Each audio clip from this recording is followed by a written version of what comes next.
The republic persons of the dialogue, Socrates, who is the narrator, Cephalus, Glaucon, Thrasymachus, Adimantus, Cleitophon, Polemarch, and others who are mute auditors.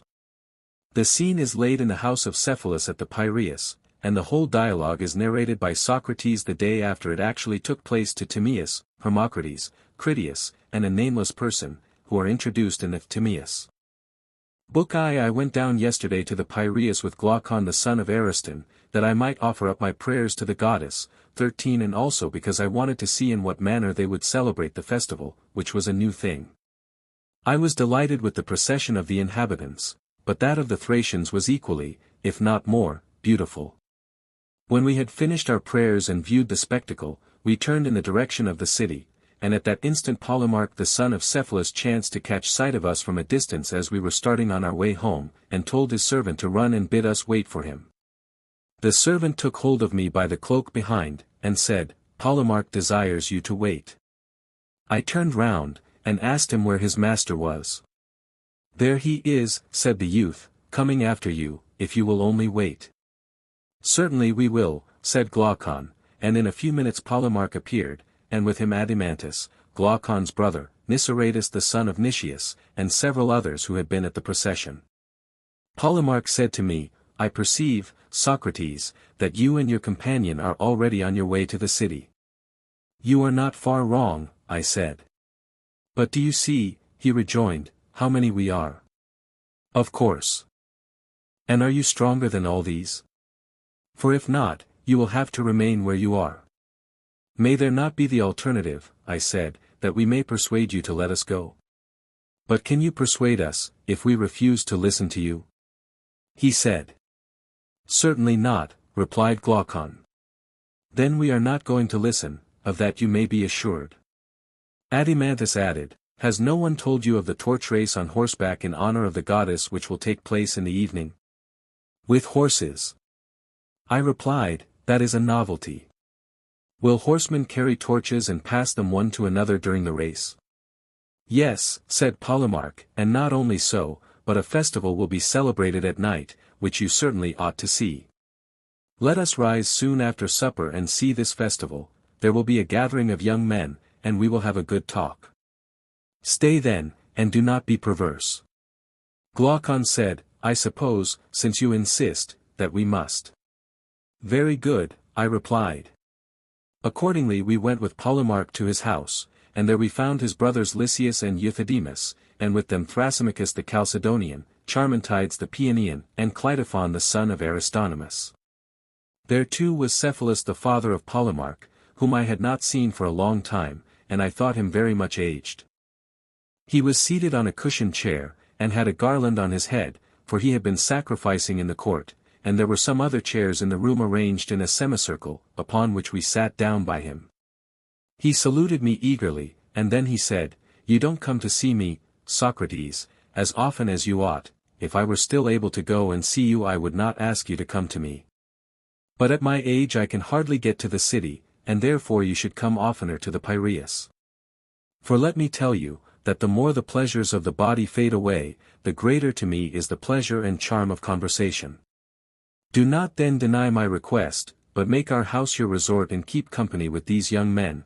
We are old friends, and you will be quite at home with us."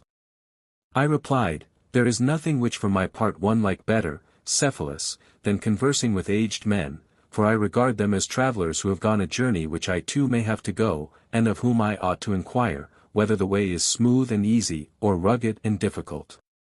And this is a question which I should like to ask of you who have arrived at that time which the poets call the threshold of old age. Is life harder towards the end, or what report do you give of it?"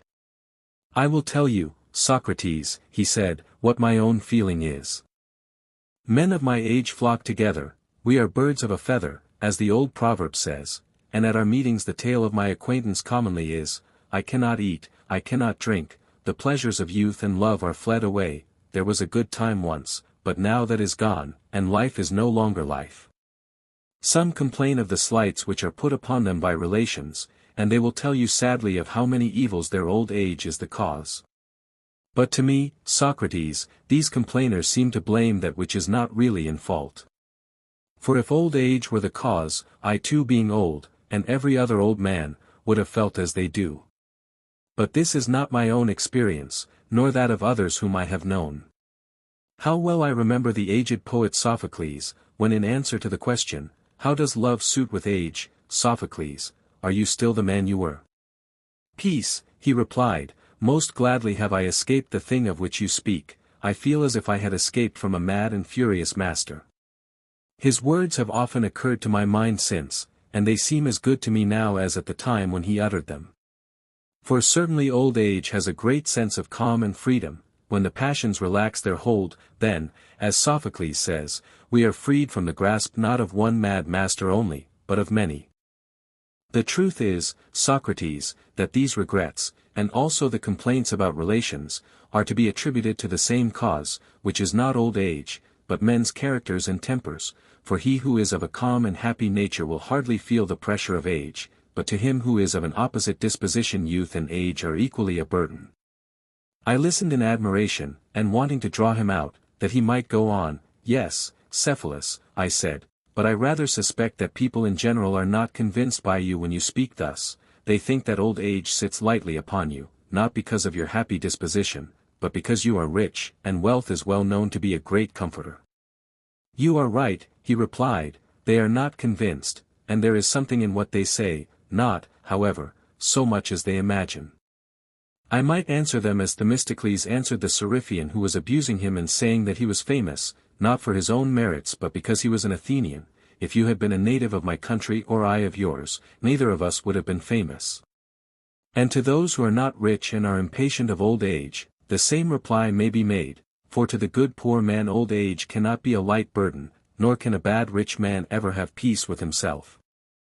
For let me tell you, Socrates, that when a man thinks himself to be near death, fears and cares enter into his mind which he never had before. The tales of a world below and the punishment which is exacted there of deeds done here were once a laughing matter to him, but now he is tormented with the thought that they may be true, either from the weakness of age, or because he is now drawing nearer to that other place. He has a clearer view of these things, suspicions and alarms crowd thickly upon him, and he begins to reflect and consider what wrongs he has done to others. And when he finds that the sum of his transgressions is great he will many a time like a child start up in his sleep for fear, and he is filled with dark forebodings. But to him who is conscious of no sin, sweet hope, as Pindar charmingly says, is the kind nurse of his age. Hope, he says, cherishes the soul of him who lives in justice and holiness, and is the nurse of his age and the companion of his journey, hope which is mightiest to sway the restless soul of man. How admirable are his words! And the great blessing of riches, I do not say to every man, but to a good man, is, that he has had no occasion to deceive or to defraud others, either intentionally or unintentionally, and when he departs to the world below he is not in any apprehension about offerings due to the gods or debts which he owes to men. Now to this peace of mind the possession of wealth greatly contributes, and therefore I say, that, setting one thing against another, of the many advantages which wealth has to give, to a man of sense this is in my opinion the greatest. Well said, Cephalus, I replied, but as concerning justice, what is it? To speak the truth and to pay your debts, no more than this. And even to this are there not exceptions? Suppose that a friend when in his right mind has deposited alms with me and he asks for them when he is not in his right mind, ought I to give them back to him?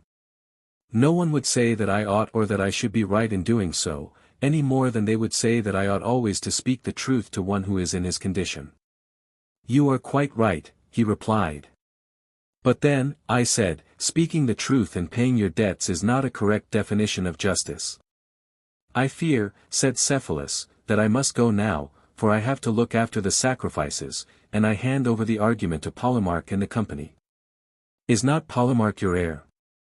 I said. To be sure, he answered, and went away laughing to the sacrifices. Tell me then, O thou heir of the argument, what did Simonide say, and according to you truly say, about justice? He said that the repayment of a debt is just, and in saying so he appears to me to be right. That must have been his meaning, he said. By heaven! I replied, and if we asked him what do a proper thing is given by medicine, and to whom, what answer do you think that he would make to us? He would surely reply that medicine gives drugs and meat and drink to human bodies. And what do a proper thing is given by cookery, and to what? Seasoning to food. And what is that which justice gives, and to whom? If, Socrates, we are to be guided at all by the analogy of the preceding instances, then justice is the art which gives good to friends and evil to enemies. That is his meaning then? I think so. And who is best able to do good to his friends and evil to his enemies in time of sickness? The physician. Or when they are on a voyage, amid the perils of the sea? The pilot. And in what sort of actions or with a view to what result is the just man most able to do harm to his enemy and good to his friend? In going to war against the one and in making alliances with the other. But when a man is well, my dear Polemarch, there is no need of a physician. No. And he who is not on a voyage has no need of a pilot. No. Then in time of peace justice will be of no use. I am very far from thinking so. You think that justice may be of use in peace as well as in war? Yes. Like husbandry for the acquisition of corn? Yes. Or like shoemaking for the acquisition of shoes, that is what you mean? Yes. And what similar use or power of acquisition has justice in time of peace? In contracts, Socrates, justice is of use. And by contracts you mean partnerships? Exactly. But is the just man or the skillful player a more useful and better partner at a game of draughts? The skillful player. And in the laying of bricks and stones is the just man a more useful or better partner than the builder? Quite the reverse. Then in what sort of partnership is the just man a better partner than the harp player, as in playing the harp player is certainly a better partner than the just man? In a money partnership. Yes, Polemarch, but surely not in the use of money. For you do not want a just man to be your counselor in the purchase or sale of a horse. A man who is knowing about horses would be better for that, would he not? Certainly. And when you want to buy a ship, the shipwright or the pilot would be better. True. Then what is that joint use of silver or gold in which the just man is to be preferred? When you want a deposit to be kept safely. You mean when money is not wanted, but allowed to lie? Precisely. That is to say, justice is useful when money is useless. That is the inference.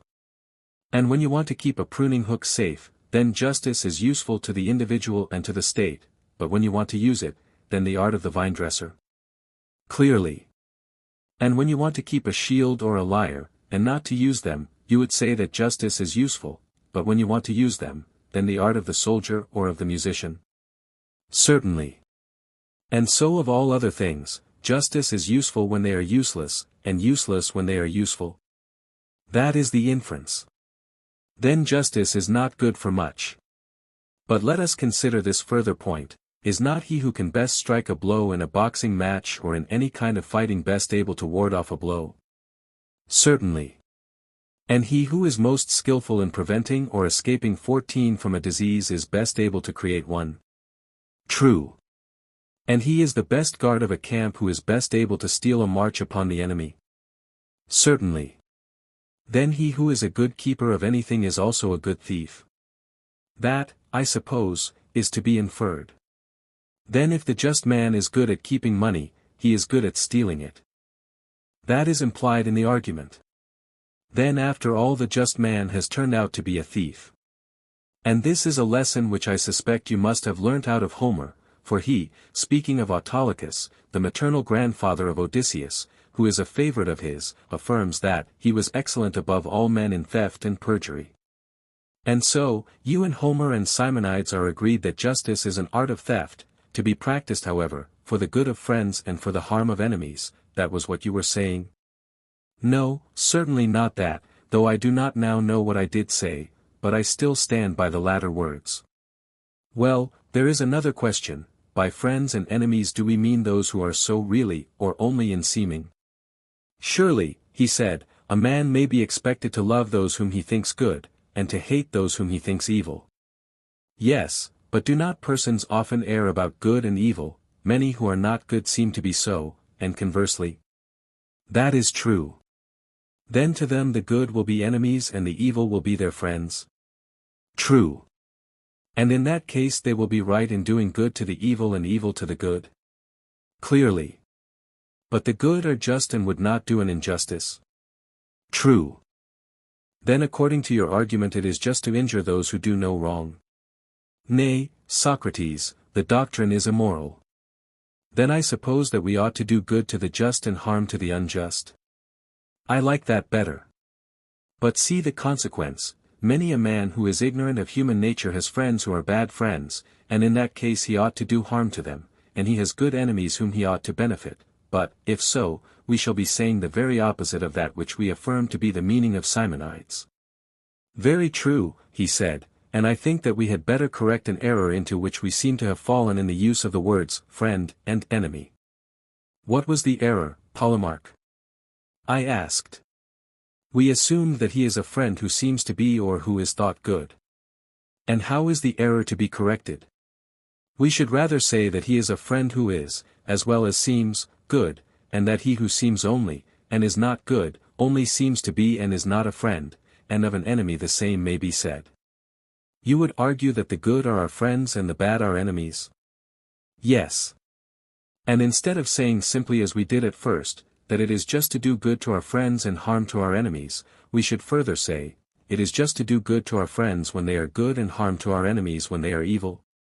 Yes, that appears to me to be the truth. But ought the just to injure anyone at all? Undoubtedly he ought to injure those who are both wicked and his enemies. When horses are injured, are they improved or deteriorated? The latter. Deteriorated, that is to say, in the good qualities of horses, not of dogs. Yes, of horses. And dogs are deteriorated in the good qualities of dogs, and not of horses. Of course. And will not men who are injured be deteriorated in that which is the proper virtue of man? Certainly. And that human virtue is justice? To be sure. Then men who are injured are of necessity made unjust. That is the result. But can the musician by his art make men unmusical? Certainly not. Or the horseman by his art make them bad horsemen? Impossible. And can the just by justice make men unjust, or speaking generally, can the good by virtue make them bad? Assuredly not. Any more than heat can produce cold. It cannot. Or drought moisture. Clearly not. Nor can the good harm anyone.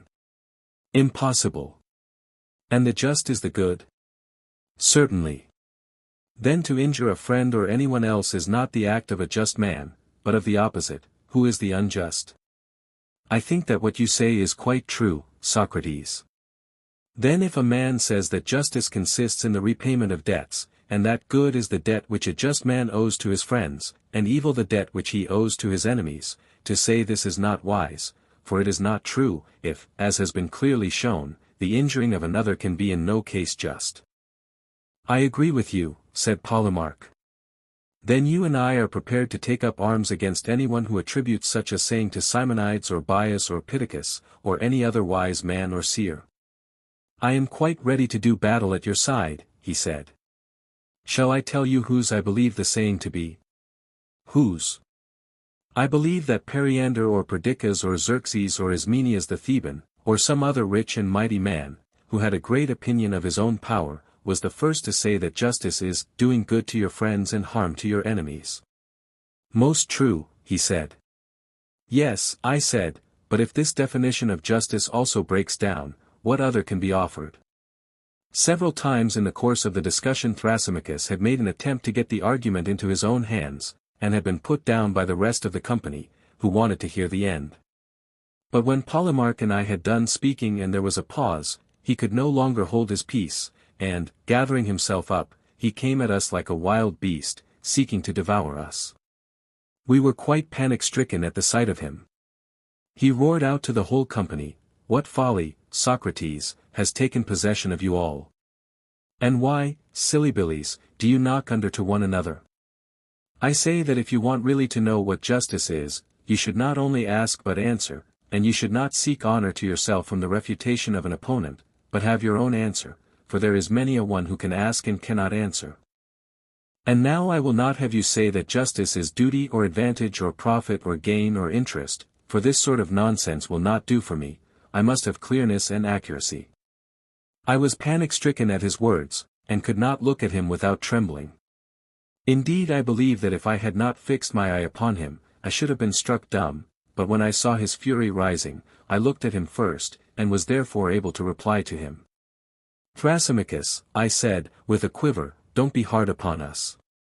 Polemarch and I may have been guilty of a little mistake in the argument, but I can assure you that the error was not intentional. If we were seeking for a piece of gold, you would not imagine that we were knocking under to one another, and so losing our chance of finding it.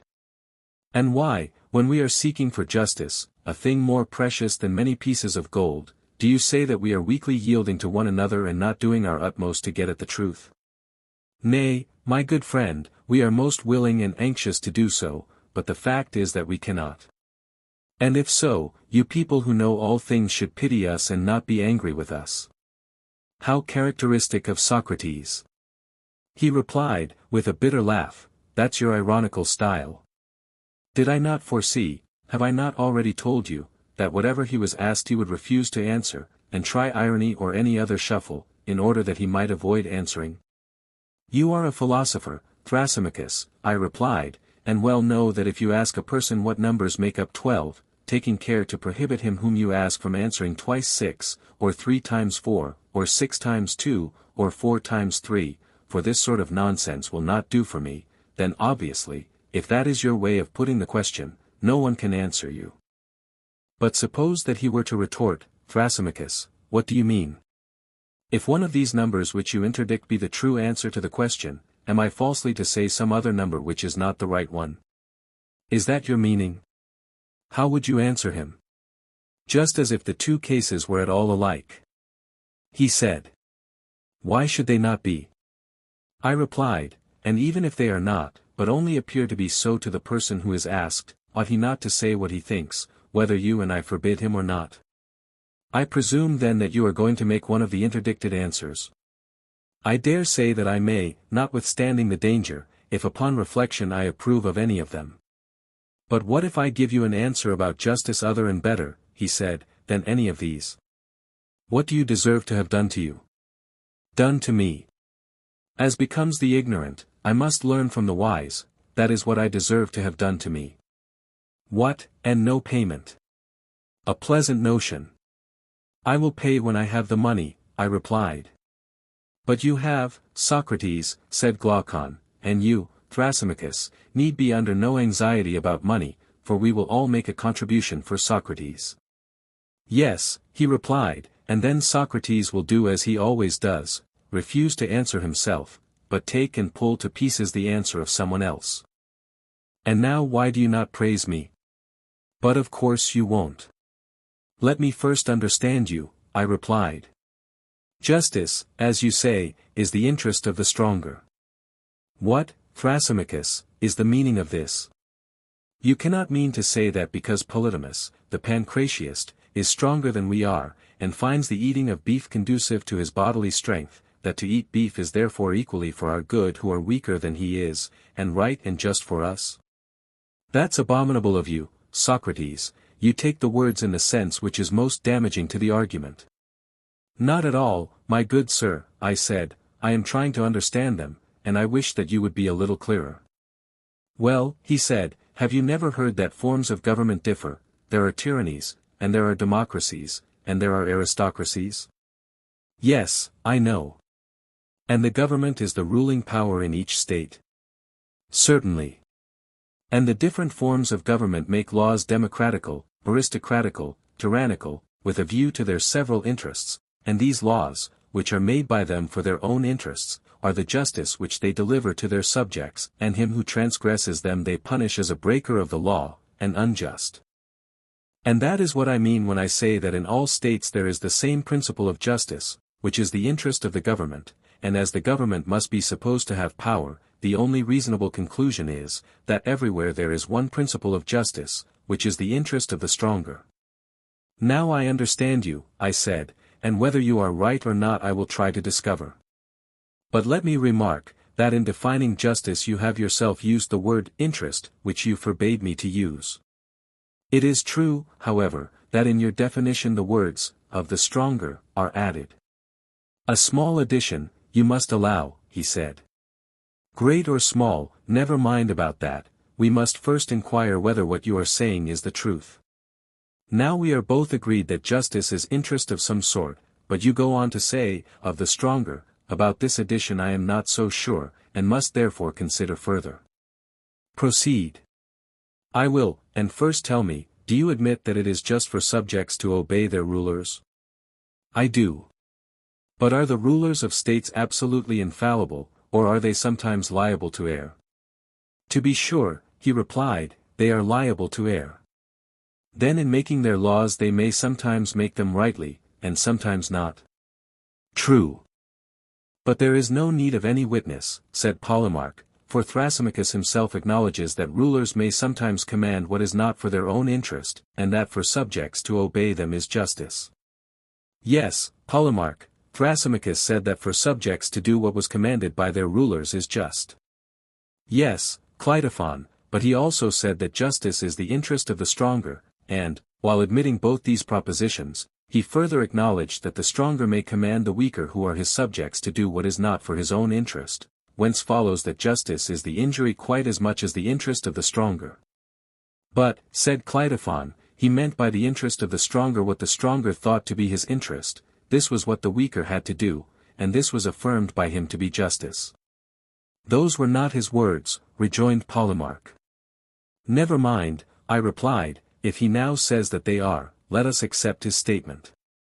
Tell me, Thrasymachus, I said, did you mean by justice what the stronger thought to be his interest, whether really so or not?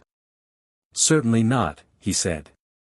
Do you suppose that I called him who is mistaken the stronger at the time when he is mistaken? Yes, I said, my impression was that you did so, when you admitted that the ruler was not infallible but might be sometimes mistaken. You argue like an informer, Socrates. Do you mean, for example, that he who is mistaken about the sick is a physician in that he is mistaken? Or that he who errs in arithmetic or grammar is an arithmetician or grammarian at the time when he is making the mistake, in respect of the mistake?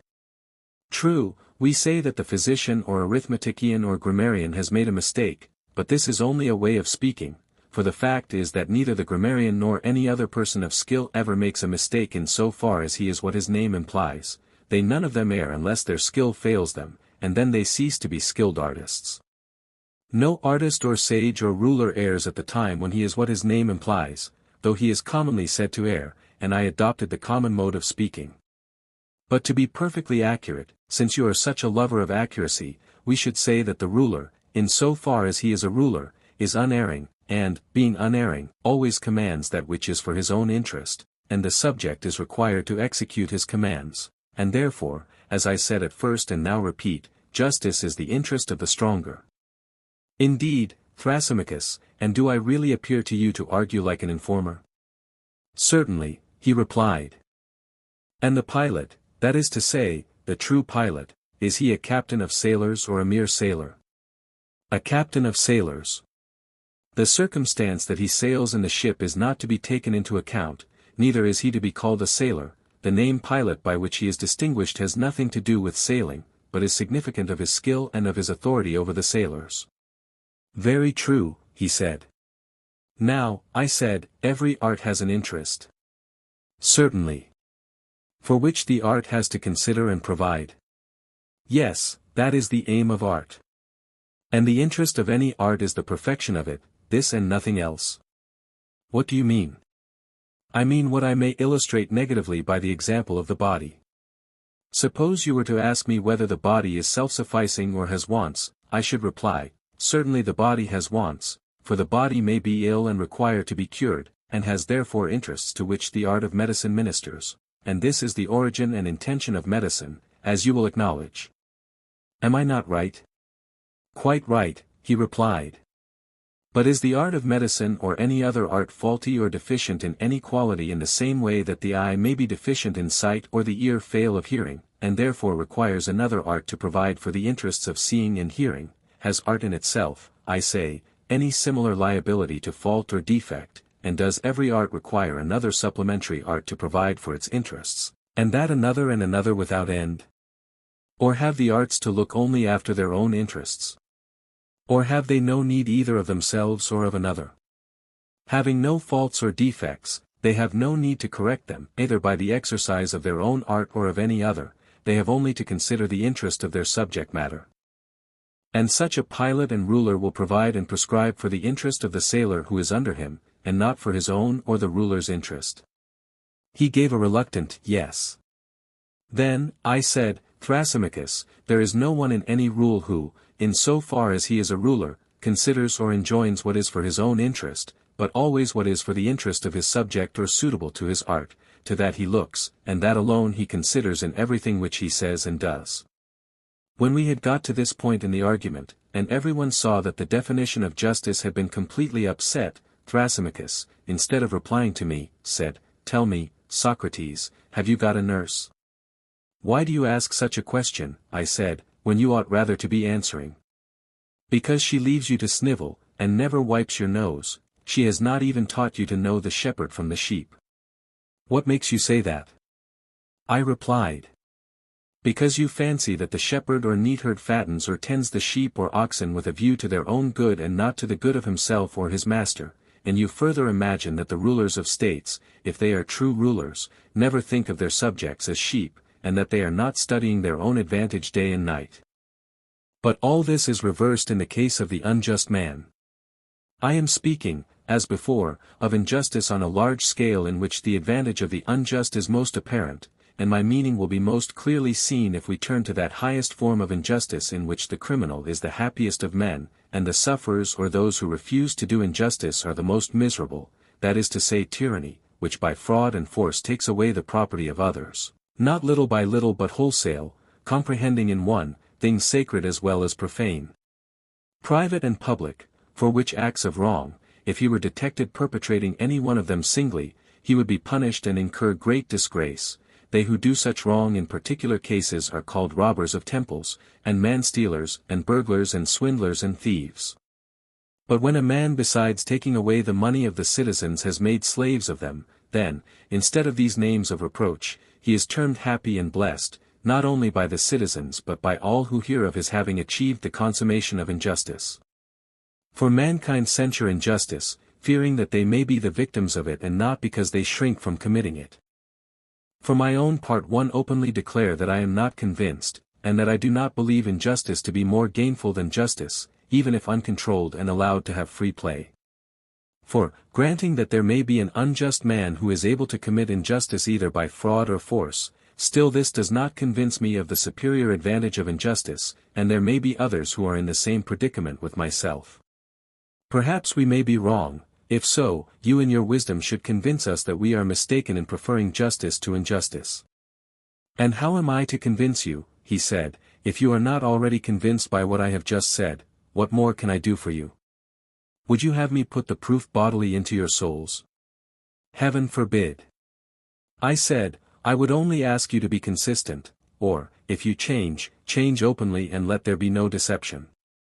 For I must remark, Thrasymachus, if you will recall what was previously said, that although you began by defining the true physician in an exact sense, you did not observe a like exactness when speaking of the shepherd. You thought that the shepherd as a shepherd tends the sheep not with a view to their own good, but like a mere diner or banqueter with a view to the pleasures of the table, or, again, as a trader for sale in the market, and not as a shepherd. Yet surely the art of the shepherd is concerned only with the good of his subjects, he has only to provide the best for them, since the perfection of the art is already ensured whenever all the requirements of it are satisfied. And that was what I was saying just now about the ruler. I conceived that the art of the ruler, considered as ruler, whether in a state or in private life, could only regard the good of his flock or subjects, whereas you seem to think that the rulers in states, that is to say, the true rulers, like being in authority. Think.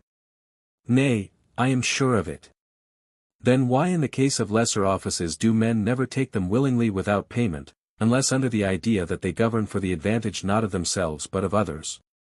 Let me ask you a question, are not the several arts different, by reason of their each having a separate function? And, my dear illustrious friend, do say what you think, that we may make a little progress. Yes, that is the difference, he replied. And each art gives us a particular good and not merely a general one. Medicine, for example, gives us health, navigation, safety at sea, and so on. Yes, he said. And the art of payment has the special function of giving pay, but we do not confuse this with other arts, any more than the art of the pilot is to be confused with the art of medicine, because the health of the pilot may be improved by a sea voyage. But does he therefore confer no benefit when he works for nothing? Certainly, he confers a benefit. Then now, Thrasymachus, there is no longer any doubt that neither arts nor governments provide for their own interests, but, as we were before saying, they rule and provide for the interests of their subjects who are the weaker and not the stronger, to their good they attend and not to the good of the superior. And this is the reason, my dear Thrasymachus, why, as I was just now saying, no one is willing to govern, because no one likes to take in hand the reformation of evils which are not his concern without remuneration. For, in the execution of his work, and in giving his orders to another, the true artist does not regard his own interest, but always that of his subjects, and therefore in order that rulers may be willing to rule, they must be paid in one of three modes of payment, money, or honor, or a penalty for refusing. What do you mean, Socrates? Said Glaucon. The first two modes of payment are intelligible enough, but what the penalty is I do not understand, or how a penalty can be a payment. You mean that you do not understand the nature of this payment which to the best men is the great inducement to rule. Of course you know that ambition and avarice are held to be, as indeed they are, a disgrace. Very true. And for this reason, I said, money and honor have no attraction for them. Good men do not wish to be openly demanding payment for governing and so to get the name of hirelings, nor by secretly helping themselves out of the public revenues to get the name of thieves. And not being ambitious they do not care about honor. Wherefore necessity must be laid upon them, and they must be induced to serve from the fear of punishment. And this, as I imagine, is the reason why the forwardness to take office, instead of waiting to be compelled, has been deemed dishonorable. Now the worst part of the punishment is that he who refuses to rule is liable to be ruled by one who is worse than himself. And the fear of this, as I conceive, induces the good to take office, not because they would, but because they cannot help, not under the idea that they are going to have any benefit or enjoyment themselves, but as a necessity, and because they are not able to commit the task of ruling to anyone who is better than themselves, or indeed as good. For there is reason to think that if a city were composed entirely of good men, then to avoid office would be as much an object of contention as to obtain office is at present, then we should have plain proof that the true ruler is not meant by nature to regard his own interest, but that of his subjects, and everyone who knew this would choose rather to receive a benefit from another than to have the trouble of conferring one. So far am I from agreeing with Thrasymachus that justice is the interest of the stronger. This latter question need not be further discussed at present, but when Thrasymachus says that the life of the unjust is more advantageous than that of the just, his new statement appears to me to be of a far more serious character. Which of us has spoken truly? And which sort of life, Glaucon, do you prefer? I for my part deem the life of the just to be the more advantageous, he answered. Did you hear all the advantages of the unjust which Thrasymachus was rehearsing? Yes, I heard him, he replied, but he has not convinced me. Then shall we try to find some way of convincing him, if we can, that he is saying what is not true? Most certainly, he replied. If, I said, he makes a set speech and we make another recounting all the advantages of being just, and he answers and we rejoin, there must be a numbering and measuring of the goods which are claimed on either side, and in the end we shall want judges to decide, but if we proceed in our inquiry as we lately did, by making admissions to one another, we shall unite the offices of judge and advocate in our own persons. Very good, he said. And which method do I understand you to prefer? I said. Certainly I do so class them. Now, I said, you are on more substantial and almost unanswerable ground, for if the injustice which you were maintaining to be profitable had been admitted by you as by others to be vice and deformity, an answer might have been given to you on received principles, but now I perceive that you will call injustice honorable and strong, and to the unjust you will attribute all the qualities which were attributed by us before to the just, seeing that you do not hesitate to rank injustice with wisdom and virtue. You have guessed most infallibly, he replied. Then I certainly ought not to shrink from going through with the argument so long as I have reason to think that you, Thrasymachus, are speaking your real mind, for I do believe that you are now in earnest and are not amusing yourself at our expense. I may be in earnest or not, but what is that to you? To refute the argument is your business. Very true, I said, that is what I have to do, but will you be so good as answer yet one more question? Does the just man try to gain any advantage over the just? Far otherwise, if he did he would not be the simple amusing creature which he is. And would he try to go beyond just action? He would not. And how would he regard the attempt to gain an advantage over the unjust? Would that be considered by him as just or unjust? He would think it just, and would try to gain the advantage, but he would not be able. Whether he would or would not be able, I said, is not to the point. My question is only whether the just man, while refusing to have more than another just man, would wish and claim to have more than the unjust? Yes, he would. And what of the unjust, does he claim to have more than the just man and to do more than is just? Of course, he said, for he claims to have more than all men. And the unjust man will strive and struggle to obtain more than the unjust man or action, in order that he may have more than all. True. We may put the matter thus, I said, the just does not desire more than his like but more than his unlike, whereas the unjust desires more than both his like and his unlike. Nothing, he said, can be better than that statement. And the unjust is good and wise, and the just is neither. Good again, he said. And is not the unjust like the wise and good and the just unlike them? Of course, he said, he who is of a certain nature, is like those who are of a certain nature, he who is not, not. Each of them, I said, is such as his like is? Certainly, he replied. Very good, Thrasymachus, I said, and now to take the case of the arts, you would admit that one man is a musician and another not a musician? Yes. And which is wise and which is foolish? Clearly the musician is wise, and he who is not a musician is foolish. And he is good in as far as he is wise, and bad in as far as he is foolish? Yes. And you would say the same sort of thing of the physician? Yes. And do you think, my excellent friend, that a musician when he adjusts the lyre would desire or claim to exceed or go beyond a musician in the tightening and loosening the strings? I do not think that he would. But he would claim to exceed the non-musician. Of course. And what would you say of the physician? In prescribing meats and drinks would he wish to go beyond another physician or beyond the practice of medicine? He would not. But he would wish to go beyond the non-physician. Yes. And about knowledge and ignorance in general, see whether you think that any man who has knowledge ever would wish to have the choice of saying or doing more than another man who has knowledge. Would he not rather say or do the same as his like in the same case?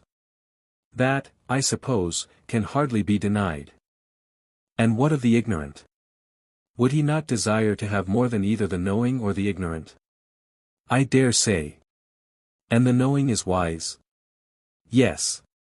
And the wise is good? True. Then the wise and good will not desire to gain more than his like, but more than his unlike and opposite? I suppose so. Whereas the bad and ignorant will desire to gain more than both? Yes. But did we not say, Thrasymachus, that the unjust goes beyond both his like and unlike? Were not these your words? They were. And you also said that the just will not go beyond his like but his unlike? Yes. Then the just is like the wise and good, and the unjust like the evil and ignorant? That is the inference. And each of them is such as his like is? That was admitted. Then the just has turned out to be wise and good and the unjust evil and ignorant. Thrasymachus made all these admissions, not fluently, as I repeat them, but with extreme reluctance. It was a hot summer's day, and the perspiration poured from him in torrents, and then I saw what I had never seen before, Thrasymachus blushing. As we were now agreed that justice was virtue and wisdom, and injustice vice and ignorance, I proceeded to another point. Well, I said, Thrasymachus, that matter is now settled, but were we not also saying that injustice had strength? Do you remember? Yes, I remember, he said, but do not suppose that I approve of what you are saying or have no answer. If however I were to answer, you would be quite certain to accuse me of haranguing, therefore either permit me to have my say out, or if you would rather ask, do so, and I will answer, very good, as they say to storytelling old women, and will nod, yes, and no. Certainly not, I said, if contrary to your real opinion. Yes, he said, I will, to please you, since you will not let me speak. What else would you have? Nothing in the world, I said, and if you are so disposed I will ask and you shall answer. Proceed. Then I will repeat the question which I asked before, in order that our examination of the relative nature of justice and injustice may be carried on regularly. A statement was made that injustice is stronger and more powerful than justice, but now justice, having been identified with wisdom and virtue, is easily shown to be stronger than injustice. If injustice is ignorance, this can no longer be questioned by anyone. But I want to view the matter, Thrasymachus, in a different way. You would not deny that a state may be unjust and may be unjustly attempting to enslave other states, or may have already enslaved them, and may be holding many of them in subjection. True, he replied, and I will add that the best and most perfectly unjust state will be most likely to do so. I know, I said, that such was your position, but what I would further consider is, whether this power which is possessed by the superior state can exist or be exercised without justice or only with justice.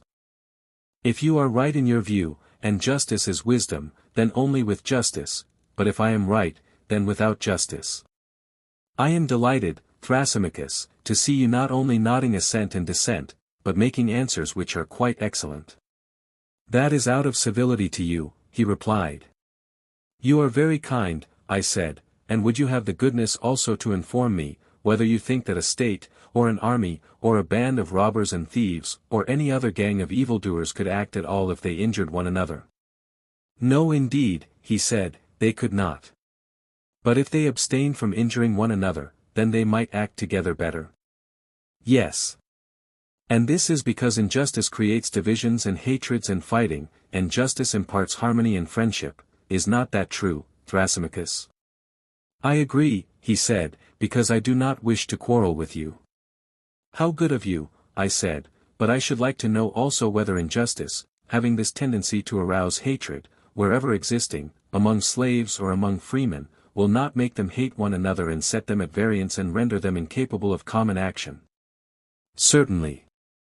And even if injustice be found in two only, will they not quarrel and fight, and become enemies to one another and to the just? They will. And suppose injustice abiding in a single person, would your wisdom say that she loses or that she retains her natural power? Let us assume that she retains her power. Yet is not the power which injustice exercises of such a nature that wherever she takes up her abode, whether in a city, in an army, in a family, or in any other body, that body is, to begin with, rendered incapable of united action by reason of sedition and distraction, and does it not become its own enemy and at variance with all that opposes it, and with the just? Is not this the case? Yes, certainly.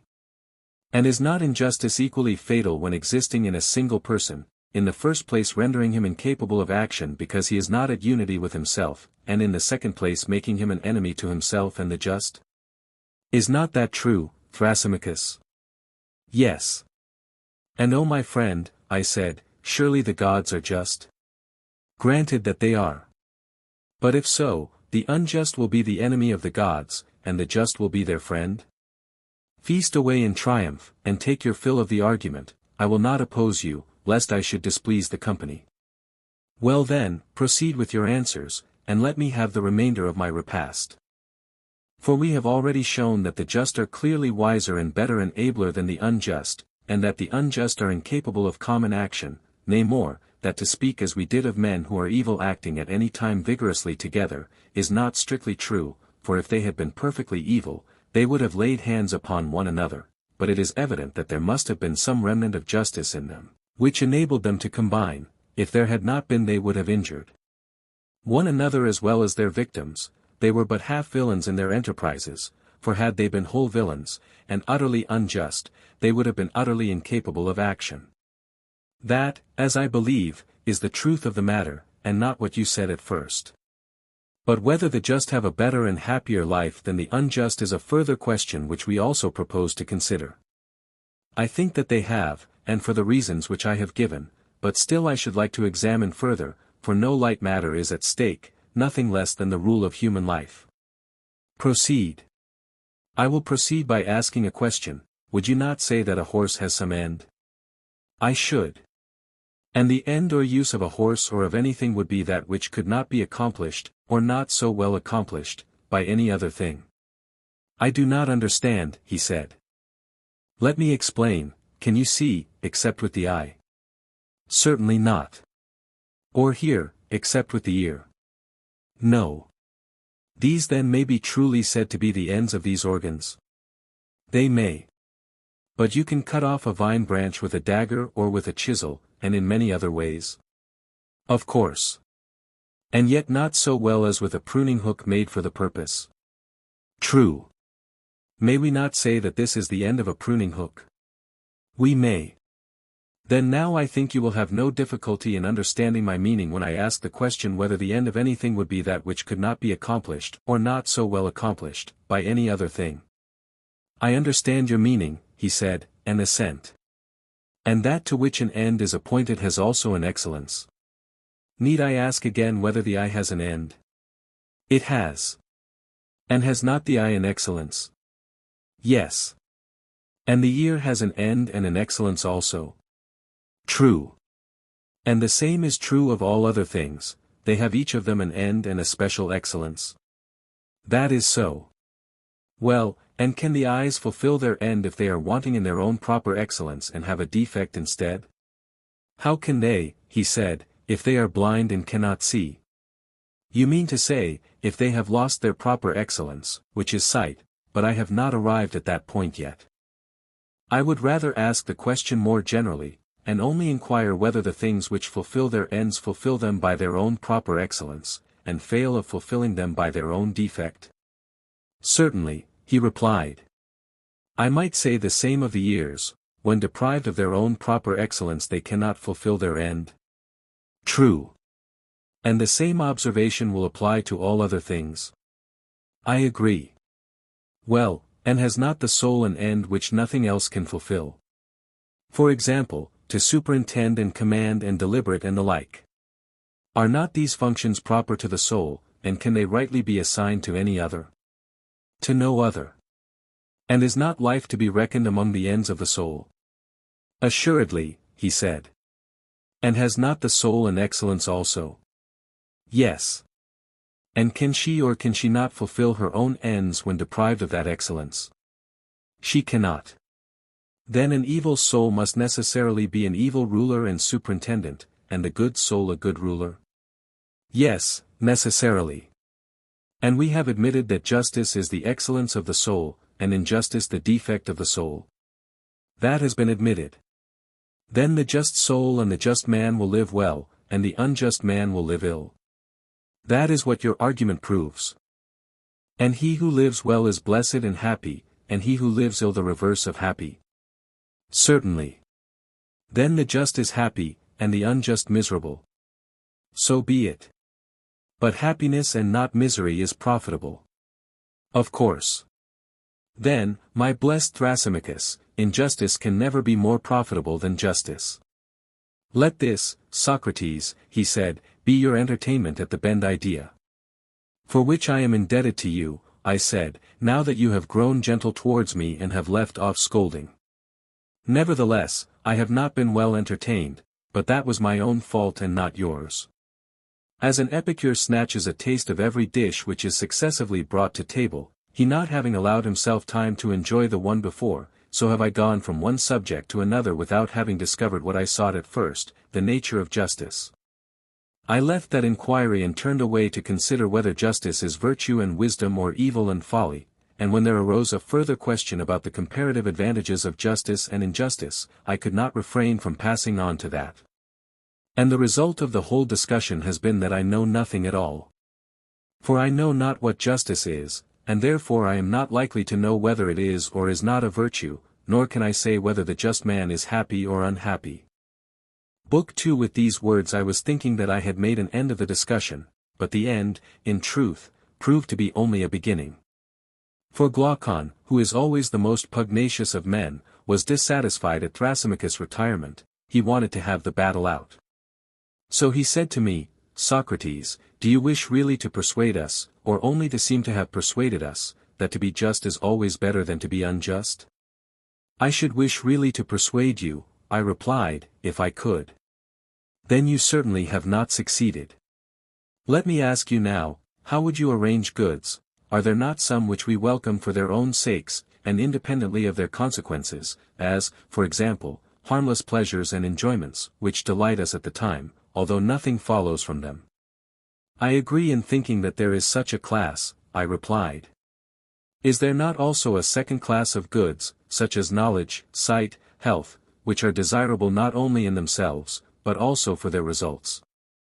Certainly, I said. And would you not recognize a third class, such as gymnastic, and the care of the sick, and the physician's art, also the various ways of money-making? These do us good, but we regard them as disagreeable, and no one would choose them for their own sakes, but only for the sake of some reward or result which flows from them. There is, I said, this third class also. But why do you ask? Because I want to know in which of the three classes you would place justice. In the highest class, I replied, among those goods which he who would be happy desires both for their own sake and for the sake of their results. Then the many are of another mind. They think that justice is to be reckoned in a troublesome class, among goods which are to be pursued for the sake of rewards and of reputation, but in themselves are disagreeable and rather to be avoided. I know, I said, that this is their manner of thinking, and that this was the thesis which Thrasymachus was maintaining just now, when he censured justice and praised injustice. But I am too stupid to be convinced by him. I wish, he said, that you would hear me as well as him, and then I shall see whether you and I agree. For Thrasymachus seems to me, like a snake, to have been charmed by your voice sooner than he ought to have been, but to my mind the nature of justice and injustice have not yet been made clear. Setting aside their rewards and results, I want to know what they are in themselves, and how they inwardly work in the soul. If you please, then, I will revive the argument of Thrasymachus. And first I will speak of the nature and origin of justice according to the common view of them. Secondly, I will show that all men who practice justice do so against their will, of necessity, but not as a good. And thirdly, I will argue that there is reason in this view, for the life of the unjust is after all better far than the life of the just, if what they say is true, Socrates, since I myself am not of their opinion. But still I acknowledge that I am perplexed when I hear the voices of Thrasymachus and myriads of others dinning in my ears, and, on the other hand, I have never yet heard the superiority of justice to injustice maintained by anyone in a satisfactory way. I want to hear justice praised in respect of itself, then I shall be satisfied, and you are the person from whom I think that I am most likely to hear this, and therefore I will praise the unjust life to the utmost of my power, and my manner of speaking will indicate the manner in which I desire to hear you too praising justice and censuring injustice. Will you say whether you approve of my proposal? Indeed I do, nor can I imagine any theme about which a man of sense would oftener wish to converse. I am delighted, he replied, to hear you say so, and shall begin by speaking, as I proposed, of the nature and origin of justice. They say that to do injustice is, by nature, good, to suffer injustice, evil, but that the evil is greater than the good. And so when men have both done and suffered injustice and have had experience of both, not being able to avoid the one and obtain the other, they think that they had better agree among themselves to have neither, hence there arise laws and mutual covenants, and that which is ordained by law is termed by them lawful and just. This they affirm to be the origin and nature of justice. It is a mean or compromise, between the best of all, which is to do injustice and not be punished, and the worst of all, which is to suffer injustice without the power of retaliation, and justice, being at a middle point between the two, is tolerated not as a good, but as the lesser evil, and honored by reason of the inability of men to do injustice. For no man who is worthy to be called a man would ever submit to such an agreement if he were able to resist, he would be mad if he did. Such is the received account, Socrates, of the nature and origin of justice. Now that those who practice justice do so involuntarily and because they have not the power to be unjust will best appear if we imagine something of this kind, having given both to the just and the unjust power to do what they will, let us watch and see whither desire will lead them, then we shall discover in the very act the just and unjust man to be proceeding along the same road, following their interest, which all natures deem to be their good, and are only diverted into the path of justice by the force of law. The liberty which we are supposing may be most completely given to them in the form of such a power as is said to have been possessed by Gyges, the ancestor of Croesus the Lydian. 15 According to the tradition, Gyges was a shepherd in the service of the king of Lydia. There was a great storm, and an earthquake made an opening in the earth at the place where he was feeding his flock.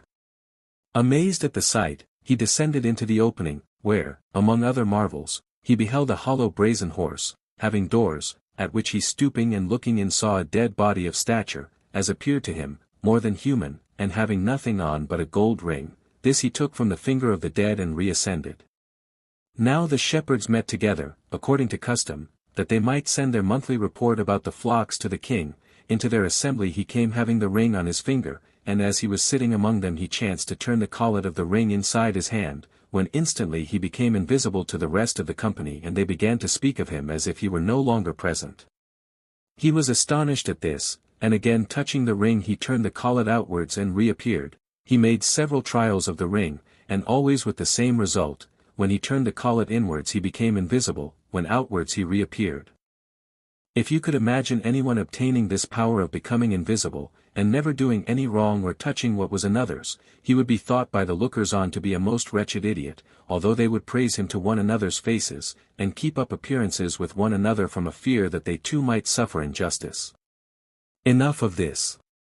Now, if we are to form a real judgment of the life of the just and unjust, we must isolate them. There is no other way, and how is the isolation to be effected?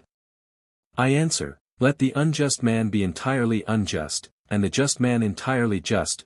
Nothing is to be taken away from either of them, and both are to be perfectly furnished for the work of their respective lives. First, let the unjust be like other distinguished masters of craft, like the skillful pilot or physician, who knows intuitively his own powers and keeps within their limits, and who, if he fails at any point, is able to recover himself. So let the unjust make his unjust attempts in the right way, and lie hidden if he means to be great in his injustice. He who is found out is nobody, for the highest reach of injustice is, to be deemed just when you are not. Therefore I say that in the perfectly unjust man we must assume the most perfect injustice. There is to be no deduction, but we must allow him, while doing the most unjust acts, to have acquired the greatest reputation for justice. If he have taken a false step he must be able to recover himself. He must be one who can speak with effect, if any of his deeds come to light, and who can force his way where force is required by his courage and strength, and command of money and friends. And at his side let us place the just man in his nobleness and simplicity, wishing, as Aeschylus says, to be and not to seem good. There must be no seeming, for if he seem to be just he will be honored and rewarded, and then we shall not know whether he is just for the sake of justice or for the sake of honors and rewards. Therefore, let him be clothed in justice only, and have no other covering, and he must be imagined in a state of life the opposite of the former. Let him be the best of men, and let him be thought the worst, then he will have been put to the proof, and we shall see whether he will be affected by the fear of infamy and its consequences. And let him continue thus to the hour of death, being just and seeming to be unjust. When both have reached the uttermost extreme, the one of justice and the other of injustice, let judgment be given which of them is the happier of the two. Heavens! My dear Glaucon, I said, how energetically you polish them up for the decision, first one and then the other, as if they were two statues. I do my best, he said. And now that we know what they are like there is no difficulty in tracing out the sort of life which awaits either of them. This I will proceed to describe. But as you may think the description a little too coarse, I ask you to suppose, Socrates, that the words which follow are not mine. Let me put them into the mouths of the eulogists of injustice.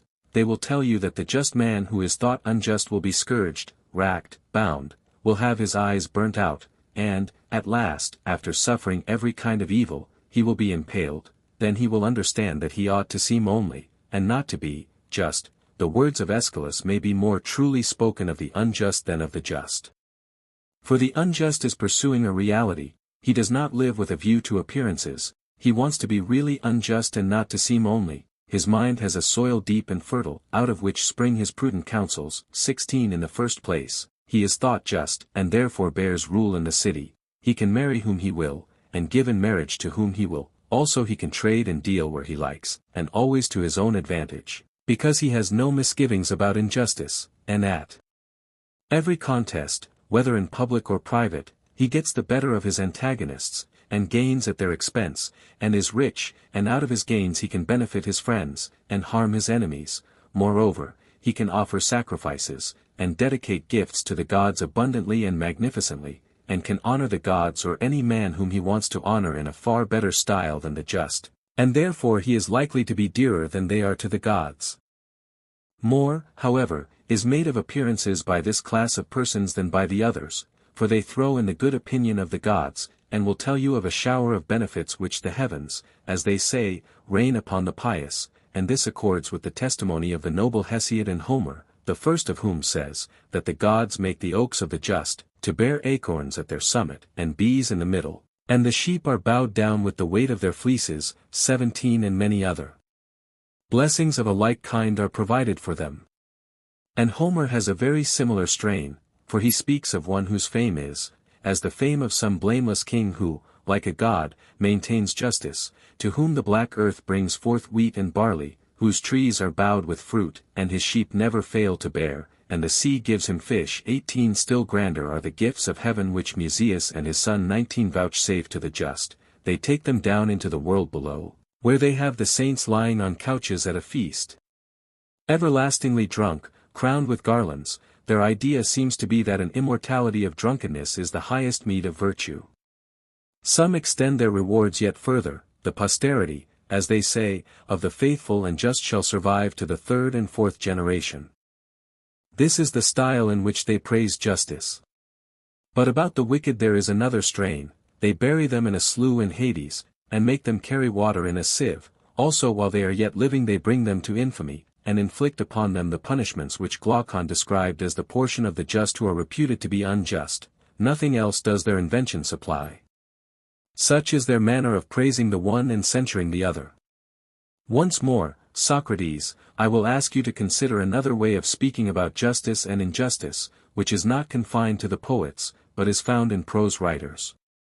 The universal voice of mankind is always declaring that justice and virtue are honorable, but grievous and toilsome, and that the pleasures of vice and injustice are easy of attainment, and are only censured by law and opinion. They say also that honesty is for the most part less profitable than dishonesty, and they are quite ready to call wicked men happy, and to honor them both in public and private when they are rich or in any other way influential, while they despise and overlook those who may be weak and poor, even though acknowledging them to be better than the others.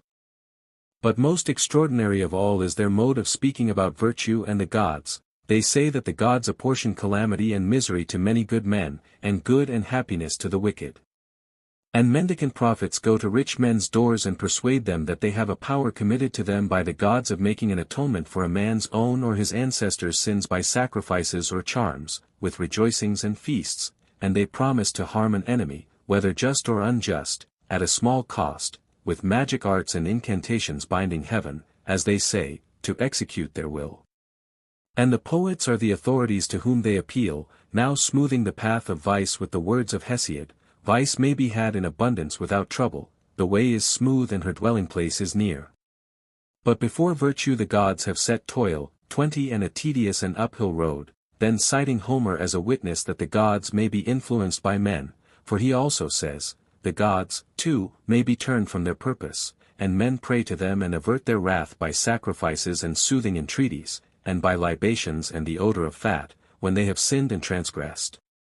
21 And they produce a host of books written by Musaeus and Orpheus, who were children of the moon and the muses. That is what they say, according to which they perform their ritual, and persuade not only individuals, but whole cities, that expiations and atonements for sin may be made by sacrifices and amusements which fill a vacant hour, and are equally at the service of the living and the dead, the latter sort they call mysteries, and they redeem us from the pains of hell, but if we neglect them no one knows what awaits us.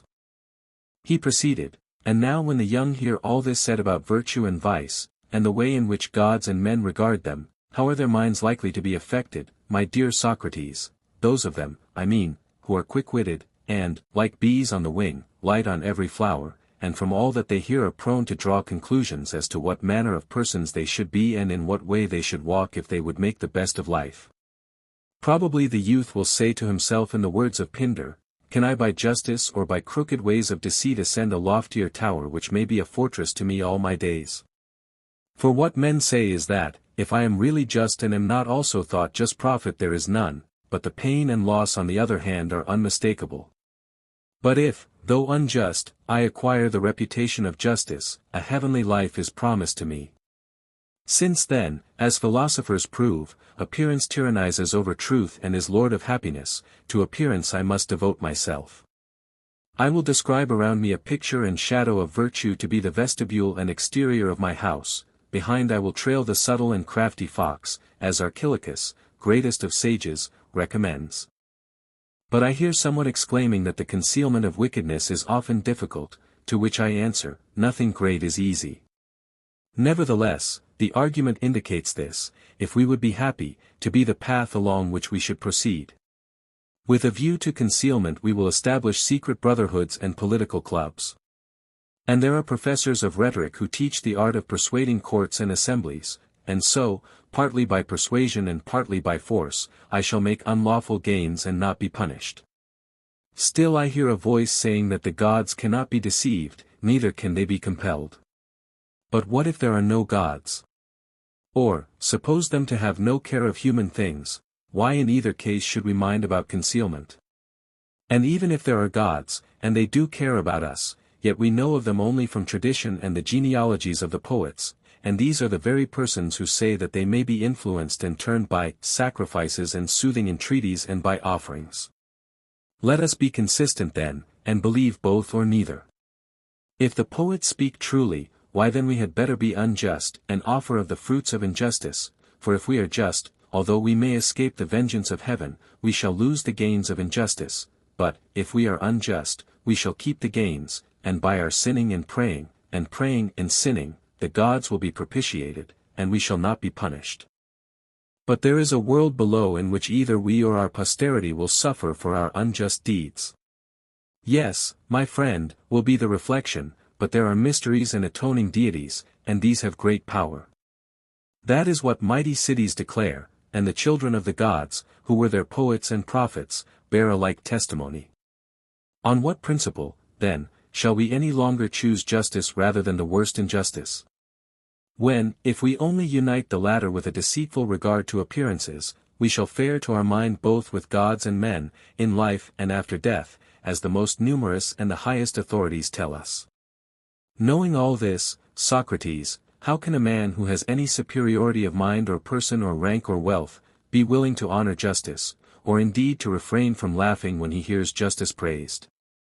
And even if there should be someone who is able to disprove the truth of my words, and who is satisfied that justice is best, still he is not angry with the unjust, but is very ready to forgive them, because he also knows that men are not just of their own free will, unless, peradventure, there be someone whom the divinity within him may have inspired with a hatred of injustice, or who has attained knowledge of the truth, but no other man. He only blames injustice who, owing to cowardice or age or some weakness, has not the power of being unjust. And this is proved by the fact that when he obtains the power, he immediately becomes unjust as far as he can be. The cause of all this, Socrates, was indicated by us at the beginning of the argument, when my brother and I told you how astonished we were to find that of all the professing panegyrists of justice, beginning with the ancient heroes of whom any memorial has been preserved to us, and ending with the men of our own time, no one has ever blamed injustice or praised justice except with a view to the glories, honors, and benefits which flow from them. No one has ever adequately described either in verse or prose the true essential nature of either of them abiding in the soul, and invisible to any human or divine eye, or shown that of all the things of a man's soul which he has within him, justice is the greatest good, and injustice the greatest evil. Had this been the universal strain, had you sought to persuade us of this from our youth upwards, we should not have been on the watch to keep one another from doing wrong, but everyone would have been his own watchman, because afraid, if he did wrong, of harboring in himself the greatest of evils. I dare say that Thrasymachus and others would seriously hold the language which I have been merely repeating, and words even stronger than these about justice and injustice, grossly, as I conceive, perverting their true nature. But I speak in this vehement manner, as I must frankly confess to you, because I want to hear from you the opposite side, and I would ask you to show not only the superiority which justice has over injustice, but what effect they have on the possessor of them which makes the one to be a good and the other an evil to him. And please, as Glaucon requested of you, to exclude reputations, for unless you take away from each of them his true reputation and add on the false, we shall say that you do not praise justice, but the appearance of it, we shall think that you are only exhorting us to keep injustice dark, and that you really agree with Thrasymachus in thinking that justice is another's good and the interest of the stronger, and that injustice is a man's own profit and interest, though injurious to the weaker. Now as you have admitted that justice is one of that highest class of goods which are desired indeed for their results, but in a far greater degree for their own sakes, like sight or hearing or knowledge or health, or any other real and natural and not merely conventional good, I would ask you in your praise of justice to regard one point only, I mean the essential good and evil which justice and injustice work in the possessors of them. Let others praise justice and censure injustice, magnifying the rewards and honors of the one and abusing the other. That is a manner of arguing which, coming from them, I am ready to tolerate, but from you who have spent your whole life in the consideration of this question, unless I hear the contrary from your own lips, I expect something better. And therefore, I say, not only prove to us that justice is better than injustice, but show what they either of them do to the possessor of them, which makes the one to be a good and the other an evil, whether seen or unseen by gods and men. I had always admired the genius of Glaucon and Adeimantus, but on hearing these words I was quite delighted, and said, Sons of an illustrious father, that was not a bad beginning of the elegiac verses which the admirer of Glaucon made in honor of you after you had distinguished yourselves at the battle of Megara. Sons of Ariston, he sang, divine offspring of an illustrious hero. The epithet is very appropriate, for there is something truly divine in being able to argue as you have done for the superiority of injustice, and remaining unconvinced by your own arguments. And I do believe that you are not convinced, this I infer from your general character, for had I judged only from your speeches I should have mistrusted you. But now, the greater my confidence in you, the greater is my difficulty in knowing what to say.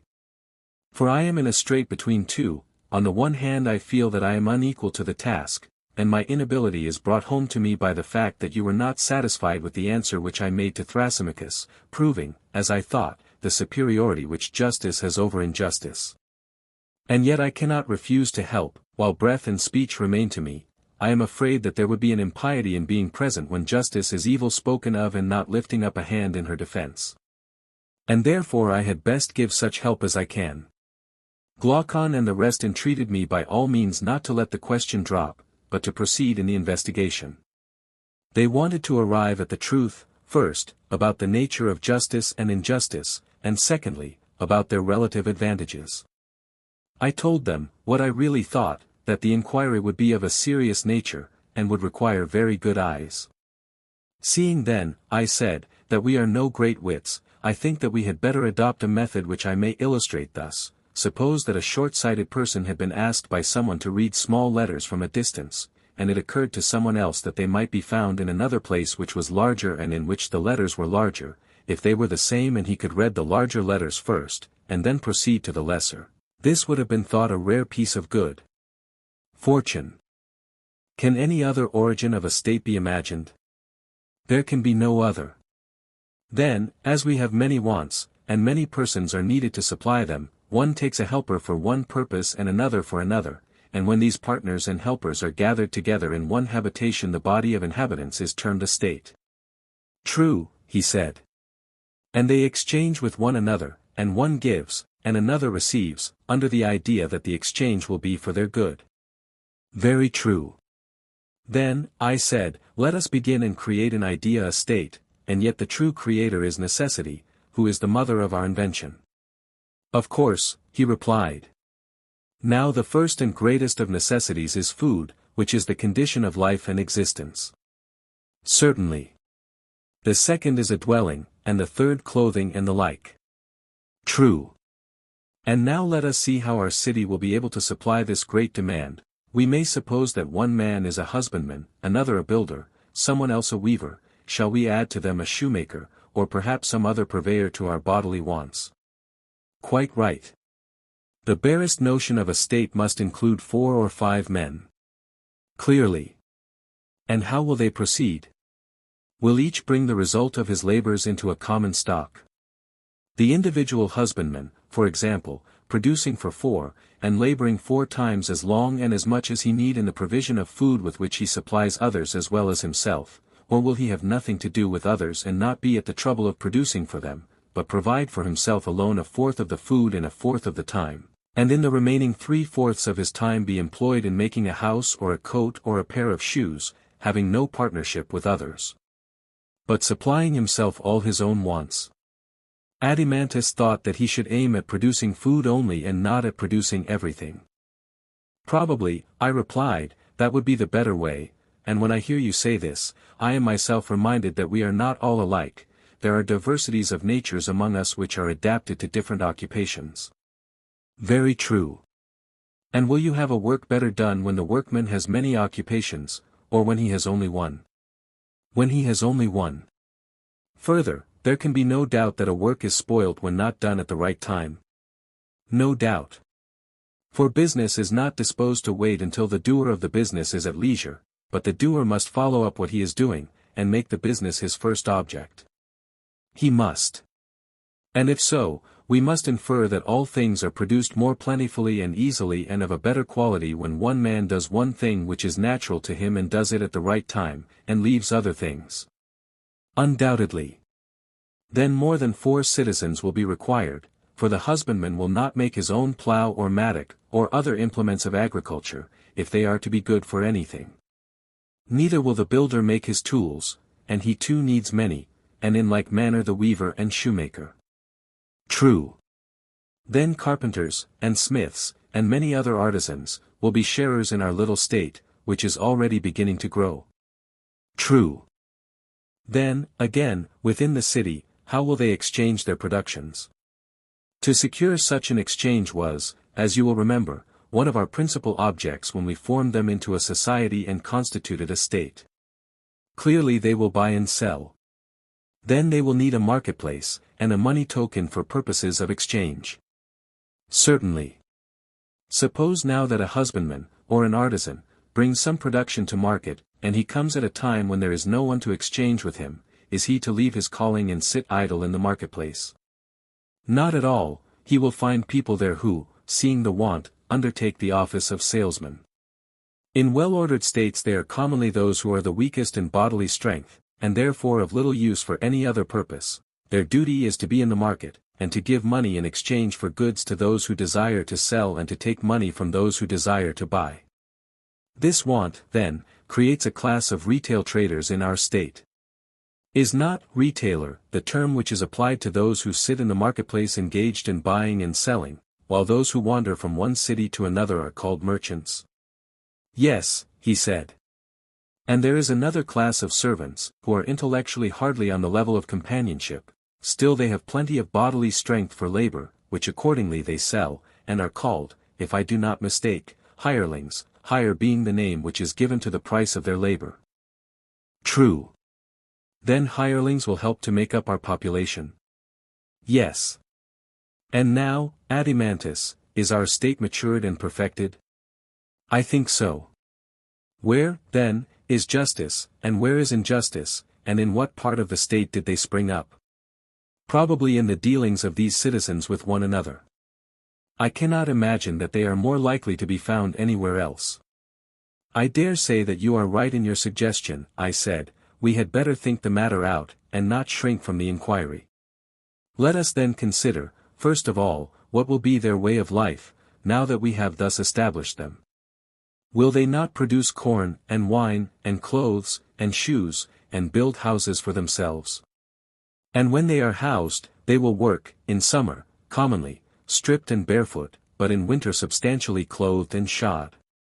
They will feed on barley meal and flour of wheat, baking and kneading them, making noble cakes and loaves. These they will serve up on a mat of reeds or on clean leaves, themselves reclining the while upon beds strewn with yew or myrtle. And they and their children will feast, drinking of the wine which they have made, wearing garlands on their heads, and hymning the praises of the gods, in happy converse with one another. In my opinion, the true and healthy constitution of the state is the one which I have described. But if you wish also to see a state at fever heat, I have no objection. For I suspect that many will not be satisfied with the simpler way of life. They will be for adding sofas, and tables, and other furniture, also dainties, and perfumes, and incense, and courtesans, and cakes, all these not of one sort only, but in every variety. We must go beyond the necessaries of which I was at first speaking, such as houses, and clothes, and shoes. The arts of the painter and the embroiderer will have to be set in motion, and gold and ivory and all sorts of materials must be procured. True, he said. Then we must enlarge our borders, for the original healthy state is no longer sufficient. Now will the city have to fill and swell with a multitude of callings which are not required by any natural want, such as the whole tribe of hunters and actors, of whom one large class have to do with forms and colors, another will be the votaries of music, poets and their attendant train of rhapsodists, players, dancers, contractors, also makers of diverse kinds of articles, including women's dresses. And we shall want more servants. Why? He said, are they not capable of defending themselves? No, I said, not if we were right in the principle which was acknowledged by all of us when we were framing the state. The principle, as you will remember, was that one man cannot practice many arts with success. Very true, he said. But is not war an art? Certainly. And an art requiring as much attention as shoemaking? Quite true. And the shoemaker was not allowed by us to be a husbandman, or a weaver, or a builder, in order that we might have our shoes well made, but to him and to every other worker was assigned one work for which he was by nature fitted, and at that he was to continue working all his life long and at no other. He was not to let opportunities slip, and then he would become a good workman. Now nothing can be more important than that the work of a soldier should be well done. But is war an art so easily acquired that a man may be a warrior who is also a husbandman, or shoemaker, or other artisan, although no one in the world would be a good dice or draught player who merely took up the game as a recreation, and had not from his earliest years devoted himself to this and nothing else? No tools will make a man a skilled workman, or master of defense, nor be of any use to him who has not learned how to handle them, and has never bestowed any attention upon them. Then now we have a clear notion of the bodily qualities which are required in the guardian. True. And also of the mental ones. His soul is to be full of spirit? Yes. But are not these spirited natures apt to be savage with one another, and with everybody else? A difficulty by no means easy to overcome, he replied. Whereas, I said, they ought to be dangerous to their enemies, and gentle to their friends. If not, they will destroy themselves without waiting for their enemies to destroy them. True, he said. What is to be done then? I said, how shall we find a gentle nature which has also a great spirit, for the one is the contradiction of the other? True. He will not be a good guardian who is wanting in either of these two qualities, and yet the combination of them appears to be impossible, and hence we must infer that to be a good guardian is impossible. I am afraid that what you say is true, he replied. Here, feeling perplexed, I began to think over what had preceded. My friend, I said, no wonder that we are in a perplexity, for we have lost sight of the image which we had before us. What do you mean? He said. I mean to say that there do exist natures gifted with those opposite qualities. And is not the love of learning the love of wisdom, which is philosophy? They are the same, he replied. And may we not say confidently of man also, that he who is likely to be gentle to his friends and acquaintances, must by nature be a lover of wisdom and knowledge? That we may safely affirm. Then he who is to be a really good and noble guardian of the state will require to unite in himself philosophy and spirit and swiftness and strength? Undoubtedly. Then we have found the desired natures, and now that we have found them, how are they to be reared and educated? Is not this an inquiry which may be expected to throw light on the greater inquiry which is our final end, how do justice and injustice grow up in states? For we do not want either to omit what is to the point or to draw out the argument to an inconvenient length. Adeimantus thought that the inquiry would be of great service to us. Then, I said, my dear friend, the task must not be given up, even if somewhat long. Certainly not. Come then, and let us pass a leisure hour in storytelling, and our story shall be the education of our heroes. By all means. And what shall be their education? Can we find a better than the traditional sort? And this has two divisions, gymnastic for the body, and music for the soul. True. Shall we begin education with music, and go on to gymnastic afterwards? By all means. And when you speak of music, do you include literature or not? I do. And literature may be either true or false. Yes. And the young should be trained in both kinds, and we begin with the false. I do not understand your meaning, he said.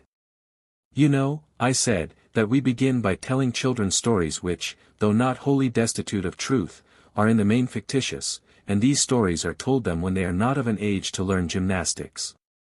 Very true. That was my meaning when I said that we must teach music before gymnastics. Quite right, he said.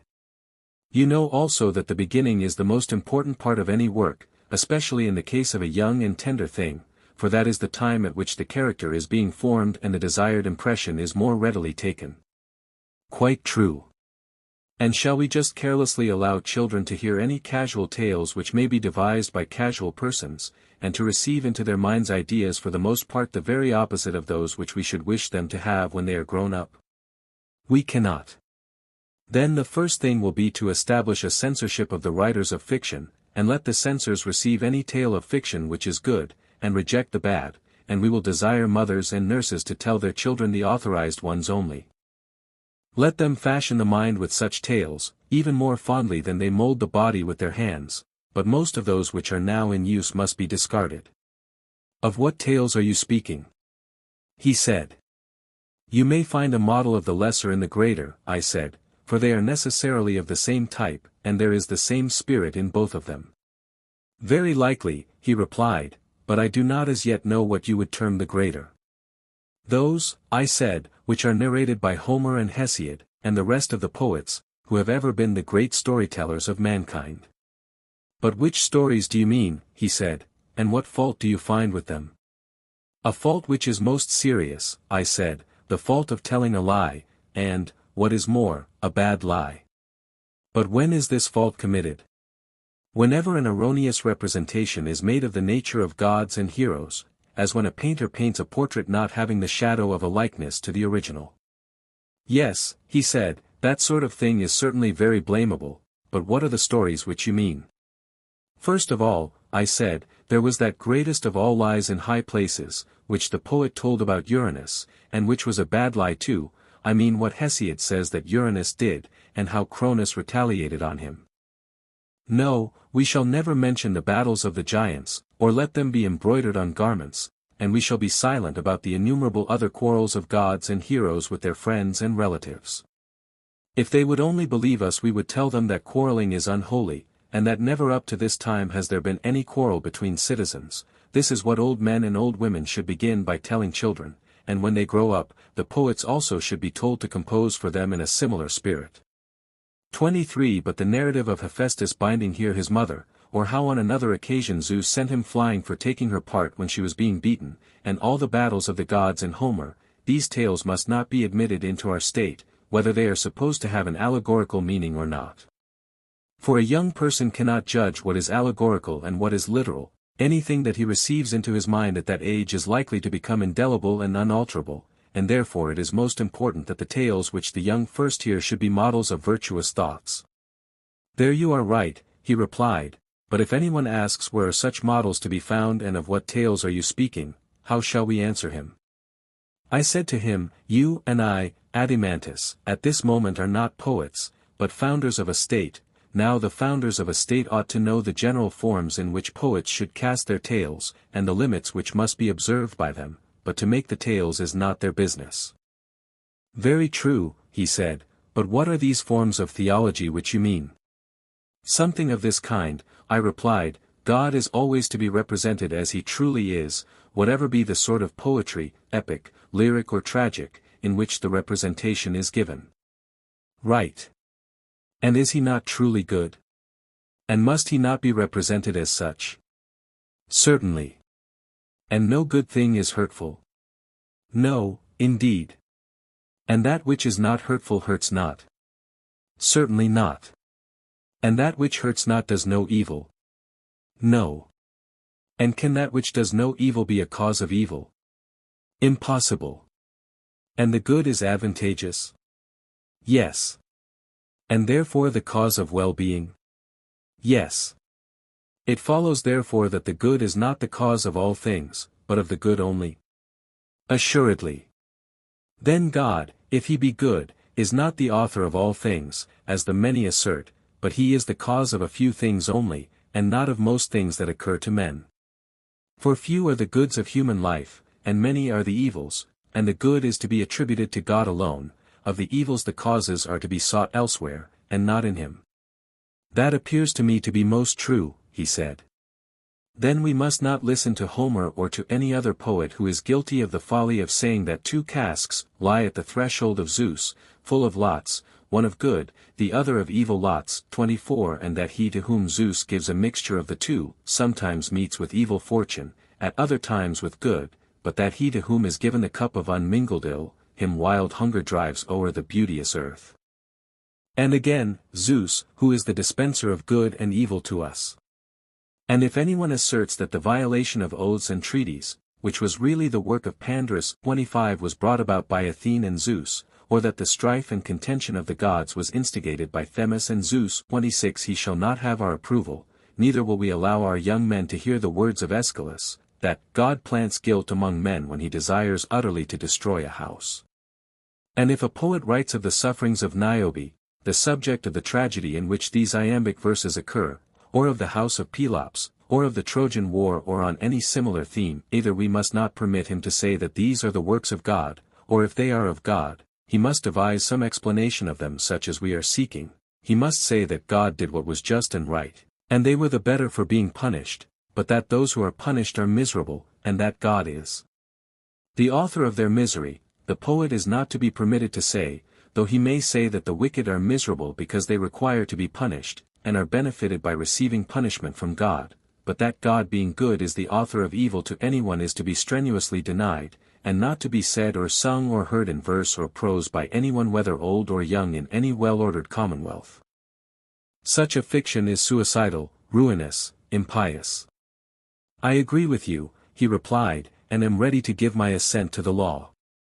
Let this then be one of our rules and principles concerning the gods, to which our poets and reciters will be expected to conform, that God is not the author of all things, but of good only. That will do, he said. And what do you think of a second principle?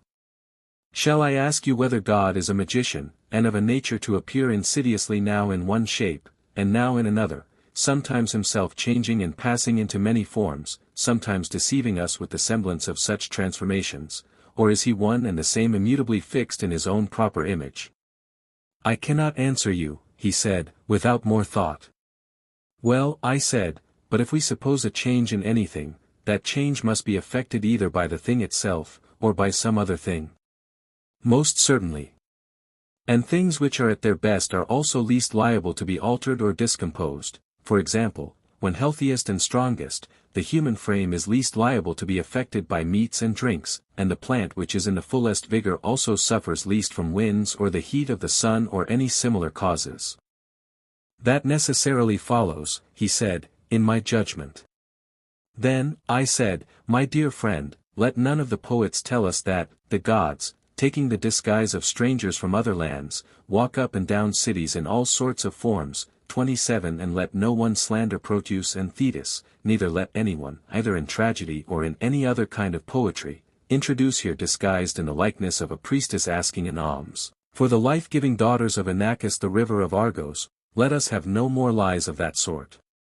Neither must we have mothers under the influence of the poet scaring their children with a bad version of these myths, telling how certain gods, as they say, go about by night in the likeness of so many strangers and in diverse forms, but let them take heed lest they make cowards of their children, and at the same time speak blasphemy against the gods.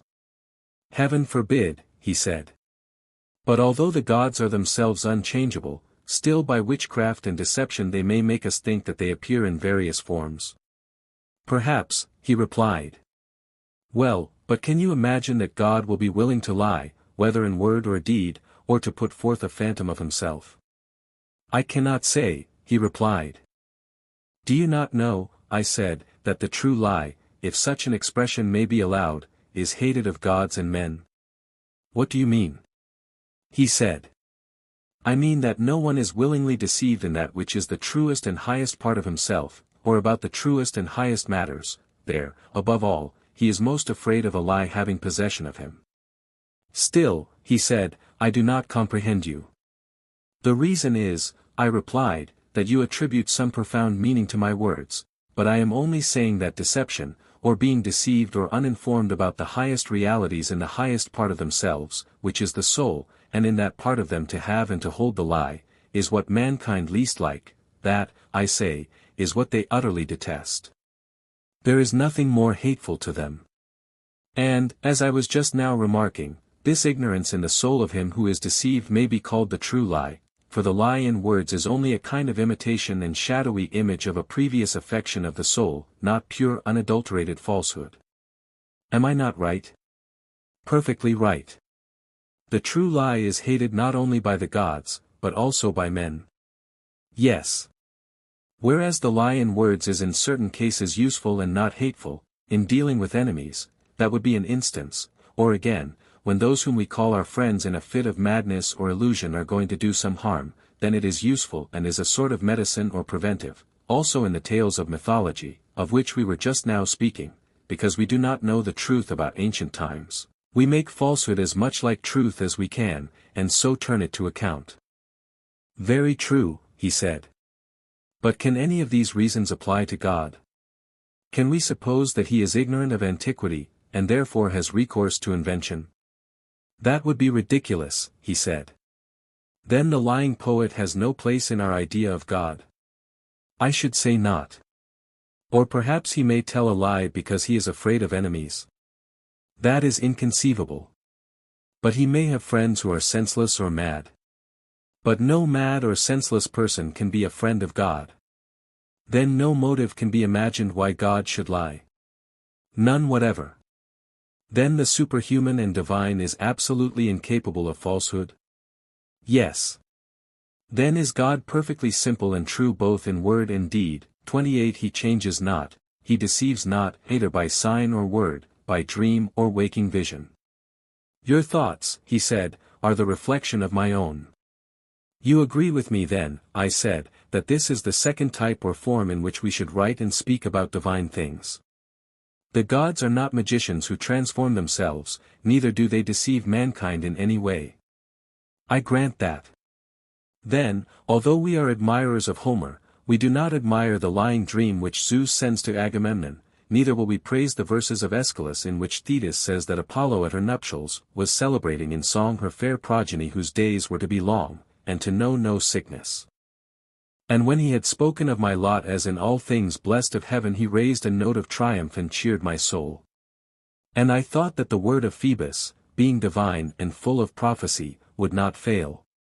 And now he himself who uttered the strain, he who was present at the banquet, and who said this, he it is who has slain my son.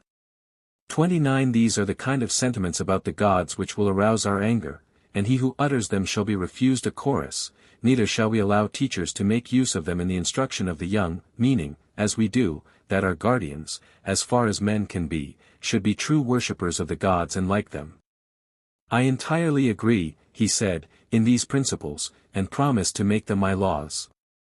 Book 3 Such then, I said, are our principles of theology. Some tales are to be told, and others are not to be told to our disciples from their youth upwards, if we mean them to honor the gods and their parents, and to value friendship with one another.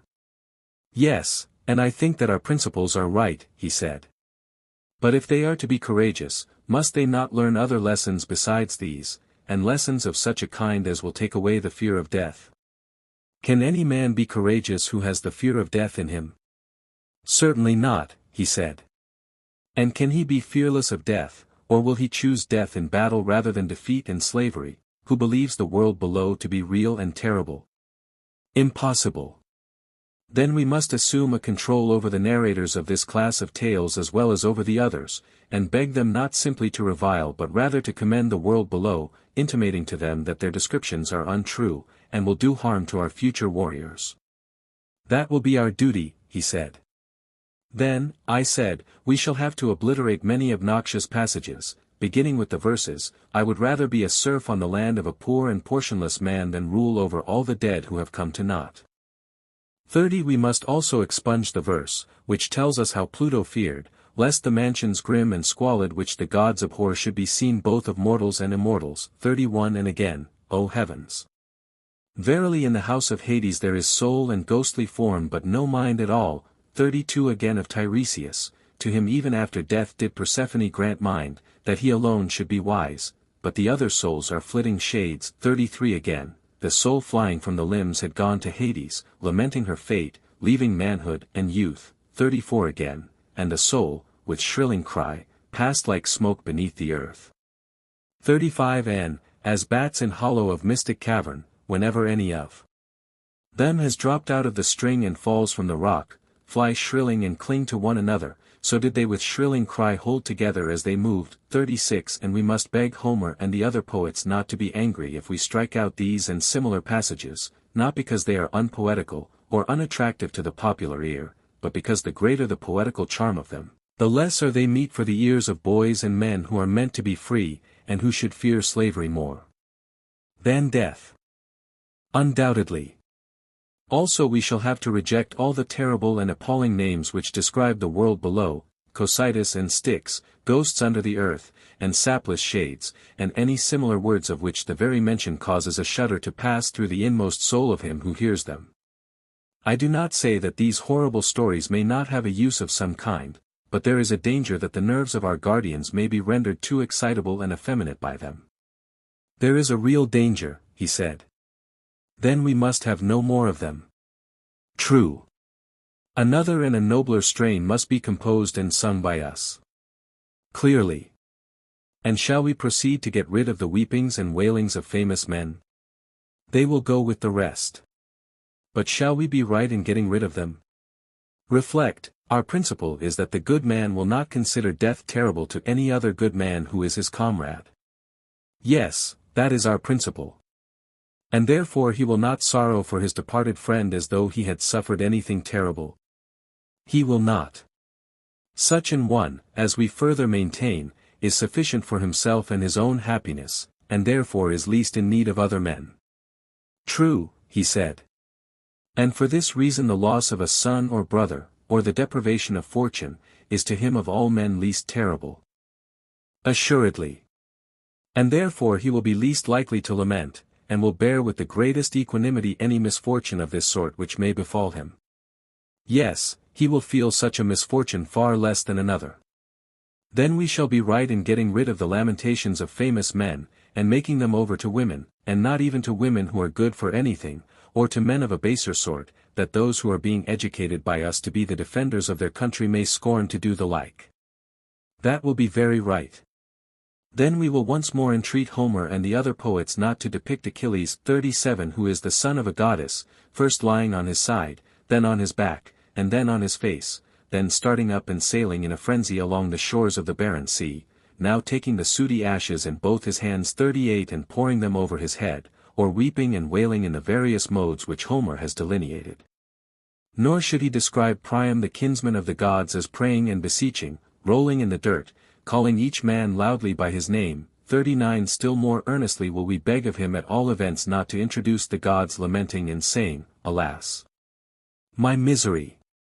Alas! That I bore the bravest to my sorrow.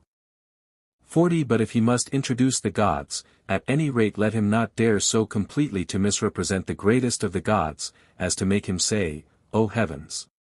With my eyes verily I behold a dear friend of mine chased round and round the city, and my heart is sorrowful. 41 Or again, woe is me that I am fated to have Sarpedon, dearest of men to me, subdued at the hands of Patroclus the son of Menoetius. 42 For if, my sweet Adimantus, our youth seriously listened to such unworthy representations of the gods, instead of laughing at them as they ought, hardly will any of them deem that he himself, being but a man, can be dishonored by similar actions, neither will he rebuke any inclination which may arise in his mind to say and do the like.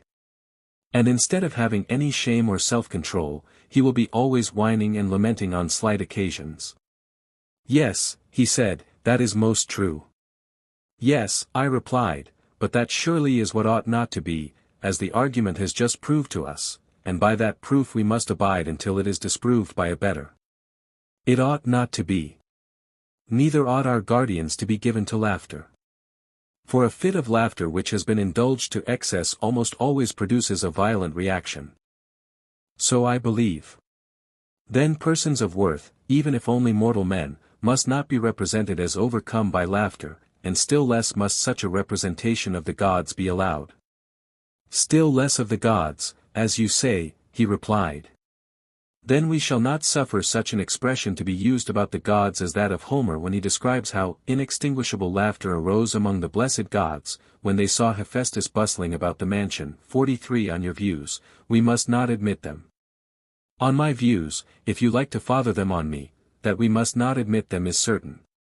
Again, truth should be highly valued, if, as we were saying, a lie is useless to the gods, and useful only as a medicine to men, then the use of such medicines should be restricted to physicians.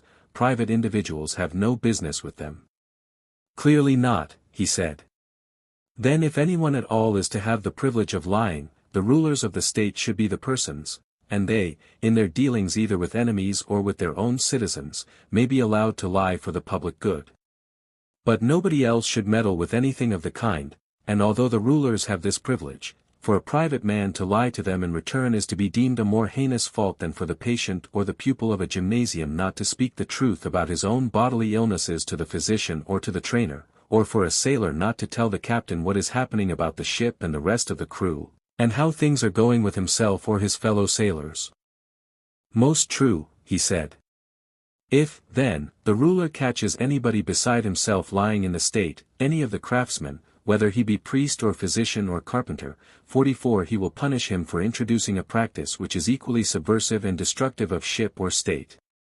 Most certainly, he said, if our idea of the state is ever carried out. 45 In the next place our youth must be temperate. Certainly. Are not the chief elements of temperance, speaking generally, obedience to commanders and self-control in sensual pleasures? True. Then we shall approve such language as that of Diomed in Homer, friend, sit still and obey my word. 46 And the verses which follow, the Greeks marched breathing prowess. 47 Vertical ellipsis in silent awe of their leaders. 48 And other sentiments of the same kind. We shall. What of this line, O heavy with wine, who hast the eyes of a dog and the heart of a stag? 49 And of the words which follow. Would you say that these, or any similar impertinences which private individuals are supposed to address to their rulers, whether in verse or prose, are well or ill-spoken? They are ill-spoken. They may very possibly afford some amusement, but they do not conduce to temperance. And therefore they are likely to do harm to our young men. You would agree with me there? Yes. And then, again, to make the wisest of men say that nothing in his opinion is more glorious than, when the tables are full of bread and meat, and the cupbearer carries round wine which he draws from the bowl and pours into the cups. 50 Is it fit or conducive to temperance for a young man to hear such words? Or the verse, the saddest of fates is to die and meet destiny from hunger. 51 What would you say again to the tale of Zeus, who, while other gods and men were asleep and he the only person awake, lay devising plans, but forgot them all in a moment through his lust, and was so completely overcome at the sight of her that he would not even go into the hut, but wanted to lie with her on the ground, declaring that he had never been in such a state of rapture before, even when they first met one another, without the knowledge of their parents. 52 Or that other tale of how Hephaestus, because of similar goings-on, cast a chain around Ares and Aphrodite. 53 Indeed, he said, I am strongly of opinion that they ought not to hear that sort of thing. But any deeds of endurance which are done or told by famous men, these they ought to see and hear, as, for example, what is said in the verses, he smote his breast, and thus reproached his heart, endure, my heart, far worse hast thou endured, 54 Certainly, he said.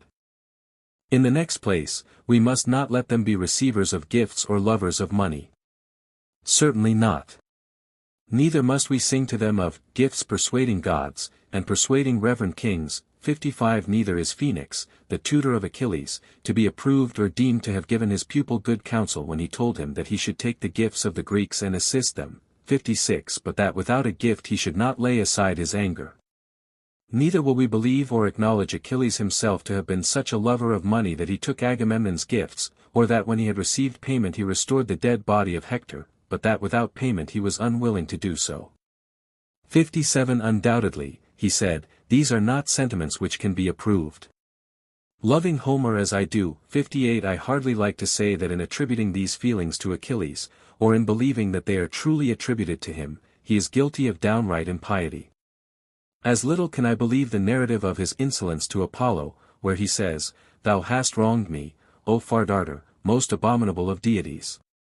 Verily I would be even with thee, if I had only the power. 59 Or his insubordination to the river god, 60 On whose divinity he is ready to lay hands, or his offering to the dead Patroclus of his own hair, 61 Which had been previously dedicated to the other river god Spercheius, and that he actually performed this vow, or that he dragged Hector round the tomb of Patroclus, 62 And slaughtered the captives at the pyre, 63 Of all this I cannot believe that he was guilty, any more than I can allow our citizens to believe that he, the wise Chiron's pupil, the son of a goddess and of Peleus who was the gentlest of men and third in descent from Zeus, was so disordered in his wits as to be at one time the slave of two seemingly inconsistent passions, meanness, not untainted by avarice, combined with overweening contempt of gods and men. You are quite right, he replied. And let us equally refuse to believe, or allow to be repeated, the tale of Theseus son of Poseidon, or of Perithous son of Zeus, going forth as they did to perpetrate a horrid rape, or of any other hero or son of a god daring to do such impious and dreadful things as they falsely ascribe to them in our day, and let us further compel the poets to declare either that these acts were not done by them, or that they were not the sons of gods, both in the same breath they shall not be permitted to affirm. We will not have them trying to persuade our youth that the gods are the authors of evil, and that heroes are no better than men, sentiments which, as we were saying, are neither pious nor true, for we have already proved that evil cannot come from the gods. Assuredly not. And further they are likely to have a bad effect on those who hear them, for everybody will begin to excuse his own vices when he is convinced that similar wickednesses are always being perpetrated by the kindred of the gods, the relatives of Zeus, whose ancestral altar, the altar of Zeus, is aloft in air on the peak of Ida, and who have the blood of deities yet flowing in their veins. 64 And therefore let us put an end to such tales, lest they engender laxity of morals among the young. By all means, he replied. But now that we are determining what classes of subjects are or are not to be spoken of, let us see whether any have been omitted by us. The manner in which gods and demigods and heroes and the world below should be treated has been already laid down. Very true. And what shall we say about men? That is clearly the remaining portion of our subject. Clearly so. But we are not in a condition to answer this question at present, my friend. Why not? Because, if I am not mistaken, we shall have to say that about men poets and storytellers are guilty of making the gravest misstatements when they tell us that wicked men are often happy, and the good miserable, and that injustice is profitable when undetected, but that justice is a man's own loss and another's gain. These things we shall forbid them to utter, and command them to sing and say the opposite. To be sure we shall, he replied. But if you admit that I am right in this, then I shall maintain that you have implied the principle for which we have been all along contending. I grant the truth of your inference. Now as far as these lines, and he prayed all the Greeks, but especially the two sons of Atreus, the chiefs of the people, the poet is speaking in his own person, he never leads us to suppose that he is anyone else. But in what follows he takes the person of Chryses, and then he does all that he can to make us believe that the speaker is not Homer, but the aged priest himself. And in this double form he has cast the entire narrative of the events which occurred at Troy and in Ithaca and throughout the Odyssey. Yes. And a narrative it remains both in the speeches which the poet recites from time to time and in the intermediate passages? Quite true. But when the poet speaks in the person of another, may we not say that he assimilates his style to that of the person who, as he informs you, is going to speak? Certainly. And this assimilation of himself to another, either by the use of voice or gesture, is the imitation of the person whose character he assumes? Of course. Then in this case the narrative of the poet may be said to proceed by way of imitation. Very true. Or, if the poet everywhere appears and never conceals himself, then again the imitation is dropped, and his poetry becomes simple narration. However, in order that I may make my meaning quite clear, and that you may no more say, I don't understand, I will show how the change might be effected. If Homer had said, the priest came, having his daughter's ransom in his hands, supplicating the Achaeans, and above all the kings, and then if, instead of speaking in the person of Chryses, he had continued in his own person, the words would have been, not imitation, but simple narration. The passage would have run as follows, I am no poet, and therefore I drop the meter. The priest came and prayed the gods on behalf of the Greeks that they might capture Troy and return safely home, but begged that they would give him back his daughter, and take the ransom which he brought, and respect the god. Thus he spoke, and the other Greeks revered the priest and assented. But Agamemnon was wroth, and bade him depart and not come again, lest the staff and chaplets of the god should be of no avail to him. The daughter of Chryses should not be released, he said, she should grow old with him in Argos. And then he told him to go away and not to provoke him, if he intended to get home unscathed. And the old man went away in fear and silence, and, when he had left the camp, he called upon Apollo by his many names, reminding him of everything which he had done pleasing to him, whether in building his temples, or in offering sacrifice, and praying that his good deeds might be returned to him, and that the Achaeans might expiate his tears by the arrows of the god, and so on. In this way the whole becomes simple narrative. I understand, he said. Or you may suppose the opposite case, that the intermediate passages are omitted, and the dialogue only left. That also, he said, I understand, you mean, for example, as in tragedy. You have conceived my meaning perfectly, and if I mistake not, what you failed to apprehend before is now made clear to you, that poetry and mythology are, in some cases, wholly imitative. Instances of this are supplied by tragedy and comedy.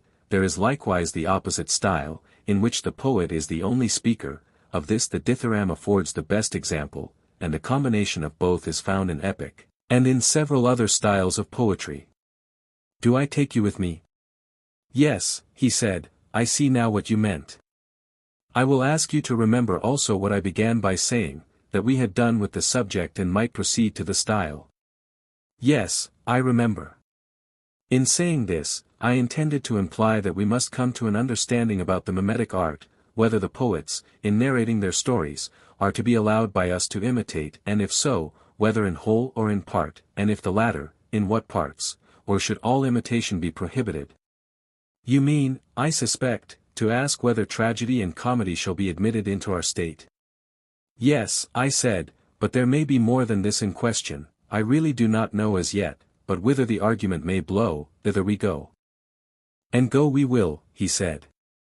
Then, Adimantus, let me ask you whether our guardians ought to be imitators, or rather, has not this question been decided by the rule already laid down that one man can only do one thing well, and not many, and that if he attempt many, he will altogether fail of gaining much reputation in any?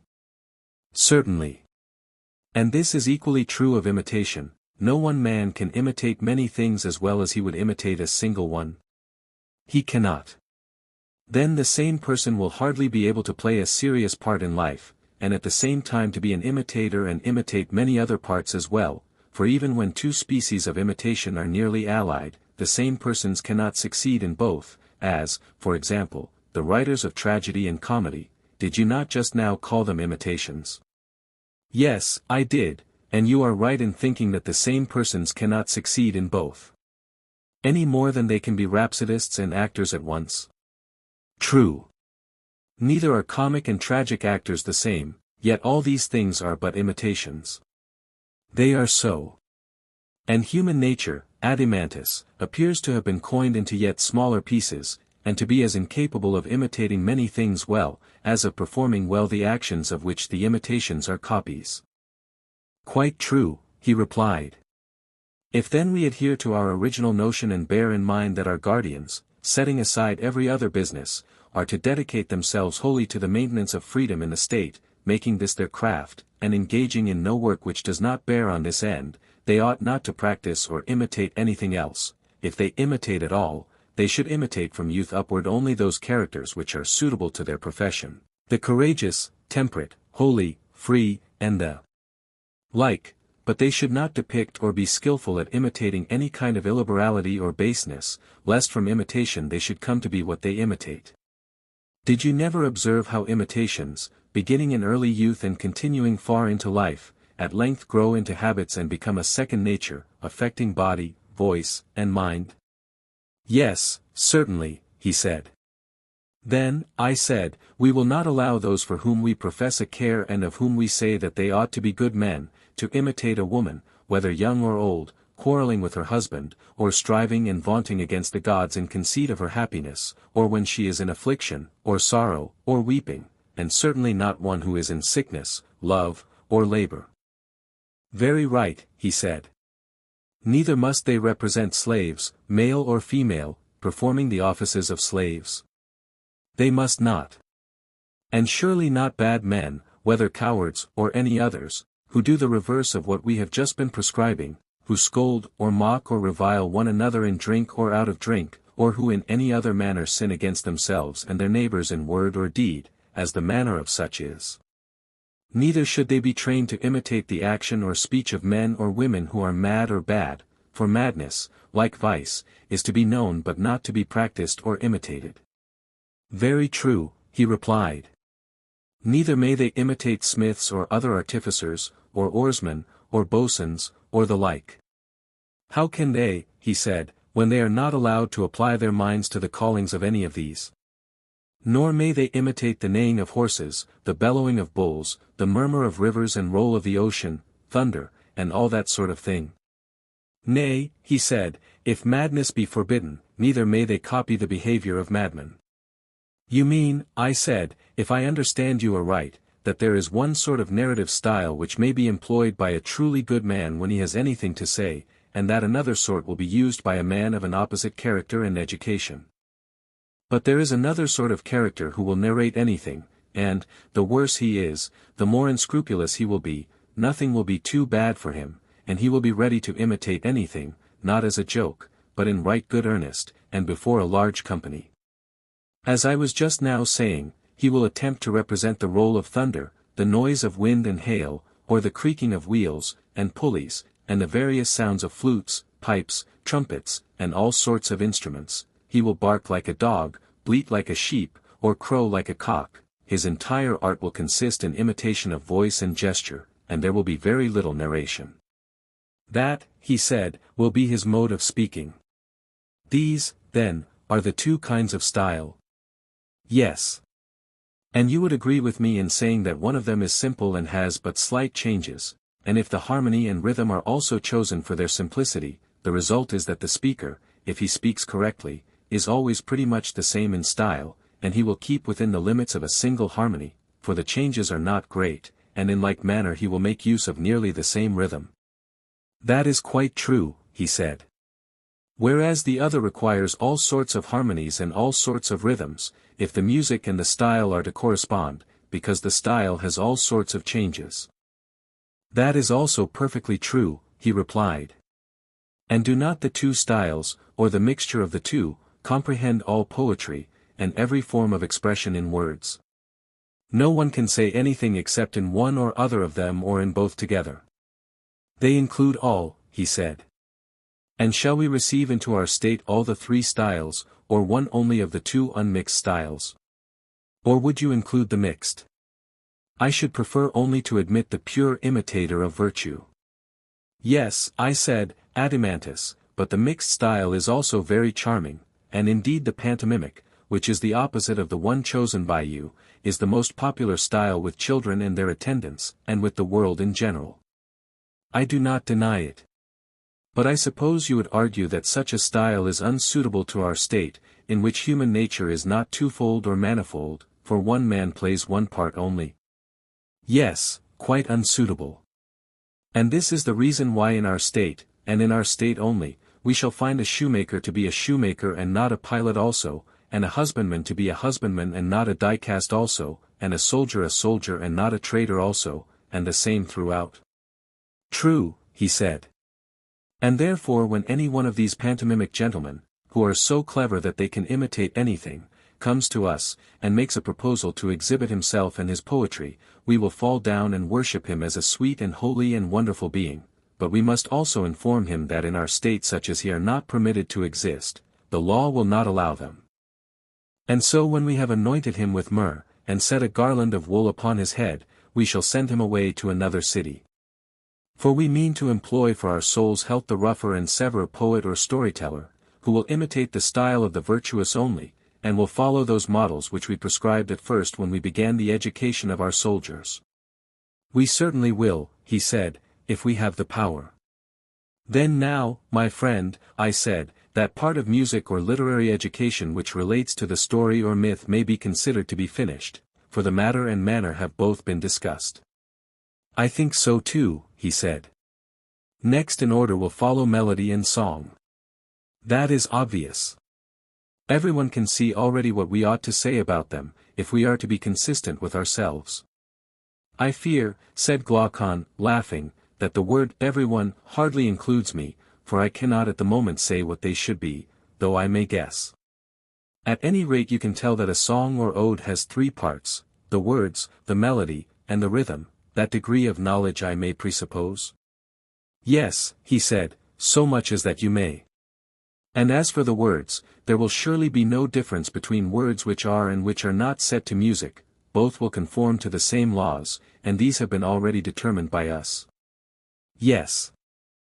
These two harmonies I ask you to leave, the strain of necessity and the strain of freedom, the strain of the unfortunate and the strain of the fortunate, the strain of courage and the strain of temperance, these, I say, leave.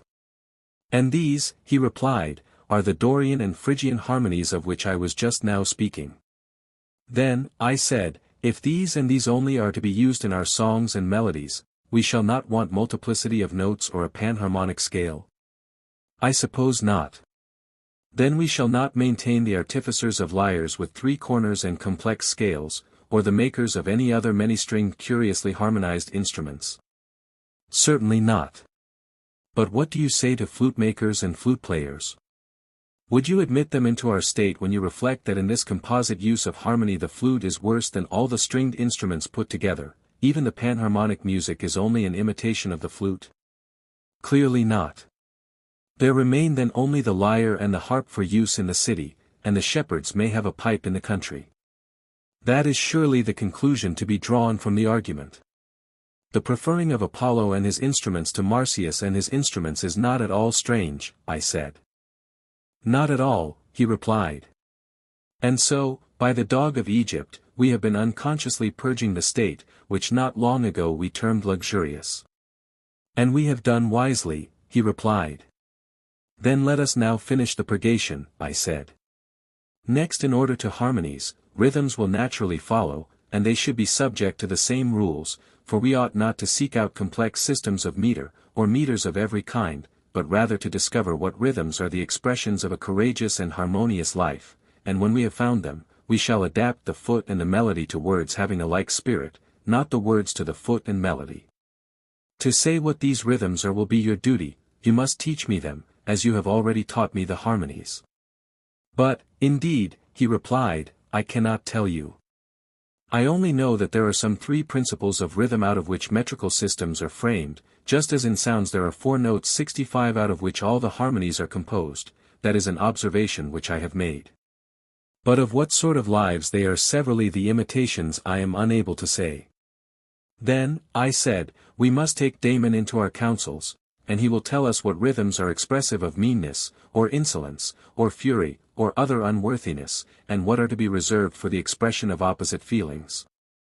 And I think that I have an indistinct recollection of his mentioning a complex cretic rhythm, also a dactylic or heroic, and he arranged them in some manner which I do not quite understand, making the rhythms equal in the rise and fall of the foot, long and short alternating, and, unless I am mistaken, he spoke of an iambic as well as of a trochaic rhythm, and assigned to them short and long quantities. 66 Also in some cases he appeared to praise or censure the movement of the foot quite as much as the rhythm, or perhaps a combination of the two, for I am not certain what he meant. These matters, however, as I was saying, had better be referred to Damon himself, for the analysis of the subject would be difficult, you know. Rather so, I should say. But there is no difficulty in seeing that grace or the absence of grace is an effect of good or bad rhythm. None at all. And also that good and bad rhythm naturally assimilate to a good and bad style, and that harmony and discord in like manner follow style, for our principle is that rhythm and harmony are regulated by the words, and not the words by them. Just so, he said, they should follow the words. And will not the words and the character of the style depend on the temper of the soul? Yes. And everything else on the style? Yes. Then beauty of style and harmony and grace and good rhythm depend on simplicity, I mean the true simplicity of a rightly and nobly ordered mind and character, not that other simplicity which is only an euphemism for folly. Very true, he replied. And if our youth are to do their work in life, must they not make these graces and harmonies their perpetual aim? They must. And surely the art of the painter and every other creative and constructive art are full of them, weaving, embroidery, architecture, and every kind of manufacture, also nature, animal and vegetable, in all of them there is grace or the absence of grace. And ugliness and discord and inharmonious motion are nearly allied to ill words and ill nature, as grace and harmony are the twin sisters of goodness and virtue and bear their likeness. That is quite true, he said. But shall our superintendents go no further, and are the poets only to be required by us to express the image of the good in their works, on pain, if they do anything else, of expulsion from our state? Or is the same control to be extended to other artists, and are they also to be prohibited from exhibiting the opposite forms of vice and intemperance and meanness and indecency in sculpture and building and the other creative arts, and is he who cannot conform to this rule of ours to be prevented from practicing his art in our state, lest the taste of our citizens be corrupted by him? We would not have our guardians grow up amid images of moral deformity, as in some noxious pasture, and their brows and feed upon many a baneful herb and flower day by day, little by little, until they silently gather a festering mass of corruption in their own soul. Let our artists rather be those who are gifted to discern the true nature of the beautiful and graceful, then will our youth dwell in a land of health, amid fair sights and sounds, and receive the good in everything, and beauty, the effluence of fair works, shall flow into the eye and ear, like a health-giving breeze from a purer region, and insensibly draw the soul from earliest years into likeness and sympathy with the beauty of reason. There can be no nobler training than that, he replied. And therefore, I said, Glaucon, musical training is a more potent instrument than any other, because rhythm and harmony find their way into the inward places of the soul, on which they mightily fasten, imparting grace, and making the soul of him who is rightly educated graceful, or of him who is ill-educated ungraceful, and also because he who has received this true education of the inner being will most shrewdly perceive omissions or faults in art and nature, and with a true taste, while he praises and rejoices over and receives into his soul the good, and becomes noble and good, he will justly blame and hate the bad, now in the days of his youth, even before he is able to know the reason why, and when reason comes he will recognize and salute the friend with whom his education has made him long familiar. Yes, he said, I quite agree with you in thinking that our youth should be trained in music and on the grounds which you mention.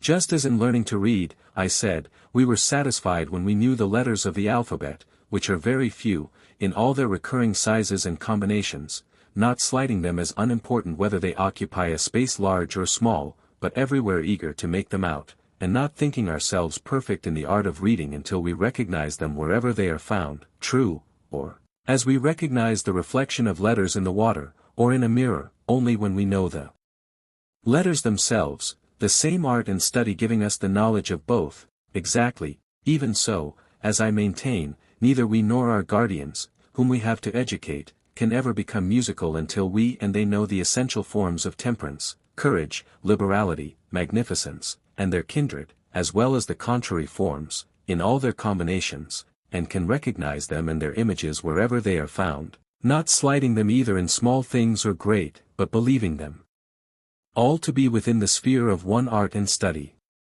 Most assuredly. And when a beautiful soul harmonizes with a beautiful form, and the two are cast in one mold, that will be the fairest of sights to him who has an eye to see it? The fairest indeed. And the fairest is also the loveliest. That may be assumed. And the man who has the spirit of harmony will be most in love with the loveliest, but he will not love him who is of an inharmonious soul. That is true, he replied, if the deficiency be in his soul, but if there be any merely bodily defect in another he will be patient of it, and will love all the same. I perceive, I said, that you have or have had experiences of this sort, and I agree. But let me ask you another question, has excess of pleasure any affinity to temperance? How can that be? He replied, pleasure deprives a man of the use of his faculties quite as much as pain. Or any affinity to virtue in general? None whatever. Any affinity to wantonness and intemperance? Yes, the greatest. And is there any greater or keener pleasure than that of sensual love? No, nor a matter. Whereas true love is a love of beauty and order, temperate and harmonious. Quite true, he said. Then no intemperance or madness should be allowed to approach true love. Certainly not. Then mad or intemperate pleasure must never be allowed to come near the lover and his beloved, neither of them can have any part in it if their love is of the right sort. No, indeed, Socrates, it must never come near them.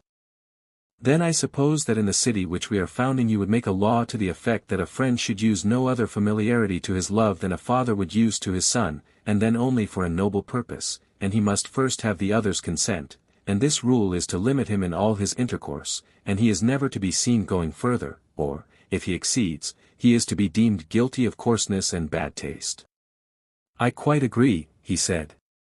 Thus much of music, which makes a fair ending, for what should be the end of music if not the love of beauty? I agree, he said. After music comes gymnastic, in which our youth are next to be trained. Certainly. Gymnastic as well as music should begin in early years, the training in it should be careful and should continue through life. Now my belief is, and this is a matter upon which I should like to have your opinion in confirmation of my own, but my own belief is, not that the good body by any bodily excellence improves the soul, but, on the contrary, that the good soul, by her own excellence, improves the body as far as this may be possible. What do you say? Yes, I agree. Then, to the mind when adequately trained, we shall be right in handing over the more particular care of the body, and in order to avoid prolixity we will now only give the general outlines of the subject. How so? Why, I conceive that there is a gymnastic which, like our music, is simple and good, and especially the military gymnastic. What do you mean? My meaning may be learned from Homer. He, you know, feeds his heroes at their feasts, when they are campaigning, on soldiers' fare, they have no fish, although they are on the shores of the Hellespont, and they are not allowed boiled meats but only roast, which is the food most convenient for soldiers, requiring only that they should light a fire, and not involving the trouble of carrying about pots and pans. True. And I can hardly be mistaken in saying that sweet sauces are nowhere mentioned in Homer. In proscribing them, however, he is not singular. All professional athletes are well aware that a man who is to be in good condition should take nothing of the kind. Yes, he said, and knowing this, they are quite right in not taking them.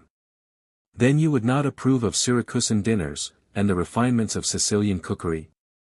I think not. Nor, if a man is to be in condition, would you allow him to have a Corinthian girl as his fair friend? Certainly not. Neither would you approve of the delicacies, as they are thought, of Athenian confectionery? Certainly not. All such feeding and living may be rightly compared by us to melody and song composed in the panharmonic style, and in all the rhythms. Exactly. Their complexity engendered license, and here disease, whereas simplicity in music was the parent of temperance in the soul, and simplicity in gymnastic of health in the body. Most true, he said. But when intemperance and diseases multiply in a state, halls of justice and medicine are always being opened, and the arts of the doctor and the lawyer give themselves airs, finding how keen is the interest which not only the slaves but the freemen of a city take about them. Of course. And yet what greater proof can there be of a bad and disgraceful state of education than this, that not only artisans and the meaner sort of people need the skill of first-rate physicians and judges, but also those who would profess to have had a liberal education? Is it not disgraceful, and a great sign of want of good breeding, that a man should have to go abroad for his law and physic because he has none of his own at home, and must therefore surrender himself into the hands of other men whom he makes lords and judges over him? Of all things, he said, the most disgraceful.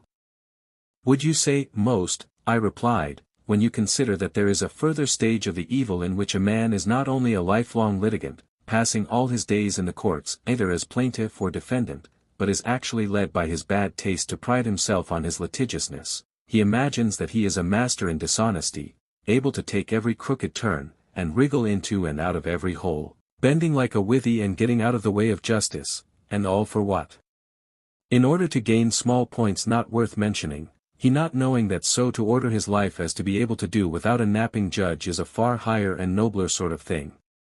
Is not that still more disgraceful? Yes, he said, that is still more disgraceful. Well, I said, and to require the help of medicine, not when a wound has to be cured, or on occasion of an epidemic, but just because, by indolence and a habit of life such as we have been describing, men fill themselves with waters and winds, as if their bodies were a marsh, compelling the ingenious sons of Asclepius to find more names for diseases, such as flatulence and catarrh. Is not this, too, a disgrace? Yes, he said, they do certainly give very strange and newfangled names to diseases. A rare reward of his skill.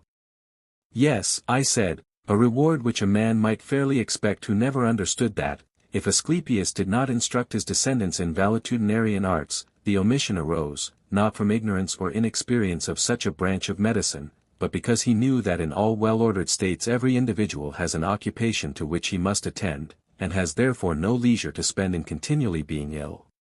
This we remark in the case of the artisan, but, ludicrously enough, do not apply the same rule to people of the richer sort. How do you mean? He said. I mean this, when a carpenter is ill he asks the physician for a rough and ready cure, an emetic or a purge or a cautery or the knife, these are his remedies.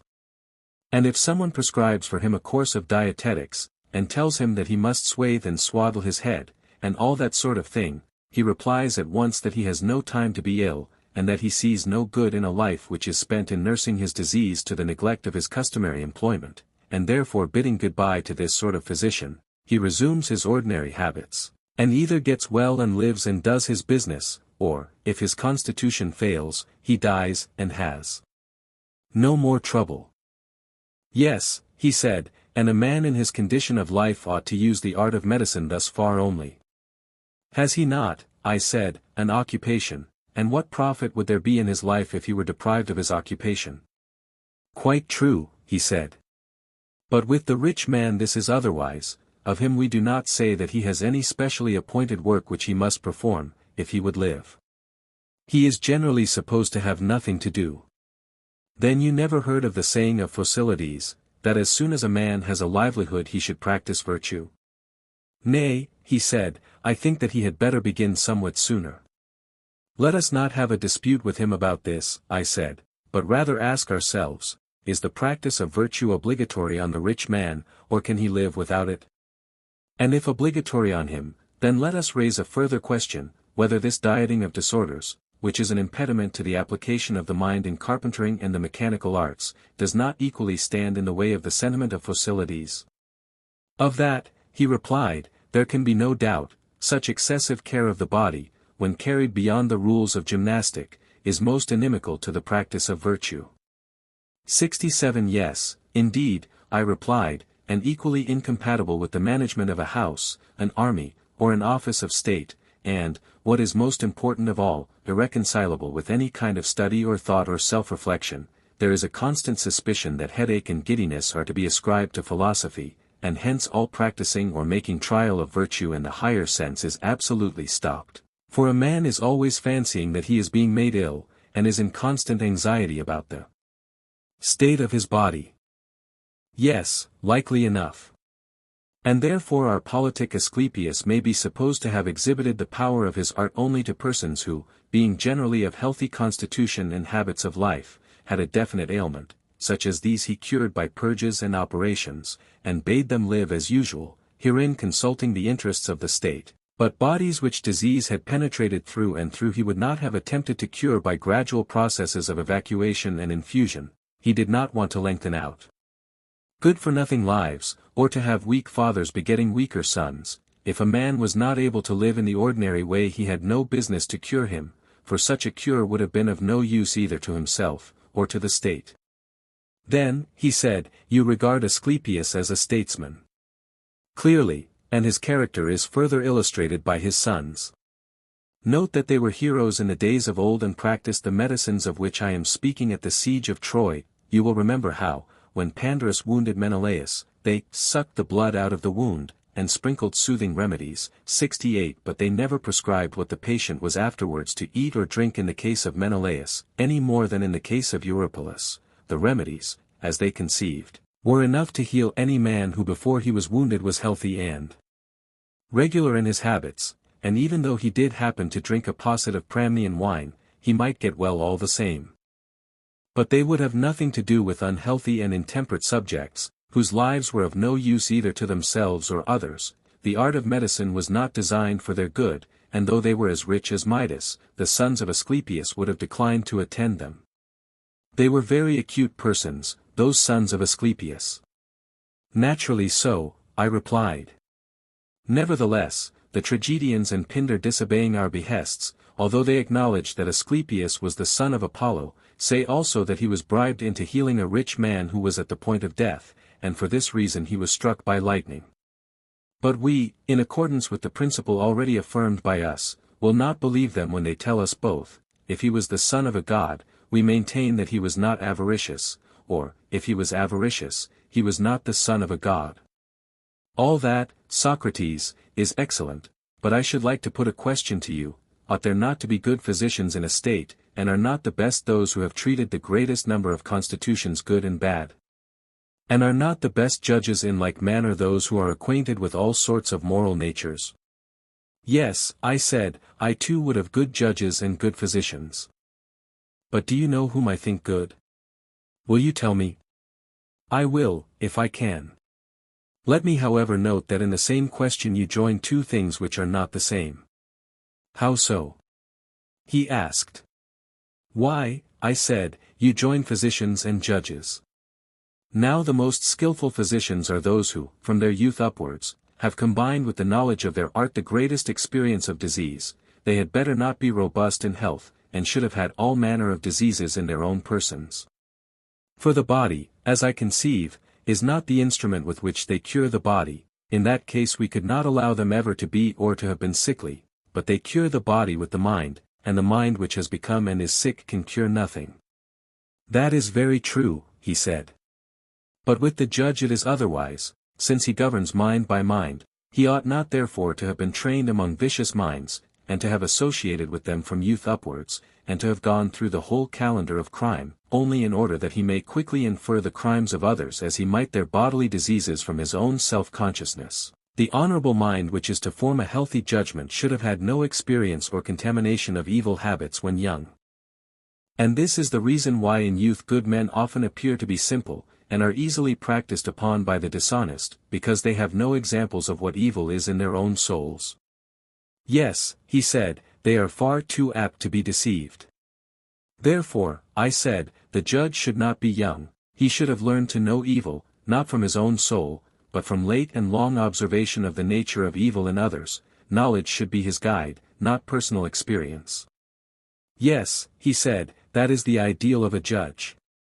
Yes, I replied, and he will be a good man, which is my answer to your question, for he is good who has a good soul.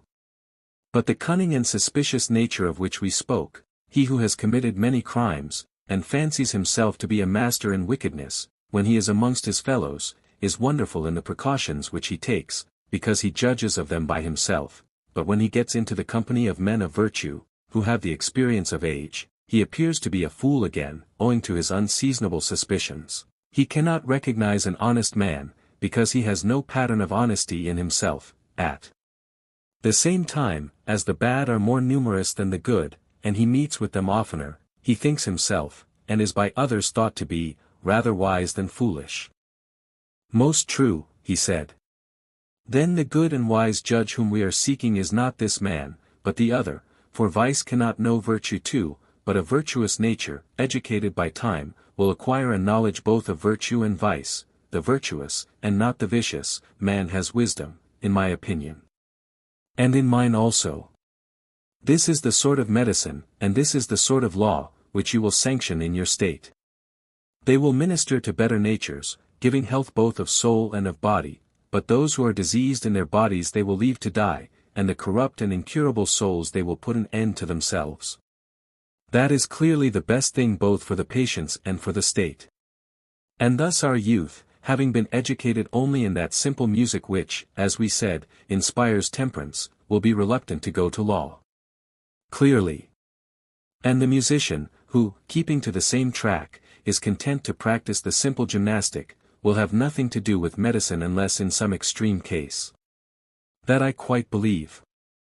The very exercises and tolls which he undergoes are intended to stimulate the spirited element of his nature, and not to increase his strength. He will not, like common athletes, use exercise and regimen to develop his muscles. Very right, he said. Neither are the two arts of music and gymnastic really designed, as is often supposed, the one for the training of the soul, the other for the training of the body. What then is the real object of them? I believe, I said, that the teachers of both have in view chiefly the improvement of the soul. How can that be? He asked. Did you never observe, I said, the effect on the mind itself of exclusive devotion to gymnastic, or the opposite effect of an exclusive devotion to music? In what way shown? He said. The one producing a temper of hardness and ferocity, the other of softness and effeminacy, I replied. Yes, he said, I am quite aware that the mere athlete becomes too much of a savage, and that the mere musician is melted and softened beyond what is good for him. Yet surely, I said, this ferocity only comes from spirit, which, if rightly educated, would give courage, but, if too much intensified, is liable to become hard and brutal. That I quite think. On the other hand, the philosopher will have the quality of gentleness. And this also, when too much indulged, will turn to softness, but, if educated rightly, will be gentle and moderate. True. And in our opinion the guardians ought to have both these qualities? Assuredly. And both should be in harmony? Beyond question. And the harmonious soul is both temperate and courageous? Yes. And the inharmonious is cowardly and boorish?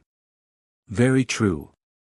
And, when a man allows music to play upon him and to pour into his soul through the funnel of his ears those sweet and soft and melancholy airs of which we were just now speaking, and his whole life is passed in warbling and the delights of song, in the first stage of the process the passion or spirit which is in him is tempered like iron, and made useful, instead of brittle and useless. But, if he carries on the softening and soothing process, in the next stage he begins to melt and waste, until he has wasted away his spirit and cut out the sinews of his soul, and he becomes a feeble warrior. Very true. If the element of spirit is naturally weak in him the change is speedily accomplished, but if he have a good deal, then the power of music weakening the spirit renders him excitable, on the least provocation he flames up at once, and is speedily extinguished. Instead of having spirit he grows irritable and passionate and is quite impracticable. Exactly.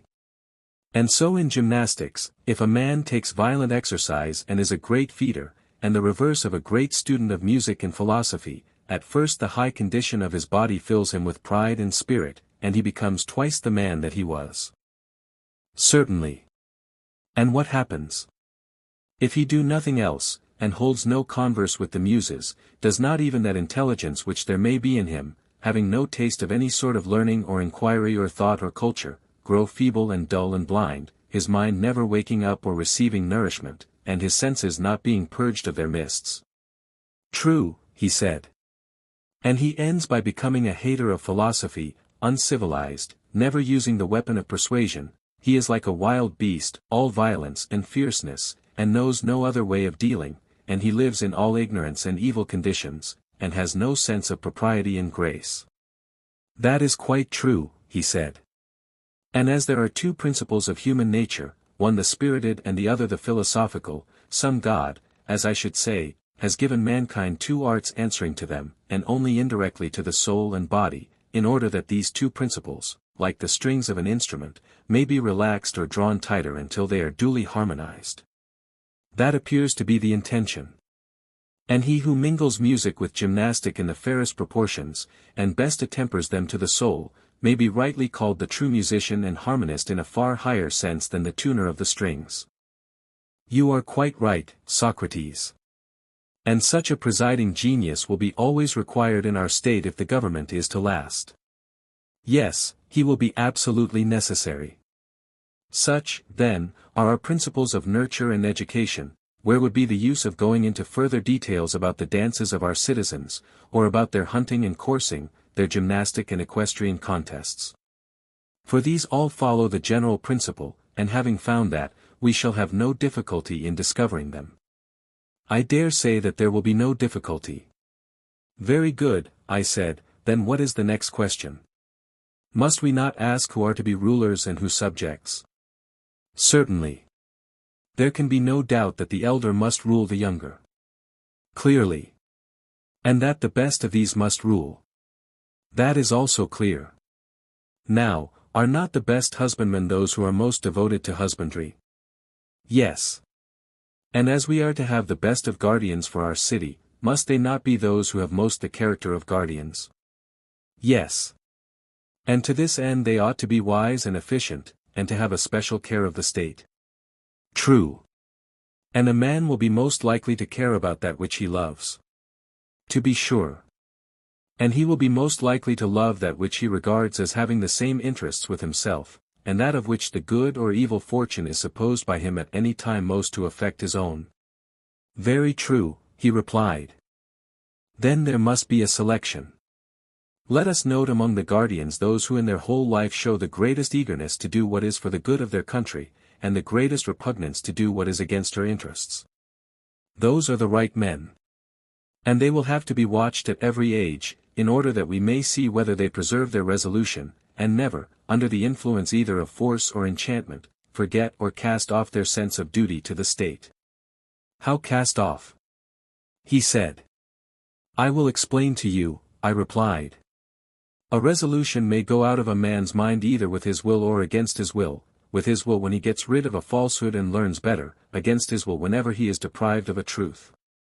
I understand, he said, the willing loss of a resolution, the meaning of the unwilling I have yet to learn. Why, I said, do you not see that men are unwillingly deprived of good, and willingly of evil? Is not to have lost the truth an evil, and to possess the truth a good? And you would agree that to conceive things as they are is to possess the truth? Yes, he replied, I agree with you in thinking that mankind are deprived of truth against their will. And is not this involuntary deprivation caused either by theft, or force, or enchantment?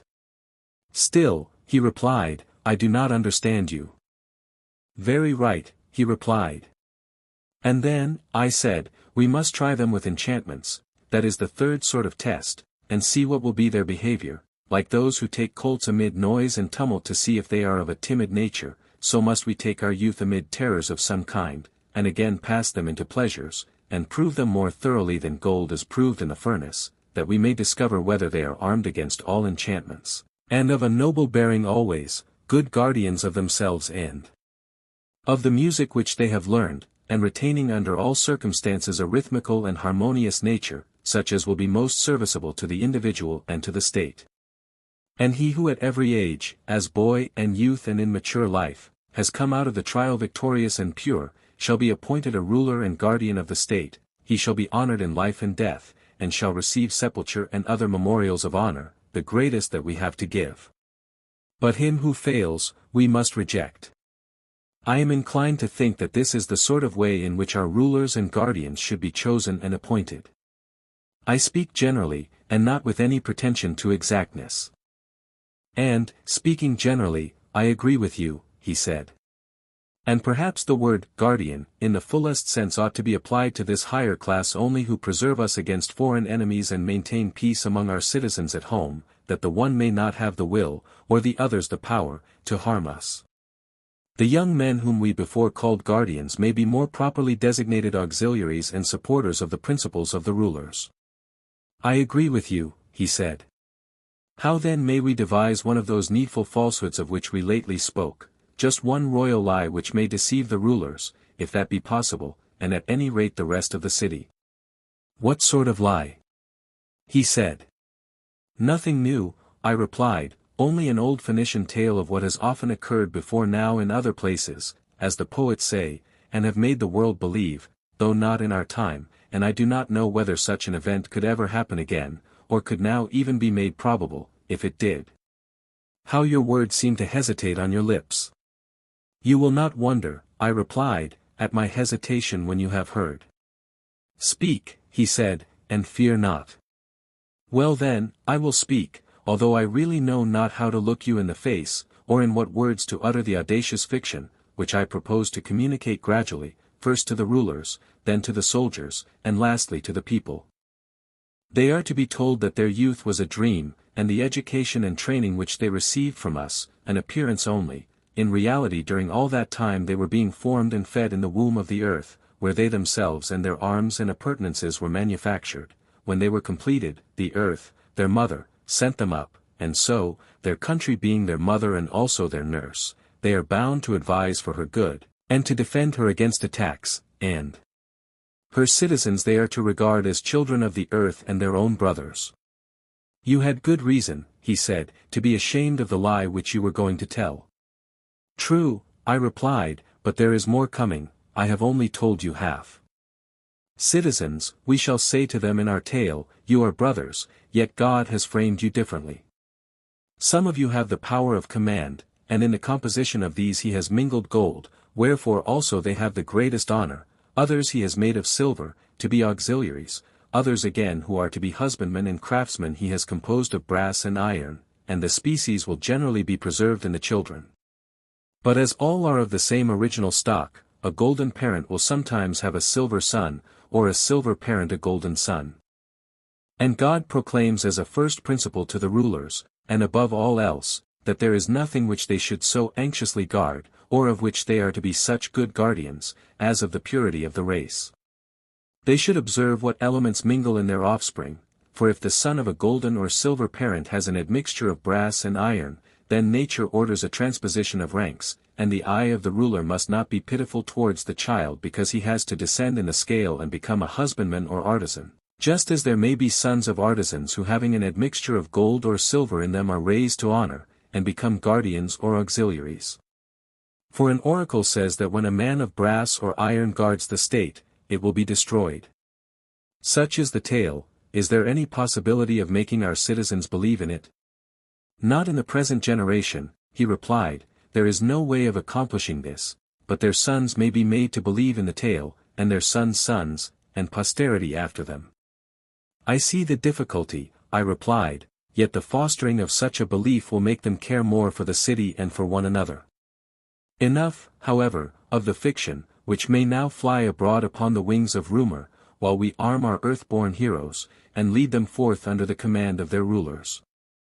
Let them look round and select a spot whence they can best suppress insurrection, if any prove refractory within, and also defend themselves against enemies, who like wolves may come down on the fold from without. There let them encamp, and when they have encamped, let them sacrifice to the proper gods and prepare their dwellings. Just so, he said. And their dwellings must be such as will shield them against the cold of winter and the heat of summer. I suppose that you mean houses, he replied. Yes, I said, but they must be the houses of soldiers, and not of shopkeepers. What is the difference? He said. That I will endeavor to explain, I replied. To keep watchdogs, who, from want of discipline or hunger, or some evil habit or other, would turn upon the sheep and worry them, and behave not like dogs but wolves, would be a foul and monstrous thing in a shepherd. Truly monstrous, he said. And therefore every care must be taken that our auxiliaries, being stronger than our citizens, may not grow to be too much for them and become savage tyrants instead of friends and allies. Yes, great care should be taken. And would not a really good education furnish the best safeguard? But they are well educated already, he replied. I cannot be so confident, my dear Glaucon, I said. I am much more certain that they ought to be, and that true education, whatever that may be, will have the greatest tendency to civilize and humanize them in their relations to one another, and to those who are under their protection. Very true, he replied. And not only their education, but their habitations, and all that belongs to them, should be such as will neither impair their virtue as guardians, nor tempt them to prey upon the other citizens. Any man of sense must acknowledge that. He must. Then now let us consider what will be their way of life, if they are to realize our idea of them. In the first place, none of them should have any property of his own beyond what is absolutely necessary, neither should they have a private house or store closed against anyone who has a mind to enter. Their provisions should be only such as are required by trained warriors, who are men of temperance and courage. They should agree to receive from the citizens a fixed rate of pay, enough to meet the expenses of the year and no more, and they will go to mess and live together like soldiers in a camp.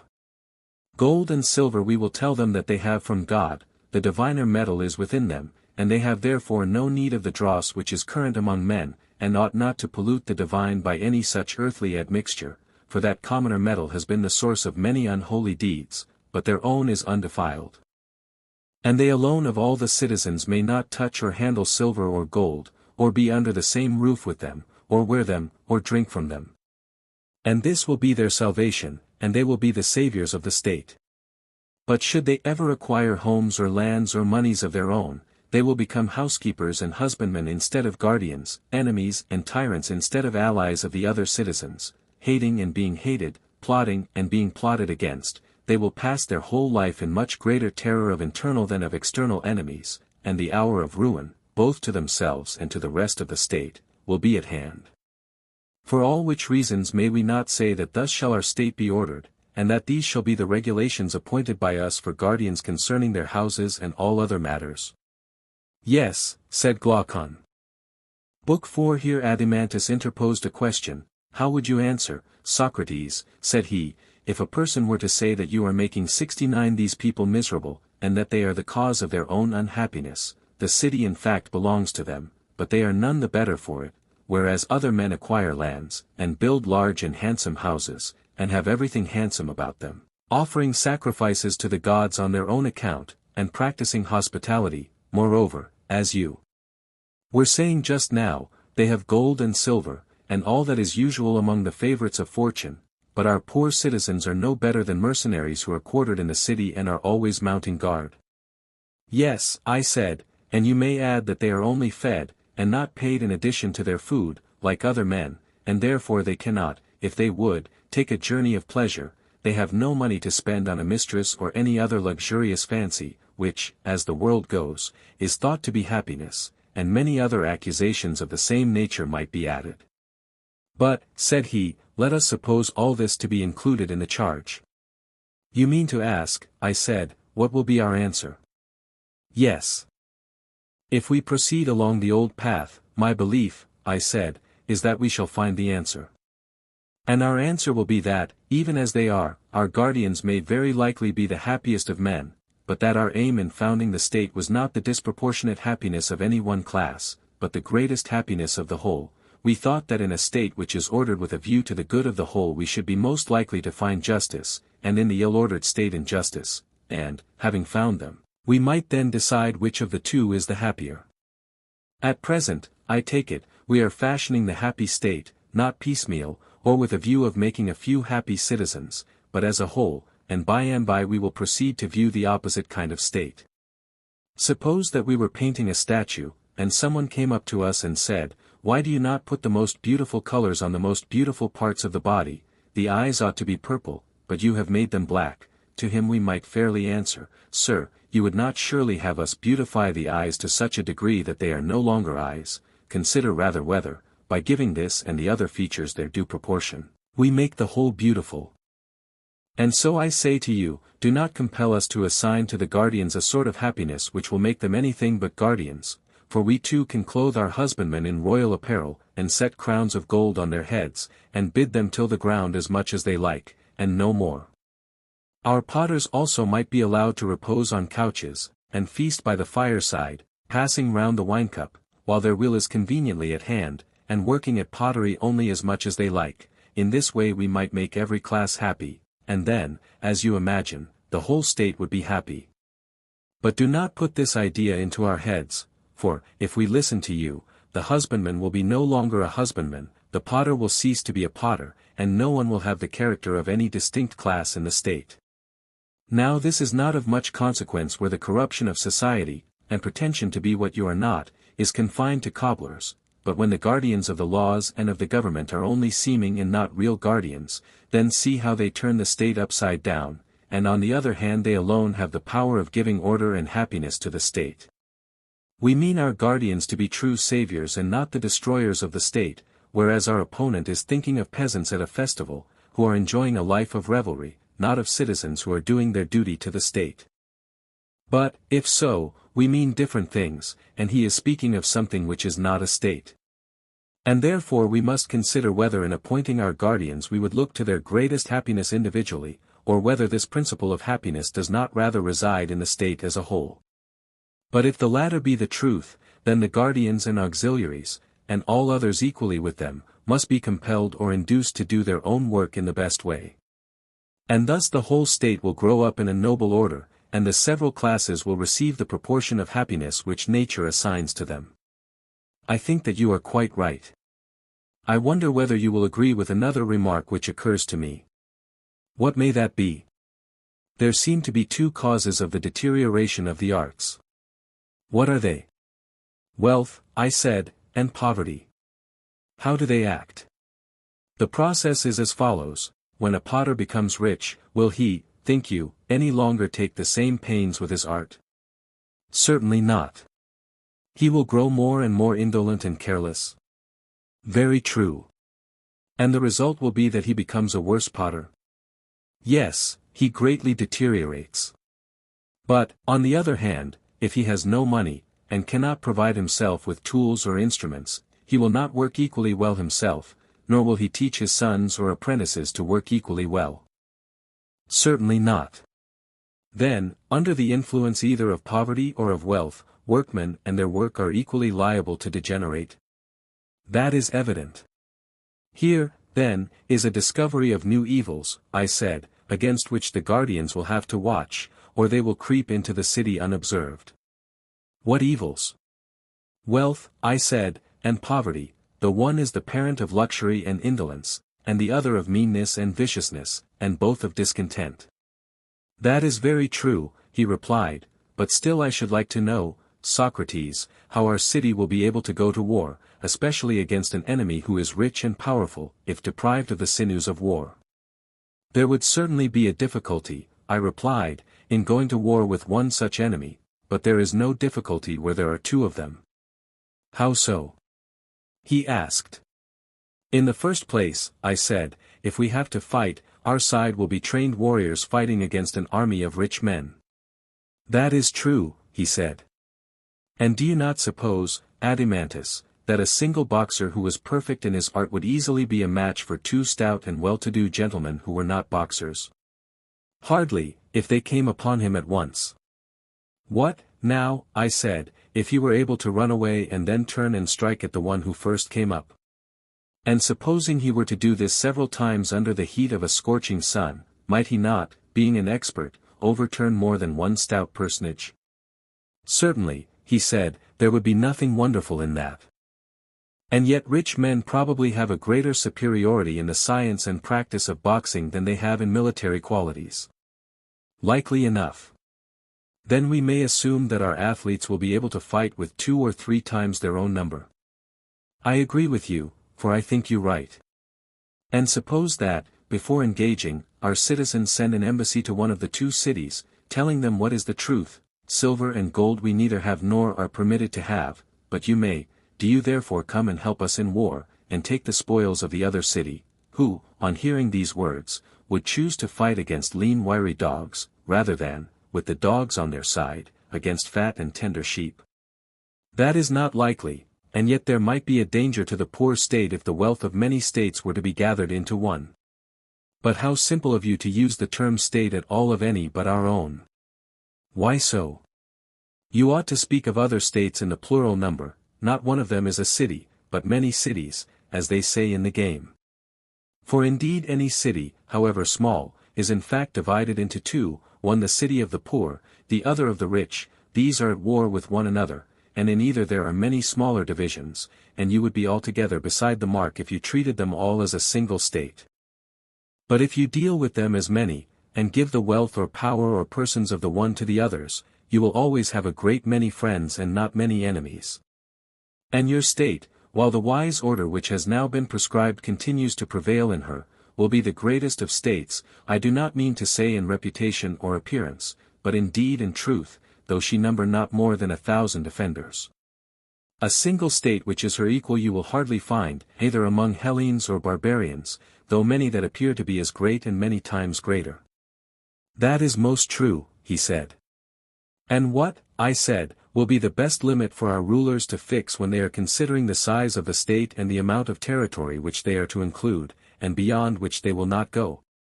What limit would you propose? I would allow the state to increase so far as is consistent with unity. That, I think, is the proper limit. Very good, he said. Here then, I said, is another order which will have to be conveyed to our guardians. Let our city be accounted neither large nor small, but one and self-sufficing. And surely, said he, this is not a very severe order which we impose upon them. And the other, said I, of which we were speaking before is lighter still. I mean the duty of degrading the offspring of the guardians when inferior, and of elevating into the rank of guardians the offspring of the lower classes, when naturally superior. The intention was, that, in the case of the citizens generally, each individual should be put to the use for which nature intended him, one-to-one work, and then every man would do his own business, and be one and not many, and so the whole city would be one and not many. Yes, he said, that is not so difficult. The regulations which we are prescribing, my good Adimantus, are not, as might be supposed, a number of great principles, but trifles all, if care be taken, as the saying is, of the one great thing, a thing, however, which I would rather call, not great, but sufficient for our purpose. What may that be? He asked. Education, I said, and nurture. If our citizens are well educated, and grow into sensible men, they will easily see their way through all these, as well as other matters which I omit, such, for example, as marriage, the possession of women and the procreation of children, which will all follow the general principle that friends have all things in common, as the proverb says. That will be the best way of settling them. Also, I said, the state, if once started well, moves with accumulating force like a wheel. For good nurture and education implant good constitutions, and these good constitutions taking root in a good education improve more and more, and this improvement affects the breed in man as in other animals. Very possibly, he said. Then to sum up, this is the point to which, above all, the attention of our rulers should be directed, that music and gymnastic be preserved in their original form, and no innovation made. They must do their utmost to maintain them intact. And when anyone says that mankind most regard the newest song which the singers have, 70 they will be afraid that he may be praising, not new songs, but a new kind of song, and this ought not to be praised or conceived to be the meaning of the poet, for any musical innovation is full of danger to the whole state, and ought to be prohibited. So Damon tells me, and I can quite believe him. He says that when modes of music change, the fundamental laws of the state always change with them. Yes, said Adimantus, and you may add my suffrage to Damon's and your own. Then, I said, our guardians must lay the foundations of their fortress in music. Yes, he said, the lawlessness of which you speak too easily steals in. Yes, I replied, in the form of amusement, and at first sight it appears harmless. Why, yes, he said, and there is no harm, were it not that little by little this spirit of license, finding a home, imperceptibly penetrates into manners and customs, whence, issuing with greater force, it invades contracts between man, and from contracts goes on to laws and constitutions, in utter recklessness, ending at last, Socrates, by an overthrow of all rights, private as well as public. Is that true? I said. That is my belief, he replied. Then, as I was saying, our youth should be trained from the first in a stricter system, for if amusements become lawless, and the youths themselves become lawless, they can never grow up into well-conducted and virtuous citizens. Very true, he said. And when they have made a good beginning in play, and by the help of music have gained the habit of good order, then this habit of order, in a manner how unlike the lawless play of the others, will accompany them in all their actions and be a principle of growth to them, and if there be any fallen places in the state will raise them up again. Very true, he said. Thus educated, they will invent for themselves any lesser rules which their predecessors have altogether neglected. What do you mean? I mean such things as these: when the young are to be silent before their elders, how they are to show respect to them by standing and making them sit, what honor is due to parents, what garments or shoes are to be worn, the mode of dressing the hair, deportment and manners in general. You would agree with me? Yes. But there is, I think, small wisdom in legislating about such matters. I doubt if it is ever done, nor are any precise written enactments about them likely to be lasting. Impossible. It would seem, Adimantus, that the direction in which education starts a man, will determine his future life. Does not like always attract like? To be sure. Until some one rare and grand result is reached which may be good, and may be the reverse of good? That is not to be denied. And for this reason, I said, I shall not attempt to legislate further about them. Naturally enough, he replied. Well, and about the business of the agora, and the ordinary dealings between man and man, or again about agreements with artisans, about insult and injury, or the commencement of actions, and the appointment of juries, what would you say? There may also arise questions about any impositions and exactions of market and harbor dues which may be required, and in general about the regulations of markets, police, harbors, and the like. These gentlemen, I said, do not seem to be in your good graces.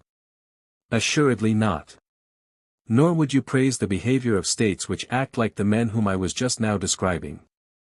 For are there not ill-ordered states in which the citizens are forbidden under pain of death to alter the constitution, and yet he who most sweetly courts those who live under this regime and indulges them and fawns upon them and is skillful in anticipating and gratifying their humors is held to be a great and good statesman? Do not these states resemble the persons whom I was describing? Yes, he said, the states are as bad as the men, and I am very far from praising them. But do you not admire, I said, the coolness and dexterity of these ready ministers of political corruption?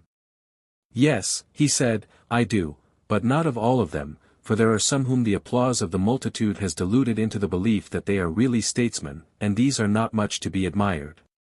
What do you mean? I said, you should have more feeling for them.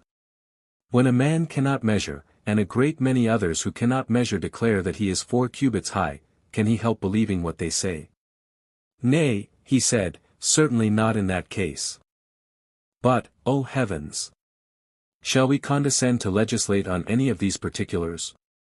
I think, he said, that there is no need to impose laws about them on good men.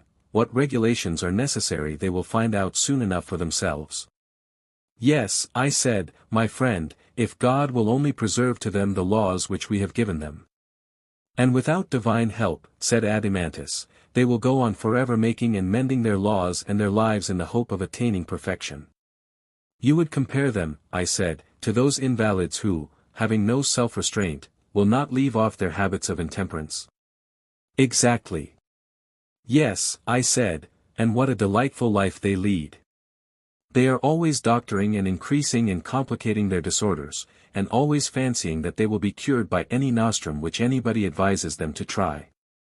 Such cases are very common, he said, with invalids of this sort.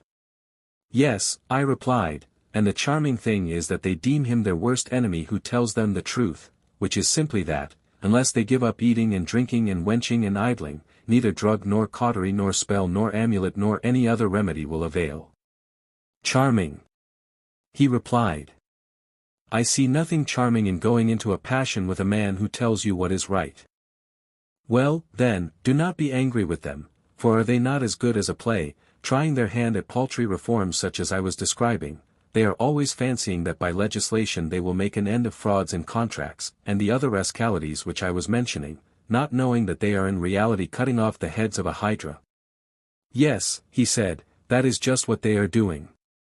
I conceive, I said, that the true legislator will not trouble himself with this class of enactments whether concerning laws or the constitution either in an ill-ordered or in a well-ordered state, for in the former they are quite useless, and in the latter there will be no difficulty in devising them, and many of them will naturally flow out of our previous regulations. What, then, he said, is still remaining to us of the work of legislation? Nothing to us, I replied, but to Apollo, the god of Delphi, there remains the ordering of the greatest and noblest and chiefest things of all. Which are they? He said. The institution of temples and sacrifices, and the entire service of gods, demigods, and heroes, also the ordering of the repositories of the dead, and the rites which have to be observed by him who would propitiate the inhabitants of the world below. These are matters of which we are ignorant ourselves, and as founders of a city we should be unwise in trusting them to any interpreter but our ancestral deity. He is the God who sits in the center, on the navel of the earth, and he is the interpreter of religion to all mankind. You are right, and we will do as you propose. But where, amid all this, is justice? Son of Ariston, tell me where. Now that our city has been made habitable, light a candle and search, and get your brother and Polemarch and the rest of our friends to help, and let us see where in it we can discover justice and where injustice, and in what they differ from one another, and which of them the man who would be happy should have for his portion, whether seen or unseen by gods and men. Nonsense, said Glaucon, did you not promise to search yourself, saying that for you not to help justice in her need would be an impiety? I do not deny that I said so, and as you remind me, I will be as good as my word, but you must join. We will, he replied. Well, then, I hope to make the discovery in this way. I mean to begin with the assumption that our state, if rightly ordered, is perfect. That is most certain. And being perfect, is therefore wise and valiant and temperate and just. That is likewise clear. And whichever of these qualities we find in the state, the one which is not found will be the residue. Very good. If there were 4 things, and we were searching for one of them, wherever it might be, the one sought for might be known to us from the first, and there would be no further trouble, or we might know the other 3 first, and then the 4th would clearly be the one left. Very true, he said. And is not a similar method to be pursued about the virtues, which are also 4 in number? Clearly. First among the virtues found in the state, wisdom comes into view, and in this I detect a certain peculiarity. What is that? The state which we have been describing is said to be wise as being good in counsel. Very true. And good counsel is clearly a kind of knowledge, for not by ignorance, but by knowledge, do men counsel well. Clearly. And the kinds of knowledge in a state are many and diverse. Of course. There is the knowledge of the carpenter, but is that the sort of knowledge which gives a city the title of wise and good in counsel? Certainly not, that would only give a city the reputation of skill in carpentering. Then a city is not to be called wise because possessing a knowledge which counsels for the best about wooden implements. Certainly not. Nor by reason of a knowledge which advises about brazen pots, I said, nor as possessing any other similar knowledge. Not by reason of any of them, he said. Nor yet by reason of a knowledge which cultivates the earth, that would give the city the name of agricultural. Yes. Well, I said, and is there any knowledge in our recently founded state among any of the citizens which advises, not about any particular thing in the state, but about the whole, and considers how a state can best deal with itself and with other states? There certainly is. And what is this knowledge, and among whom is it found? I asked. It is the knowledge of the guardians, he replied, and is found among those whom we were just now describing as perfect guardians. And what is the name which the city derives from the possession of this sort of knowledge? The name of good in counsel and truly wise. And will there be in our city more of these true guardians or more smiths? The smiths, he replied, will be far more numerous. Will not the guardians be the smallest of all the classes who receive a name from the profession of some kind of knowledge? Much the smallest. And so by reason of the smallest part or class, and of the knowledge which resides in this presiding and ruling part of itself, the whole state, being thus constituted according to nature, will be wise, and this, which has the only knowledge worthy to be called wisdom, has been ordained by nature to be of all classes the least. Most true. Thus, then, I said, the nature and place in the state of one of the four virtues has somehow or other been discovered. And, in my humble opinion, very satisfactorily discovered, he replied. Again, I said, there is no difficulty in seeing the nature of courage, and in what part that quality resides which gives the name of courageous to the state. How do you mean? Why, I said, everyone who calls any state courageous or cowardly, will be thinking of the part which fights and goes out to war on the state's behalf. No one, he replied, would ever think of any other. The rest of the citizens may be courageous or may be cowardly, but their courage or cowardice will not, as I conceive, have the effect of making the city either the one or the other. Certainly not. The city will be courageous in virtue of a portion of herself which preserves under all circumstances that opinion about the nature of things to be feared and not to be feared in which our legislator educated them, and this is what you term courage. I should like to hear what you are saying once more, for I do not think that I perfectly understand you. I mean that courage is a kind of salvation. Salvation of what? Of the opinion respecting things to be feared, what they are and of what nature, which the law implants through education, and I mean by the words, under all circumstances, to intimate that in pleasure or in pain, or under the influence of desire or fear, a man preserves, and does not lose this opinion. Shall I give you an illustration? If you please. You know, I said, that dyers, when they want to dye wool for making the true sea purple, begin by selecting their white color first. This they prepare and dress with much care and pains, in order that the white ground may take the purple hue in full perfection. The dyeing then proceeds, and whatever is dyed in this manner becomes a fast color, and no washing either with lyes or without them can take away the bloom. But, when the ground has not been duly prepared, you will have noticed how poor is the look either of purple or of any other color. Yes, he said, I know that they have a washed out and ridiculous appearance. Then now, I said, you will understand what our object was in selecting our soldiers, and educating them in music and gymnastic. We were contriving influences which would prepare them to take the dye of the laws in perfection, and the color of their opinion about dangers and of every other opinion was to be indelibly fixed by their nurture and training, not to be washed away by such potent lies as pleasure, mightier agent far in washing the soul than any soda or lie, or by sorrow, fear, and desire, the mightiest of all other solvents. Do you observe that we were not far wrong in our guess that temperance was a sort of harmony? Why so? Why, because temperance is unlike courage and wisdom, each of which resides in a part only, the one making the state wise and the other valiant, not so temperance, which extends to the whole, and runs through all the notes of the scale, and produces a harmony of the weaker and the stronger and the middle class, whether you suppose them to be stronger or weaker in wisdom or power or numbers or wealth, or anything else. Most truly then may we deem temperance to be the agreement of the naturally superior and inferior, as to the right to rule of either, both in states and individuals. I entirely agree with you. And so, I said, we may consider 3 out of the 4 virtues to have been discovered in our state. The last of those qualities which make a state virtuous must be justice, if we only knew what that was. The inference is obvious. The time then has arrived, Glaucon, when, like huntsmen, we should surround the cover, and look sharp that justice does not steal away, and pass out of sight and escape us, for beyond a doubt she is somewhere in this country. Watch therefore and strive to catch a sight of her, and if you see her first, let me know. Would that I could. But you should regard me rather as a follower who has just eyes enough to see what you show him, that is about as much as I am good for. Offer up a prayer with me and follow. I will, but you must show me the way. Here is no path, I said, and the wood is dark and perplexing, still we must push on.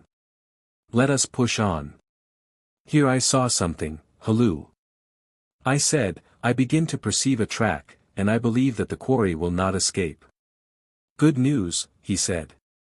Truly, I said, we are stupid fellows. Why so? Why, my good sir, at the beginning of our inquiry, ages ago, there was justice tumbling out at our feet, and we never saw her. Nothing could be more ridiculous. Like people who go about looking for what they have in their hands, that was the way with us, we looked not at what we were seeking, but at what was far off in the distance, and therefore, I suppose, we missed her. What do you mean? I mean to say that in reality for a long time past we have been talking of justice, and have failed to recognize her. I grow impatient at the length of your exordium. Well then, tell me, I said, whether I am right or not. You remember the original principle which we were always laying down at the foundation of the state, that one man should practice one thing only, the thing to which his nature was best adapted. Now justice is this principle or a part of it. Yes, we often said that one man should do one thing only. Further, we affirmed that justice was doing one's own business, and not being a busybody. We said so again and again, and many others have said the same to us. Yes, we said so. Then to do one's own business in a certain way may be assumed to be justice. Can you tell me whence I derive this inference? I cannot, but I should like to be told. Because I think that this is the only virtue which remains in the state when the other virtues of temperance and courage and wisdom are abstracted, and that this is the ultimate cause and condition of the existence of all of them, and while remaining in them is also their preservative, and we were saying that if the three were discovered by us, justice would be the fourth or remaining one. That follows of necessity. If we are asked to determine which of these four qualities by its presence contributes most to the excellence of the state, whether the agreement of rulers and subjects, or the preservation in the soldiers of the opinion which the law ordains about the true nature of dangers, or wisdom and watchfulness in the rulers, or whether this other which I am mentioning, and which is found in children and women, slave and freeman, artisan, ruler, subject, the quality, I mean, of everyone doing his own work, and not being a busybody, would claim the palm, the question is not so easily answered. Certainly, he replied, there would be a difficulty in saying which. Then the power of each individual in the state to do his own work appears to compete with the other political virtues, wisdom, temperance, courage. Yes, he said. And the virtue which enters into this competition is justice. Exactly. Let us look at the question from another point of view. Are not the rulers in a state those to whom you would entrust the office of determining suits at law? Certainly. And are suits decided on any other ground but that a man may neither take what is another's, nor be deprived of what is his own? Yes, that is their principle. Which is a just principle? Yes. Then on this view also justice will be admitted to be the having and doing what is a man's own, and belongs to him. Very true. Think, now, and say whether you agree with me or not. Suppose a carpenter to be doing the business of a cobbler, or a cobbler of a carpenter, and suppose them to exchange their implements or their duties, or the same person to be doing the work of both, or whatever be the change, do you think that any great harm would result to the state? Not much. But when the cobbler or any other man whom nature designed to be a trader, having his heart lifted up by wealth or strength or the number of his followers, or any like advantage, attempts to force his way into the class of warriors, or a warrior into that of legislators and guardians, for which he is unfitted, and either to take the implements or the duties of the other, or when one man is trader, legislator, and warrior all in one, then I think you will agree with me in saying that this interchange and this meddling of one with another is the ruin of the state. The friction of the two when rubbed together may possibly strike a light in which justice will shine forth, and the vision which is then revealed we will fix in our souls. That will be in regular course, let us do as you say. I proceeded to ask, when two things, a greater and less, are called by the same name, are they like or unlike in so far as they are called the same? Like, he replied. The just man then, if we regard the idea of justice only, will be like the just state. He will. And a state was thought by us to be just when the three classes in the state severally did their own business, and also thought to be temperate and valiant and wise by reason of certain other affections and qualities of these same classes. True, he said. And so of the individual, we may assume that he has the same three principles in his own soul which are found in the state, and he may be rightly described in the same terms, because he is affected in the same manner. Certainly, he said. Once more then, O my friend, we have alighted upon an easy question, whether the soul has these three principles or not. An easy question. Nay, rather, Socrates, the proverb holds that hard is the good. Very true, I said, and I do not think that the method which we are employing is at all adequate to the accurate solution of this question. The true method is another and a longer one. Yes, he said, there lies the difficulty. Then let us now try and determine whether they are the same or different. How can we? He asked. I replied as follows: the same thing clearly cannot act or be acted upon in the same part or in relation to the same thing at the same time, in contrary ways, and therefore whenever this contradiction occurs in things apparently the same, we know that they are really not the same, but different. Good. For example, I said, can the same thing be at rest and in motion at the same time in the same part? Impossible. Still, I said, let us have a more precise statement of terms, lest we should hereafter fall out by the way. Imagine the case of a man who is standing and also moving his hands and his head, and suppose a person to say that one and the same person is in motion and at rest at the same moment. To such a mode of speech we should object, and should rather say that one part of him is in motion while another is at rest. Very true.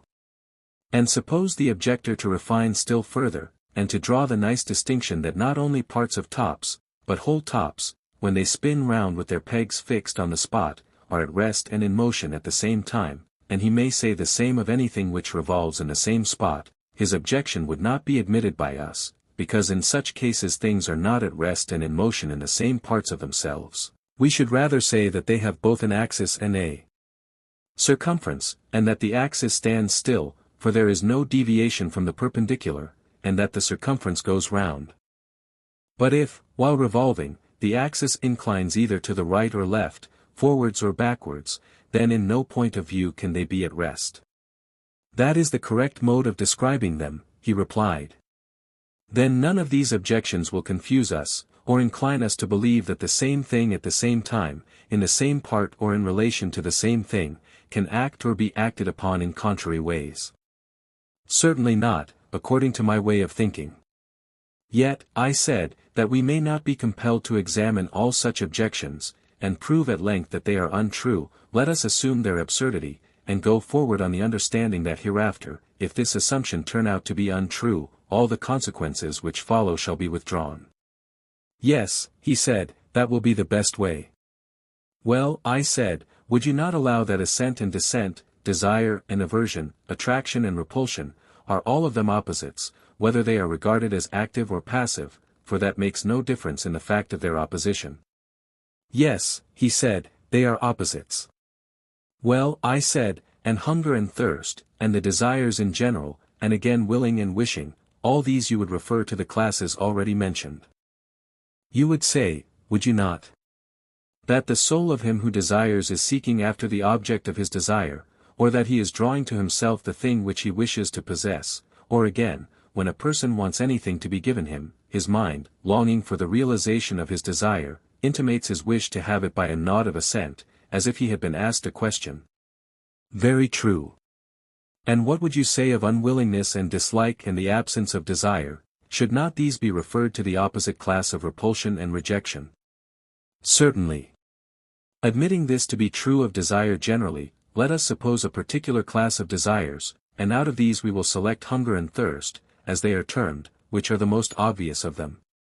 Let us take that class, he said. The object of one is food, and of the other drink? Yes. And here comes the point, is not thirst the desire which the soul has of drink, and of drink only, not of drink qualified by anything else, for example, warm or cold, or much or little, or, in a word, drink of any particular sort, but if the thirst be accompanied by heat, then the desire is of cold drink, or, if accompanied by cold, then of warm drink, or, if the thirst be excessive, then the drink which is desired will be excessive, or, if not great, the quantity of drink will also be small. But thirst pure and simple will desire drink pure and simple, which is the natural satisfaction of thirst, as food is of hunger. Yes, he said, the simple desire is, as you say, in every case of the simple object, and the qualified desire of the qualified object.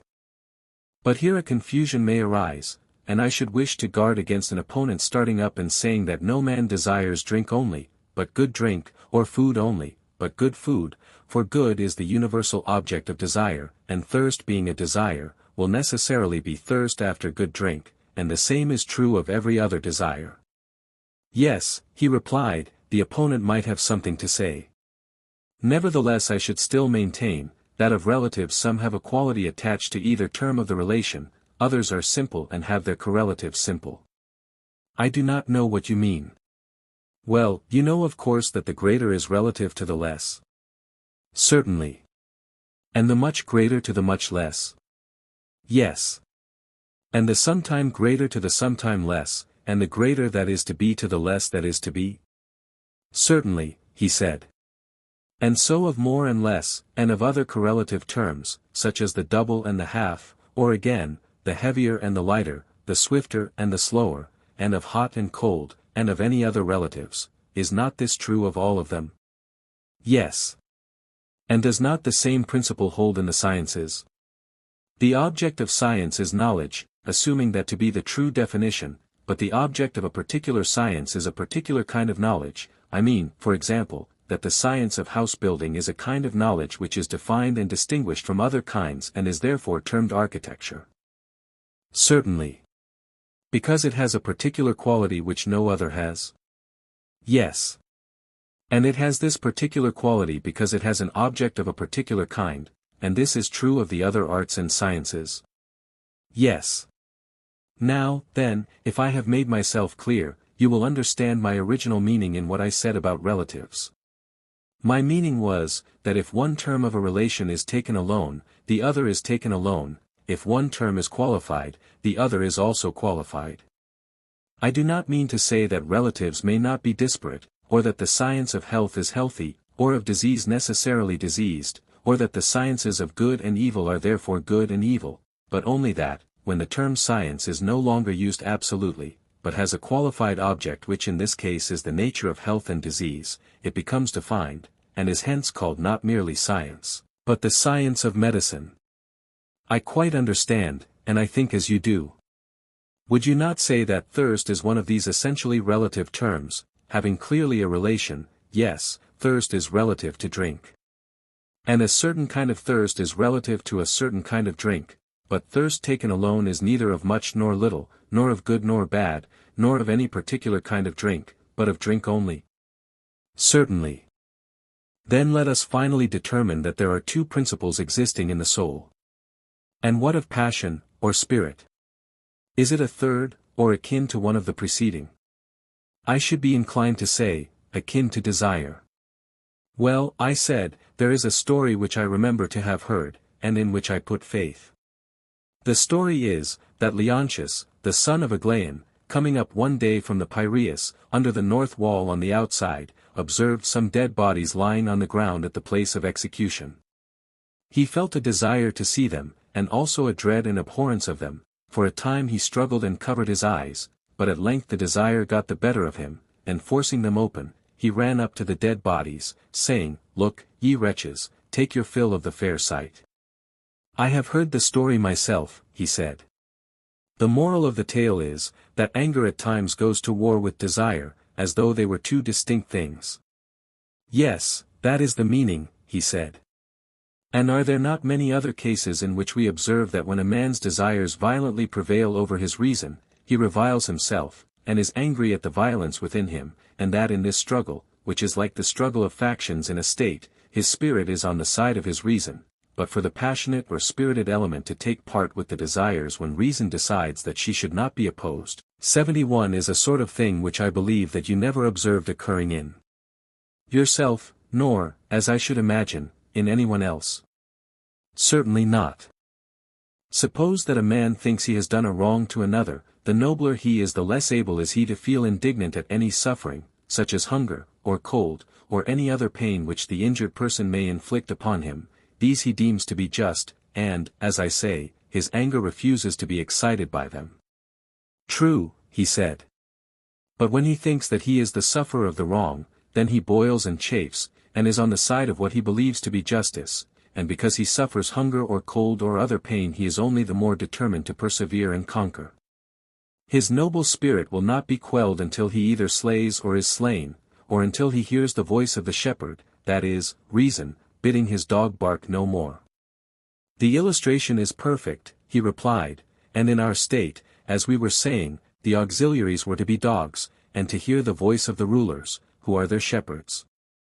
I perceive, I said, that you quite understand me. There is, however, a further point which I wish you to consider. What point? You remember that passion or spirit appeared at first sight to be a kind of desire, but now we should say quite the contrary, for in the conflict of the soul spirit is arrayed on the side of the rational principle. Most assuredly. But a further question arises, is passion different from reason also, or only a kind of reason, in which latter case, instead of three principles in the soul, there will only be two, the rational and the concupiscent, or rather, as the state was composed of three classes, traders, auxiliaries, counselors, so may there not be in the individual soul a third element which is passion or spirit, and when not corrupted by bad education is the natural auxiliary of reason? Yes, he said, there must be a third. Yes, I replied, if passion, which has already been shown to be different from desire, turn out also to be different from reason. But that is easily proved. We may observe even in young children that they are full of spirit almost as soon as they are born, whereas some of them never seem to attain to the use of reason, and most of them late enough. Excellent, I said, and you may see passion equally in brute animals, which is a further proof of the truth of what you are saying. And we may once more appeal to the words of Homer, which have been already quoted by us. He smote his breast, and thus rebuked his soul. 72 For in this verse Homer has clearly supposed the power which reasons about the better and worse to be different from the unreasoning anger which is rebuked by it. And, as we were saying, the united influence of music and gymnastic will bring them into accord, nerving and sustaining the reason with noble words and lessons, and moderating and soothing and civilizing the wildness of passion by harmony and rhythm. Quite true, he said. And these two, thus nurtured and educated, and having learned truly to know their own functions, will rule 73 over the concupiscent, which in each of us is the largest part of the soul and by nature most insatiable of gain. Over this they will keep guard, lest, waxing great and strong with the fullness of bodily pleasures, as they are termed, the concupiscent soul, no longer confined to her own sphere, should attempt to enslave and rule those who are not her natural-born subjects, and overturn the whole life of man. Very true, he said. Both together will they not be the best defenders of the whole soul and the whole body against attacks from without, the one counseling, and the other fighting under his leader, and courageously executing his commands and counsels? True. And he is to be deemed courageous whose spirit retains in pleasure and in pain the commands of reason about what he ought or ought not to fear. Right, he replied. And him we call wise who has in him that little part which rules, and which proclaims these commands, that part too being supposed to have a knowledge of what is for the interest of each of the three parts and of the whole. Assuredly. And would you not say that he is temperate who has these same elements in friendly harmony, in whom the one ruling principle of reason, and the two subject ones of spirit and desire are equally agreed that reason ought to rule, and do not rebel? Certainly, he said, that is the true account of temperance whether in the state or individual. And surely, I said, we have explained again and again how and by virtue of what quality a man will be just. That is very certain. And is justice dimmer in the individual, and is her form different, or is she the same which we found her to be in the state? There is no difference in my opinion, he said. Because, if any doubt is still lingering in our minds, a few commonplace instances will satisfy us of the truth of what I am saying. What sort of instances do you mean? If the case is put to us, must we not admit that the just state, or the man who is trained in the principles of such a state, will be less likely than the unjust to make away with a deposit of gold or silver. Would anyone deny this? No one, he replied. Will the just man or citizen ever be guilty of sacrilege or theft, or treachery either to his friends or to his country? Never. Neither will he ever break faith where there have been oaths or agreements. Impossible. No one will be less likely to commit adultery, or to dishonor his father and mother, or to fail in his religious duties. No one.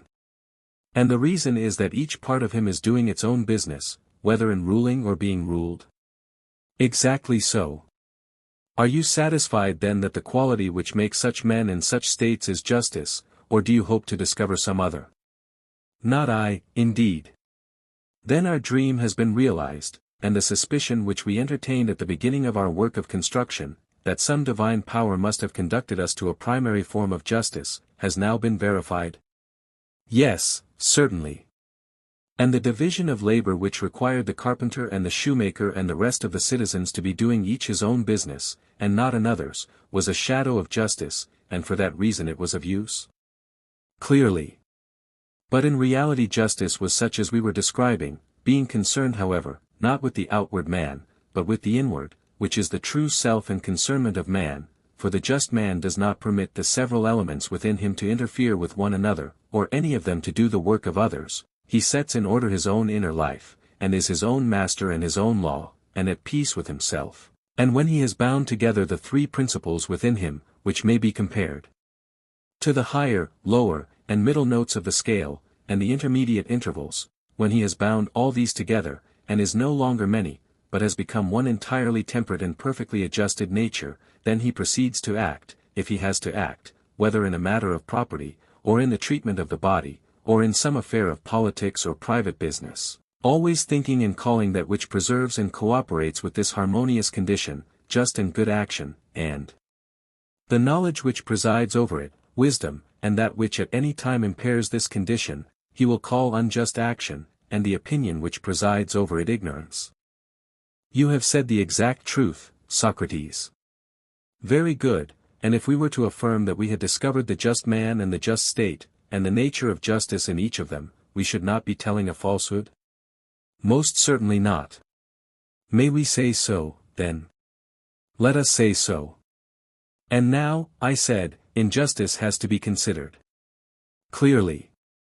Must not injustice be a strife which arises among the three principles, a meddlesomeness, an interference, and rising up of a part of the soul against the whole, an assertion of unlawful authority, which is made by a rebellious subject against a true prince, of whom he is the natural vassal? What is all this confusion and delusion but injustice, and intemperance and cowardice and ignorance, and every form of vice? Exactly so. And if the nature of justice and injustice be known, then the meaning of acting unjustly and being unjust, or, again, of acting justly, will also be perfectly clear. What do you mean? He said. Why, I said, they are like disease and health, being in the soul just what disease and health are in the body. How so? He said. Why, I said, that which is healthy causes health, and that which is unhealthy causes disease. Yes. And just actions cause justice, and unjust actions cause injustice. That is certain. And the creation of health is the institution of a natural order and government of one by another in the parts of the body, and the creation of disease is the production of a state of things at variance with this natural order. True. And is not the creation of justice the institution of a natural order and government of one by another in the parts of the soul, and the creation of injustice the production of a state of things at variance with the natural order? Exactly so, he said. Then virtue is the health and beauty and well-being of the soul, and vice the disease and weakness and deformity of the same. True. And do not good practices lead to virtue, and evil practices to vice? Assuredly.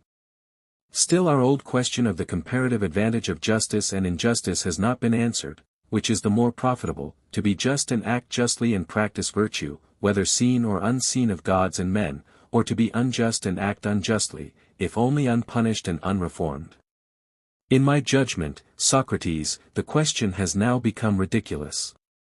We know that, when the bodily constitution is gone, life is no longer endurable, though pampered with all kinds of meats and drinks, and having all wealth and all power, and shall we be told that when the very essence of the vital principle is undermined and corrupted, life is still worth having to a man, if only he be allowed to do whatever he likes with the single exception that he is not to acquire justice and virtue, or to escape from injustice and vice, assuming them both to be such as we have described?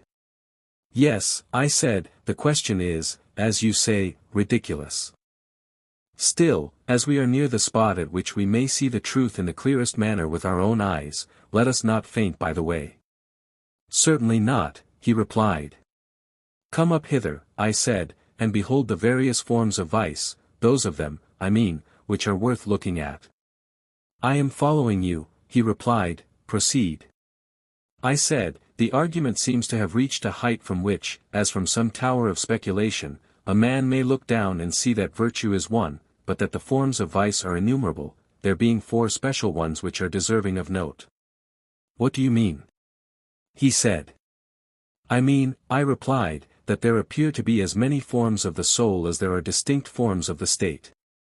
How many? There are 5 of the state, and 5 of the soul, I said. What are they? The first, I said, is that which we have been describing, and which may be said to have 2 names, monarchy and aristocracy, accordingly as rule is exercised by one distinguished man or by many. True, he replied. But I regard the 2 names as describing one form only, for whether the government is in the hands of one or many, if the governors have been trained in the manner which we have supposed, the fundamental laws of the state will be maintained. That is true, he replied. Book V. Such is the good and true city or state, and the good and true man is of the same pattern, and if this is right every other is wrong, and the evil is one which affects not only the ordering of the state, but also the regulation of the individual soul, and is exhibited in 4 forms. What are they? He said. I was proceeding to tell the order in which the 4 evil forms appeared to me to succeed one another, when Polemarch, who was sitting a little way off, just beyond Adimantus, began to whisper to him, stretching forth his hand, he took hold of the upper part of his coat by the shoulder, and drew him towards him, leaning forward himself so as to be quite close and saying something in his ear, of which I only caught the words, "Shall we let him off, or what shall we do?" Certainly not, said Adimantus, raising his voice. Who is it, I said, whom you are refusing to let off? You, he said. I repeated, 74. Why am I especially not to be let off? Why, he said, we think that you are lazy, and mean to cheat us out of a whole chapter which is a very important part of the story, and you fancy that we shall not notice your airy way of proceeding, as if it were self-evident to everybody, that in the matter of women and children, friends have all things in common. And was I not right, Adimantus? Yes, he said, but what is right in this particular case, like everything else, requires to be explained, for community may be of many kinds. Please, therefore, to say what sort of community you mean. We have been long expecting that you would tell us something about the family life of your citizens, how they will bring children into the world, and rear them when they have arrived, and, in general, what is the nature of this community of women and children, for we are of opinion that the right or wrong management of such matters will have a great and paramount influence on the state for good or for evil. And now, since the question is still undetermined, and you are taking in hand another state, we have resolved, as you heard, not to let you go until you give an account of all this. To that resolution, said Glaucon, you may regard me as saying agreed. And without more ado, said Thrasymachus, you may consider us all to be equally agreed. I said, you know not what you are doing in thus assailing me, what an argument are you raising about the state? Just as I thought that I had finished, and was only too glad that I had laid this question to sleep, and was reflecting how fortunate I was in your acceptance of what I then said, you ask me to begin again at the very foundation, ignorant of what a hornet's nest of words you are stirring. Now I foresaw this gathering trouble, and avoided it. For what purpose do you conceive that we have come here, said Thrasymachus, to look for gold, or to hear discourse? Yes, but discourse should have a limit. Yes, Socrates, said Glaucon, and the whole of life is the only limit which wise men assign to the hearing of such discourses. But never mind about us, take heart yourself and answer the question in your own way, what sort of community of women and children is this which is to prevail among our guardians? And how shall we manage the period between birth and education, which seems to require the greatest care? Tell us how these things will be. Yes, my simple friend, but the answer is the reverse of easy. Many more doubts arise about this than about our previous conclusions. For the practicability of what is said may be doubted, and looked at in another point of view, whether the scheme, if ever so practicable, would be for the best, is also doubtful. Hence I feel a reluctance to approach the subject, lest our aspiration, my dear friend, should turn out to be a dream only. Fear not, he replied, for your audience will not be hard upon you, they are not skeptical or hostile. I said, my good friend, I suppose that you mean to encourage me by these words. Yes, he said. Then let me tell you that you are doing just the reverse. The encouragement which you offer would have been all very well had I myself believed that I knew what I was talking about, to declare the truth about matters of high interest which a man honors and loves among wise men who love him need occasion no fear or faltering in his mind, but to carry on an argument when you are yourself only a hesitating inquirer, which is my condition, is a dangerous and slippery thing, and the danger is not that I shall be laughed at, of which the fear would be childish, but that I shall miss the truth where I have most need to be sure of my footing, and drag my friends after me in my fall. And I pray Nemesis not to visit upon me the words which I am going to utter. For I do indeed believe that to be an involuntary homicide is a less crime than to be a deceiver about beauty or goodness or justice in the matter of laws.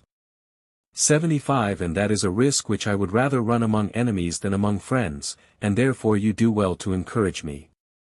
76 Glaucon laughed and said, well then, Socrates, in case you and your argument do us any serious injury you shall be acquitted beforehand of the homicide, and shall not be held to be a deceiver. Take courage then and speak.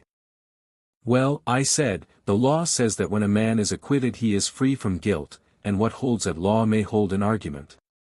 Then why should you mind?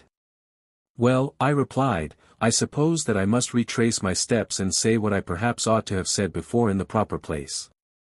The part of the men has been played out, and now properly enough comes the turn of the women. Of them I will proceed to speak, and the more readily since I am invited by you. For men born and educated like our citizens, the only way, in my opinion, of arriving at a right conclusion about the possession and use of women and children is to follow the path on which we originally started, when we said that the men were to be the guardians and watchdogs of the herd. True.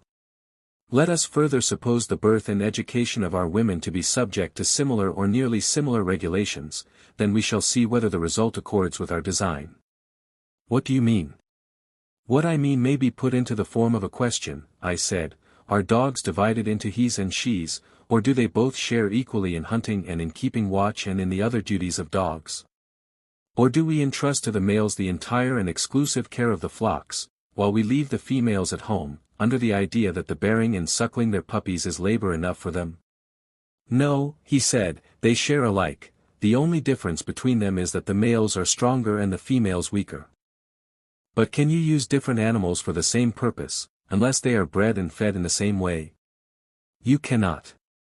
Then, if women are to have the same duties as men, they must have the same nurture and education? Yes. The education which was assigned to the men was music and gymnastic. Yes. Then women must be taught music and gymnastic and also the art of war, which they must practice like the men. That is the inference, I suppose. I should rather expect, I said, that several of our proposals, if they are carried out, being unusual, may appear ridiculous. No doubt of it.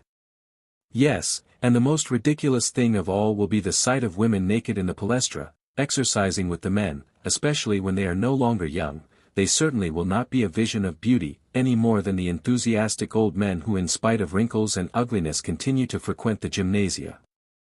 Yes, indeed, he said, according to present notions the proposal would be thought ridiculous. But then, I said, as we have determined to speak our minds, we must not fear the jests of the wits which will be directed against this sort of innovation, how they will talk of women's attainments both in music and gymnastic, and above all about their wearing armor and riding upon horseback. Very true, he replied. Yet having begun we must go forward to the rough places of the law, at the same time begging of these gentlemen for once in their life to be serious. Not long ago, as we shall remind them, the Hellenes were of the opinion, which is still generally received among the barbarians, that the sight of a naked man was ridiculous and improper, and when first the Cretans and then the Lacedaemonians introduced the custom, the wits of that day might equally have ridiculed the innovation. No doubt. But when experience showed that to let all things be uncovered was far better than to cover them up, and the ludicrous effect to the outward eye vanished before the better principle which reason asserted, then the man was perceived to be a fool who directs the shafts of his ridicule at any other sight but that of folly and vice, or seriously inclines to weigh the beautiful by any other standard but that of the good. 77 Very true, he replied. First, then, whether the question is to be put in jest or in earnest, let us come to an understanding about the nature of woman. Is she capable of sharing either wholly or partially in the actions of men, or not at all? And is the art of war one of those arts in which she can or cannot share? That will be the best way of commencing the inquiry, and will probably lead to the fairest conclusion. That will be much the best way.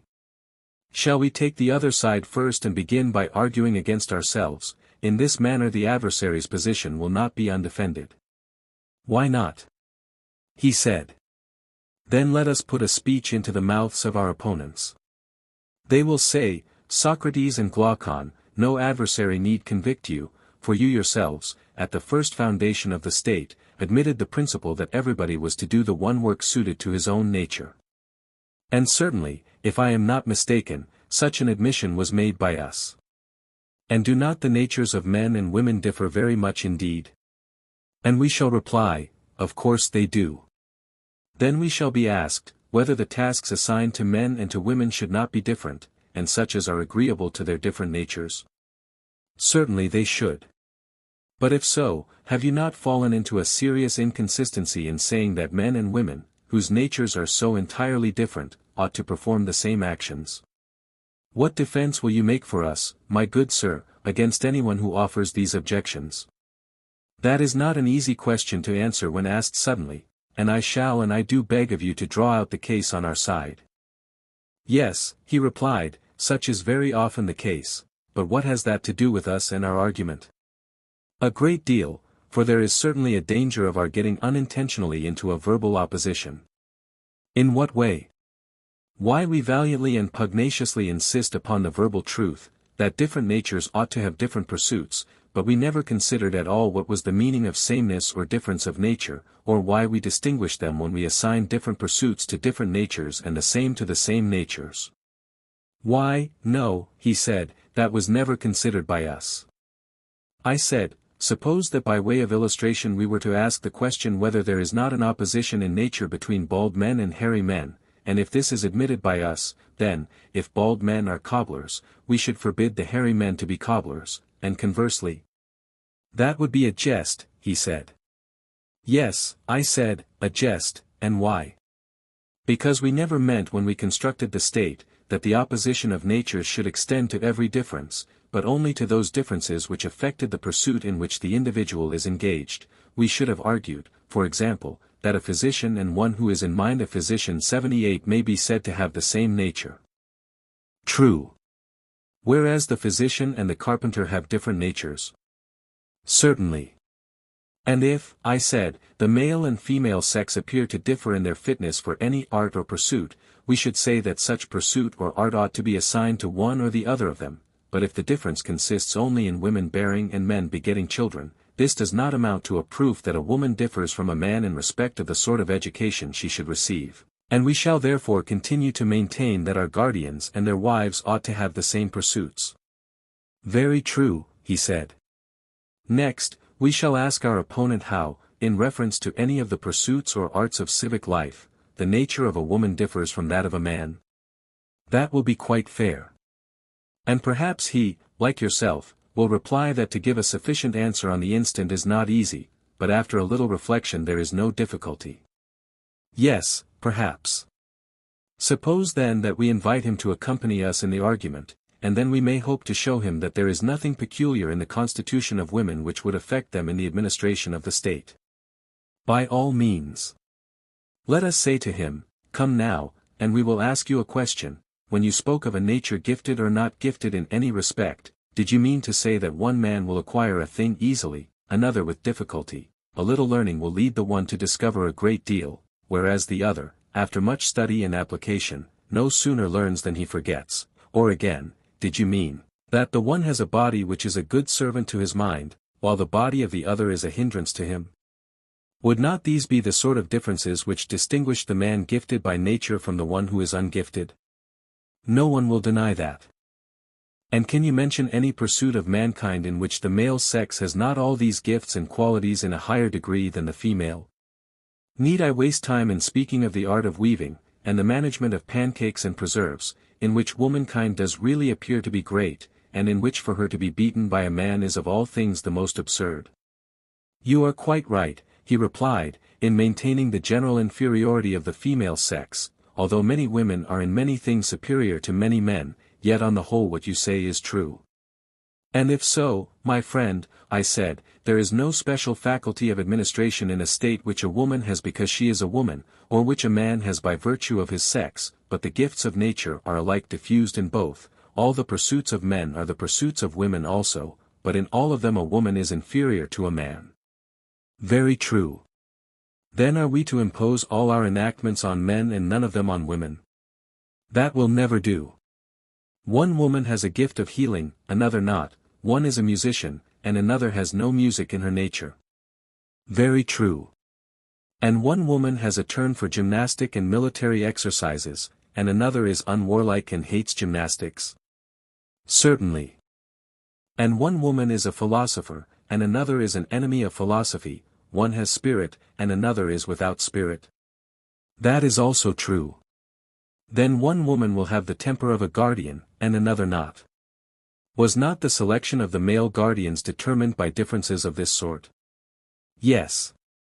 Men and women alike possess the qualities which make a guardian, they differ only in their comparative strength or weakness. Obviously. And those women who have such qualities are to be selected as the companions and colleagues of men who have similar qualities and whom they resemble in capacity and in character. Very true. And ought not the same natures to have the same pursuits? They ought. Then, as we were saying before, there is nothing unnatural in assigning music and gymnastic to the wives of the guardians. To that point we come round again. Certainly not. The law which we then enacted was agreeable to nature, and therefore not an impossibility or mere aspiration, and the contrary practice, which prevails at present, is in reality a violation of nature. That appears to be true. We had to consider, first, whether our proposals were possible, and secondly whether they were the most beneficial. Yes. And the possibility has been acknowledged? Yes. The very great benefit has next to be established. Quite so. You will admit that the same education which makes a man a good guardian will make a woman a good guardian, for their original nature is the same. Yes. I should like to ask you a question. What is it? Would you say that all men are equal in excellence, or is one man better than another? The latter. And in the commonwealth which we were founding, do you conceive the guardians who have been brought up on our model system to be more perfect men, or the cobblers whose education has been cobbling? What a ridiculous question. You have answered me, I replied. Well, and may we not further say that our guardians are the best of our citizens? By far the best. And will not their wives be the best women? Yes, by far the best.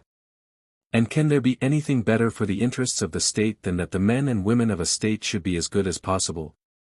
There can be nothing better. And this is what the arts of music and gymnastic, when present in such manner as we have described, will accomplish? Certainly. Then we have made an enactment not only possible but in the highest degree beneficial to the state. True. Then let the wives of our guardians strip, for their virtue will be their robe, and let them share in the toils of war and the defense of their country. Only in the distribution of labors the lighter are to be assigned to the women, who are the weaker natures, but in other respects their duties are to be the same. And as for the man who laughs at naked women exercising their bodies from the best of motives, in his laughter he is plucking a fruit of unripe wisdom, and he himself is ignorant of what he is laughing at, or what he is about, for that is, and ever will be, the best of sayings, that the useful is the noble and the hurtful is the base. Very true. Here, then, is one difficulty in our law about women, which we may say that we have now escaped. The wave has not swallowed us up alive for enacting that the guardians of either sex should have all their pursuits in common. To the utility and also to the possibility of this arrangement the consistency of the argument with itself bears witness. Yes, that was a mighty wave which you have escaped. Yes, I said, but a greater is coming. You will not think much of this when you see the next. Go on, let me see. The law, I said, which is the sequel of this and of all that has preceded, is to the following effect, that the wives of our guardians are to be common, and their children are to be common, and no parent is to know his own child, nor any child his parent. Yes, he said, that is a much greater wave than the other, and the possibility as well as the utility of such a law are far more questionable. I do not think, I said, that there can be any dispute about the very great utility of having wives and children in common. The possibility is quite another matter, and will be very much disputed. I think that a good many doubts may be raised about both. You imply that the two questions must be combined, I replied. Now I meant that you should admit the utility, and in this way, as I thought, I should escape from one of them, and then there would remain only the possibility. But that little attempt is detected, and therefore you will please to give a defense of both. Well, I said, I submit to my fate. Yet grant me a little favor. Let me feast my mind with the dream as daydreamers are in the habit of feasting themselves when they are walking alone, for before they have discovered any means of effecting their wishes, that is a matter which never troubles them, they would rather not tire themselves by thinking about possibilities, but assuming that what they desire is already granted to them, they proceed with their plan, and delight in detailing what they mean to do when their wish has come. True, that is a way which they have of not doing much good to a capacity which was never good for much. Now I myself am beginning to lose heart, and I should like, with your permission, to pass over the question of possibility at present. Assuming therefore the possibility of the proposal, I shall now proceed to inquire how the rulers will carry out these arrangements, and I shall demonstrate that our plan, if executed, will be of the greatest benefit to the state and to the guardians. First of all, then, if you have no objection, I will endeavor with your help to consider the advantages of the measure, and hereafter the question of possibility. I have no objection, proceed. First, I think that if our rulers and their auxiliaries are to be worthy of the name which they bear, there must be willingness to obey in the one and the power of command in the other. The guardians must themselves obey the laws, and they must also imitate the spirit of them in any details which are entrusted to their care. That is right, he said. You, I said, who are their legislator, having selected the men, will now select the women and give them to them. They must be as far as possible of like natures with them, and they must live in common houses and meet at common meals. None of them will have anything specially his or her own, they will be together, and will be brought up together, and will associate at gymnastic exercises. And so they will be drawn by a necessity of their natures to have intercourse with each other. Necessity is not too strong a word, I think. Yes, he said, necessity, not geometrical, but another sort of necessity which lovers know, and which is far more convincing and constraining to the mass of mankind. True, I said, and this, Glaucon, like all the rest, must proceed after an orderly fashion. In a city of the blessed, licentiousness is an unholy thing which the rulers will forbid. Yes, he said, and it ought not to be permitted. Then clearly the next thing will be to make matrimony sacred in the highest degree, and what is most beneficial will be deemed sacred. Exactly. And how can marriages be made most beneficial? That is a question which I put to you, because I see in your house dogs for hunting, and of the nobler sort of birds not a few. Now, I beseech you, do tell me, have you ever attended to their pairing and breeding? In what particulars? Why, in the first place, although they are all of a good sort, are not some better than others? True. And do you breed from them all indifferently, or do you take care to breed from the best only? From the best. And do you take the oldest or the youngest, or only those of ripe age? I choose only those of ripe age. And if care was not taken in the breeding, your dogs and birds would greatly deteriorate? Certainly. And the same of horses and animals in general? Undoubtedly. Good heavens! My dear friend, I said, what consummate skill will our rulers need if the same principle holds of the human species? Certainly, the same principle holds, but why does this involve any particular skill? Because, I said, our rulers will often have to practice upon the body corporate with medicines. Now you know that when patients do not require medicines, but have only to be put under a regimen, the inferior sort of practitioner is deemed to be good enough, but when medicine has to be given, then the doctor should be more of a man. That is quite true, he said, but to what are you alluding? I mean, I replied, that our rulers will find a considerable dose of falsehood and deceit necessary for the good of their subjects. We were saying that the use of all these things regarded as medicines might be of advantage. And we were very right. And this lawful use of them seems likely to be often needed in the regulations of marriages and births. How so? Why, I said, the principle has been already laid down that the best of either sex should be united with the best as often, and the inferior with the inferior, as seldom as possible, and that they should rear the offspring of the one sort of union, but not of the other, if the flock is to be maintained in first-rate condition.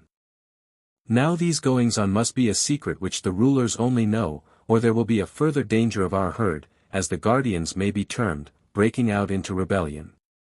Very true. Had we not better appoint certain festivals at which we will bring together the brides and bridegrooms, and sacrifices will be offered and suitable hymeneal songs composed by our poets? The number of weddings is a matter which must be left to the discretion of the rulers, whose aim will be to preserve the average of population. There are many other things which they will have to consider, such as the effects of wars and diseases and any similar agencies, in order as far as this is possible to prevent the state from becoming either too large or too small. Certainly, he replied. We shall have to invent some ingenious kind of lots which the less worthy may draw on each occasion of our bringing them together, and then they will accuse their own ill luck and not the rulers. To be sure, he said. And I think that our braver and better youth, besides their other honors and rewards, might have greater facilities of intercourse with women given them. Their bravery will be a reason, and such fathers ought to have as many sons as possible. True. And the proper officers, whether male or female or both, for offices are to be held by women as well as by men, yes, the proper officers will take the offspring of the good parents to the pen or fold, and there they will deposit them with certain nurses who dwell in a separate quarter, but the offspring of the inferior, or of the better when they chance to be deformed, will be put away in some mysterious, unknown place, as they should be. Yes, he said, that must be done if the breed of the guardians is to be kept pure. They will provide for their nurture, and will bring the mothers to the fold when they are full of milk, taking the greatest possible care that no mother recognizes her own child, and other wet nurses may be engaged if more are required. Care will also be taken that the process of suckling shall not be protracted too long, and the mothers will have no getting up at night or other trouble, but will hand over all this sort of thing to the nurses and attendants. You suppose the wives of our guardians to have a fine easy time of it when they are having children. Why, said I, and so they ought. Let us, however, proceed with our scheme. We were saying that the parents should be in the prime of life. Very true. And what is the prime of life? May it not be defined as a period of about 20 years in a woman's life, and 30 in a man's? Which years do you mean to include? A woman, I said, at 20 years of age may begin to bear children to the state, and continue to bear them until 40. A man may begin at 25, when he has passed the point at which the pulse of life beats quickest, and continue to beget children until he be 55. Certainly, he said, both in men and women those years are the prime of physical as well as of intellectual vigor. Anyone above or below the prescribed ages who takes part in the public hymeneal shall be said to have done an unholy and unrighteous thing. The child of which he is the father, if it steals into life, will have been conceived under auspices very unlike the sacrifices and prayers, which at each hymeneal priestesses and priest and the whole city will offer, that the new generation may be better and more useful than their good and useful parents, whereas his child will be the offspring of darkness and strange lust. Very true, he replied. And the same law will apply to any one of those within the prescribed age who forms a connection with any woman in the prime of life without the sanction of the rulers, for we shall say that he is raising up a bastard to the state, uncertified and unconsecrated. Very true, he replied. This applies, however, only to those who are within the specified age. After that we allow them to range at will, except that a man may not marry his daughter or his daughter's daughter, or his mother or his mother's mother, and women, on the other hand, are prohibited from marrying their sons or fathers, or son's son or father's father, and so on in either direction. And we grant all this, accompanying the permission with strict orders to prevent any embryo which may come into being from seeing the light, and if any force a way to the birth, the parents must understand that the offspring of such an union cannot be maintained, and arrange accordingly. That also, he said, is a reasonable proposition. But how will they know who are fathers and daughters, and so on? They will never know. The way will be this: dating from the day of the hymeneal, the bridegroom who was then married will call all the male children who are born in the 7th and 10th month afterwards his sons, and the female children his daughters, and they will call him father, and he will call their children his grandchildren, and they will call the elder generation grandfathers and grandmothers. All who were begotten at the time when their fathers and mothers came together will be called their brothers and sisters, and these, as I was saying, will be forbidden to intermarry. This, however, is not to be understood as an absolute prohibition of the marriage of brothers and sisters. If the lot favors them, and they receive the sanction of the Pythian oracle, the law will allow them. Quite right, he replied. Such is the scheme, Glaucon, according to which the guardians of our state are to have their wives and families in common. And now you would have the argument show that this community is consistent with the rest of our polity, and also that nothing can be better, would you not? Yes, certainly. Shall we try to find a common basis by asking of ourselves what ought to be the chief aim of the legislator in making laws and in the organization of a state, what is the greatest good, and what is the greatest evil, and then consider whether our previous description has the stamp of the good or of the evil? By all means. Can there be any greater evil than discord and distraction and plurality where unity ought to reign? Or any greater good than the bond of unity? There cannot. And there is unity where there is community of pleasures and pains, where all the citizens are glad or grieved on the same occasions of joy and sorrow. No doubt. Yes, and where there is no common but only private feeling, a state is disorganized, when you have one half of the world triumphing and the other plunged in grief at the same events happening to the city or the citizens. Certainly. Such differences commonly originate in a disagreement about the use of the terms mine and not mine, his and not his. Exactly so. And is not that the best ordered state in which the greatest number of persons apply the terms mine and not mine in the same way to the same thing? Quite true.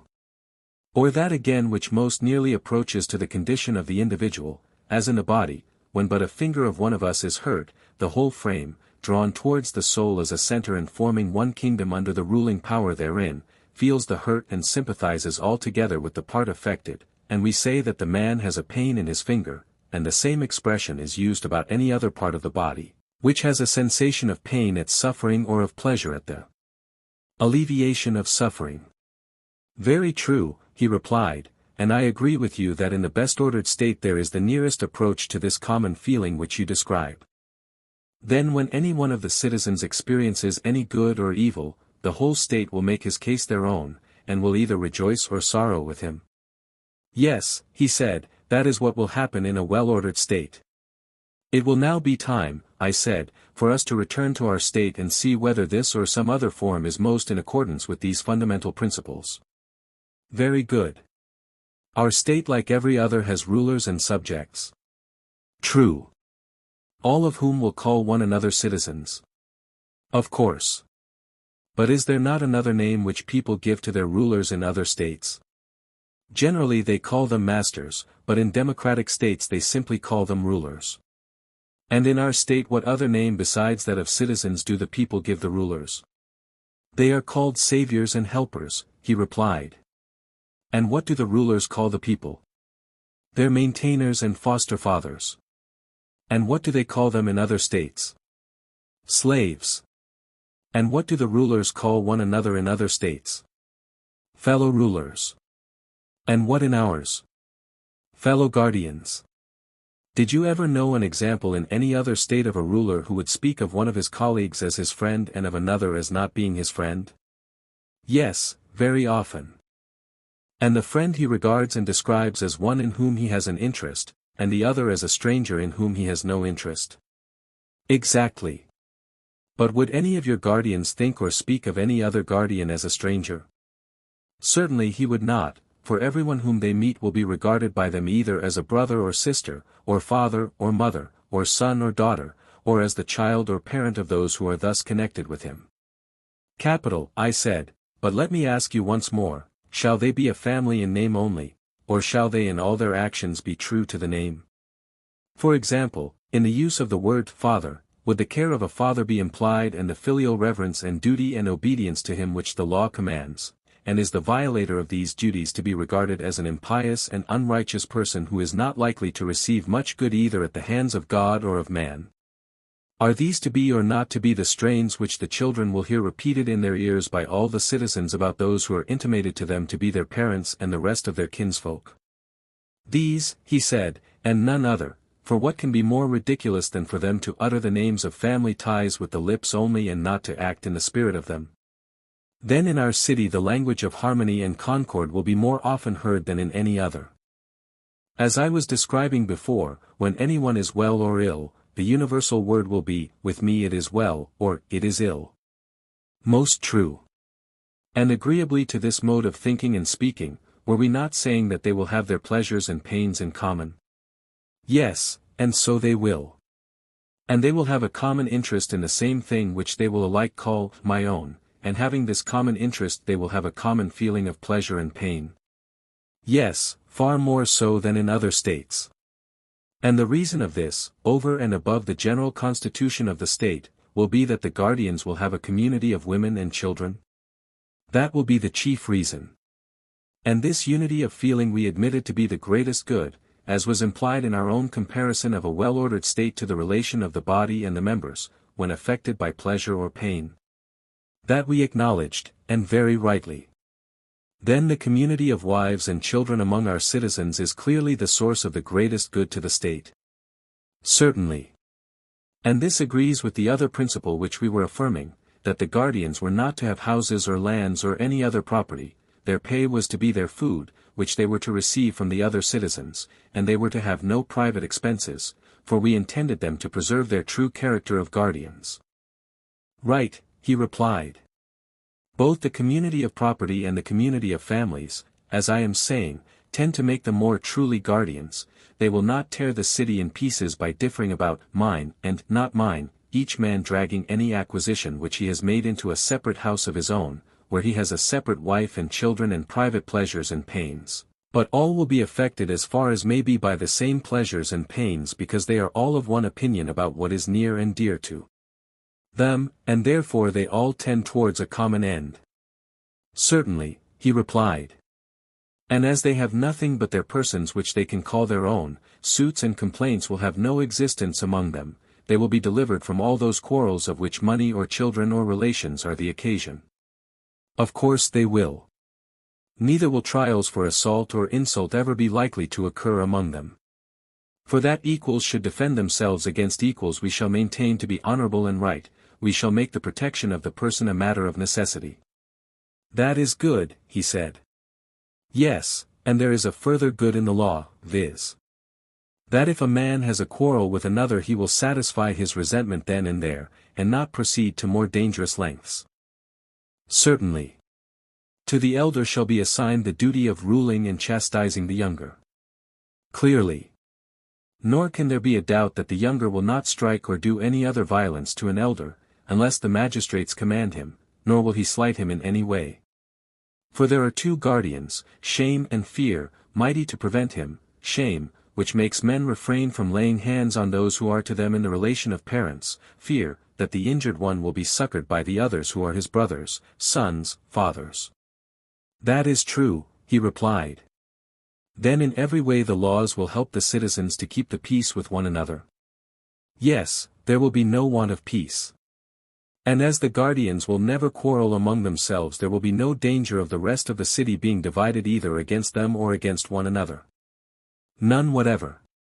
I hardly like even to mention the little meannesses of which they will be rid, for they are beneath notice, such, for example, as the flattery of the rich by the poor, and all the pains and pangs which men experience in bringing up a family, and in finding money to buy necessaries for their household, borrowing and then repudiating, getting how they can, and giving the money into the hands of women and slaves to keep. The many evils of so many kinds which people suffer in this way are mean enough and obvious enough, and not worth speaking of.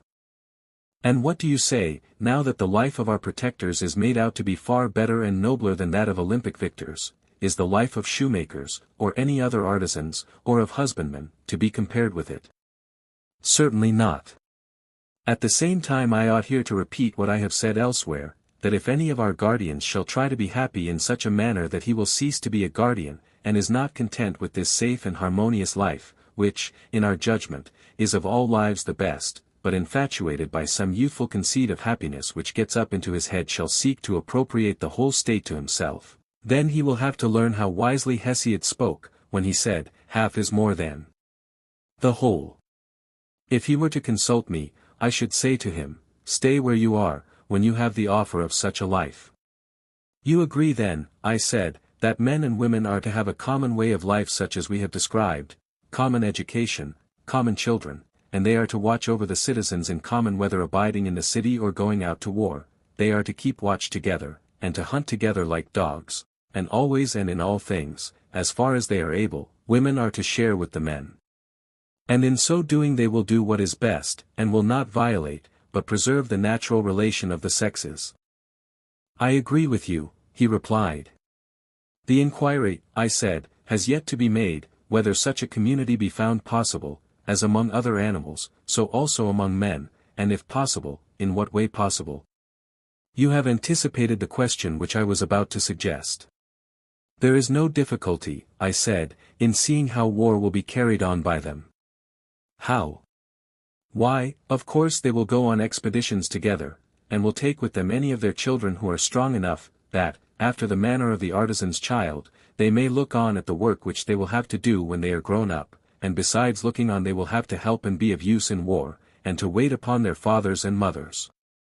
Did you never observe in the arts how the potter's boys look on and help, long before they touch the wheel? Yes, I have. And shall potters be more careful in educating their children and in giving them the opportunity of seeing and practicing their duties than our guardians will be? The idea is ridiculous, he said. There is also the effect on the parents, with whom, as with other animals, the presence of their young ones will be the greatest incentive to valor. That is quite true, Socrates, and yet if they are defeated, which may often happen in war, how great the danger is. The children will be lost as well as their parents, and the state will never recover. True, I said, but would you never allow them to run any risk? I am far from saying that. Well, but if they are ever to run a risk, should they not do so on some occasion when, if they escape disaster, they will be the better for it? Clearly. Whether the future soldiers do or do not see war in the days of their youth is a very important matter, for the sake of which some risk may fairly be incurred. Yes, very important. This then must be our first step, to make our children spectators of war, but we must also contrive that they shall be secured against danger, then all will be well. True. Their parents may be supposed not to be blind to the risks of war, but to know, as far as human foresight can, what expeditions are safe and what dangerous. That may be assumed. And they will take them on the safe expeditions and be cautious about the dangerous ones. True. And they will place them under the command of experienced veterans who will be their leaders and teachers. Very properly. Still, the dangers of war cannot be always foreseen, there is a good deal of chance about them. True. Then against such chances the children must be at once furnished with wings, in order that in the hour of need they may fly away and escape. Then no Hellene should be owned by them as a slave, that is a rule which they will observe and advise the other Hellenes to observe. Certainly, he said, they will in this way be united against the barbarians and will keep their hands off one another. Next, as to the slain, ought the conquerors, I said, to take anything but their armor? Does not the practice of despoiling an enemy afford an excuse for not facing the battle?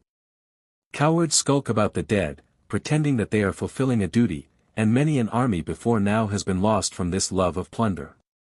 Very true. And is there not illiberality and avarice in robbing a corpse, and also a degree of meanness and womanishness in making an enemy of the dead body when the real enemy has flown away and left only his fighting gear behind him? Is not this rather like a dog who cannot get at his assailant, quarreling with the stones which strike him instead? Very like a dog, he said. Then we must abstain from spoiling the dead or hindering their burial. Yes, he replied, we most certainly must. Neither shall we offer up arms at the temples of the gods, least of all the arms of Hellenes, if we care to maintain good feeling with other Hellenes, and, indeed, we have reason to fear that the offering of spoils taken from kinsmen may be a pollution unless commanded by the god himself. Very true. Again, as to the devastation of Hellenic territory or the burning of houses, what is to be the practice? May I have the pleasure, he said, of hearing your opinion? Both should be forbidden. In my judgment, I would take the annual produce and no more. Shall I tell you why? Pray do. Why, you see, there is a difference in the names, discord, and war, and I imagine that there is also a difference in their natures. The one is expressive of what is internal and domestic, the other of what is external and foreign, and the first of the two is termed discord, and only the second, war. That is a very proper distinction, he replied. And may I not observe with equal propriety that the Hellenic race is all united together by ties of blood and friendship, and alien and strange to the barbarians? Very good, he said. And therefore when Hellenes fight with barbarians and barbarians with Hellenes, they will be described by us as being at war when they fight, and by nature enemies, and this kind of antagonism should be called war, but when Hellenes fight with one another we shall say that Hellas is then in a state of disorder and discord, they being by nature friends, and such enmity is to be called discord. I agree. Consider then, I said, when that which we have acknowledged to be discord occurs, and a city is divided, if both parties destroy the lands and burn the houses of one another, how wicked does the strife appear? No true lover of his country would bring himself to tear in pieces his own nurse and mother. There might be reason in the conqueror depriving the conquered of their harvest, but still they would have the idea of peace in their hearts and would not mean to go on fighting forever. Yes, he said, that is a better temper than the other. And will not the city, which you are founding, be an Hellenic city? It ought to be, he replied. Then will not the citizens be good and civilized? Yes, very civilized. And will they not be lovers of Hellas, and think of Hellas as their own land, and share in the common temples? Most certainly. And any difference which arises among them will be regarded by them as discord only, a quarrel among friends, which is not to be called a war. Certainly not. Then they will quarrel as those who intend some day to be reconciled. Certainly. They will use friendly correction, but will not enslave or destroy their opponents. They will be correctors, not enemies. Just so. And as they are Hellenes themselves they will not devastate Hellas, nor will they burn houses, nor ever suppose that the whole population of a city, men, women, and children, are equally their enemies, for they know that the guilt of war is always confined to a few persons and that the many are their friends.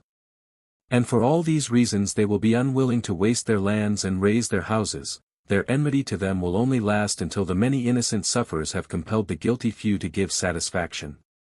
I agree, he said, that our citizens should thus deal with their Hellenic enemies, and with barbarians as the Hellenes now deal with one another. Then let us enact this law also for our guardians, that they are neither to devastate the lands of Hellenes nor to burn their houses. Agreed, and we may agree also in thinking that these, like all our previous enactments, are very good. But still I must say, Socrates, that if you are allowed to go on in this way you will entirely forget the other question which at the commencement of this discussion you thrust aside, is such an order of things possible, and how, if at all? For I am quite ready to acknowledge that the plan which you propose, if only feasible, would do all sorts of good to the state. I will add, what you have omitted, that your citizens will be the bravest of warriors, and will never leave their ranks, for they will all know one another, and each will call the other father, brother, son, and if you suppose the women to join their armies, whether in the same rank or in the rear, either as a terror to the enemy, or as auxiliaries in case of need, I know that they will then be absolutely invincible, and there are many domestic advantages which might also be mentioned and which I also fully acknowledge, but, as I admit all these advantages and as many more as you please, if only this state of yours were to come into existence, we need say no more about them. Assuming then the existence of the state, let us now turn to the question of possibility and ways and means, the rest may be left. If I loiter 82 for a moment, you instantly make a raid upon me, I said, and have no mercy. I have hardly escaped the first and second waves, and you seem not to be aware that you are now bringing upon me the third, which is the greatest and heaviest. When you have seen and heard the third wave, I think you will be more considerate and will acknowledge that some fear and hesitation was natural respecting a proposal so extraordinary as that which I have now to state and investigate. The more appeals of this sort which you make, he said, the more determined are we that you shall tell us how such a state is possible. Speak out and at once. Let me begin by reminding you that we found our way hither in the search after justice and injustice.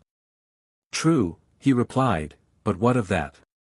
I was only going to ask whether, if we have discovered them, we are to require that the just man should in nothing fail of absolute justice, or may we be satisfied with an approximation, and the attainment in him of a higher degree of justice than is to be found in other men.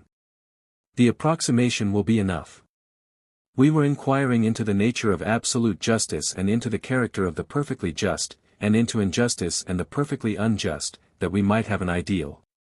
We were to look at these in order that we might judge of our own happiness and unhappiness according to the standard which they exhibited and the degree in which we resembled them, but not with any view of showing that they could exist in fact. True, he said. Would a painter be any the worse because, after having delineated with consummate art an ideal of a perfectly beautiful man, he was unable to show that any such man could ever have existed? He would be none the worse. Well, and were we not creating an ideal of a perfect state? To be sure. And is our theory a worse theory because we are unable to prove the possibility of a city being ordered in the manner described? Surely not, he replied. That is the truth, I said. But if, at your request, I am to try and show how and under what conditions the possibility is highest, I must ask you, having this in view, to repeat your former admissions. What admissions? I want to know whether ideals are ever fully realized in language. Does not the word express more than the fact, and must not the actual, whatever a man may think, always, in the nature of things, fall short of the truth? What do you say?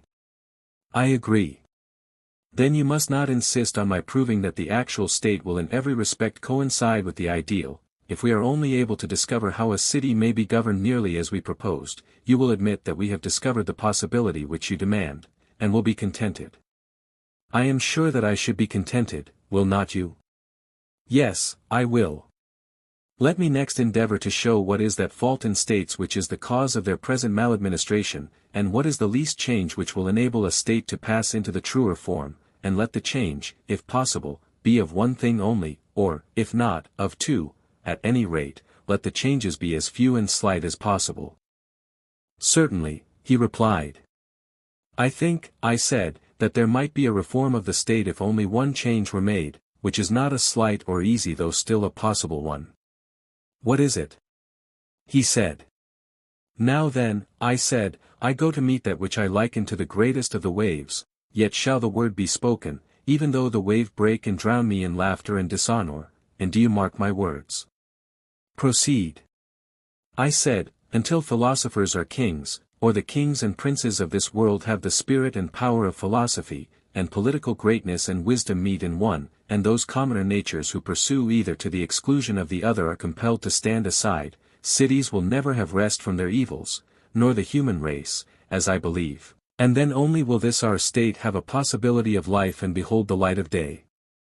Such was the thought, my dear Glaucon, which I would fain have uttered if it had not seemed too extravagant, for to be convinced that in no other state can there be happiness private or public is indeed a hard thing. Socrates, what do you mean? I would have you consider that the word which you have uttered is one at which numerous persons, and very respectable persons too, in a figure pulling off their coats all in a moment, and seizing any weapon that comes to hand, will run at you might and main, before you know where you are, intending to do heaven knows what, and if you don't prepare an answer, and put yourself in motion, you will be pared by their fine wits, and no mistake. You got me into the scrape, I said. And I was quite right. However, I will do all I can to get you out of it, but I can only give you goodwill and good advice, and, perhaps, I may be able to fit answers to your questions better than another, that is all. And now, having such an auxiliary, you must do your best to show the unbelievers that you are right. I ought to try, I said, since you offer me such invaluable assistance. And I think that, if there is to be a chance of our escaping, we must explain to them whom we mean when we say that philosophers are to rule in the state, then we shall be able to defend ourselves. There will be discovered to be some natures who ought to study philosophy and to be leaders in the state, and others who are not born to be philosophers, and are meant to be followers rather than leaders. Then now for a definition, he said. Follow me, I said, and I hope that I may in some way or other be able to give you a satisfactory explanation. Proceed. I dare say that you remember, and therefore I need not remind you, that a lover, if he is worthy of the name, ought to show his love, not to some one part of that which he loves, but to the whole. I really do not understand, and therefore beg of you to assist my memory. Another person, I said, might fairly reply as you do, but a man of pleasure like yourself ought to know that all who are in the flower of youth do somehow or other raise a pang or emotion in a lover's breast, and are thought by him to be worthy of his affectionate regards. Is not this a way which you have with the fair? One has a snub nose, and you praise his charming face, the hook nose of another has, you say, a royal look, while he who is neither snub nor hooked has the grace of regularity, the dark visage is manly, the fair are children of the gods. And as to the sweet, honey pale, as they are called, what is the very name but the invention of a lover who talks in diminutives, and is not averse to paleness if appearing on the cheek of youth? In a word, there is no excuse which you will not make, and nothing which you will not say, in order not to lose a single flower that blooms in the springtime of youth. If you make me an authority in matters of love, for the sake of the argument, I assent. And what do you say of lovers of wine? Do you not see them doing the same? They are glad of any pretext of drinking any wine. Very good. And the same is true of ambitious men. If they cannot command an army, they are willing to command a file, and if they cannot be honored by really great and important persons, they are glad to be honored by lesser and meaner people, but honor of some kind they must have. Exactly. Once more let me ask, does he who desires any class of goods, desire the whole class or a part only? The whole. And may we not say of the philosopher that he is a lover, not of a part of wisdom only, but of the whole? Yes, of the whole. And he who dislikes learning, especially in youth, when he has no power of judging what is good and what is not, such an one we maintain not to be a philosopher or a lover of knowledge, just as he who refuses his food is not hungry, and may be said to have a bad appetite and not a good one. Very true, he said. Whereas he who has a taste for every sort of knowledge and who is curious to learn and is never satisfied, may be justly termed a philosopher. Am I not right? Glaucon said, if curiosity makes a philosopher, you will find many a strange being will have a title to the name. All the lovers of sights have a delight in learning, and must therefore be included. Musical amateurs, too, are a folk strangely out of place among philosophers, for they are the last persons in the world who would come to anything like a philosophical discussion, if they could help, while they run about at the Dionysiac festivals as if they had let out their ears to hear every chorus, whether the performance is in town or country, that makes no difference, they are there. Now are we to maintain that all these and any who have similar tastes, as well as the professors of quite minor arts, are philosophers? Certainly not, I replied, they are only an imitation. He said, who then are the true philosophers? Those, I said, who are lovers of the vision of truth. That is also good, he said, but I should like to know what you mean.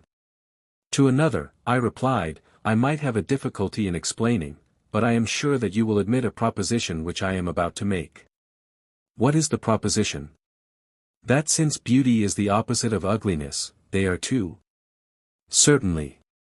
And inasmuch as they are two, each of them is one? True again. And of just and unjust, good and evil, and of every other class, the same remark holds, taken singly, each of them is one, but from the various combinations of them with actions and things and with one another, they are seen in all sorts of lights and appear many. Very true. And this is the distinction which I draw between the sight-loving, art-loving, practical class and those of whom I am speaking, and who are alone worthy of the name of philosophers. How do you distinguish them? He said. The lovers of sounds and sights, I replied, are, as I conceive, fond of fine tones and colors and forms and all the artificial products that are made out of them, but their mind is incapable of seeing or loving absolute beauty. True, he replied. Few are they who are able to attain to the sight of this. Very true. And he who, having a sense of beautiful things has no sense of absolute beauty, or who, if another lead him to a knowledge of that beauty is unable to follow, of such an one I ask, is he awake or in a dream only?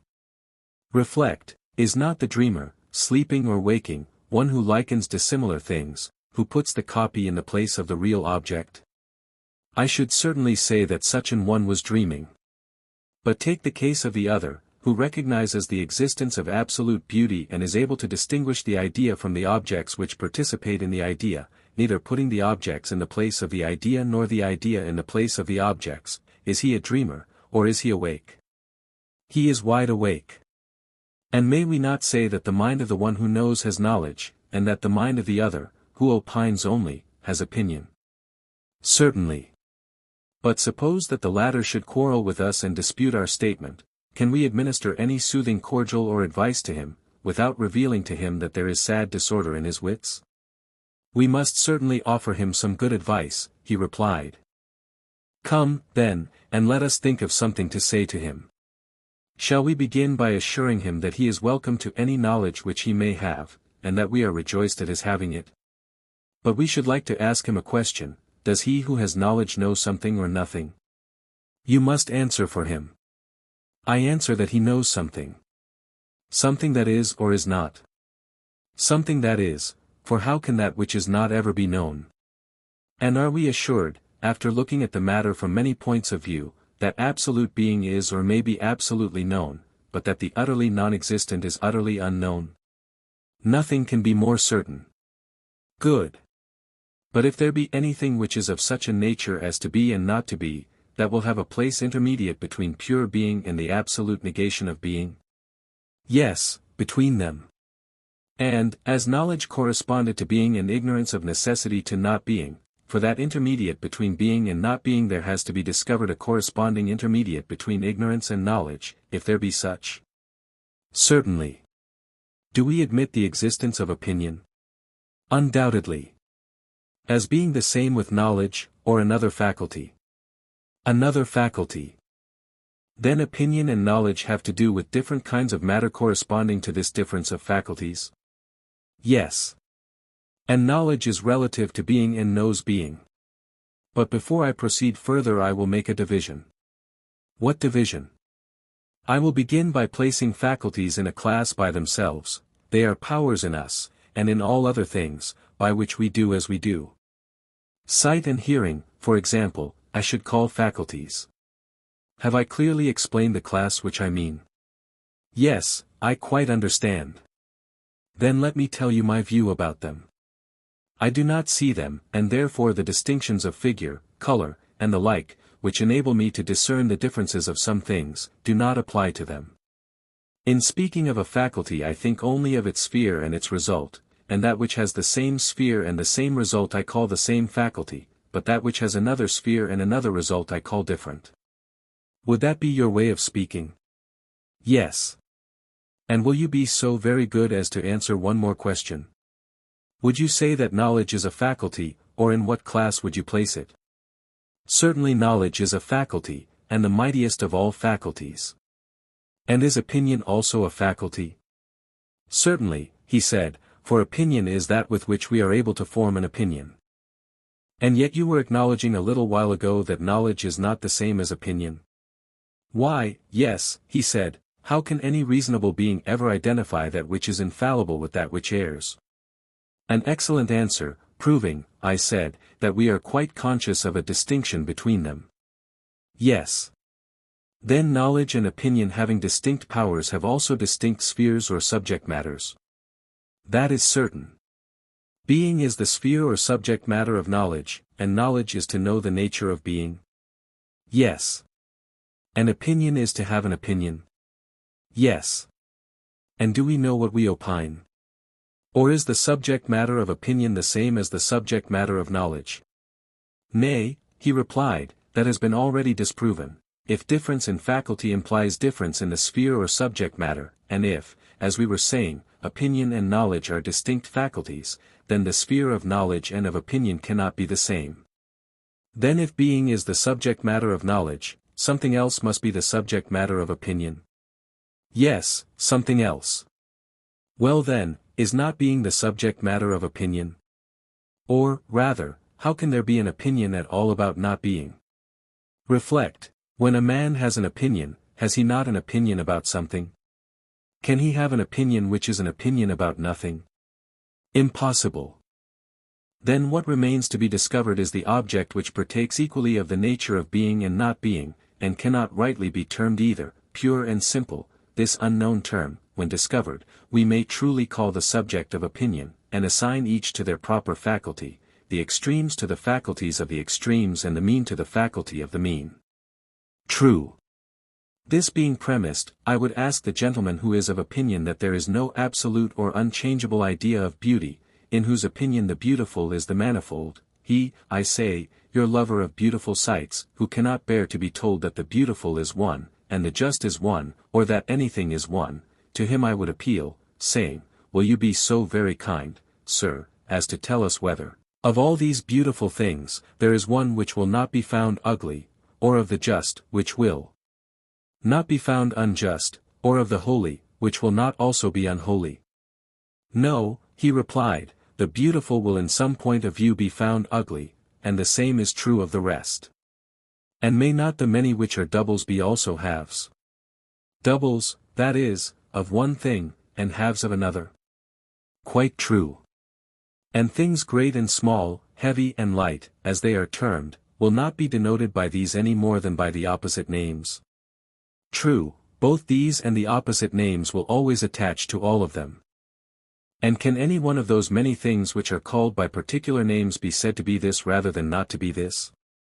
He replied, they are like the punning riddles which are asked at feasts or the children's puzzle about the eunuch aiming at the bat, with what he hit him, as they say in the puzzle, and upon what the bat was sitting. The individual objects of which I am speaking are also a riddle, and have a double sense, nor can you fix them in your mind either as being or not being, or both, or neither. Then what will you do with them? I said. Can they have a better place than between being and not being? For they are clearly not in greater darkness or negation than not being, or more full of light and existence than being. That is quite true, he said. Thus then we seem to have discovered that the many ideas which the multitude entertain about the beautiful and about all other things are tossing about in some region which is halfway between pure being and pure not being. We have. Yes, and we had before agreed that anything of this kind which we might find was to be described as matter of opinion, and not as matter of knowledge, being the intermediate flux which is caught and detained by the intermediate faculty. Quite true.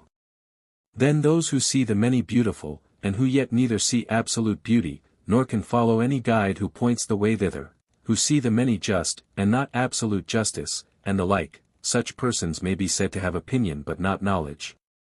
That is certain. But those who see the absolute and eternal and immutable may be said to know, and not to have opinion only. Neither can that be denied. The one love and embrace the subjects of knowledge, the other those of opinion. The latter are the same, as I dare say you will remember, who listened to sweet sounds and gazed upon fair colors, but would not tolerate the existence of absolute beauty. Yes, I remember.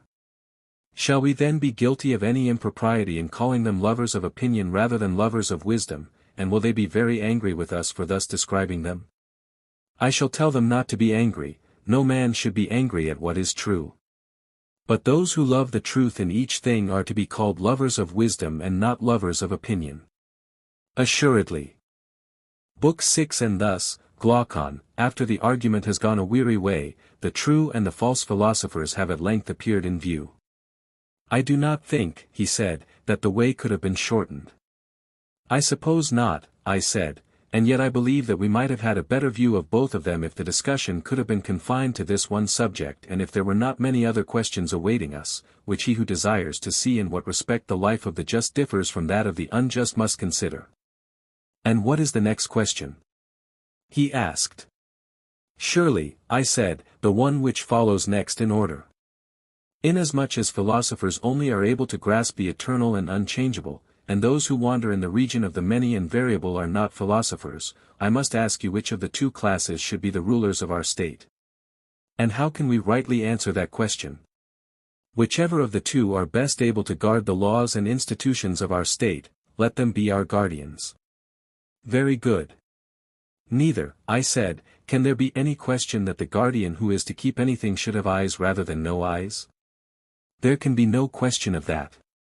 And are not those who are verily and indeed wanting in the knowledge of the true being of each thing, and who have in their souls no clear pattern, and are unable as with a painter's eye to look at the absolute truth and to that original to repair, and having perfect vision of the other world to order the laws about beauty, goodness, justice in this, if not already ordered, and to guard and preserve the order of them, are not such persons, I ask, simply blind?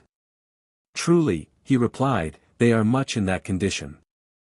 And shall they be our guardians when there are others who, besides being their equals in experience and falling short of them in no particular of virtue, also know the very truth of each thing? There can be no reason, he said, for rejecting those who have this greatest of all great qualities. They must always have the first place unless they fail in some other respect.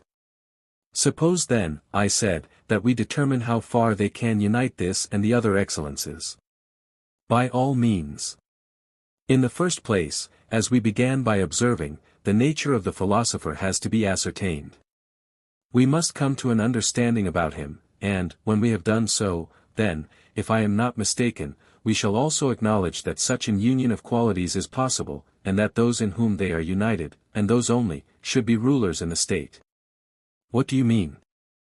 Let us suppose that philosophical minds always love knowledge of a sort which shows them the eternal nature not varying from generation and corruption. Agreed. And further, I said, let us agree that they are lovers of all true being, there is no part whether greater or less, or more or less honorable, which they are willing to renounce, as we said before of the lover and the man of ambition. True.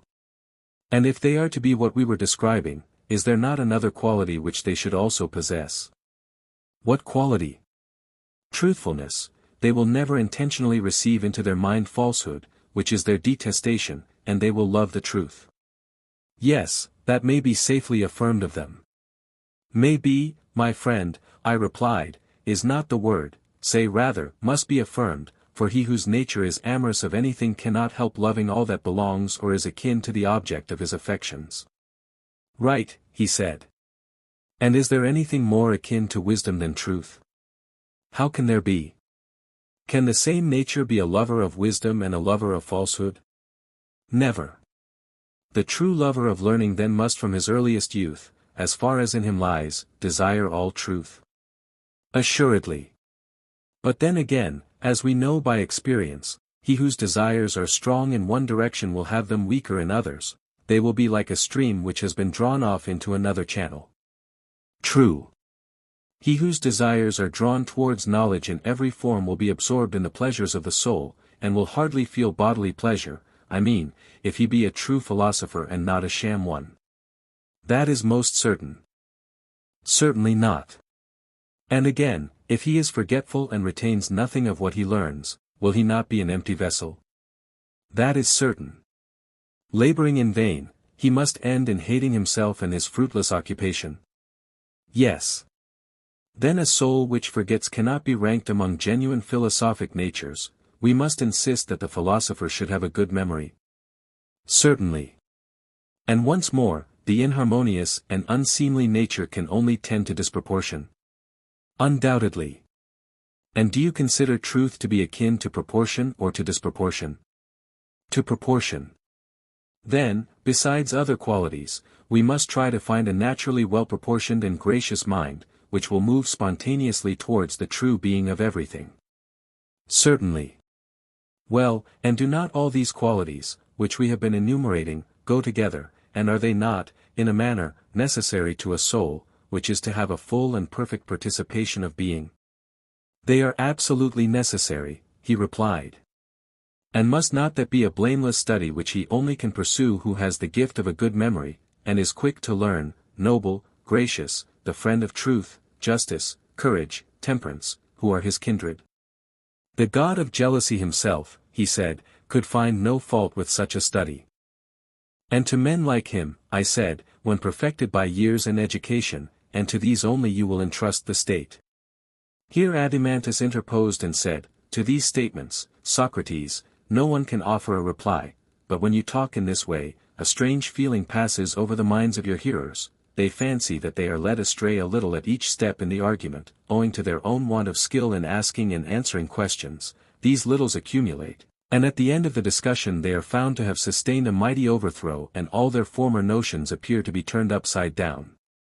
And as unskillful players of draughts are at last shut up by their more skillful adversaries and have no peace to move, so they too find themselves shut up at last, for they have nothing to say in this new game of which words are the counters, and yet all the time they are in the right.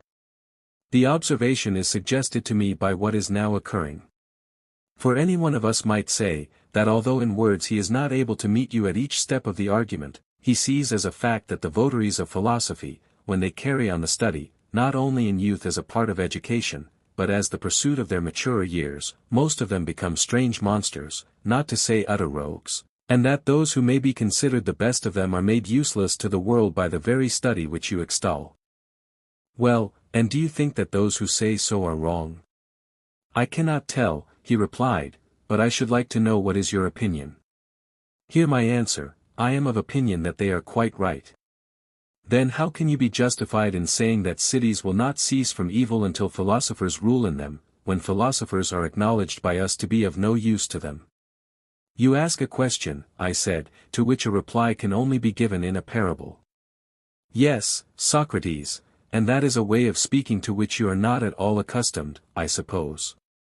I perceive, I said, that you are vastly amused at having plunged me into such a hopeless discussion, but now hear the parable, and then you will be still more amused at the meagerness of my imagination, for the manner in which the best men are treated in their own states is so grievous that no single thing on earth is comparable to it, and therefore, if I am to plead their cause, I must have recourse to fiction, and put together a figure made up of many things, like the fabulous unions of goats and stags which are found in pictures. Imagine then a fleet or a ship in which there is a captain who is taller and stronger than any of the crew, but he is a little deaf and has a similar infirmity in sight, and his knowledge of navigation is not much better. The sailors are quarreling with one another about the steering. Everyone is of opinion that he has a right to steer, though he has never learned the art of navigation and cannot tell who taught him or when he learned, and will further assert that it cannot be taught, and they are ready to cut in pieces anyone who says the contrary. They throng about the captain, begging and praying him to commit the helm to them, and if at any time they do not prevail, but others are preferred to them, they kill the others or throw them overboard, and having first chained up the noble captain's senses with drink or some narcotic drug, they mutiny and take possession of the ship and make free with the stores. Thus, eating and drinking, they proceed on their voyage in such manner as might be expected of them.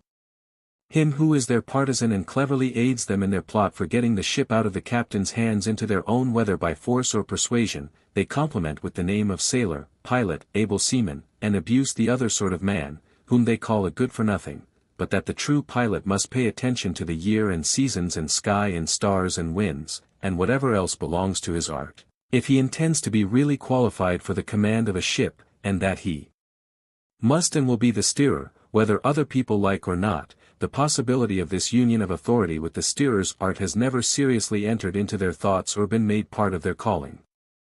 83 Now in vessels which are in a state of mutiny and by sailors who are mutineers, how will the true pilot be regarded? Will he not be called by them a prater, a stargazer, a good-for-nothing? Of course, said Adeimantus. Then you will hardly need, I said, to hear the interpretation of the figure, which describes the true philosopher in his relation to the state, for you understand already. Certainly. Then suppose you now take this parable to the gentleman who is surprised at finding that philosophers have no honor in their cities, explain it to him and try to convince him that their having honor would be far more extraordinary. I will. Say to him, that, in deeming the best votaries of philosophy to be useless to the rest of the world, he is right, but also tell him to attribute their uselessness to the fault of those who will not use them, and not to themselves. The pilot should not humbly beg the sailors to be commanded by him, that is not the order of nature, neither are the wise to go to the doors of the rich. The ingenious author of this saying told a lie, but the truth is, that, when a man is ill, whether he be rich or poor, to the physician he must go, and he who wants to be governed, to him who is able to govern. The ruler who is good for anything ought not to beg his subjects to be ruled by him, although the present governors of mankind are of a different stamp, they may be justly compared to the mutinous sailors, and the true helmsmen to those who are called by them good-for-nothings and stargazers. Precisely so, he said. For these reasons, and among men like these, philosophy, the noblest pursuit of all, is not likely to be much esteemed by those of the opposite faction, not that the greatest and most lasting injury is done to her by her opponents, but by her own professing followers, the same of whom you suppose the accuser to say, that the greater number of them are errant rogues, and the best are useless, in which opinion I agreed. Yes. And the reason why the good are useless has now been explained? True. Then shall we proceed to show that the corruption of the majority is also unavoidable, and that this is not to be laid to the charge of philosophy any more than the other? By all means. And let us ask and answer in turn, first going back to the description of the gentle and noble nature. Truth, as you will remember, was his leader, whom he followed always and in all things. Failing in this, he was an impostor, and had no part or lot in true philosophy. Yes, that was said. Well, and is not this one quality, to mention no others, greatly at variance with present notions of him? Certainly, he said. And have we not a right to say in his defense, that the true lover of knowledge is always striving after being, that is his nature, he will not rest in the multiplicity of individuals which is an appearance only, but will go on, the keen edge will not be blunted, nor the force of his desire abate until he have attained the knowledge of the true nature of every essence by a sympathetic and kindred power in the soul, and by that power drawing near and mingling and becoming incorporate with very being, having begotten mind and truth, he will have knowledge and will live and grow truly, and then, and not till then, will he cease from his travail. Nothing, he said, can be more just than such a description of him. And will the love of a lie be any part of a philosopher's nature? Will he not utterly hate a lie? He will. And when truth is the captain, we cannot suspect any evil of the band which he leads? Impossible. Justice and health of mind will be of the company, and temperance will follow after. True, he replied. Neither is there any reason why I should again set in array the philosopher's virtues, as you will doubtless remember that courage, magnificence, apprehension, memory, were his natural gifts. And you objected that, although no one could deny what I then said, still, if you leave words and look at facts, the persons who are thus described are some of them manifestly useless, and the greater number utterly depraved. We were then led to inquire into the grounds of these accusations, and have now arrived at the point of asking why are the majority bad, which question of necessity brought us back to the examination and definition of the true philosopher. Exactly. And we have next to consider the corruptions of the philosophic nature, why so many are spoiled and so few escape spoiling. I am speaking of those who were said to be useless but not wicked, and, when we have done with them, we will speak of the imitators of philosophy. What manner of men are they who aspire after a profession which is above them and of which they are unworthy, and then, by their manifold inconsistencies, bring upon philosophy, and upon all philosophers, that universal reprobation of which we speak? What are these corruptions? He said. I will see if I can explain them to you. Everyone will admit that a nature having in perfection all the qualities which we required in a philosopher, is a rare plant which is seldom seen among men. Rare indeed. And what numberless and powerful causes tend to destroy these rare natures? What causes? In the first place there are their own virtues, their courage, temperance, and the rest of them, every one of which praiseworthy qualities, and this is a most singular circumstance, destroys and distracts from philosophy the soul which is the possessor of them. That is very singular, he replied. Then there are all the ordinary goods of life, beauty, wealth, strength, rank, and great connections in the state. You understand the sort of things, these also have a corrupting and distracting effect. I understand, but I should like to know more precisely what you mean about them. Grasp the truth as a whole, I said, and in the right way, you will then have no difficulty in apprehending the preceding remarks, and they will no longer appear strange to you. And how am I to do so? He asked. Why, I said, we know that all germs or seeds, whether vegetable or animal, when they fail to meet with proper nutriment or climate or soil, in proportion to their vigor, are all the more sensitive to the want of a suitable environment, for evil is a greater enemy to what is good than to what is not. Very true. There is reason in supposing that the finest natures, when under alien conditions, receive more injury than the inferior, because the contrast is greater. Certainly. And may we not say, Adimantus, that the most gifted minds, when they are ill-educated, become preeminently bad? Do not great crimes and the spirit of pure evil spring out of a fullness of nature ruined by education rather than from any inferiority, whereas weak natures are scarcely capable of any very great good or very great evil? There I think that you are right. And our philosopher follows the same analogy. He is like a plant which, having proper nurture, must necessarily grow and mature into all virtue, but, if sown and planted in an alien soil, becomes the most noxious of all weeds, unless he be preserved by some divine power.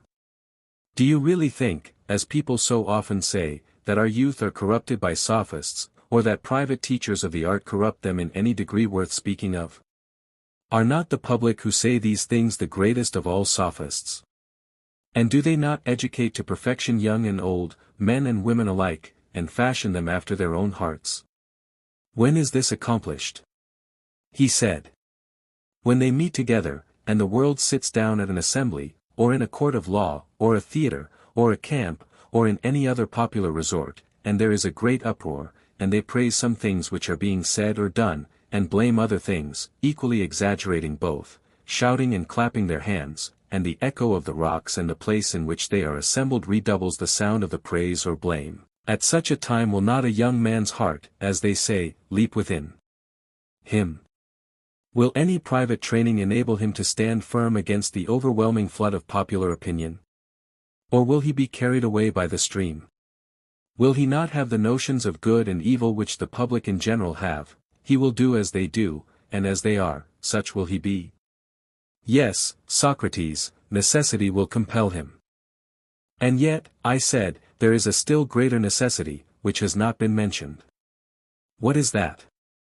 The gentle force of attainder or confiscation or death, which, as you are aware, these new sophists and educators, who are the public, apply when their words are powerless. Indeed they do, and in right good earnest.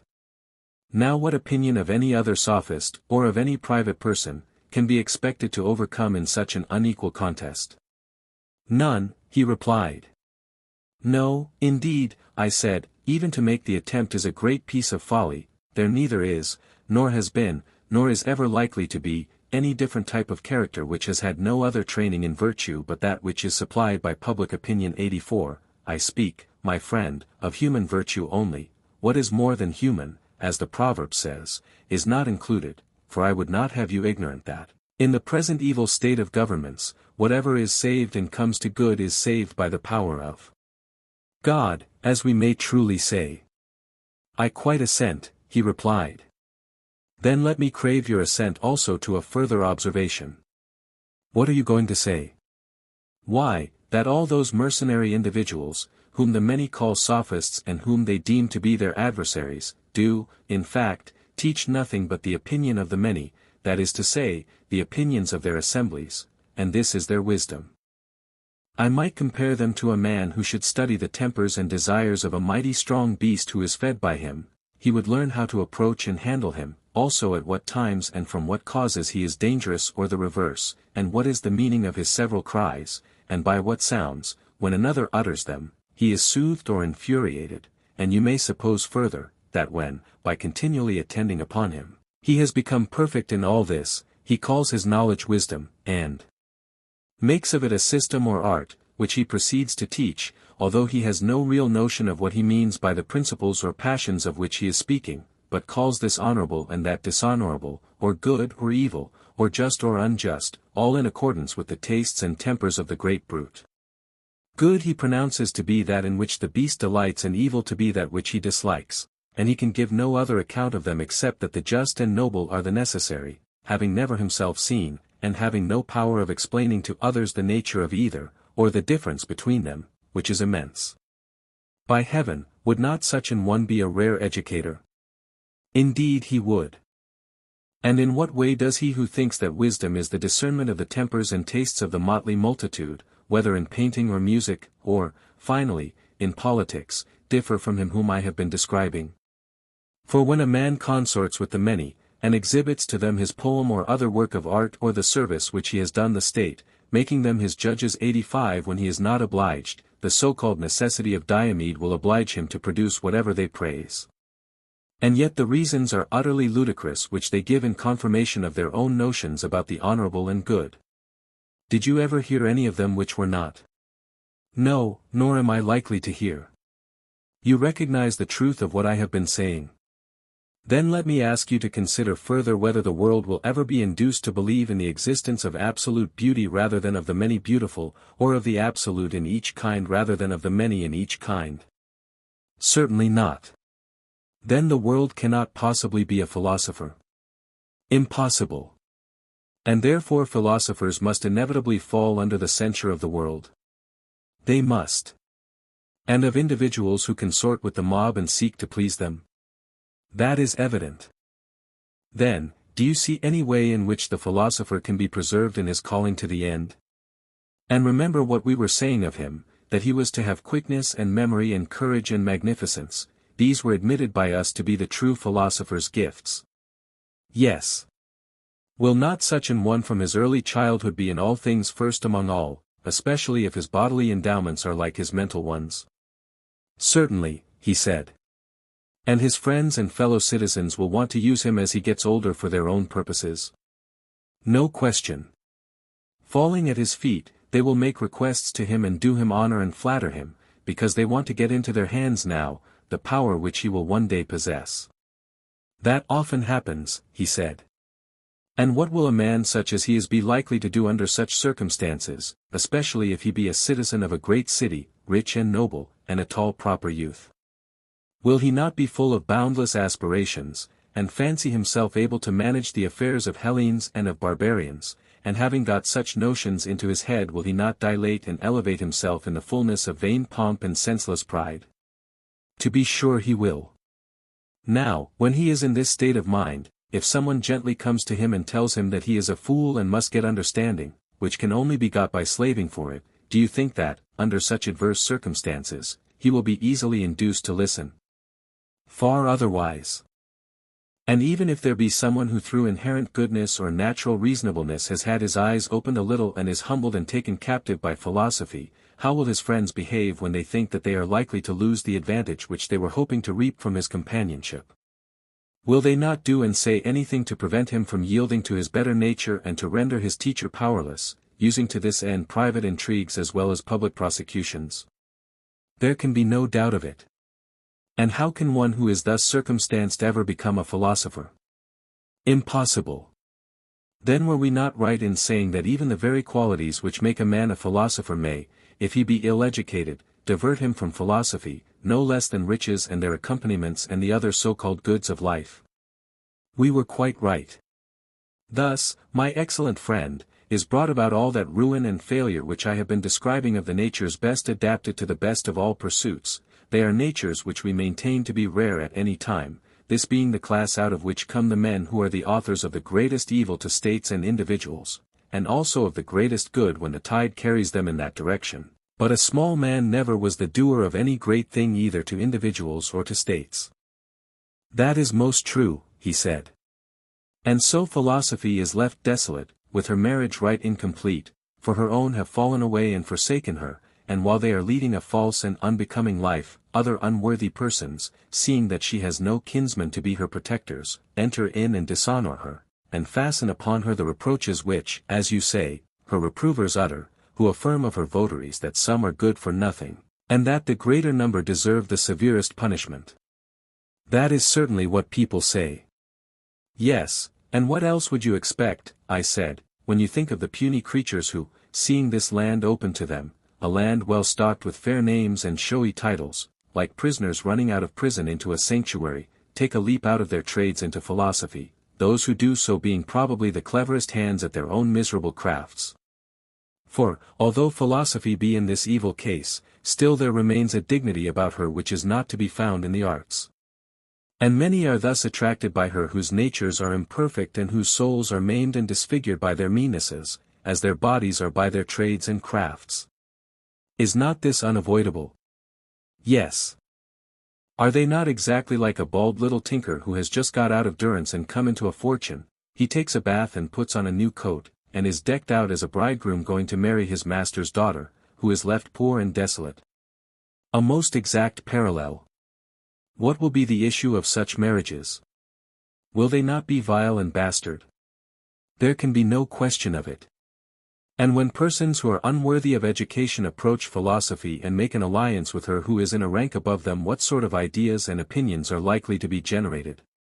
Will they not be sophisms captivating to the ear, 86 having nothing in them genuine, or worthy of or akin to true wisdom? No doubt, he said. Then, Adimantus, I said, the worthy disciples of philosophy will be but a small remnant, perchance some noble and well-educated person, detained by exile in her service, who in the absence of corrupting influences remains devoted to her, or some lofty soul born in a mean city, the politics of which he contemns and neglects, and there may be a gifted few who leave the arts, which they justly despise, and come to her, or peradventure there are some who are restrained by our friend Thijs. Bridle, for everything in the life of Thijs conspired to divert him from philosophy, but ill health kept him away from politics. My own case of the internal sign is hardly worth mentioning, for rarely, if ever, has such a monitor been given to any other man. Those who belong to this small class have tasted how sweet and blessed a possession philosophy is, and have also seen enough of the madness of the multitude, and they know that no politician is honest, nor is there any champion of justice at whose side they may fight and be saved.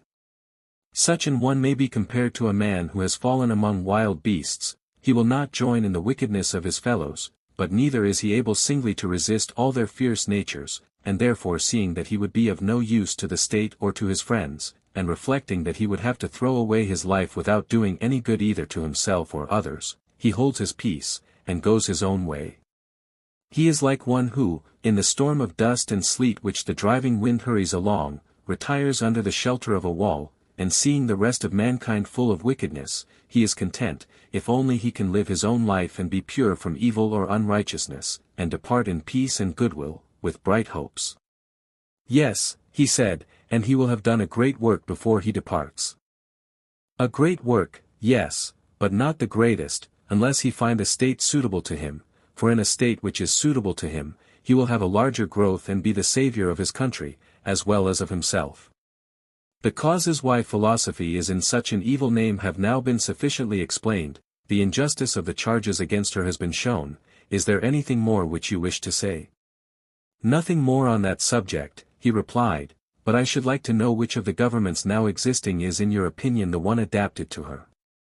Not any of them, I said, and that is precisely the accusation which I bring against them. Not one of them is worthy of the philosophic nature, and hence that nature is warped and estranged, as the exotic seed which is sown in a foreign land becomes denaturalized, and is wont to be overpowered and to lose itself in the new soil, even so this growth of philosophy, instead of persisting, degenerates and receives another character.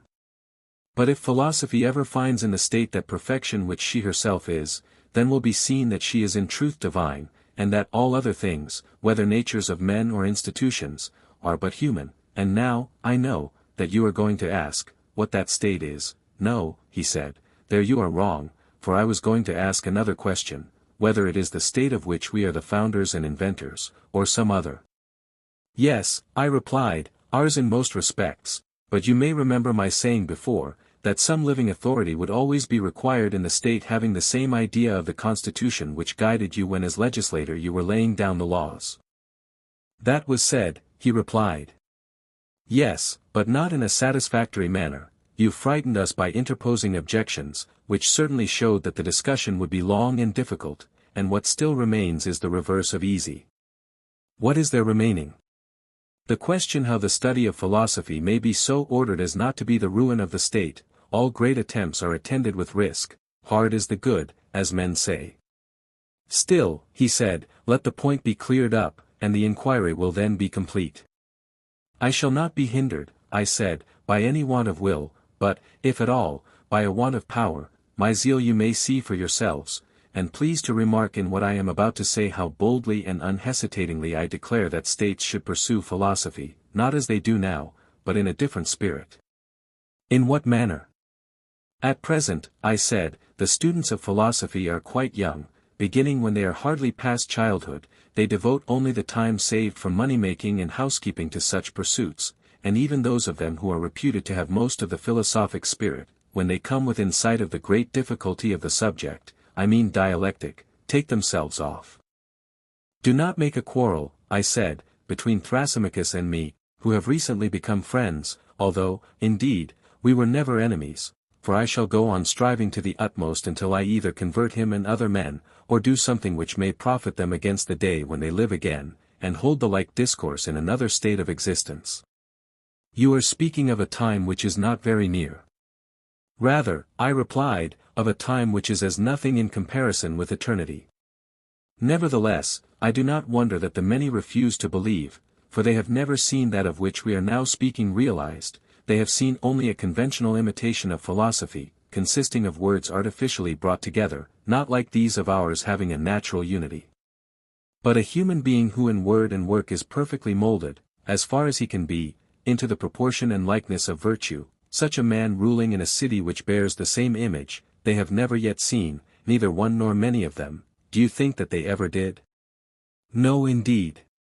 No, my friend, and they have seldom, if ever, heard free and noble sentiments, such as men utter when they are earnestly and by every means in their power seeking after truth for the sake of knowledge, while they look coldly on the subtleties of controversy, of which the end is opinion and strife, whether they meet with them in the courts of law or in society. They are strangers, he said, to the words of which you speak. And this was what we foresaw, and this was the reason why truth forced us to admit, not without fear and hesitation, that neither cities nor states nor individuals will ever attain perfection until the small class of philosophers whom we termed useless but not corrupt are providentially compelled, whether they will or not, to take care of the state, and until a like necessity be laid on the state to obey them. 88 Or until kings, or if not kings, the sons of kings or princes, are divinely inspired with a true love of true philosophy. That either or both of these alternatives are impossible, I see no reason to affirm. If they were so, we might indeed be justly ridiculed as dreamers and visionaries. Am I not right? Quite right. If then, in the countless ages of the past, or at the present hour in some foreign clime which is far away and beyond our ken, the perfected philosopher is or has been or hereafter shall be compelled by a superior power to have the charge of the state, we are ready to assert to the death, that this our constitution has been, and is, and will be whenever the muse of philosophy is queen. There is no impossibility in all this, that there is a difficulty, we acknowledge ourselves. And now, I said, are we beginning to persuade those whom you described as rushing at us with might and main, that the painter of constitutions is such an one as we are praising, at whom they were so very indignant because to his hands we committed the state, and are they growing a little calmer at what they have just heard? Much calmer, if there is any sense in them. Why, where can they still find any ground for objection? Will they doubt that the philosopher is a lover of truth and being? They would not be so unreasonable. Or that his nature, being such as we have delineated, is akin to the highest good? Neither can they doubt this. But again, will they tell us that such a nature, placed under favorable circumstances, will not be perfectly good and wise if any ever was? Or will they prefer those whom we have rejected? Surely not. Then will they still be angry at our saying, that, until philosophers bear rule, states and individuals will have no rest from evil, nor will this our imaginary state ever be realized?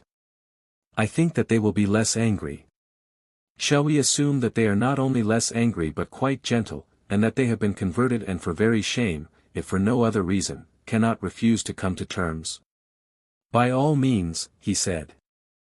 Then let us suppose that the reconciliation has been effected. Will anyone deny the other point, that there may be sons of kings or princes who are by nature philosophers? Surely no man, he said. And when they have come into being, will anyone say that they must of necessity be destroyed? That they can hardly be saved is not denied even by us, but that in the whole course of ages no single one of them can escape. Who will venture to affirm this? Who indeed? But, said I, one is enough. Let there be one man who has a city obedient to his will, and he might bring into existence the ideal polity about which the world is so incredulous. Yes, one is enough. The ruler may impose the laws and institutions which we have been describing, and the citizens may possibly be willing to obey them? Certainly. And that others should approve, of what we approve, is no miracle or impossibility? I think not. But we have sufficiently shown, in what has preceded, that all this, if only possible, is assuredly for the best. We have. And now we say not only that our laws, if they could be enacted, would be for the best, but also that the enactment of them, though difficult, is not impossible. Very good. And so with pain and toil we have reached the end of one subject, but more remains to be discussed. How and by what studies and pursuits will the saviors of the Constitution be created, and at what ages are they to apply themselves to their several studies? Certainly. I omitted the troublesome business of the possession of women, and the procreation of children, and the appointment of the rulers, because I knew that the perfect state would be eyed with jealousy and was difficult of attainment, but that piece of cleverness was not of much service to me, for I had to discuss them all the same. The women and children are now disposed of, but the other question of the rulers must be investigated from the very beginning.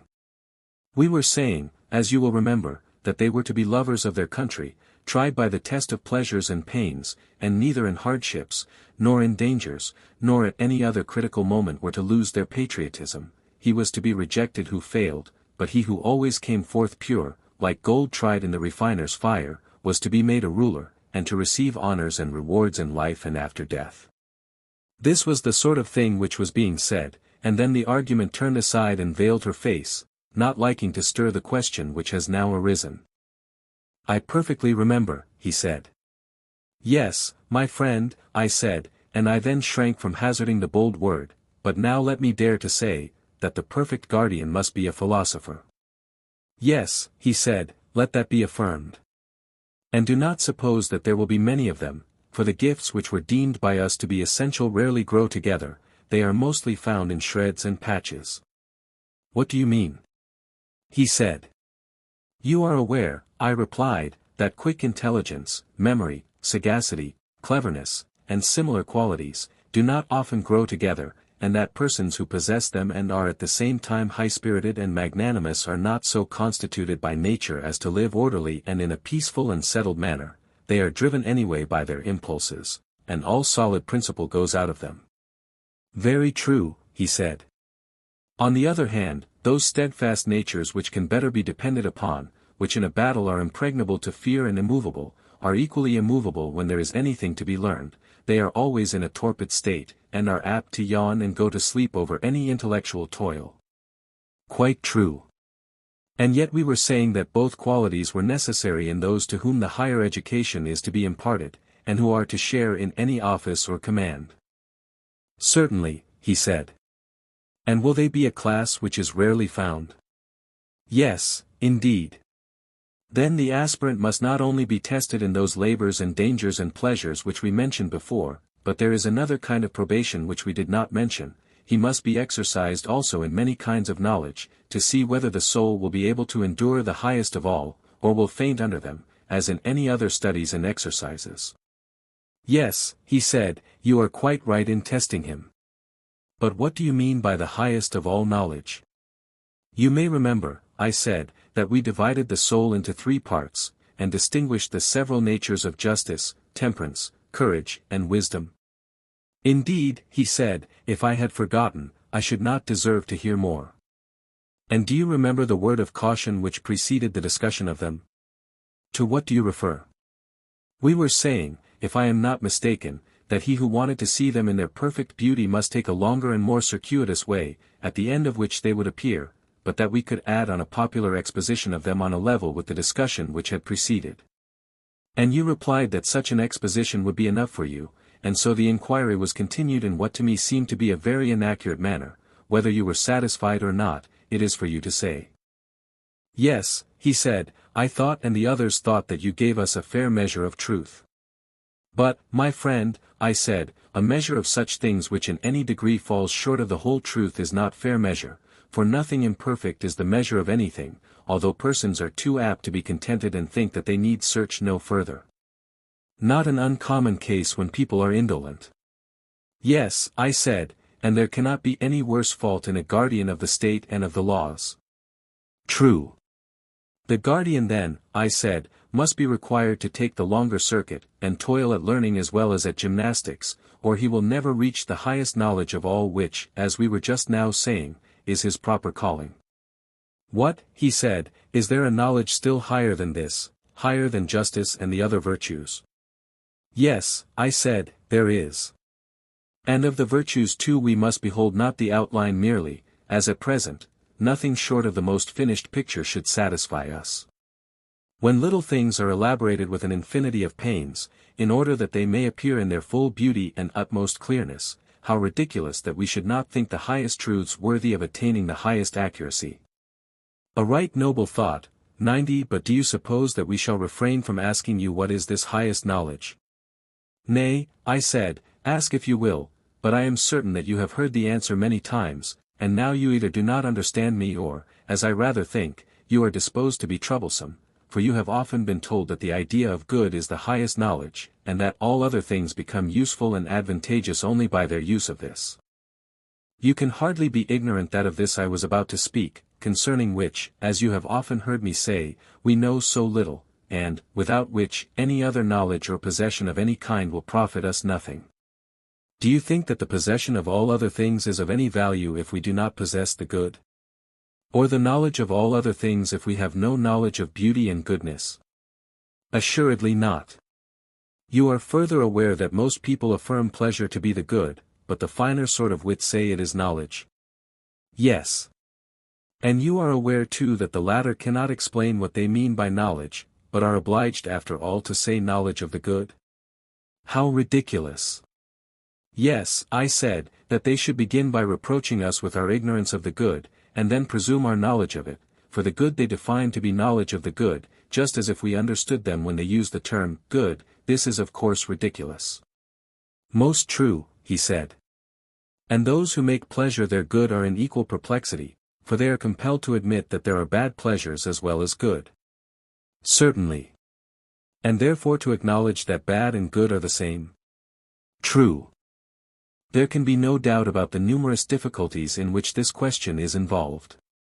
There can be none. Further, do we not see that many are willing to do or to have or to seem to be what is just and honorable without the reality, but no one is satisfied with the appearance of good. The reality is what they seek. In the case of the good, appearance is despised by everyone. Very true, he said. Of this then, which every soul of man pursues and makes the end of all his actions, having a presentiment that there is such an end, and yet hesitating because neither knowing the nature nor having the same assurance of this as of other things, and therefore losing whatever good there is in other things, of a principle such and so great as this ought the best men in our state, to whom everything is entrusted, to be in the darkness of ignorance. Certainly not, he said. I am sure, I said, that he who does not know how the beautiful and the just are likewise good will be but a sorry guardian of them, and I suspect that no one who is ignorant of the good will have a true knowledge of them. That, he said, is a shrewd suspicion of yours. And if we only have a guardian who has this knowledge our state will be perfectly ordered? Of course, he replied, but I wish that you would tell me whether you conceive this supreme principle of the good to be knowledge or pleasure, or different from either. I said, I knew all along that a fastidious gentleman 91 like you would not be contented with the thoughts of other people about these matters.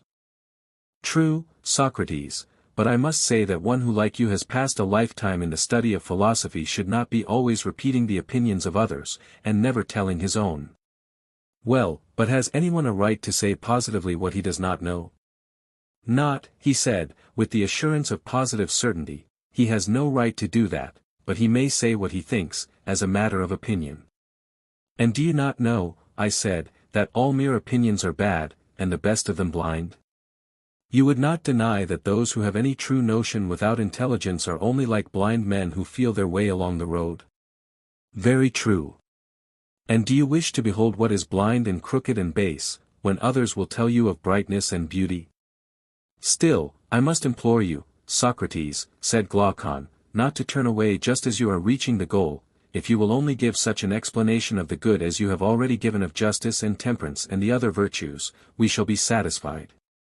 Yes, my friend, and I shall be at least equally satisfied, but I cannot help fearing that I shall fail, and that my indiscreet zeal will bring ridicule upon me.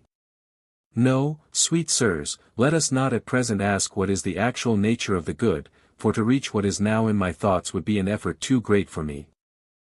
But of the child of the good who is likest him, I would fain speak, if I could be sure that you wished to hear, otherwise, not. By all means, he said, tell us about the child, and you shall remain in our debt for the account of the parent. I do indeed wish, I replied, that I could pay, and you receive, the account of the parent, and not, as now, of the offspring only. Take, however, this latter by way of interest, 92, and at the same time have a care that I do not render a false account, although I have no intention of deceiving you. Yes, we will take all the care that we can. Proceed. Yes, I said, but I must first come to an understanding with you, and remind you of what I have mentioned in the course of this discussion, and at many other times. What?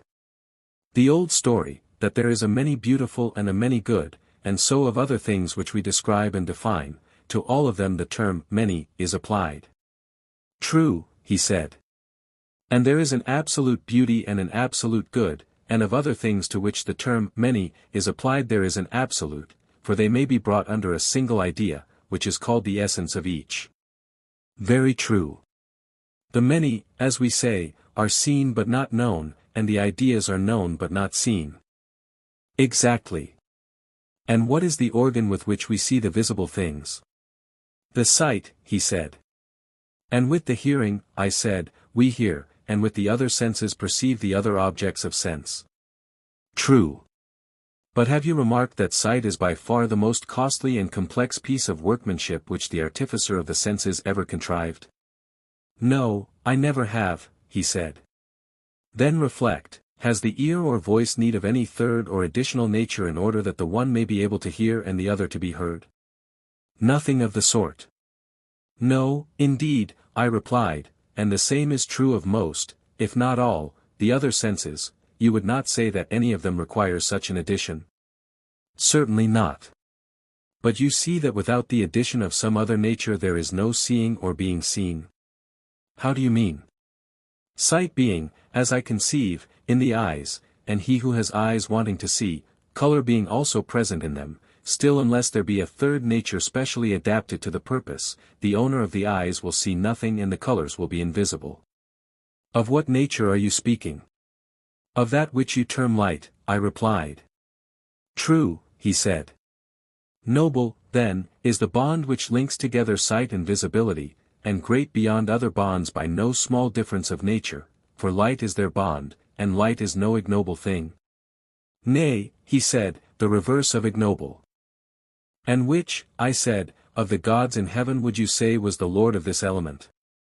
Whose is that light which makes the eye to see perfectly and the visible to appear? You mean the sun, as you and all mankind say. May not the relation of sight to this deity be described as follows? How? Neither sight nor the eye in which sight resides is the sun. No. Yet of all the organs of sense the eye is the most like the sun. By far the most like.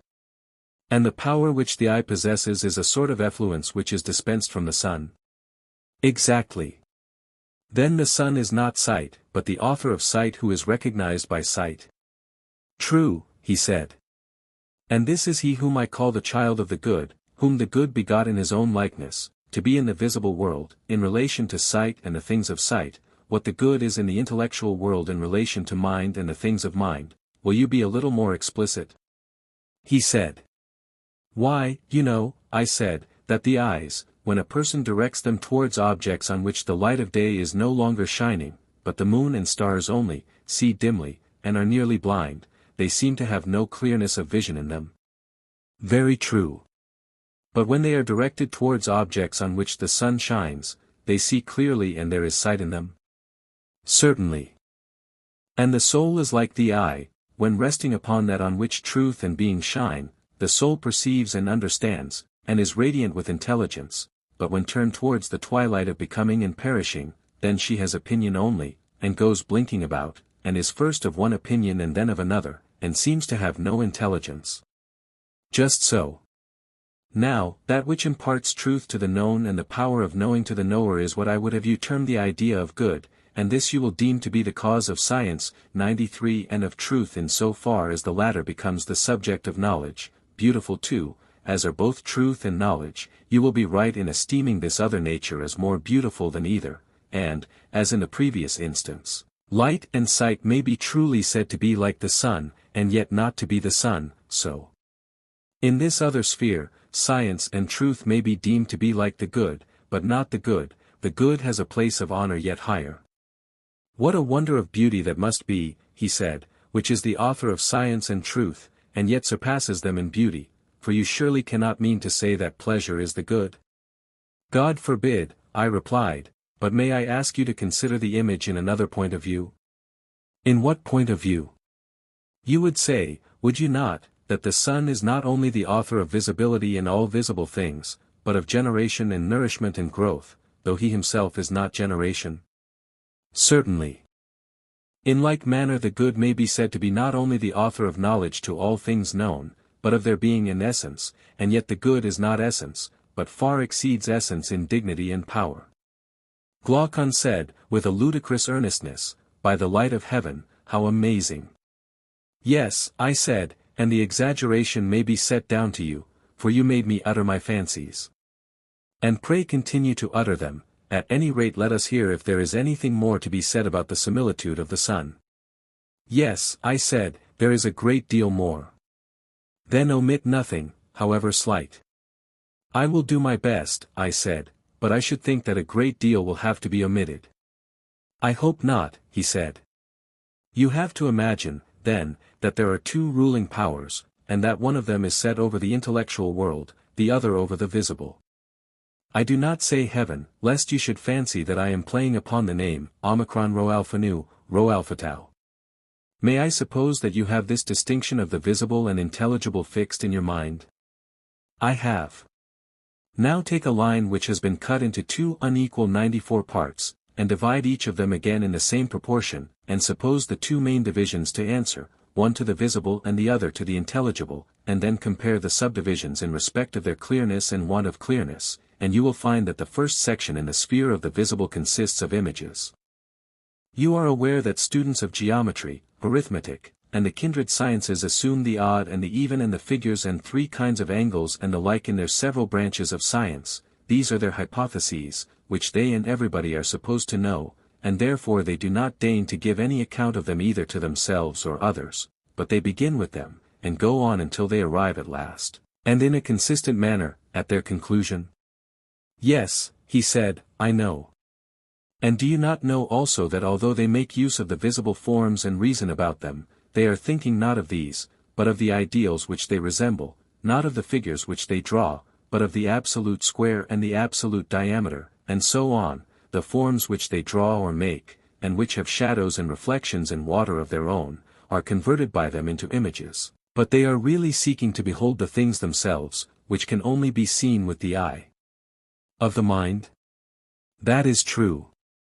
And of this kind I spoke as the intelligible, although in the search after it the soul is compelled to use hypotheses, not ascending to a first principle, because she is unable to rise above the region of hypothesis, but employing the objects of which the shadows below are resemblances in their turn as images, they having in relation to the shadows and reflections of them a greater distinctness, and therefore a higher value. I understand, he said, that you are speaking of the province of geometry and the sister arts. And when I speak of the other division of the intelligible, you will understand me to speak of that other sort of knowledge which reason herself attains by the power of dialectic, using the hypotheses not as first principles, but only as hypotheses, that is to say, as steps and points of departure into a world which is above hypotheses, in order that she may soar beyond them to the first principle of the whole, and clinging to this and then to that which depends on this, by successive steps she descends again without the aid of any sensible object, from ideas, through ideas, and in ideas she ends. I understand you, he replied, not perfectly, for you seem to me to be describing a task which is really tremendous, but, at any rate, I understand you to say that knowledge and being, which the science of dialectic contemplates, are clearer than the notions of the arts, as they are termed, which proceed from hypotheses only. These are also contemplated by the understanding, and not by the senses, yet, because they start from hypotheses and do not ascend to a principle, those who contemplate them appear to you not to exercise the higher reason upon them, although when a first principle is added to them they are cognizable by the higher reason. And the habit which is concerned with geometry and the cognate sciences I suppose that you would term understanding and not reason, as being intermediate between opinion and reason. You have quite conceived my meaning, I said, and now, corresponding to these four divisions, let there be four faculties in the soul, reason answering to the highest, understanding to the second, faith, or conviction, to the third, and perception of shadows to the last, and let there be a scale of them, and let us suppose that the several faculties have clearness in the same degree that their objects have truth. I understand, he replied, and give my assent, and accept your arrangement. Book 7. And now, I said, let me show in a figure how far our nature is enlightened or unenlightened. Behold, human beings living in an underground den, which has a mouth open towards the light and reaching all along the den. Here they have been from their childhood, and have their legs and necks chained so that they cannot move, and can only see before them, being prevented by the chains from turning round their heads. Above and behind them a fire is blazing at a distance, and between the fire and the prisoners there is a raised way, and you will see, if you look, a low wall built along the way, like the screen which marionette players have in front of them, over which they show the puppets. I see. And do you see, I said, men passing along the wall carrying all sorts of vessels, and statues and figures of animals made of wood and stone and various materials, which appear over the wall. Some of them are talking, others silent. You have shown me a strange image, and they are strange prisoners. Like ourselves, I replied, and they see only their own shadows, or the shadows of one another, which the fire throws on the opposite wall of the cave. True, he said, how could they see anything but the shadows if they were never allowed to move their heads? And of the objects which are being carried in like manner they would only see the shadows. Yes, he said. And if they were able to converse with one another, would they not suppose that they were naming what was actually before them? 96. Very true. And suppose further that the prison had an echo which came from the other side, would they not be sure to fancy when one of the passers-by spoke that the voice which they heard came from the passing shadow? No question, he replied. To them, I said, the truth would be literally nothing but the shadows of the images. That is certain.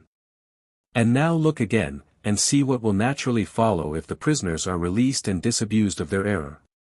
At first, when any of them is liberated and compelled suddenly to stand up and turn his neck round and walk and look towards the light, he will suffer sharp pains, the glare will distress him, and he will be unable to see the realities of which in his former state he had seen the shadows, and then conceive someone saying to him, that what he saw before was an illusion, but that now, when he is approaching nearer to being and his eye is turned towards more real existence, he has a clearer vision. What will be his reply? And you may further imagine that his instructor is pointing to the objects as they pass and requiring him to name them. Will he not be perplexed? Will he not fancy that the shadows which he formerly saw are truer than the objects which are now shown to him? Far truer. And if he is compelled to look straight at the light, will he not have a pain in his eyes which will make him turn away to take refuge in the objects of vision which he can see, and which he will conceive to be in reality clearer than the things which are now being shown to him? True, he said. And suppose once more, that he is reluctantly dragged up a steep and rugged ascent, and held fast until he is forced into the presence of the sun himself, is he not likely to be pained and irritated?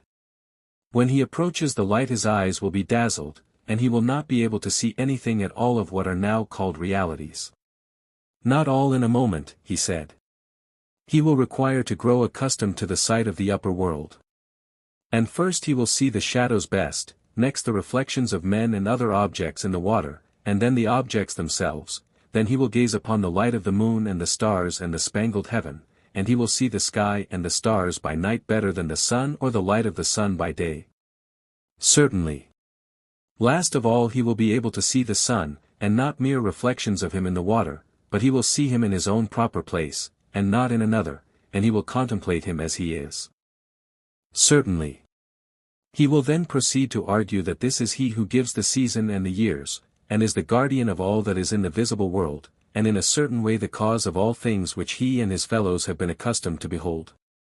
Clearly, he said, he would first see the sun and then reason about him. And when he remembered his old habitation, and the wisdom of the den and his fellow prisoners, do you not suppose that he would felicitate himself on the change, and pity them? Certainly, he would. And if they were in the habit of conferring honors among themselves on those who were quickest to observe the passing shadows and to remark which of them went before, and which followed after, and which were together, and who were therefore best able to draw conclusions as to the future, do you think that he would care for such honors and glories, or envy the possessors of them? Would he not say with Homer, better to be the poor servant of a poor master, and to endure anything, rather than think as they do and live after their manner? Yes, he said, I think that he would rather suffer anything than entertain these false notions and live in this miserable manner. Imagine once more, I said, such an one coming suddenly out of the sun to be replaced in his old situation, would he not be certain to have his eyes full of darkness? To be sure, he said. And if there were a contest, and he had to compete in measuring the shadows with the prisoners who had never moved out of the den, while his sight was still weak, and before his eyes had become steady, and the time which would be needed to acquire this new habit of sight might be very considerable, would he not be ridiculous? Men would say of him that up he went and down he came without his eyes, and that it was better not even to think of ascending, and if anyone tried to loose another and lead him up to the light, let them only catch the offender, and they would put him to death. No question, he said. This entire allegory, I said, you may now append, dear Glaucon, to the previous argument. The prison house is the world of sight, the light of the fire is the sun, and you will not misapprehend me if you interpret the journey upwards to be the ascent of the soul into the intellectual world according to my poor belief, which, at your desire, I have expressed, whether rightly or wrongly God knows. But, whether true or false, my opinion is that in the world of knowledge the idea of good appears last of all, and is seen only with an effort, and, when seen, is also inferred to be the universal author of all things beautiful and right, parent of light and of the Lord of light in this visible world, and the immediate source of reason and truth in the intellectual, and that this is the power upon which he who would act rationally either in public or private life must have his eye fixed. I agree, he said, as far as I am able to understand you. Moreover, I said, you must not wonder that those who attain to this beatific vision are unwilling to descend to human affairs, for their souls are ever hastening into the upper world where they desire to dwell, which desire of theirs is very natural, if our allegory may be trusted. Yes, very natural. And is there anything surprising in one who passes from divine contemplations to the evil state of man, misbehaving himself in a ridiculous manner, if, while his eyes are blinking and before he has become accustomed to the surrounding darkness, he is compelled to fight in courts of law, or in other places, about the images or the shadows of images of justice, and is endeavoring to meet the conceptions of those who have never yet seen absolute justice? Anything but surprising, he replied.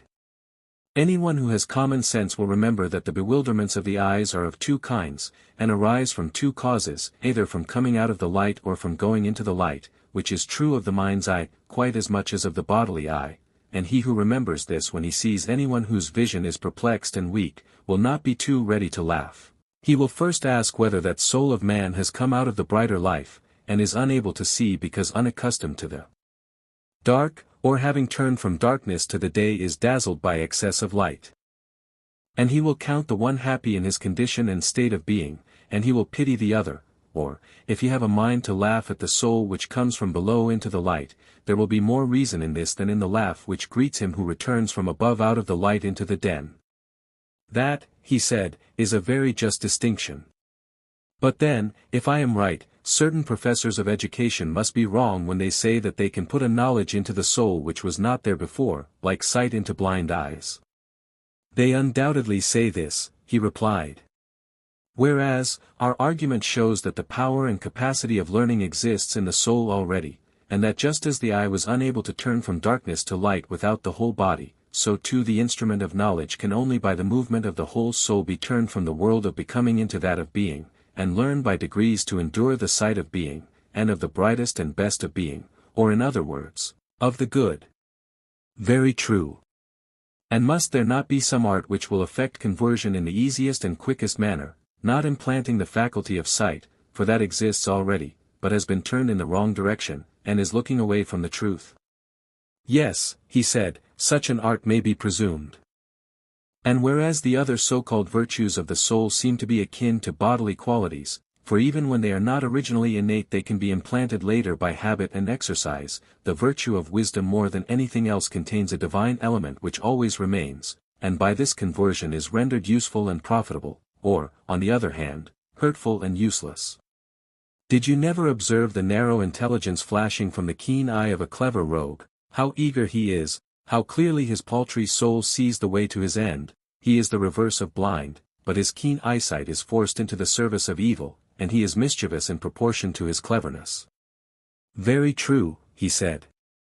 But what if there had been a circumcision of such natures in the days of their youth, and they had been severed from those sensual pleasures, such as eating and drinking, which, like leaden weights, were attached to them at their birth, and which drag them down and turn the vision of their souls upon the things that are below? If, I say, they had been released from these impediments and turned in the opposite direction, the very same faculty in them would have seen the truth as keenly as they see what their eyes are turned to now. Very likely. Yes, I said, and there is another thing which is likely, or rather a necessary inference from what has preceded, that neither the uneducated and uninformed of the truth, nor yet those who never make an end of their education, will be able ministers of state, not the former, because they have no single aim of duty which is the rule of all their actions, private as well as public, nor the latter, because they will not act at all except upon compulsion, fancying that they are already dwelling apart in the islands of the blessed. Very true, he replied. Then, I said, the business of us who are the founders of the state will be to compel the best minds to attain that knowledge which we have already shown to be the greatest of all. They must continue to ascend until they arrive at the good, but when they have ascended and seen enough we must not allow them to do as they do now. What do you mean? I mean that they remain in the upper world, but this must not be allowed. They must be made to descend again among the prisoners in the den, and partake of their labors and honors, whether they are worth having or not. But is not this unjust? He said, ought we to give them a worse life, when they might have a better? You have again forgotten, my friend, I said, the intention of the legislator, who did not aim at making any one class in the state happy above the rest. The happiness was to be in the whole state, and he held the citizens together by persuasion and necessity, making them benefactors of the state, and therefore benefactors of one another. To this end he created them, not to please themselves, but to be his instruments in binding up the state. True, he said, I had forgotten. Observe, Glaucon, that there will be no injustice in compelling our philosophers to have a care and providence of others. We shall explain to them that in other states, men of their class are not obliged to share in the toils of politics, and this is reasonable, for they grow up at their own sweet will, and the government would rather not have them. Being self-taught, they cannot be expected to show any gratitude for a culture which they have never received. But we have brought you into the world to be rulers of the hive, kings of yourselves and of the other citizens, and have educated you far better and more perfectly than they have been educated, and you are better able to share in the double duty. Wherefore each of you, when his turn comes, must go down to the general underground abode, and get the habit of seeing in the dark. When you have acquired the habit, you will see 10,000 times better than the inhabitants of the den, and you will know what the several images are, and what they represent, because you have seen the beautiful and just and good in their truth. And thus our state, which is also yours, will be a reality, and not a dream only, and will be administered in a spirit unlike that of other states, in which men fight with one another about shadows only and are distracted in the struggle for power, which in their eyes is a great good. Whereas the truth is that the state in which the rulers are most reluctant to govern is always the best and most quietly governed, and the state in which they are most eager, the worst. Quite true, he replied. And will our pupils, when they hear this, refuse to take their turn at the toils of state, when they are allowed to spend the greater part of their time with one another in the heavenly light? Impossible, he answered, for they are just men, and the commands which we impose upon them are just. There can be no doubt that every one of them will take office as a stern necessity, and not after the fashion of our present rulers of state. Yes, my friend, I said, and there lies the point.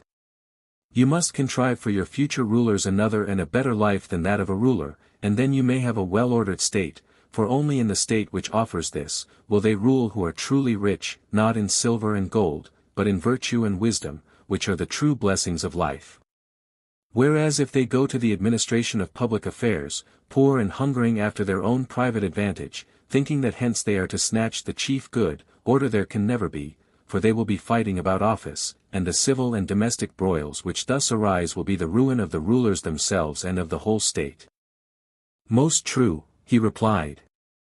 And the only life which looks down upon the life of political ambition is that of true philosophy. Do you know of any other? Indeed, I do not, he said. And those who govern ought not to be lovers of the task. For, if they are, there will be rival lovers, and they will fight. No question. Who then are those whom we shall compel to be guardians? Surely they will be the men who are wisest about affairs of state, and by whom the state is best administered, and who at the same time have other honors and another and a better life than that of politics. They are the men, and I will choose them, he replied. And now shall we consider in what way such guardians will be produced, and how they are to be brought from darkness to light, as some are said to have ascended from the world below to the gods. By all means, he replied. The process, I said, is not the turning over of an oyster shell, 97, but the turning round of a soul passing from a day which is little better than night to the true day of being, that is, the ascent from below, 98, which we affirm to be true philosophy. Quite so. And should we not inquire what sort of knowledge has the power of effecting such a change? Certainly. What sort of knowledge is there which would draw the soul from becoming to being? And another consideration has just occurred to me. You will remember that our young men are to be warrior athletes? Yes, that was said. Then this new kind of knowledge must have an additional quality. What quality? Usefulness in war. Yes, if possible. There were two parts in our former scheme of education, were there not? Just so. There was gymnastic which presided over the growth and decay of the body, and may therefore be regarded as having to do with generation and corruption. True. Then that is not the knowledge which we are seeking to discover. No. But what do you say of music, which also entered to a certain extent into our former scheme?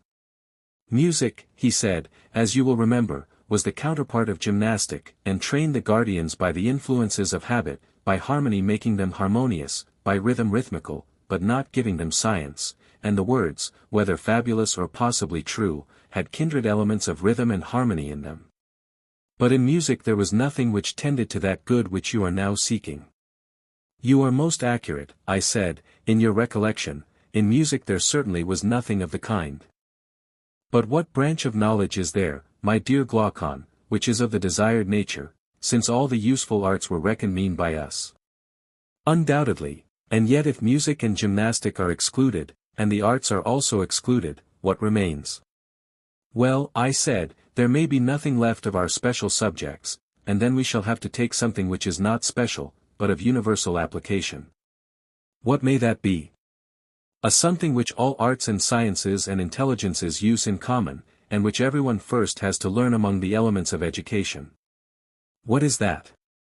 The little matter of distinguishing 1, 2, and 3, in a word, number and calculation, do not all arts and sciences necessarily partake of them? Yes. Then the art of war partakes of them? To be sure.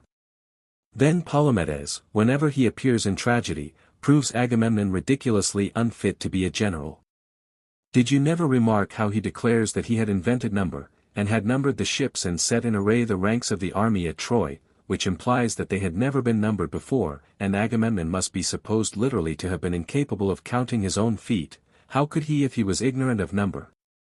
And if that is true, what sort of general must he have been? I should say a very strange one, if this was as you say. Can we deny that a warrior should have a knowledge of arithmetic? Certainly he should, if he is to have the smallest understanding of military tactics, or indeed, I should rather say, if he is to be a man at all. I should like to know whether you have the same notion which I have of this study. What is your notion? It appears to me to be a study of the kind which we are seeking, and which leads naturally to reflection, but never to have been rightly used, for the true use of it is simply to draw the soul towards being. Will you explain your meaning? He said. I will try, I said, and I wish you would share the inquiry with me, and say, yes, or, no, when I attempt to distinguish in my own mind what branches of knowledge have this attracting power, in order that we may have clearer proof that arithmetic is, as I suspect, one of them. Explain, he said. I mean to say that objects of sense are of two kinds. Some of them do not invite thought because the sense is an adequate judge of them, while in the case of other objects sense is so untrustworthy that further inquiry is imperatively demanded. You are clearly referring, he said, to the manner in which the senses are imposed upon by distance, and by painting in light and shade. No, I said, that is not at all my meaning. Then what is your meaning? When speaking of uninviting objects, I mean those which do not pass from one sensation to the opposite. Inviting objects are those which do. In this latter case the sense coming upon the object, whether at a distance or near, gives no more vivid idea of anything in particular than of its opposite. An illustration will make my meaning clearer. Here are 3 fingers, a little finger, a second finger, and a middle finger. Very good. You may suppose that they are seen quite close, and here comes the point. What is it? Each of them equally appears a finger, whether seen in the middle or at the extremity, whether white or black, or thick or thin, it makes no difference, a finger is a finger all the same. In these cases a man is not compelled to ask of thought the question what is a finger. For the sight never intimates to the mind that a finger is other than a finger. True. And therefore, I said, as we might expect, there is nothing here which invites or excites intelligence. There is not, he said. But is this equally true of the greatness and smallness of the fingers? Can sight adequately perceive them? And is no difference made by the circumstance that one of the fingers is in the middle and another at the extremity? And in like manner does the touch adequately perceive the qualities of thickness or thinness, of softness or hardness? And so of the other senses, do they give perfect intimations of such matters? Is not their mode of operation on this wise? The sense which is concerned with the quality of hardness is necessarily concerned also with the quality of softness, and only intimates to the soul that the same thing is felt to be both hard and soft. You are quite right, he said. Most true. This was what I meant when I spoke of impressions which invited the intellect, or the reverse. Those which are simultaneous with opposite impressions, invite thought, those which are not simultaneous do not. I understand, he said, and agree with you. And to which class do unity and number belong? I do not know, he replied. Think a little and you will see that what has preceded will supply the answer, for if simple unity could be adequately perceived by the sight or by any other sense, then, as we were saying in the case of the finger, there would be nothing to attract towards being. But when there is some contradiction always present, and one is the reverse of one and involves the conception of plurality, then thought begins to be aroused within us, and the soul perplexed and wanting to arrive at a decision asks, what is absolute unity? This is the way in which the study of the one has a power of drawing and converting the mind to the contemplation of true being. And surely, he said, this occurs notably in the case of 1, for we see the same thing to be both one and infinite in multitude? Yes, I said, and this being true of one must be equally true of all number. Certainly. And all arithmetic and calculation have to do with number. Yes. And they appear to lead the mind towards truth. Yes, in a very remarkable manner. Then this is knowledge of the kind for which we are seeking, having a double use, military and philosophical, for the man of war must learn the art of number or he will not know how to array his troops, and the philosopher also, because he has to rise out of the sea of change and lay hold of true being, and therefore he must be an arithmetician. That is true. And our guardian is both warrior and philosopher. Certainly.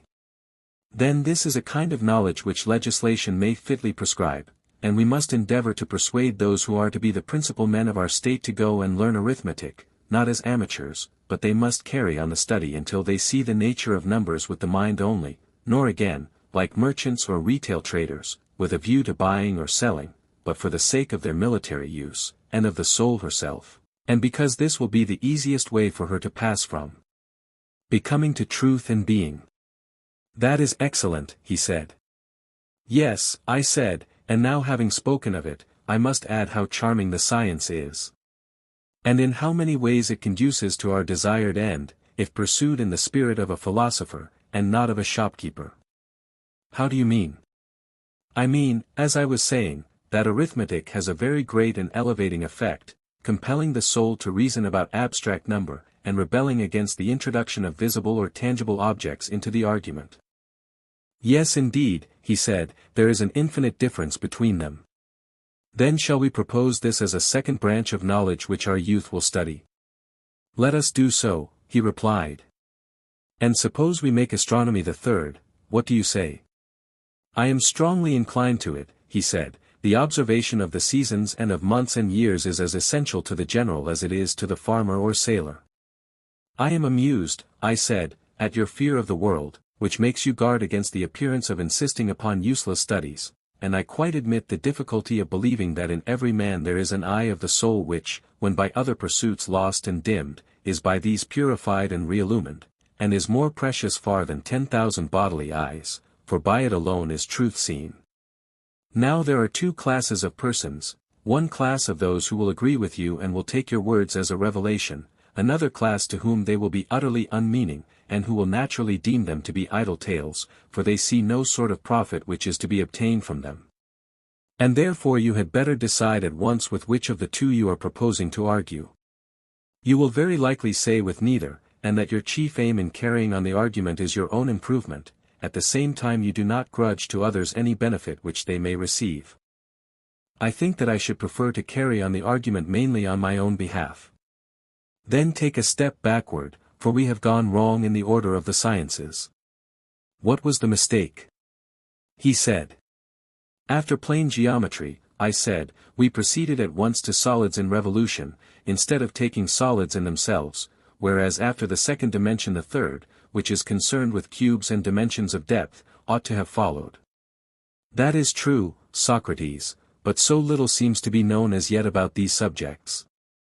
Why, yes, I said, and for two reasons. In the first place, no government patronizes them, this leads to a want of energy in the pursuit of them, and they are difficult. In the second place, students cannot learn them unless they have a director. But then a director can hardly be found, and even if he could, as matters now stand, the students, who are very conceited, would not attend to him. That, however, would be otherwise if the whole state became the director of these studies and gave honor to them. Then disciples would want to come, and there would be continuous and earnest search, and discoveries would be made, since even now, disregarded as they are by the world, and maimed of their fair proportions, and although none of their votaries can tell the use of them, still these studies force their way by their natural charm, and very likely, if they had the help of the state, they would some day emerge into light. Yes, he said, there is a remarkable charm in them. But I do not clearly understand the change in the order. First you began with a geometry of plane surfaces.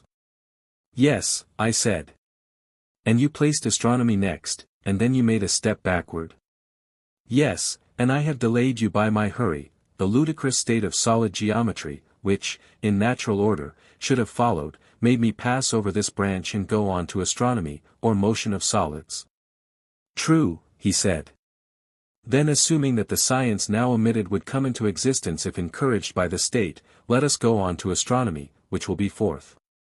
The right order, he replied.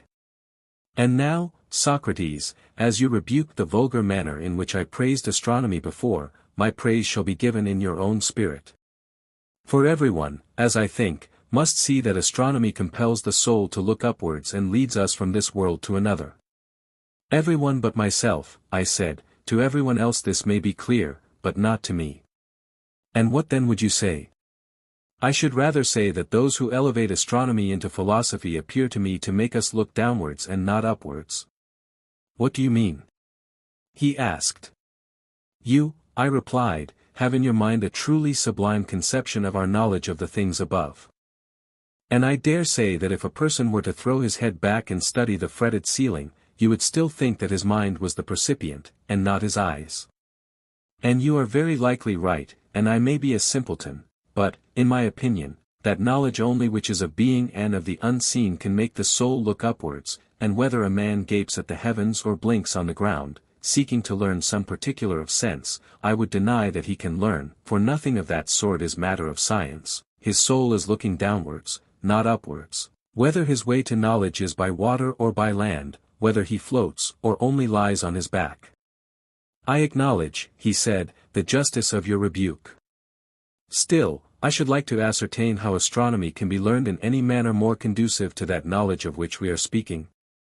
I will tell you, I said, the starry heaven which we behold is wrought upon a visible ground, and therefore, although the fairest and most perfect of visible things, must necessarily be deemed inferior far to the true motions of absolute swiftness and absolute slowness, which are relative to each other, and carry with them that which is contained in them, in the true number and in every true figure. Now, these are to be apprehended by reason and intelligence, but not by sight. True, he replied. The spangled heavens should be used as a pattern and with a view to that higher knowledge. Their beauty is like the beauty of figures or pictures excellently wrought by the hand of Daedalus or some other great artist, which we may chance to behold. Any geometrician who saw them would appreciate the exquisiteness of their workmanship, but he would never dream of thinking that in them he could find the true equal or the true double, or the truth of any other proportion. No, he replied, such an idea would be ridiculous. And will not a true astronomer have the same feeling when he looks at the movements of the stars? Will he not think that heaven and the things in heaven are framed by the Creator of them in the most perfect manner? But he will never imagine that the proportions of night and day, or of both to the month, or of the month to the year, or of the stars to these and to one another, and any other things that are material and visible can also be eternal and subject to no deviation. That would be absurd, and it is equally absurd to take so much pains in investigating their exact truth. I quite agree, though I never thought of this before.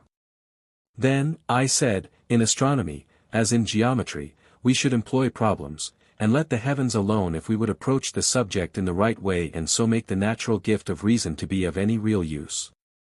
That, he said, is a work infinitely beyond our present astronomers. Yes, I said, and there are many other things which must also have a similar extension given to them, if our legislation is to be of any value. But can you tell me of any other suitable study? No, he said, not without thinking. Motion, I said, has many forms, and not one only. Two of them are obvious enough even to wits no better than ours, and there are others, as I imagine, which may be left to wiser persons. But where are the two?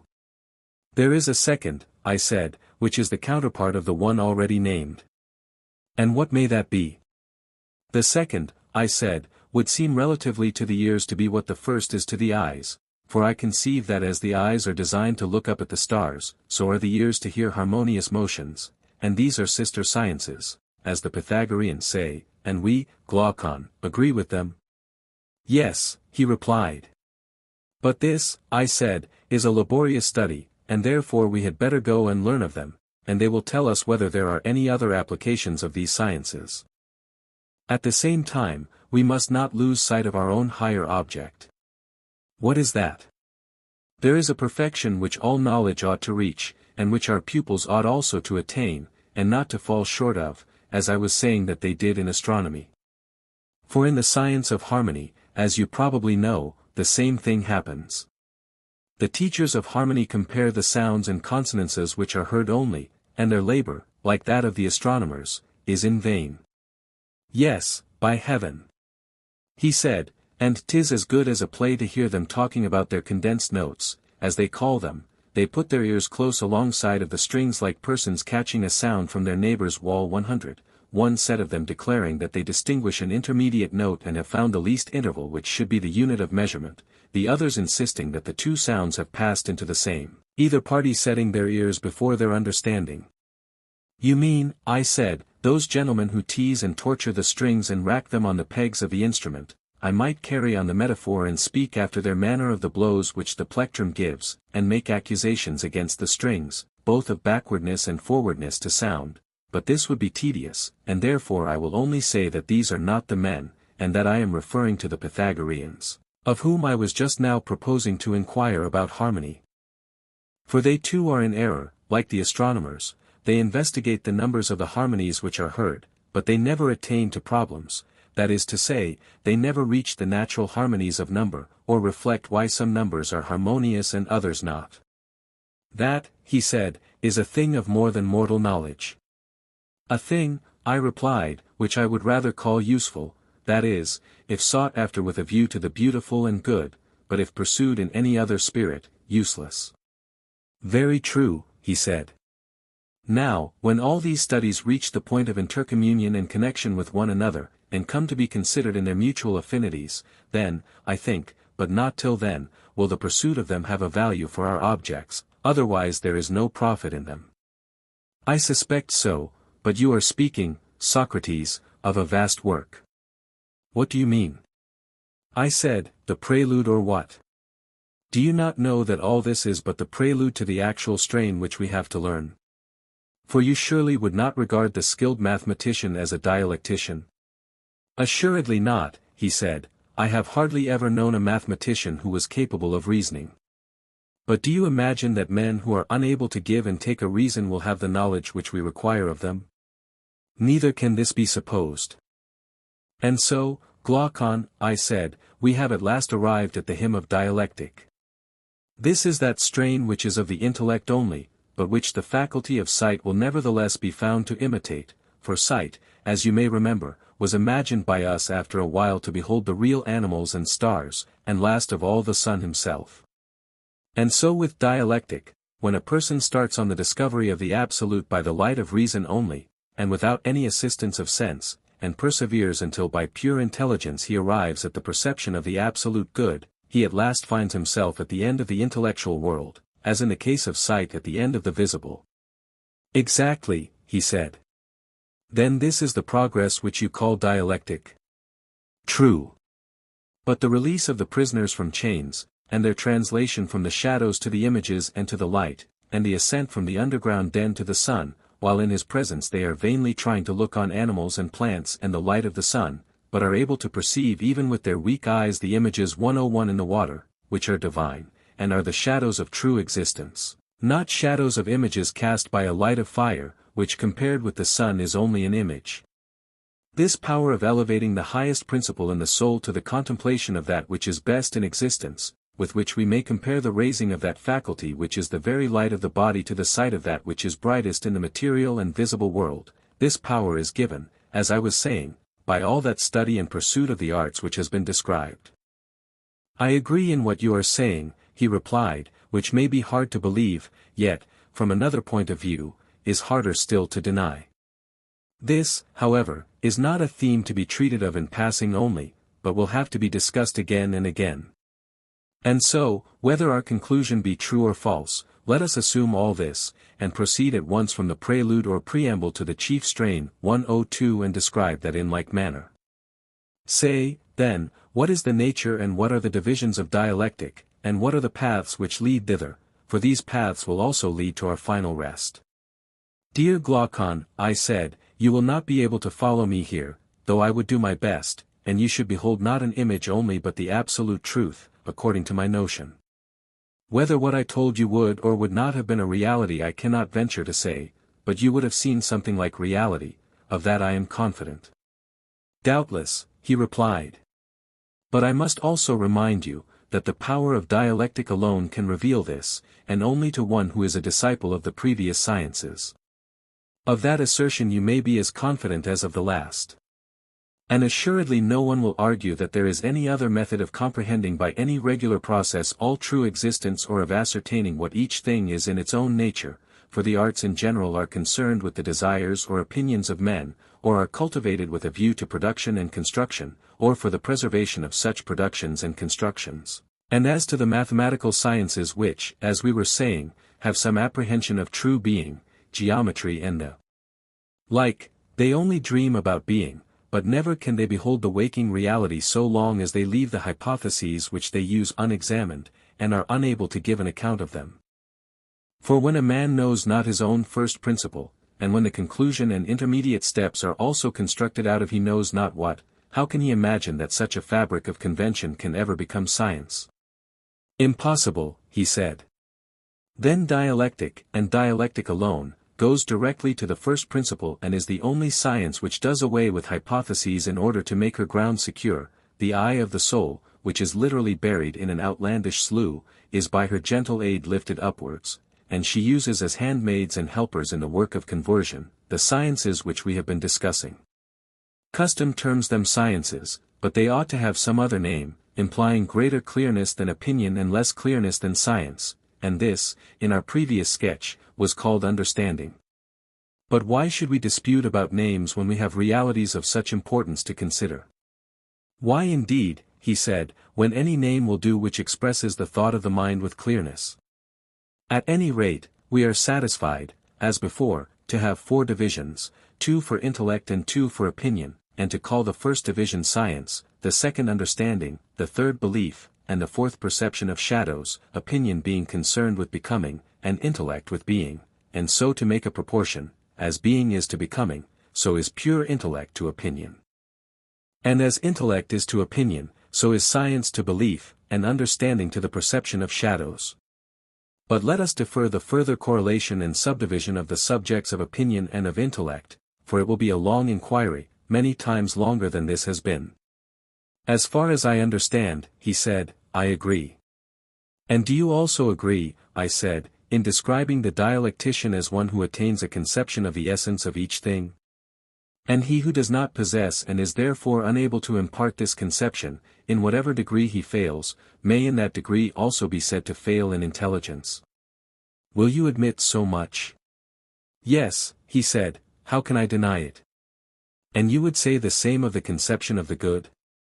Until the person is able to abstract and define rationally the idea of good, and unless he can run the gauntlet of all objections, and is ready to disprove them, not by appeals to opinion, but to absolute truth, never faltering at any step of the argument, unless he can do all this, you would say that he knows neither the idea of good nor any other good, he apprehends only a shadow, if anything at all, which is given by opinion and not by science, dreaming and slumbering in this life, before he is well awake here, he arrives at the world below, and has his final quietus. In all that I should most certainly agree with you.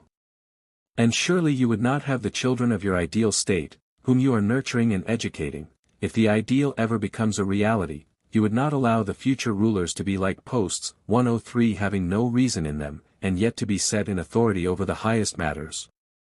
Certainly not. Then you will make a law that they shall have such an education as will enable them to attain the greatest skill in asking and answering questions. Yes, he said, you and I together will make it.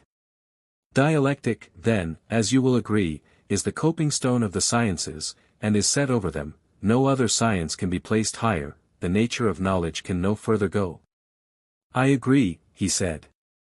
But to whom we are to assign these studies, and in what way they are to be assigned, are questions which remain to be considered. Yes, clearly. You remember, I said, how the rulers were chosen before. Certainly, he said. The same natures must still be chosen, and the preference again given to the surest and the bravest, and, if possible, to the fairest, and, having noble and generous tempers, they should also have the natural gifts which will facilitate their education. And what are these? Such gifts as keenness and ready powers of acquisition, for the mind more often faints from the severity of study than from the severity of gymnastics. The toil is more entirely the mind's own, and is not shared with the body. Very true, he replied. Further, he of whom we are in search should have a good memory, and be an unwearied solid man who is a lover of labor in any line, or he will never be able to endure the great amount of bodily exercise and to go through all the intellectual discipline and study which we require of him. Certainly, he said, he must have natural gifts. The mistake at present is, that those who study philosophy have no vocation, and this, as I was before saying, is the reason why she has fallen into disrepute. Her true sons should take her by the hand and not bastards. What do you mean? In the first place, her votary should not have a lame or halting industry. I mean, that he should not be half industrious and half idle, as, for example, when a man is a lover of gymnastic and hunting, and all other bodily exercises, but a hater rather than a lover of the labor of learning or listening or inquiring. Or the occupation to which he devotes himself may be of an opposite kind, and he may have the other sort of lameness. Certainly, he said. And as to truth, I said, is not a soul equally to be deemed halt and lame which hates voluntary falsehood and is extremely indignant at herself and others when they tell lies, but is patient of involuntary falsehood, and does not mind wallowing like a swinish beast in the mire of ignorance, and has no shame at being detected? To be sure. And, again, in respect of temperance, courage, magnificence, and every other virtue, should we not carefully distinguish between the true son and the bastard? For where there is no discernment of such qualities states and individuals unconsciously err, and the state makes a ruler, and the individual a friend, of one who, being defective in some part of virtue, is in a figure lame or a bastard. That is very true, he said. All these things, then, will have to be carefully considered by us, and if only those whom we introduce to this vast system of education and training are sound in body and mind, justice herself will have nothing to say against us, and we shall be the saviors of the constitution and of the state. But, if our pupils are men of another stamp, the reverse will happen, and we shall pour a still greater flood of ridicule on philosophy than she has to endure at present. Very true. Then, my good friend, I said, do not use compulsion, but let early education be a sort of amusement. You will then be better able to find out the natural bent. That is a very rational notion, he said. Do you remember that the children, too, were to be taken to see the battle on horseback, and that if there were no danger they were to be brought close up and, like young hounds, have a taste of blood given them? Yes, I remember. The same practice may be followed, I said, in all these things, labors, lessons, dangers, and he who is most at home in all of them ought to be enrolled in a select number. At what age? At the age when the necessary gymnastics are over. The period whether of 2 or 3 years which passes in this sort of training is useless for any other purpose, for sleep and exercise are unpropitious to learning, and the trial of who is first in gymnastic exercises is one of the most important tests to which our youth are subjected. Certainly, he replied. After that time those who are selected from the class of 20 years old will be promoted to higher honor, and the sciences which they learned without any order in their early education will now be brought together, and they will be able to see the natural relationship of them to one another and to true being. Yes, he said, that is the only kind of knowledge which takes lasting root. Yes, I said, and the capacity for such knowledge is the great criterion of dialectical talent. The comprehensive mind is always the dialectical. I agree with you, he said. These, I said, are the points which you must consider, and those who have most of this comprehension, and who are most steadfast in their learning, and in their military and other appointed duties, when they have arrived at the age of 30 have to be chosen by you out of the select class, and elevated to higher honor, and you will have to prove them by the help of dialectic, in order to learn which of them is able to give up the use of sight and the other senses, and in company with truth to attain absolute being, and here, my friend, great caution is required. Why great caution? Do you not remark, I said, how great is the evil which dialectic has introduced? What evil? He said. The students of the art are filled with lawlessness. Quite true, he said. Do you think that there is anything so very unnatural or inexcusable in their case? Or will you make allowance for them? In what way make allowance? I want you, I said, by way of parallel, to imagine a supposititious son who is brought up in great wealth. He is one of a great and numerous family, and has many flatterers. When he grows up to manhood, he learns that his alleged are not his real parents, but who the real are he is unable to discover. Can you guess how he will be likely to behave towards his flatterers and his supposed parents, first of all during the period when he is ignorant of the false relation, and then again when he knows? Or shall I guess for you? If you please. Then I should say, that while he is ignorant of the truth he will be likely to honor his father and his mother and his supposed relations more than the flatterers, he will be less inclined to neglect them when in need, or to do or say anything against them, and he will be less willing to disobey them in any important matter. He will. But when he has made the discovery, I should imagine that he would diminish his honor and regard for them, and would become more devoted to the flatterers. Their influence over him would greatly increase, he would now live after their ways, and openly associate with them, and, unless he were of an unusually good disposition, he would trouble himself no more about his supposed parents or other relations. Well, all that is very probable. But how is the image applicable to the disciples of philosophy? In this way, you know that there are certain principles about justice and honor, which were taught us in childhood, and under their parental authority we have been brought up, obeying and honoring them. That is true. There are also opposite maxims and habits of pleasure which flatter and attract the soul, but do not influence those of us who have any sense of right, and they continue to obey and honor the maxims of their fathers. True. Now, when a man is in this state, and the questioning spirit asks what is fair or honorable, and he answers as the legislator has taught him, and then arguments many and diverse refute his words, until he is driven into believing that nothing is honorable any more than dishonorable, or just and good any more than the reverse, and so of all the notions which he most valued, do you think that he will still honor and obey them as before? Impossible. And when he ceases to think them honorable and natural as heretofore, and he fails to discover the true, can he be expected to pursue any life other than that which flatters his desires? He cannot. And from being a keeper of the law he is converted into a breaker of it? Unquestionably. Now all this is very natural in students of philosophy such as I have described, and also, as I was just now saying, most excusable. Yes, he said, and, I may add, pitiable. Therefore, that your feelings may not be moved to pity about our citizens who are now 30 years of age, every care must be taken in introducing them to dialectic. Certainly.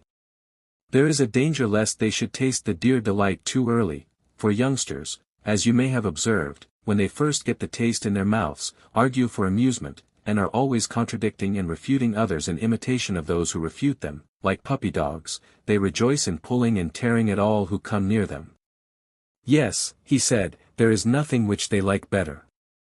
And when they have made many conquests and received defeats at the hands of many, they violently and speedily get into a way of not believing anything which they believed before, and hence, not only they, but philosophy and all that relates to it is apt to have a bad name with the rest of the world.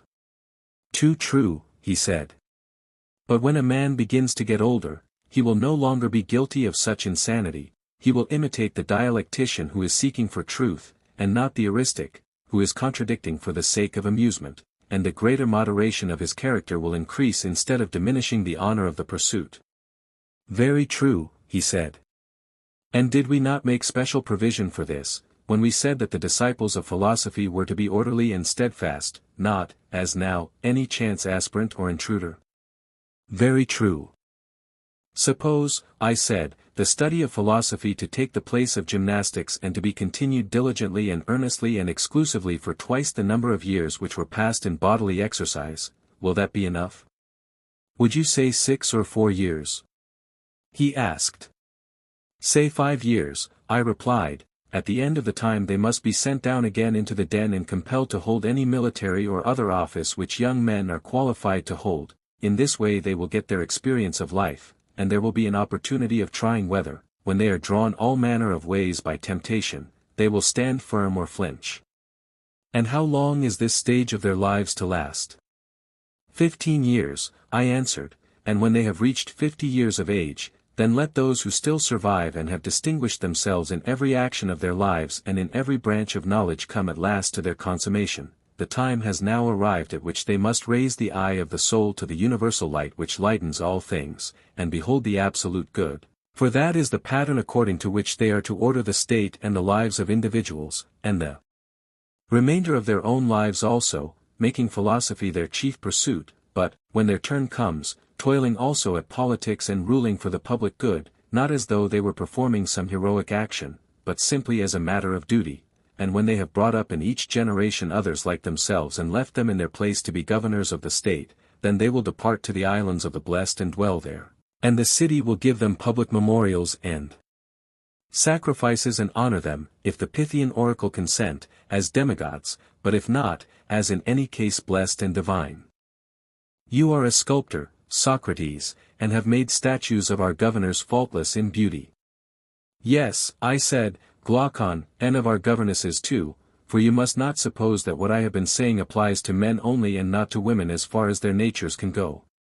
There you are right, he said, since we have made them to share in all things like the men. Well, I said, and you would agree, would you not, that what has been said about the state and the government is not a mere dream, and although difficult not impossible, but only possible in the way which has been supposed, that is to say, when the true philosopher kings are born in a state, one or more of them, despising the honors of this present world which they deem mean and worthless, esteeming above all things right and the honor that springs from right, and regarding justice as the greatest and most necessary of all things, whose ministers they are, and whose principles will be exalted by them when they set in order their own city. How will they proceed? They will begin by sending out into the country all the inhabitants of the city who are more than 10 years old, and will take possession of their children, who will be unaffected by the habits of their parents. These they will train in their own habits and laws, I mean in the laws which we have given them, and in this way the state and constitution of which we were speaking will soonest and most easily attain happiness, and the nation which has such a constitution will gain most. Yes, that will be the best way. And I think, Socrates, that you have very well described how, if ever, such a constitution might come into being. Enough then of the perfect state, and of the man who bears its image. There is no difficulty in seeing how we shall describe him. There is no difficulty, he replied, and I agree with you in thinking that nothing more need be said. Book 8. And so, Glaucon, we have arrived at the conclusion that in the perfect state wives and children are to be in common, and that all education and the pursuits of war and peace are also to be common, and the best philosophers and the bravest warriors are to be their kings. That, replied Glaucon, has been acknowledged. Yes, I said, and we have further acknowledged that the governors, when appointed themselves, will take their soldiers and place them in houses such as we were describing, which are common to all, and contain nothing private, or individual, and about their property, you remember what we agreed? Yes, I remember that no one was to have any of the ordinary possessions of mankind. They were to be warrior athletes and guardians, receiving from the other citizens, in lieu of annual payment, only their maintenance, and they were to take care of themselves and of the whole state. True, I said, and now that this division of our task is concluded, let us find the point at which we digressed, that we may return into the old path. There is no difficulty in returning, you implied, then as now, that you had finished the description of the state. You said that such a state was good, and that the man was good who answered to it, although, as now appears, you had more excellent things to relate both of state and man. And you said further, that if this was the true form, then the others were false, and of the false forms, you said, as I remember, that there were 4 principal ones, and that their defects, and the defects of the individuals corresponding to them, were worth examining. When we had seen all the individuals, and finally agreed as to who was the best and who was the worst of them, we were to consider whether the best was not also the happiest, and the worst the most miserable.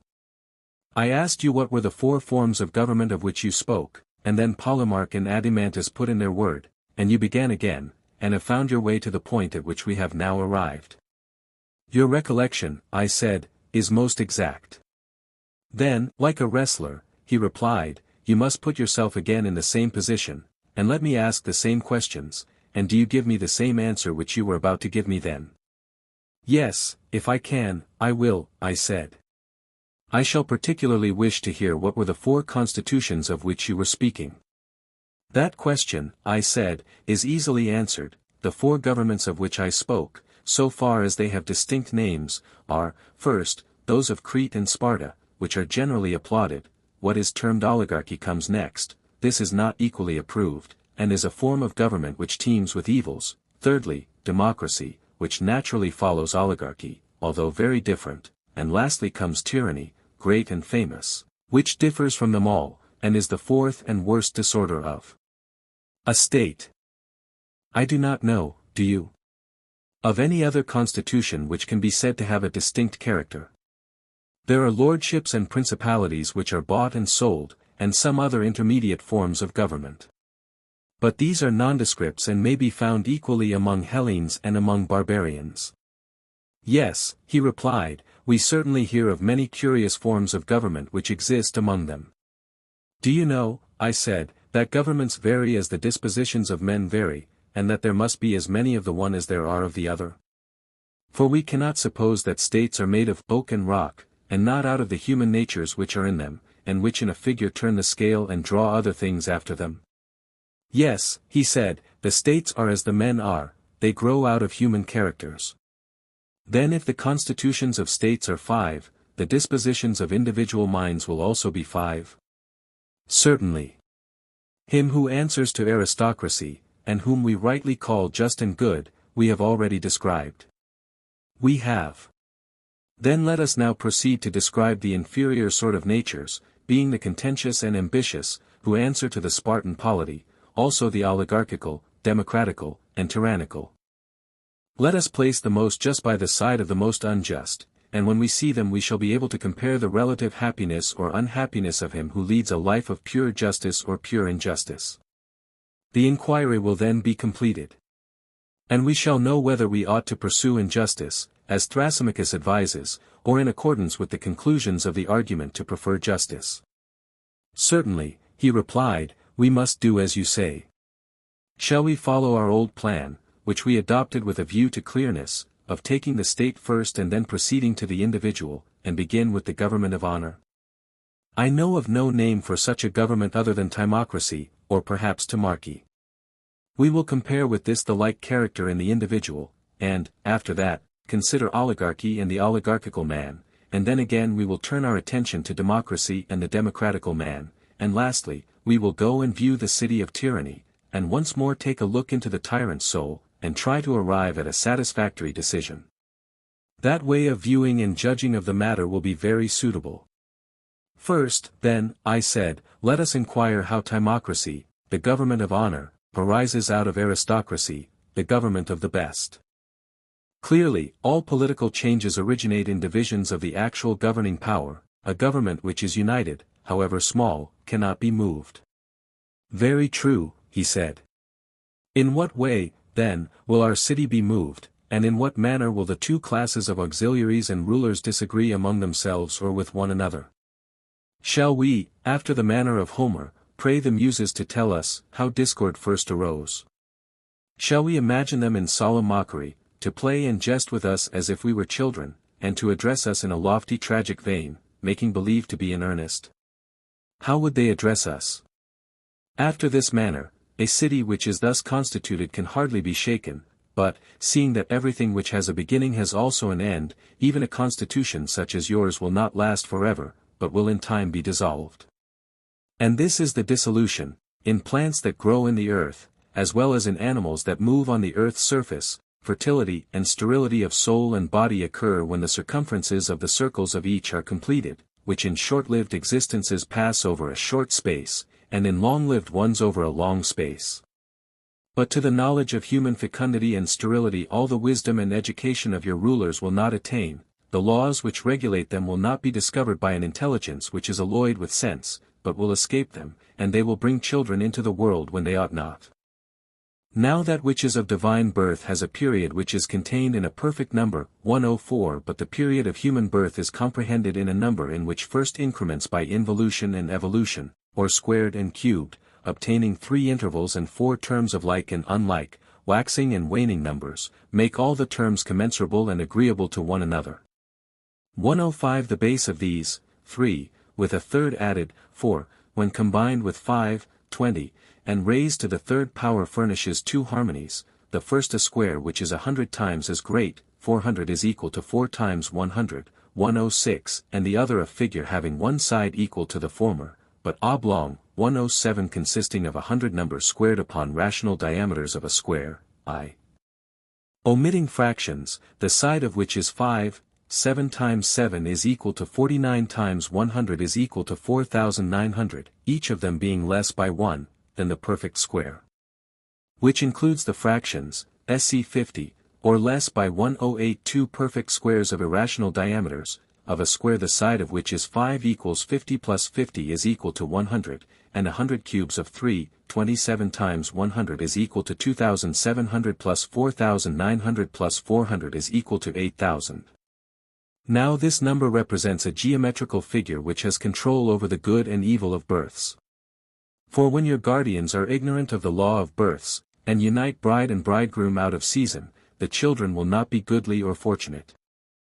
And though only the best of them will be appointed by their predecessors, still they will be unworthy to hold their fathers' places, and when they come into power as guardians, they will soon be found to fail in taking care of us, the Muses, first by undervaluing music, which neglect will soon extend to gymnastic, and hence the young men of your state will be less cultivated. In the succeeding generation rulers will be appointed who have lost the guardian power of testing the metal of your different races, which, like Hesiod's, are of gold and silver and brass and iron. And so iron will be mingled with silver, and brass with gold, and hence there will arise dissimilarity and inequality and irregularity, which always and in all places are causes of hatred and war. This the Muses affirm to be the stock from which discord has sprung, wherever arising, and this is their answer to us. Yes, and we may assume that they answer truly. Why, yes, I said, of course they answer truly. How can the Muses speak falsely? And what do the Muses say next? When discord arose, then the two races were drawn different ways, the iron and brass fell to acquiring money and land and houses and gold and silver, but the gold and silver races, not wanting money but having the true riches in their own nature, inclined towards virtue and the ancient order of things. There was a battle between them, and at last they agreed to distribute their land and houses among individual owners, and they enslaved their friends and maintainers, whom they had formerly protected in the condition of freemen, and made of them subjects and servants, and they themselves were engaged in war and in keeping a watch against them. I believe that you have rightly conceived the origin of the change. And the new government which thus arises will be of a form intermediate between oligarchy and aristocracy.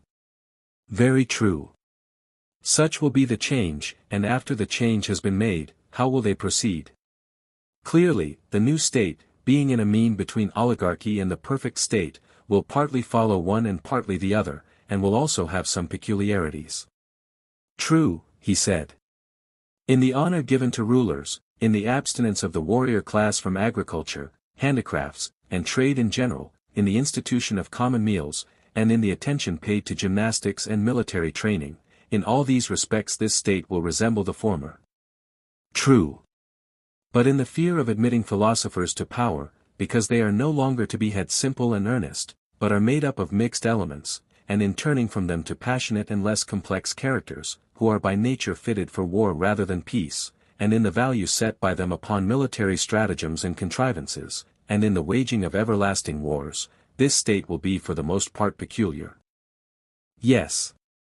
Yes, I said, and men of this stamp will be covetous of money, like those who live in oligarchies. They will have a fierce secret longing after gold and silver, which they will hoard in dark places, having magazines and treasuries of their own for the deposit and concealment of them, also castles which are just nests for their eggs, and in which they will spend large sums on their wives, or on any others whom they please. That is most true, he said. And they are miserly because they have no means of openly acquiring the money which they prize. They will spend that which is another man's on the gratification of their desires, stealing their pleasures and running away like children from the law, their father. They have been schooled not by gentle influences but by force, for they have neglected her who is the true muse, the companion of reason and philosophy, and have honored gymnastic more than music. Undoubtedly, he said, the form of government which you describe is a mixture of good and evil. Why, there is a mixture, I said, but one thing, and one thing only, is predominantly seen, the spirit of contention and ambition, and these are due to the prevalence of the passionate or spirited element. Assuredly, he said. Such is the origin and such the character of this state, which has been described in outline only. The more perfect execution was not required, for a sketch is enough to show the type of the most perfectly just and most perfectly unjust, and to go through all the states and all the characters of men, omitting none of them, would be an interminable labor. Very true, he replied. Now what man answers to this form of government? How did he come into being, and what is he like? I think, said Adeimantus, that in the spirit of contention which characterizes him, he is not unlike our friend Glaucon. Perhaps, I said, he may be like him in that one point, but there are other respects in which he is very different. In what respects? He should have more of self-assertion and be less cultivated, and yet a friend of culture, and he should be a good listener, but no speaker. Such a person is apt to be rough with slaves, unlike the educated man, who is too proud for that, and he will also be courteous to freemen, and remarkably obedient to authority. He is a lover of power and a lover of honor, claiming to be a ruler, not because he is eloquent, or on any ground of that sort, but because he is a soldier and has performed feats of arms. He is also a lover of gymnastic exercises and of the chase. Yes, that is the type of character which answers to timocracy. Such an one will despise riches only when he is young, but as he gets older he will be more and more attracted to them, because he has a piece of the avaricious nature in him, and is not single-minded towards virtue, having lost his best guardian. Who was that? Said Adeimantus. Philosophy, I said, tempered with music, who comes and takes up her abode in a man, and is the only savior of his virtue throughout life. Good, he said. Such, I said, is the timocratical youth, and he is like the timocratical state. Exactly. His origin is as follows: he is often the young son of a brave father, who dwells in an ill-governed city, of which he declines the honors and offices, and will not go to law, or exert himself in any way, but is ready to waive his rights in order that he may escape trouble. And how does the son come into being? The character of the son begins to develop when he hears his mother complaining that her husband has no place in the government, of which the consequence is that she has no precedence among other women. Further, when she sees her husband not very eager about money, and instead of battling and railing in the law courts or assembly, taking whatever happens to him quietly, and when she observes that his thoughts always center in himself, while he treats her with very considerable indifference, she is annoyed, and says to her son that his father is only half a man and far too easygoing, adding all the other complaints about her own ill-treatment which women are so fond of rehearsing. You seem to me to have described his origin perfectly. Then we have now, I said, the second form of government and the second type of character. We have. Next, let us look at another man who, as Aeschylus says, is set over against another state, or rather, as our plan requires, begin with the state. By all means. I believe that oligarchy follows next in order. And what manner of government do you term oligarchy? A government resting on a valuation of property, in which the rich have power and the poor man is deprived of it. I understand, he replied. Ought I not to begin by describing how the change from timocracy to oligarchy arises? Yes. Well, I said, no eyes are required in order to see how the one passes into the other. How?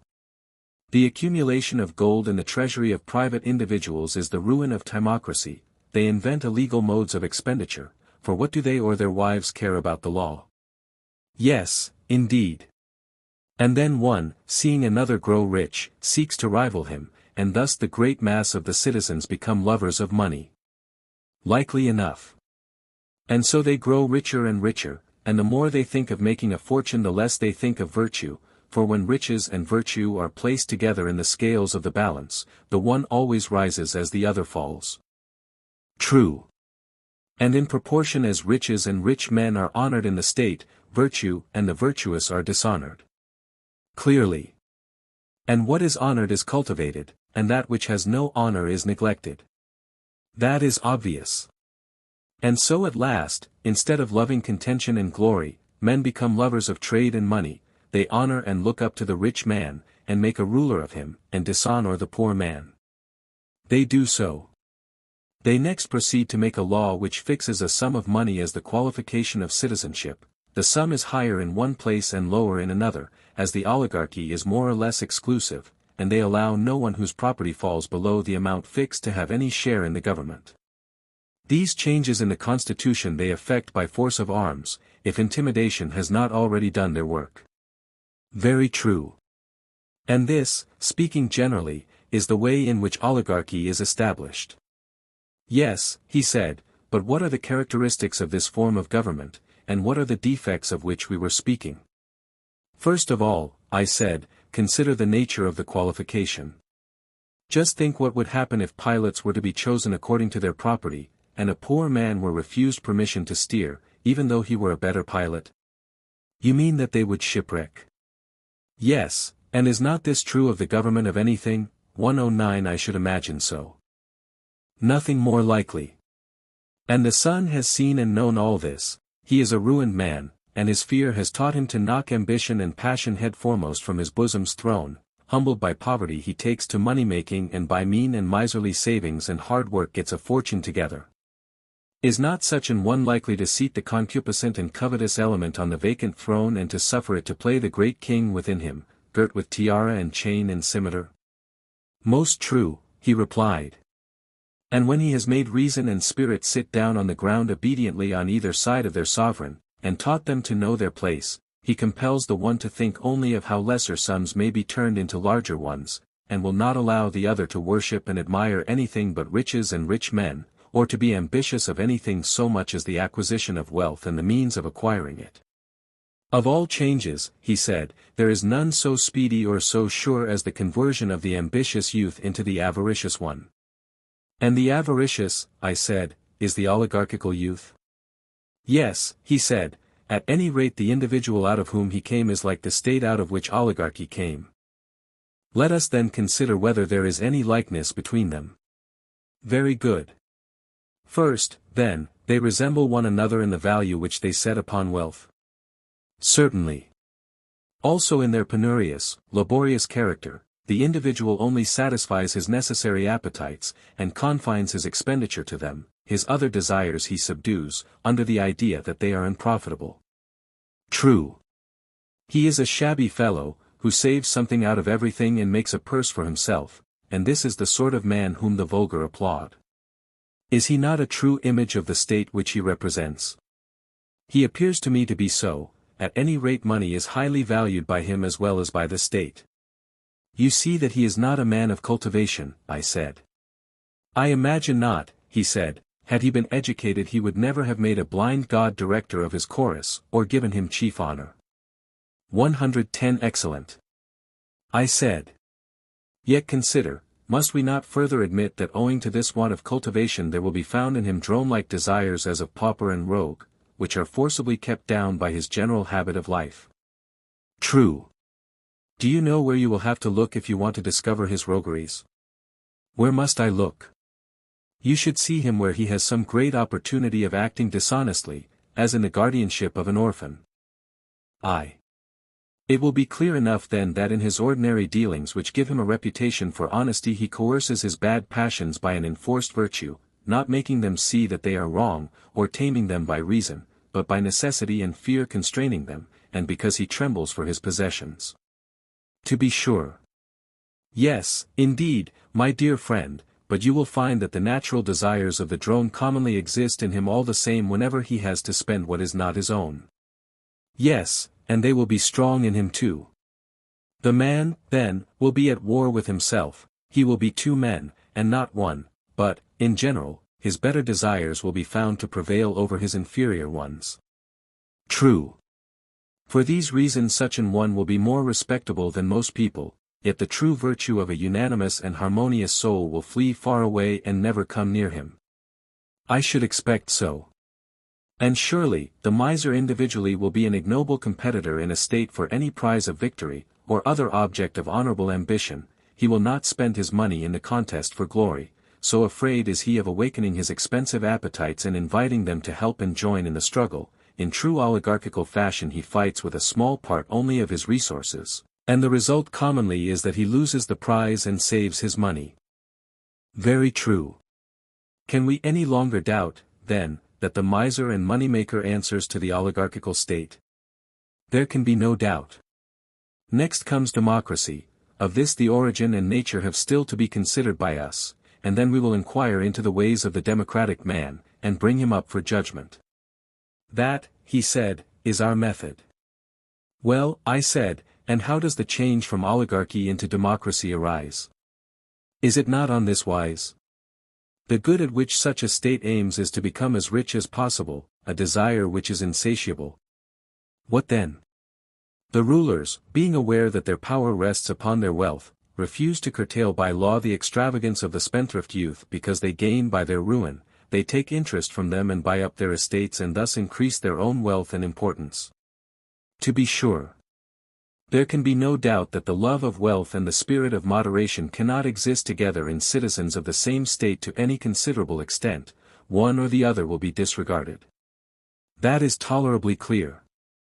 And in oligarchical states, from the general spread of carelessness and extravagance, men of good family have often been reduced to beggary. Yes, often. And still they remain in the city, there they are, ready to sting and fully armed, and some of them owe money, some have forfeited their citizenship, a third class are in both predicaments, and they hate and conspire against those who have got their property, and against everybody else, and are eager for revolution. That is true. On the other hand, the men of business, stooping as they walk, and pretending not even to see those whom they have already ruined, insert their sting, that is, their money, into someone else who is not on his guard against them, and recover the parent sum many times over multiplied into a family of children, and so they make drone and pauper to abound in the state. Yes, he said, there are plenty of them, that is certain. The evil blazes up like a fire, and they will not extinguish it either by restricting a man's use of his own property, or by another remedy. What other? One which is the next best, and has the advantage of compelling the citizens to look to their characters. Let there be a general rule that everyone shall enter into voluntary contracts at his own risk, and there will be less of this scandalous money-making, and the evils of which we were speaking will be greatly lessened in the state. Yes, they will be greatly lessened. At present the governors, induced by the motives which I have named, treat their subjects badly, while they and their adherents, especially the young men of the governing class, are habituated to lead a life of luxury and idleness both of body and mind. They do nothing, and are incapable of resisting either pleasure or pain. Very true. They themselves care only for making money, and are as indifferent as the pauper to the cultivation of virtue. Yes, quite as indifferent. Such is the state of affairs which prevails among them. And often rulers and their subjects may come in one another's way, whether on a journey or on some other occasion of meeting, on a pilgrimage or a march, as fellow soldiers or fellow sailors, and they may observe the behavior of each other in the very moment of danger, for where danger is, there is no fear that the poor will be despised by the rich, and very likely the wiry sunburnt poor man may be placed in battle at the side of a wealthy one who has never spoilt his complexion and has plenty of superfluous flesh. When he sees such an one puffing and at his wit's end, how can he avoid drawing the conclusion that men like him are only rich because no one has the courage to despoil them? And when they meet in private, will not people be saying to one another, our warriors are not good for much? Yes, he said, I am quite aware that this is their way of talking. And, as in a body which is diseased the addition of a touch from without may bring on illness, and sometimes even when there is no external provocation a commotion may arise within, in the same way wherever there is weakness in the state there is also likely to be illness, of which the occasion may be very slight, the one party introducing from without their oligarchical, the other their democratical allies, and then the state falls sick, and is at war with herself, and may be at times distracted, even when there is no external cause. Yes, surely. And then democracy comes into being after the poor have conquered their opponents, slaughtering some and banishing some, while to the remainder they give an equal share of freedom and power, and this is the form of government in which the magistrates are commonly elected by lot. Yes, he said, that is the nature of democracy, whether the revolution has been effected by arms, or whether fear has caused the opposite party to withdraw. And now what is their manner of life, and what sort of a government have they? For as the government is, such will be the man. Clearly, he said. In the first place, are they not free, and is not the city full of freedom and frankness? A man may say and do what he likes. 'Tis said so, he replied. And where freedom is, the individual is clearly able to order for himself his own life as he pleases. Clearly. Then in this kind of state there will be the greatest variety of human natures. There will. This, then, seems likely to be the fairest of states, being like an embroidered robe which is spangled with every sort of flower. 111 And just as women and children think a variety of colors to be of all things most charming, so there are many men to whom this state, which is spangled with the manners and characters of mankind, will appear to be the fairest of states. Yes. Yes, my good sir, and there will be no better in which to look for a government. Why? Because of the liberty which reigns there, they have a complete assortment of constitutions, and he who has a mind to establish a state, as we have been doing, must go to a democracy as he would to a bazaar at which they sell them, and pick out the one that suits him. Then, when he has made his choice, he may found his state. He will be sure to have patterns enough. And there being no necessity, I said, for you to govern in this state, even if you have the capacity, or to be governed, unless you like, or go to war when the rest go to war, or to be at peace when others are at peace, unless you are so disposed, there being no necessity also, because some law forbids you to hold office or be a dicast, that you should not hold office or be a dicast, if you have a fancy. Is not this a way of life which for the moment is supremely delightful? For the moment, yes. And is not their humanity to the condemned 112 in some cases quite charming? Have you not observed how, in a democracy, many persons, although they have been sentenced to death or exile, just stay where they are and walk about the world, the gentleman parades like a hero, and nobody sees or cares? Yes, he replied, many and many a one. See too, I said, the forgiving spirit of democracy, and that don't care about trifles, and the disregard which she shows of all the fine principles which we solemnly laid down at the foundation of the city, as when we said that, except in the case of some rarely gifted nature, there never will be a good man who has not from his childhood been used to play amid things of beauty and make of them a joy and a study. How grandly does she trample all these fine notions of ours under her feet, never giving a thought to the pursuits which make a statesman, and promoting to honor anyone who professes to be the people's friend. Yes, she is of a noble spirit. These and other kindred characteristics are proper to democracy, which is a charming form of government, full of variety and disorder, and dispensing a sort of equality to equals and unequals alike. We know her well. Consider now, I said, what manner of man the individual is, or rather consider, as in the case of the state, how he comes into being. Very good, he said. Is not this the way? He is the son of the miserly and oligarchical father who has trained him in his own habits. Exactly. And, like his father, he keeps under by force the pleasures which are of the spending and not of the getting sort, being those which are called unnecessary. Obviously. Would you like, for the sake of clearness, to distinguish which are the necessary and which are the unnecessary pleasures? I should. Are not necessary pleasures those of which we cannot get rid, and of which the satisfaction is a benefit to us? And they are rightly called so, because we are framed by nature to desire both what is beneficial and what is necessary, and cannot help it. True. We are not wrong therefore in calling them necessary. We are not. And the desires of which a man may get rid, if he takes pains from his youth upwards, of which the presence, moreover, does no good, and in some cases the reverse of good, shall we not be right in saying that all these are unnecessary? Yes, certainly. Suppose we select an example of either kind, in order that we may have a general notion of them. Very good. Will not the desire of eating, that is, of simple food and condiments, in so far as they are required for health and strength, be of the necessary class? That is what I should suppose. The pleasure of eating is necessary in two ways: it does us good and it is essential to the continuance of life. Yes. But the condiments are only necessary in so far as they are good for health. Certainly. And the desire which goes beyond this, of more delicate food, or other luxuries, which might generally be got rid of, if controlled and trained in youth, and is hurtful to the body, and hurtful to the soul in the pursuit of wisdom and virtue, may be rightly called unnecessary. Very true. May we not say that these desires spend, and that the others make money because they conduce to production? Certainly. And of the pleasures of love, and all other pleasures, the same holds good? True.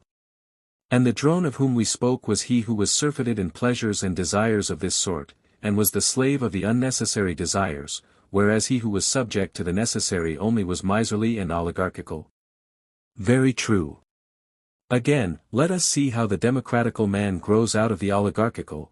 The following, as I suspect, is commonly the process. What is the process? When a young man who has been brought up as we were just now describing, in a vulgar and miserly way, has tasted drone's honey and has come to associate with fierce and crafty natures who are able to provide for him all sorts of refinements and varieties of pleasure, then, as you may imagine, the change will begin of the oligarchical principle within him into the democratical. Inevitably. And as in the city like was helping like, and the change was effected by an alliance from without assisting one division of the citizens, so too the young man is changed by a class of desires coming from without to assist the desires within him, that which is akin and alike again helping that which is akin and alike. Certainly. And if there be any ally which aids the oligarchical principle within him, whether the influence of a father or of kindred, advising or rebuking him, then there arises in his soul a faction and an opposite faction, and he goes to war with himself. It must be so. And there are times when the democratical principle gives way to the oligarchical, and some of his desires die, and others are banished, a spirit of reverence enters into the young man's soul and order is restored. Yes, he said, that sometimes happens. And then, again, after the old desires have been driven out, fresh ones spring up, which are akin to them, and because he their father does not know how to educate them, wax fierce and numerous. Yes, he said, that is apt to be the way. They draw him to his old associates, and holding secret intercourse with them, breed and multiply in him. Very true. At length they seize upon the citadel of the young man's soul, which they perceive to be void of all accomplishments and fair pursuits and true words, which make their abode in the minds of men who are dear to the gods, and are their best guardians and sentinels. None better. False and boastful conceits and phrases mount upwards and take their place. They are certain to do so. And so the young man returns into the country of the lotus-eaters, and takes up his dwelling there in the face of all men, and if any help be sent by his friends to the oligarchical part of him, the aforesaid vain conceits shut the gate of the king's fastness, and they will neither allow the embassy itself to enter, nor if private advisers offer the fatherly counsel of the aged will they listen to them or receive them. There is a battle and they gain the day, and then modesty, which they call silliness, is ignominiously thrust into exile by them, and temperance, which they nickname unmanliness, is trampled in the mire and cast forth. They persuade men that moderation and orderly expenditure are vulgarity and meanness, and so, by the help of a rabble of evil appetites, they drive them beyond the border. Yes, with a will. And when they have emptied and swept clean the soul of him who is now in their power and who is being initiated by them in great mysteries, the next thing is to bring back to their house insolence and anarchy and waste and impudence in bright array having garlands on their heads, and a great company with them, hymning their praises and calling them by sweet names. Insolence they term breeding, and anarchy liberty, and waste magnificence, and impudence courage. And so the young man passes out of his original nature, which was trained in the school of necessity, into the freedom and libertinism of useless and unnecessary pleasures. Yes, he said, the change in him is visible enough. After this he lives on, spending his money and labor and time on unnecessary pleasures quite as much as on necessary ones, but if he be fortunate, and is not too much disordered in his wits, when years have elapsed, and the heyday of passion is over, supposing that he then readmits into the city some part of the exiled virtues, and does not wholly give himself up to their successors. In that case he balances his pleasures and lives in a sort of equilibrium, putting the government of himself into the hands of the one which comes first and wins the turn, and when he has had enough of that, then into the hands of another. He despises none of them but encourages them all equally. Very true, he said. Neither does he receive or let pass into the fortress any true word of advice. If anyone says to him that some pleasures are the satisfactions of good and noble desires, and others of evil desires, and that he ought to use and honor some and chastise and master the others, whenever this is repeated to him he shakes his head and says that they are all alike, and that one is as good as another. Yes, he said, that is the way with him. Yes, I said, he lives from day to day indulging the appetite of the hour, and sometimes he is lapped in drink and strains of the flute, then he becomes a water drinker, and tries to get thin, then he takes a turn at gymnastics, sometimes idling and neglecting everything, then once more living the life of a philosopher, often he is busy with politics, and starts to his feet and says and does whatever comes into his head, and, if he is emulous of anyone who is a warrior, off he is in that direction, or of men of business, once more in that. His life has neither law nor order, and this distracted existence he terms joy and bliss and freedom, and so he goes on. Yes, he replied, he is all liberty and equality. Yes, I said, his life is motley and manifold and an epitome of the lives of many, he answers to the state which we described as fair and spangled. And many a man and many a woman will take him for their pattern, and many a constitution and many an example of manners is contained in him. Just so. Let him then be set over against democracy, he may truly be called the democratic man. Let that be his place, he said. Last of all comes the most beautiful of all, man and state alike, tyranny and the tyrant, these we have now to consider. Quite true, he said. Say then, my friend, in what manner does tyranny arise? That it has a democratic origin is evident. Clearly. And does not tyranny spring from democracy in the same manner as democracy from oligarchy, I mean, after a sort? How? The good which oligarchy proposed to itself and the means by which it was maintained was excess of wealth, am I not right? Yes. And the insatiable desire of wealth and the neglect of all other things for the sake of money-getting was also the ruin of oligarchy? True. And democracy has her own good, of which the insatiable desire brings her to dissolution. What good? Freedom, I replied, which, as they tell you in a democracy, is the glory of the state, and that therefore in a democracy alone will the freeman of nature deign to dwell. Yes, the saying is in everybody's mouth. Yes, he said, that is the way. And these are not the only evils, I said, there are several lesser ones. In such a state of society the master fears and flatters his scholars, and the scholars despise their masters and tutors, young and old are all alike, and the young man is on a level with the old, and is ready to compete with him in word or deed, and old men condescend to the young and are full of pleasantry and gaiety, they are loath to be thought morose and authoritative, and therefore they adopt the manners of the young. Quite true, he said. The last extreme of popular liberty is when the slave bought with money, whether male or female, is just as free as his or her purchaser, nor must I forget to tell of the liberty and equality of the two sexes in relation to each other. Why not, as Aeschylus says, utter the word which rises to our lips? That is what I am doing, I replied, and I must add that no one who does not know would believe, how much greater is the liberty which the animals who are under the dominion of man have in a democracy than in any other state, for truly, the she-dogs, as the proverb says, are as good as their she-mistresses, and the horses and asses have a way of marching along with all the rights and dignities of freemen, and they will run at anybody who comes in their way if he does not leave the road clear for them, and all things are just ready to burst with liberty. When I take a country walk, he said, I often experience what you describe. You and I have dreamed the same thing. And above all, I said, and as the result of all, see how sensitive the citizens become, they chafe impatiently at the least touch of authority, and at length, as you know, they cease to care even for the laws, written or unwritten, they will have no one over them. Yes, he said, I know it too well. Such, my friend, I said, is the fair and glorious beginning out of which springs tyranny. Glorious indeed, he said. But what is the next step? The ruin of oligarchy is the ruin of democracy, the same disease magnified and intensified by liberty overmasters democracy, the truth being that the excessive increase of anything often causes a reaction in the opposite direction, and this is the case not only in the seasons and in vegetable and animal life, but above all in forms of government. True.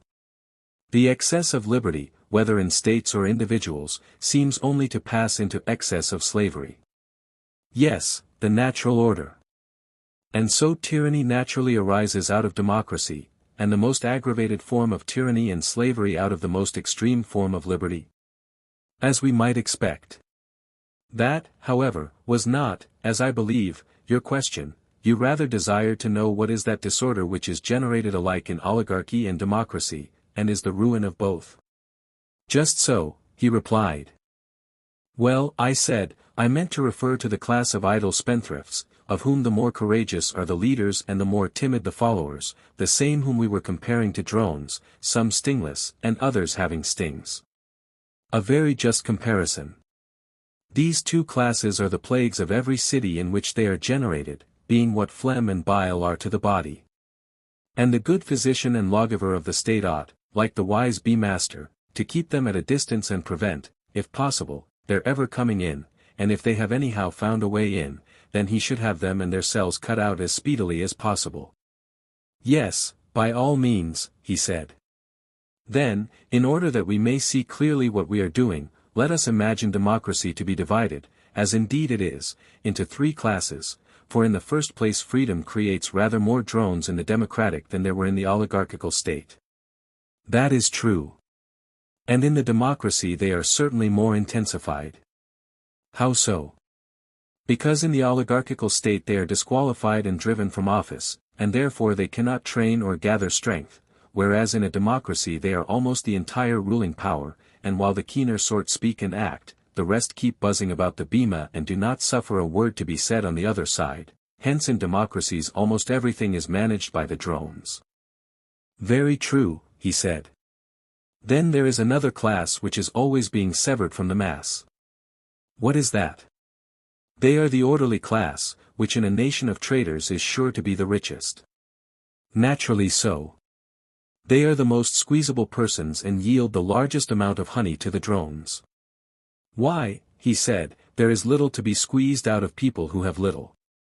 And this is called the wealthy class, and the drones feed upon them. That is pretty much the case, he said. The people are a third class, consisting of those who work with their own hands, they are not politicians, and have not much to live upon. This, when assembled, is the largest and most powerful class in a democracy. True, he said, but then the multitude is seldom willing to congregate unless they get a little honey. And do they not share? I said. Do not their leaders deprive the rich of their estates and distribute them among the people, at the same time taking care to reserve the larger part for themselves? Why, yes, he said, to that extent the people do share. And the persons whose property is taken from them are compelled to defend themselves before the people as they best can. What else can they do?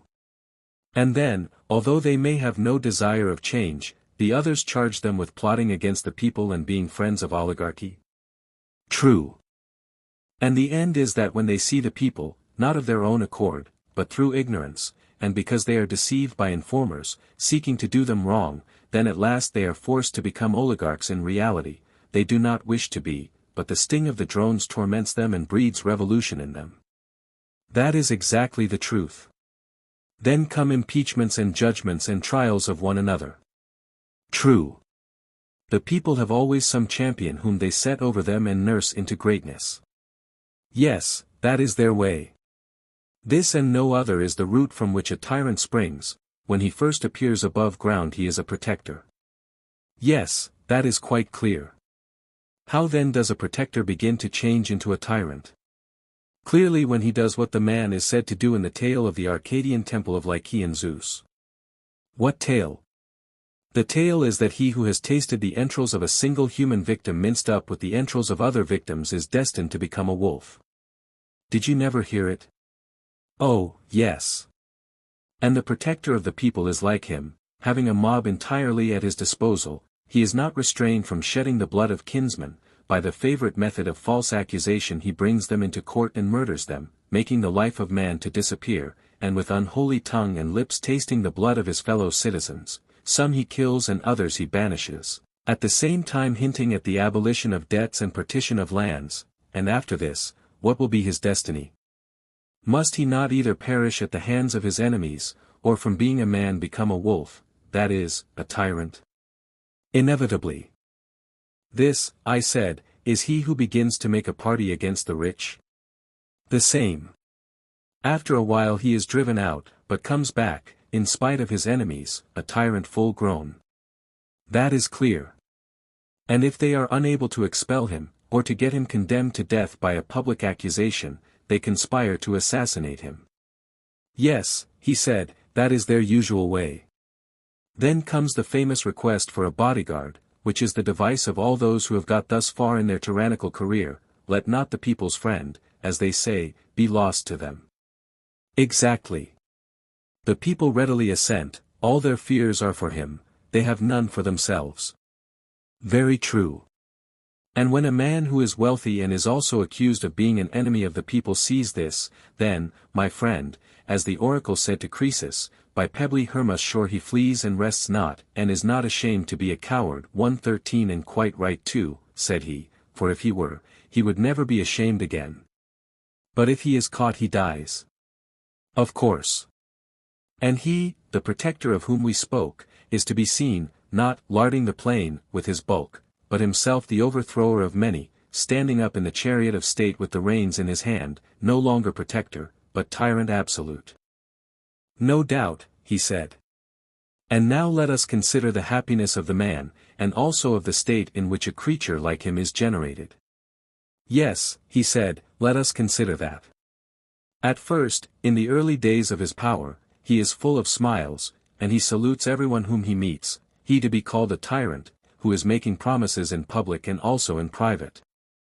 Liberating debtors, and distributing land to the people and his followers, and wanting to be so kind and good to everyone. Of course, he said. But when he has disposed of foreign enemies by conquest or treaty, and there is nothing to fear from them, then he is always stirring up some war or other, in order that the people may require a leader. To be sure. Has he not also another object, which is that they may be impoverished by payment of taxes, and thus compelled to devote themselves to their daily wants and therefore less likely to conspire against him? Clearly. And if any of them are suspected by him of having notions of freedom, and of resistance to his authority, he will have a good pretext for destroying them by placing them at the mercy of the enemy, and for all these reasons the tyrant must be always getting up a war. He must. Now he begins to grow unpopular. A necessary result. Then some of those who joined in setting him up, and who are in power, speak their minds to him and to one another, and the more courageous of them cast in his teeth what is being done. Yes, that may be expected. And the tyrant, if he means to rule, must get rid of them, he cannot stop while he has a friend or an enemy who is good for anything. He cannot. And therefore he must look about him and see who is valiant, who is high-minded, who is wise, who is wealthy, happy man, he is the enemy of them all, and must seek occasion against them whether he will or no, until he has made a purgation of the state. Yes, he said, and a rare purgation. Yes, I said, not the sort of purgation which the physicians make of the body, for they take away the worse and leave the better part, but he does the reverse. If he is to rule, I suppose that he cannot help himself. What a blessed alternative, I said, to be compelled to dwell only with the many bad, and to be by them hated, or not to live at all. Yes, that is the alternative. And the more detestable his actions are to the citizens, the more satellites and the greater devotion in them will he require. Certainly. And who are the devoted band, and where will he procure them? They will flock to him, he said, of their own accord, if he pays them. By the dog. I said, here are more drones, of every sort and from every land. Yes, he said, there are. But will he not desire to get them on the spot? How do you mean? He will rob the citizens of their slaves, he will then set them free and enroll them in his bodyguard. To be sure, he said, and he will be able to trust them best of all. What a blessed creature, I said, must this tyrant be, he has put to death the others and has these for his trusted friends. Yes, he said, they are quite of his sort. Yes, I said, And these are the new citizens whom he has called into existence, who admire him and are his companions, while the good hate and avoid him. Of course. Verily, then, tragedy is a wise thing and Euripides a great tragedian. Why so?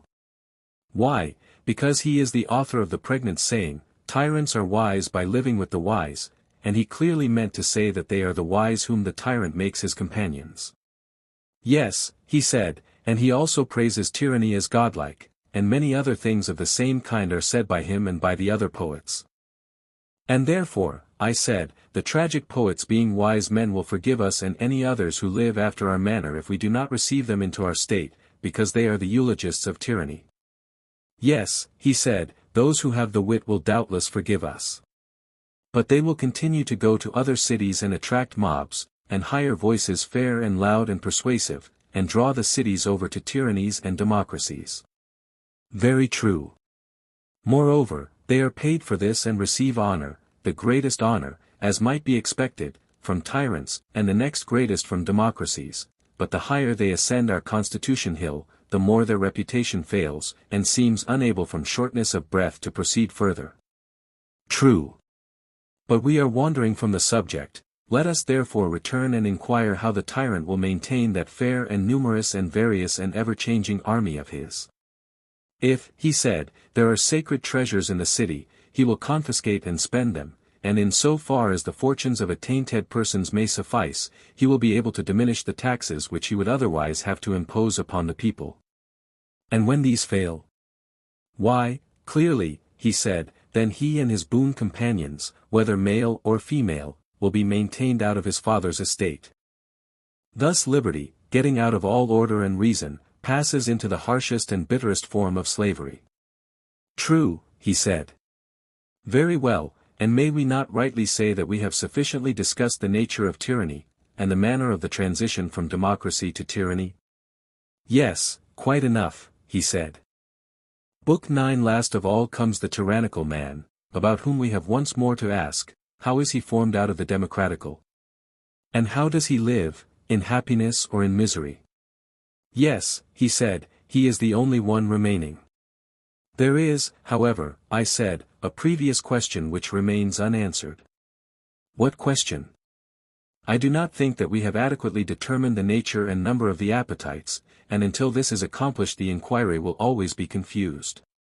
Well, he said, it is not too late to supply the omission. Very true, I said, and observe the point which I want to understand. Certain of the unnecessary pleasures and appetites I conceive to be unlawful, everyone appears to have them, but in some persons they are controlled by the laws and by reason, and the better desires prevail over them, either they are wholly banished or they become few and weak, while in the case of others they are stronger, and there are more of them. Which appetites do you mean? I mean those which are awake when the reasoning and human and ruling power is asleep, then the wild beast within us, gorged with meat or drink, starts up and having shaken off sleep, goes forth to satisfy his desires, and there is no conceivable folly or crime, not excepting incest or any other unnatural union, or parricide, or the eating of forbidden food, which at such a time, when he has parted company with all shame and sense, a man may not be ready to commit. Most true, he said. But when a man's pulse is healthy and temperate, and when before going to sleep he has awakened his rational powers, and fed them on noble thoughts and inquiries, collecting himself in meditation, after having first indulged his appetites neither too much nor too little, but just enough to lay them to sleep, and prevent them in their enjoyments and pains from interfering with the higher principle, which he leaves in the solitude of pure abstraction, free to contemplate and aspire to the knowledge of the unknown, whether in past, present, or future, when again he has allayed the passionate element, if he has a quarrel against anyone, I say, when, after pacifying the two irrational principles, he rouses up the third, which is reason, before he takes his rest, then, as you know, he attains truth most nearly, and is least likely to be the sport of fantastic and lawless visions. I quite agree. In saying this I have been running into a digression, but the point which I desire to note is that in all of us, even in good men, there is a lawless wild beast nature, which peers out in sleep. Pray, consider whether I am right, and you agree with me. Yes, I agree. And now remember the character which we attributed to the democratic man.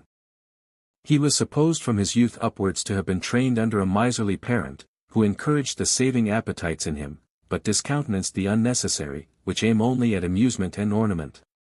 True. And then he got into the company of a more refined, licentious sort of people, and taking to all their wanton ways rushed into the opposite extreme from an abhorrence of his father's meanness.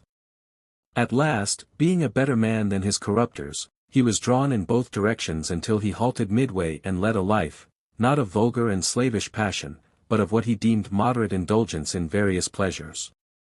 After this manner the democrat was generated out of the oligarch.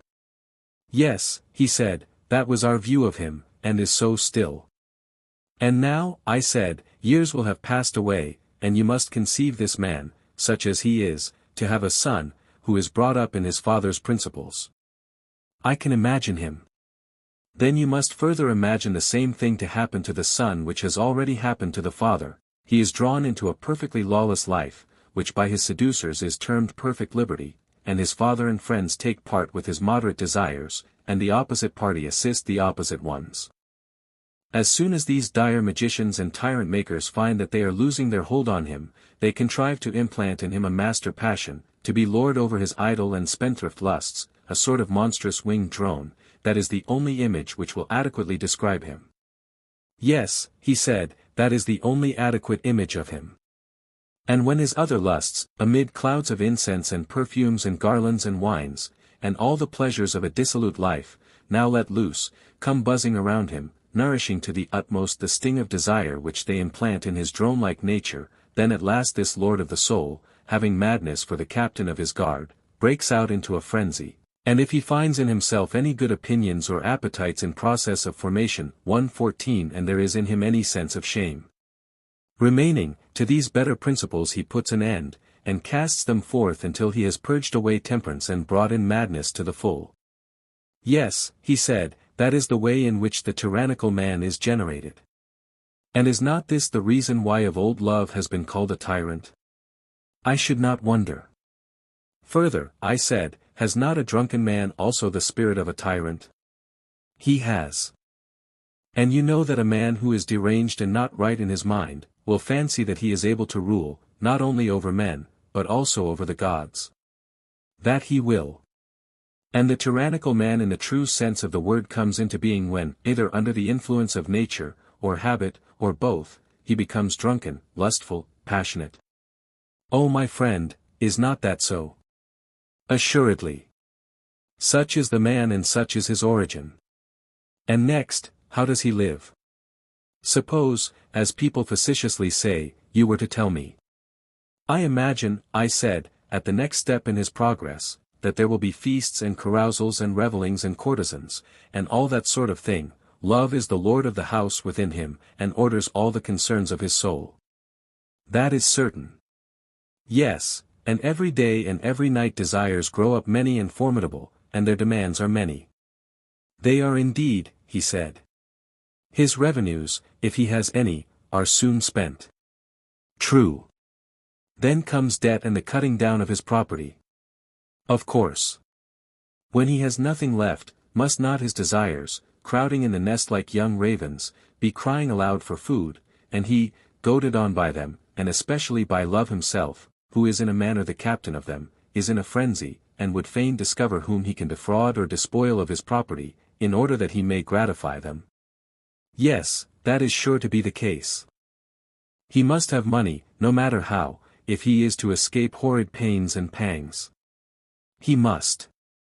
And as in himself there was a succession of pleasures, and the new got the better of the old and took away their rights, so he being younger will claim to have more than his father and his mother, and if he has spent his own share of the property, he will take a slice of theirs.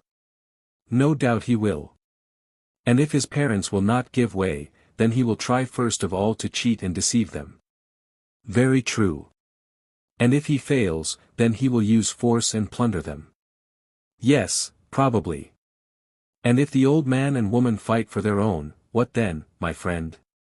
Will the creature feel any compunction at tyrannizing over them?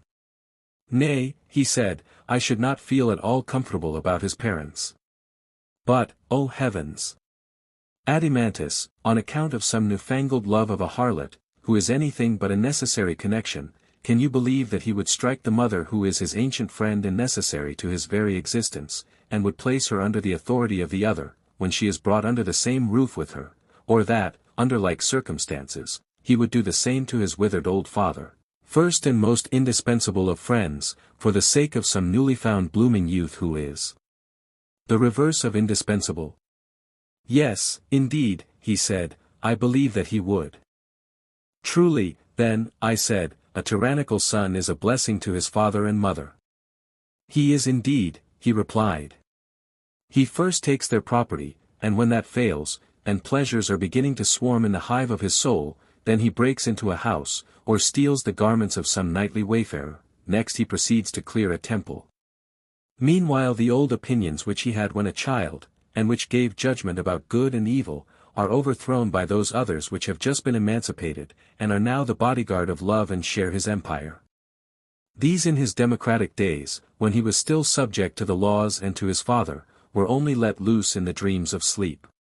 But now that he is under the dominion of love, he becomes always and in waking reality what he was then very rarely and in a dream only. He will commit the foulest murder, or eat forbidden food, or be guilty of any other horrid act. Love is his tyrant, and lives lordly in him and lawlessly, and being himself a king, leads him on, as a tyrant leads a state, to the performance of any reckless deed by which he can maintain himself and the rabble of his associates, whether those whom evil communications have brought in from without, or those whom he himself has allowed to break loose within him by reason of a similar evil nature in himself. Have we not here a picture of his way of life? Yes, indeed, he said. And if there are only a few of them in the state, and the rest of the people are well disposed, they go away and become the bodyguard or mercenary soldiers of some other tyrant who may probably want them for a war, and if there is no war, they stay at home and do many little pieces of mischief in the city. What sort of mischief? For example, they are the thieves, burglars, cut-purses, footpads, robbers of temples, man-stealers of the community, or if they are able to speak they turn informers, and bear false witness, and take bribes. A small catalogue of evils, even if the perpetrators of them are few in number. Yes, I said, but small and great are comparative terms, and all these things, in the misery and evil which they inflict upon a state, do not come within 1,000 miles of the tyrant, when this noxious class and their followers grow numerous and become conscious of their strength, assisted by the infatuation of the people, they choose from among themselves the one who has most of the tyrant in his own soul, and him they create their tyrant. Yes, he said, and he will be the most fit to be a tyrant. If the people yield, well and good, but if they resist him, as he began by beating his own father and mother, so now, if he has the power, he beats them, and will keep his dear old fatherland or motherland, as the Cretans say, in subjection to his young retainers whom he has introduced to be their rulers and masters. This is the end of his passions and desires. Exactly. When such men are only private individuals and before they get power, this is their character, they associate entirely with their own flatterers or ready tools, or if they want anything from anybody, they in their turn are equally ready to bow down before them, they profess every sort of affection for them, but when they have gained their point they know them no more. Yes, truly. They are always either the masters or servants and never the friends of anybody. The tyrant never tastes of true freedom or friendship. Certainly not. And may we not rightly call such men treacherous? No question. Also they are utterly unjust, if we were right in our notion of justice. Yes, he said, and we were perfectly right. Let us then sum up in a word, I said, the character of the worst man. He is the waking reality of what we dreamed. Most true. And this is he who being by nature most of a tyrant bears rule, and the longer he lives the more of a tyrant he becomes. That is certain, said Glaucon, taking his turn to answer. And will not he who has been shown to be the wickedest, be also the most miserable? And he who has tyrannized longest and most continually and truly miserable, although this may not be the opinion of men in general. Yes, he said, inevitably. And must not the tyrannical man be like the tyrannical state, and the democratical man like the democratical state, and the same of the others? Certainly. And as state is to state in virtue and happiness, so is man in relation to man. To be sure. Then comparing our original city, which was under a king, and the city which is under a tyrant, how do they stand as to virtue?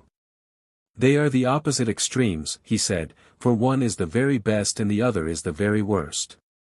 There can be no mistake, I said, as to which is which, and therefore I will at once inquire whether you would arrive at a similar decision about their relative happiness and misery. And here we must not allow ourselves to be panic-stricken at the apparition of the tyrant, who is only a unit and may perhaps have a few retainers about him, but let us go as we ought into every corner of the city and look all about, and then we will give our opinion. A fair invitation, he replied, and I see, as everyone must, that a tyranny is the wretchedest form of government, and the rule of a king the happiest. And in estimating the men too, may I not fairly make a like request, that I should have a judge whose mind can enter into and see through human nature. He must not be like a child who looks at the outside and is dazzled at the pompous aspect which the tyrannical nature assumes to the beholder, but let him be one who has a clear insight. Then if the man is like the state, I said, must not the same rule prevail? His soul is full of meanness and vulgarity, the best elements in him are enslaved, and there is a small ruling part, which is also the worst and maddest. Inevitably. And would you say that the soul of such an one is the soul of a freeman, or of a slave? He has the soul of a slave, in my opinion. And the state which is enslaved under a tyrant is utterly incapable of acting voluntarily. Utterly incapable. And also the soul which is under a tyrant, I am speaking of the soul taken as a whole, is least capable of doing what she desires. There is a gadfly which goads her, and she is full of trouble and remorse.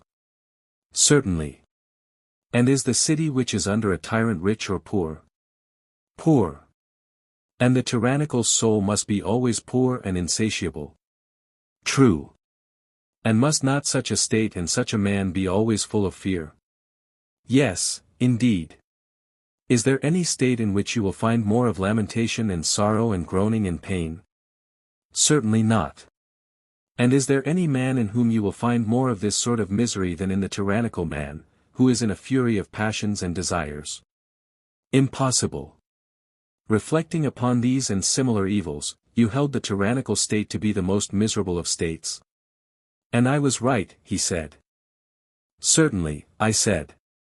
And when you see the same evils in the tyrannical man, what do you say of him? I say that he is by far the most miserable of all men. There, I said, I think that you are beginning to go wrong. What do you mean? I do not think that he has as yet reached the utmost extreme of misery. Then who is more miserable? One of whom I am about to speak. Who is that? He who is of a tyrannical nature, and instead of leading a private life has been cursed with the further misfortune of being a public tyrant. From what has been said, I gather that you are right. Yes, I replied, but in this high argument you should be a little more certain, and should not conjecture only, for of all questions, this respecting good and evil is the greatest. Very true, he said. Let me then offer you an illustration, which may, I think, throw a light upon this subject. What is your illustration? The case of rich individuals in cities who possess many slaves. From them you may form an idea of the tyrant's condition, for they both have slaves, the only difference is that he has more slaves. Yes, that is the difference. You know that they live securely and have nothing to apprehend from their servants. What should they fear? Nothing. And shall I add, whether seen or unseen by gods and men? Let the words be added. Then this, I said, will be our first proof, and there is another, which may also have some weight. What is that? The second proof is derived from the nature of the soul, seeing that the individual soul, like the state, has been divided by us into three principles. The division may, I think, furnish a new demonstration. Of what nature? It seems to me that to these three principles three pleasures correspond, also three desires and governing powers. How do you mean? He said. There is one principle with which, as we were saying, a man learns, another with which he is angry, the third, having many forms, has no special name, but is denoted by the general term appetitive, from the extraordinary strength and vehemence of the desires of eating and drinking and the other sensual appetites which are the main elements of it, also money-loving, because such desires are generally satisfied by the help of money. That is true, he said.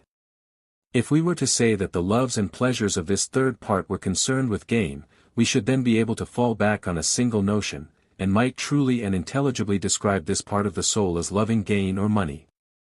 I agree with you. Again, is not the passionate element wholly set on ruling and conquering and getting fame? True. Suppose we call it the contentious or ambitious, would the term be suitable? Extremely suitable. On the other hand, everyone sees that the principle of knowledge is wholly directed to the truth, and cares less than either of the others for gain or fame. Far less. Lover of wisdom, lover of knowledge, are titles which we may fitly apply to that part of the soul. Certainly. One principle prevails in the souls of one class of men, another in others, as may happen. Yes.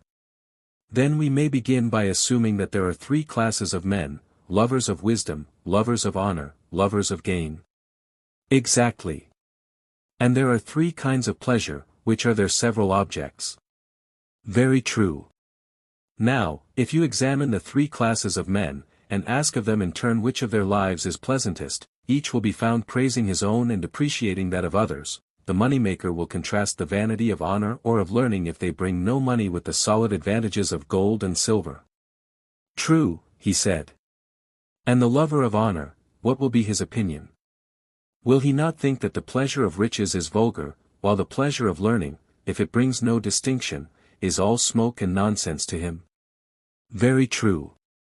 And are we to suppose, 1:15 I said, that the philosopher sets any value on other pleasures in comparison with the pleasure of knowing the truth, and in that pursuit abiding, ever learning, not so far indeed from the heaven of pleasure? Does he not call the other pleasures necessary, under the idea that if there were no necessity for them, he would rather not have them? There can be no doubt of that, he replied.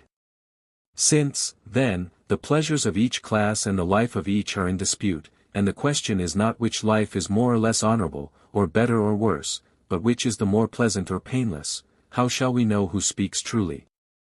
I cannot myself tell, he said. Well, but what ought to be the criterion? Is any better than experience and wisdom and reason? There cannot be a better, he said. Then, I said, reflect.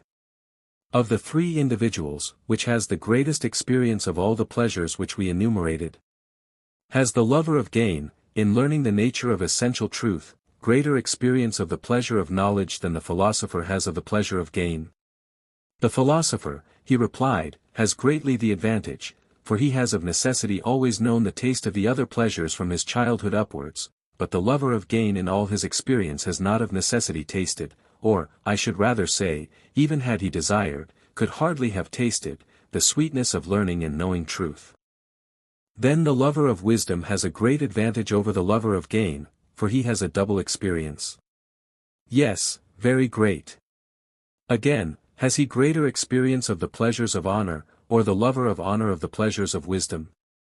Nay, he said, all three are honored in proportion as they attain their object, for the rich man and the brave man and the wise man alike have their crowd of admirers, and as they all receive honor they all have experience of the pleasures of honor. But the delight which is to be found in the knowledge of true being is known to the philosopher only. His experience, then, will enable him to judge better than anyone? Far better. And he is the only one who has wisdom as well as experience. Certainly. Further, the very faculty which is the instrument of judgment is not possessed by the covetous or ambitious man, but only by the philosopher. What faculty? Reason, with whom, as we were saying, the decision ought to rest. Yes. And reasoning is peculiarly his instrument? Certainly. If wealth and gain were the criterion, then the praise or blame of the lover of gain would surely be the most trustworthy. Assuredly. Or if honor or victory or courage, in that case the judgment of the ambitious or pugnacious would be the truest. Clearly. But since experience and wisdom and reason are the judges, the only inference possible, he replied, is that pleasures which are approved by the lover of wisdom and reason are the truest. And so we arrive at the result, that the pleasure of the intelligent part of the soul is the pleasantest of the three, and that he of us in whom this is the ruling principle has the pleasantest life. Unquestionably, he said, the wise man speaks with authority when he approves of his own life. And what does the judge affirm to be the life which is next, and the pleasure which is next? Clearly that of the soldier and lover of honor, who is nearer to himself than the moneymaker. Last comes the lover of gain. Very true, he said. Twice in succession, then, has the just man overthrown the unjust in this conflict, and now comes the third trial, which is dedicated to Olympian Zeus the Savior. A sage whispers in my ear that no pleasure except that of the wise is quite true and pure, all others are a shadow only, and surely this will prove the greatest and most decisive of falls. Yes, the greatest, but will you explain yourself? I will work out the subject and you shall answer my questions. Proceed. Say, then, is not pleasure opposed to pain? True. And there is a neutral state which is neither pleasure nor pain. There is a state which is intermediate, and a sort of repose of the soul about either, that is what you mean. Yes. You remember what people say when they are sick. What do they say? That after all nothing is pleasanter than health. But then they never knew this to be the greatest of pleasures until they were ill. Yes, I know, he said. And when persons are suffering from acute pain, you must have heard them say that there is nothing pleasanter than to get rid of their pain. I have. And there are many other cases of suffering in which the mere rest and cessation of pain, and not any positive enjoyment, is extolled by them as the greatest pleasure. Yes, he said, at the time they are pleased and well content to be at rest. Again, when pleasure ceases, that sort of rest or cessation will be painful. Doubtless, he said. Then the intermediate state of rest will be pleasure and will also be pain. So it would seem. But can that which is neither become both? I should say not. And both pleasure and pain are motions of the soul, are they not? Yes. But that which is neither was just now shown to be rest and not motion, and in a mean between them. Yes. How, then, can we be right in supposing that the absence of pain is pleasure, or that the absence of pleasure is pain? Impossible. This then is an appearance only and not a reality, that is to say, the rest is pleasure at the moment and in comparison of what is painful, and painful in comparison of what is pleasant, but all these representations, when tried by the test of true pleasure, are not real but a sort of imposition. That is the inference. Look at the other class of pleasures which have no antecedent pains and you will no longer suppose, as you perhaps may at present, that pleasure is only the cessation of pain, or pain of pleasure. What are they, he said, and where shall I find them? There are many of them. Take as an example the pleasures of smell, which are very great and have no antecedent pains, they come in a moment, and when they depart leave no pain behind them. Most true, he said. Let us not, then, be induced to believe that pure pleasure is the cessation of pain, or pain of pleasure. No. Still, the more numerous and violent pleasures which reach the soul through the body are generally of this sort, they are reliefs of pain. That is true. And the anticipations of future pleasures and pains are of a like nature. Yes. Shall I give you an illustration of them? Let me hear. You would allow, I said, that there is in nature an upper and lower and middle region. I should. And if a person were to go from the lower to the middle region, would he not imagine that he is going up, and he who is standing in the middle and sees whence he has come, would imagine that he is already in the upper region, if he has never seen the true upper world? To be sure, he said, how can he think otherwise? But if he were taken back again he would imagine, and truly imagine, that he was descending? No doubt. All that would arise out of his ignorance of the true upper and middle and lower regions. Yes.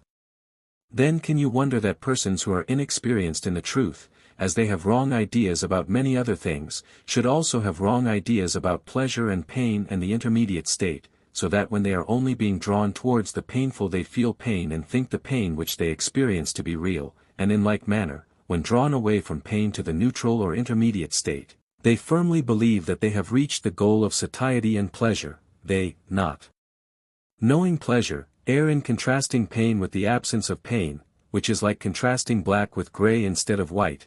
Can you wonder, I say, at this? No, indeed, I should be much more disposed to wonder at the opposite. Look at the matter thus: hunger, thirst, and the like, are inanitions of the bodily state. Yes. And ignorance and folly are inanitions of the soul. True. And food and wisdom are the corresponding satisfactions of either. Certainly. And is the satisfaction derived from that which has less or from that which has more existence the truer? Clearly, from that which has more. What classes of things have a greater share of pure existence in your judgment, those of which food and drink and condiments and all kinds of sustenance are examples, or the class which contains true opinion and knowledge and mind and all the different kinds of virtue? Put the question in this way: which has a more pure being, that which is concerned with the invariable, the immortal, and the true, and is of such a nature, and is found in such natures, or that which is concerned with and found in the variable and mortal, and is itself variable and mortal? Far purer, he replied, is the being of that which is concerned with the invariable. And does the essence of the invariable partake of knowledge in the same degree as of essence? Yes, of knowledge in the same degree. And of truth in the same degree? Yes. And, conversely, that which has less of truth will also have less of essence. Necessarily. Then, in general, those kinds of things which are in the service of the body have less of truth and essence than those which are in the service of the soul. Far less. And has not the body itself less of truth and essence than the soul? Yes. What is filled with more real existence, and actually has a more real existence, is more really filled than that which is filled with less real existence and is less real. Of course. And if there be a pleasure in being filled with that which is according to nature, that which is more really filled with more real being will more really and truly enjoy true pleasure, whereas that which participates in less real being will be less truly and surely satisfied, and will participate in an illusory and less real pleasure. Unquestionably. Those then who know not wisdom and virtue, and are always busy with gluttony and sensuality, go down and up again as far as the mean, and in this region they move at random throughout life, but they never pass into the true upper world. Thither they neither look, nor do they ever find their way, neither are they truly filled with true being, nor do they taste of pure and abiding pleasure. Like cattle, with their eyes always looking down and their heads stooping to the earth, that is, to the dining table, they fatten and feed and breed, and, in their excessive love of these delights, they kick and butt at one another with horns and hoofs which are made of iron, and they kill one another by reason of their insatiable lust. For they fill themselves with that which is not substantial, and the part of themselves which they fill is also unsubstantial and incontinent. Verily, Socrates, said Glaucon, you describe the life of the many like an oracle. Their pleasures are mixed with pains, how can they be otherwise? For they are mere shadows and pictures of the true, and are colored by contrast, which exaggerates both light and shade, and so they implant in the minds of fools insane desires of themselves, and they are fought about as Stesichorus says that the Greeks fought about the shadow of Helen at Troy in ignorance of the truth. Something of that sort must inevitably happen. And must not the like happen with the spirited or passionate element of the soul? Will not the passionate man who carries his passion into action, be in the like case, whether he is envious and ambitious, or violent and contentious, or angry and discontented, if he be seeking to attain honor and victory and the satisfaction of his anger without reason or sense?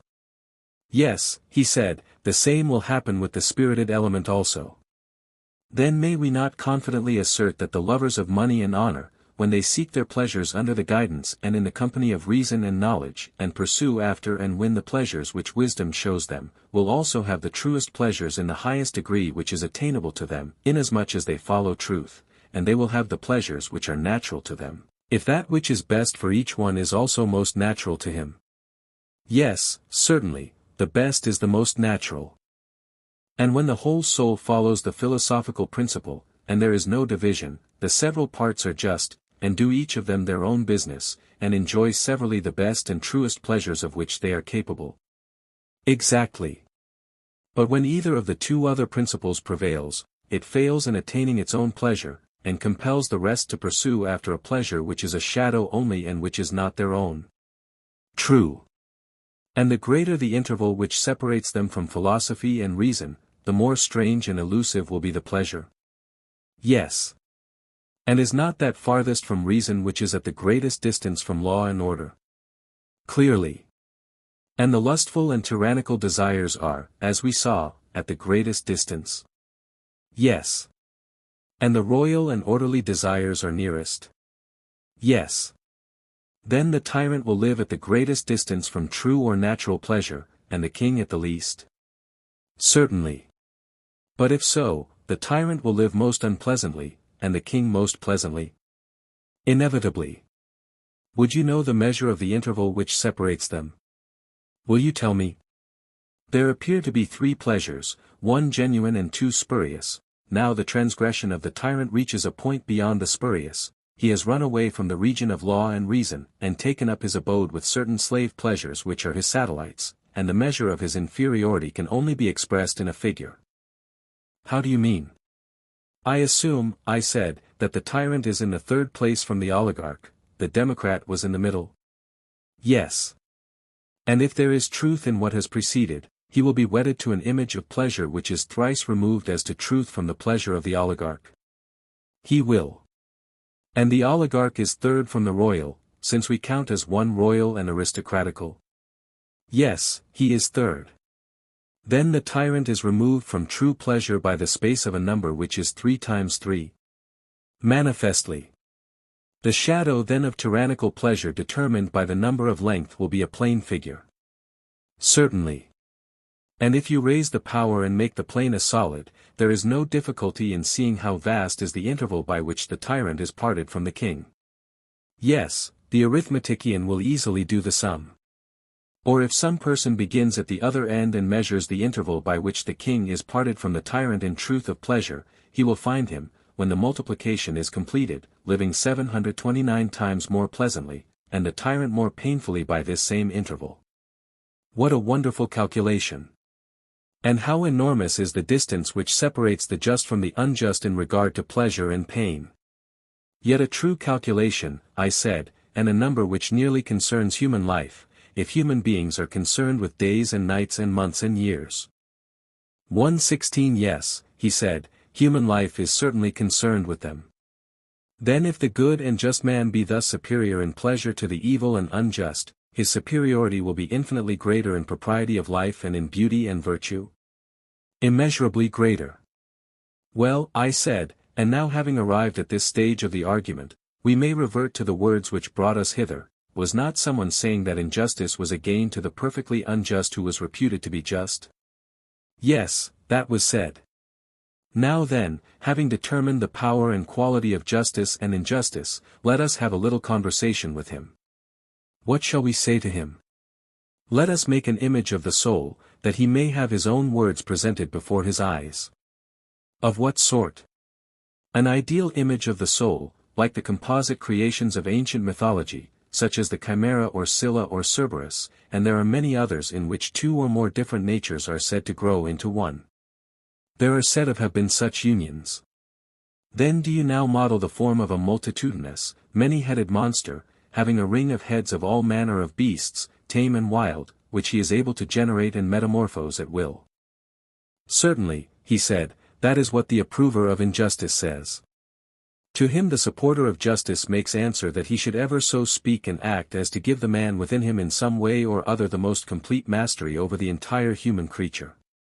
He should watch over the many-headed monster like a good husbandman, fostering and cultivating the gentle qualities, and preventing the wild ones from growing. He should be making the lion heart his ally, and in common care of them all should be uniting the several parts with one another and with himself.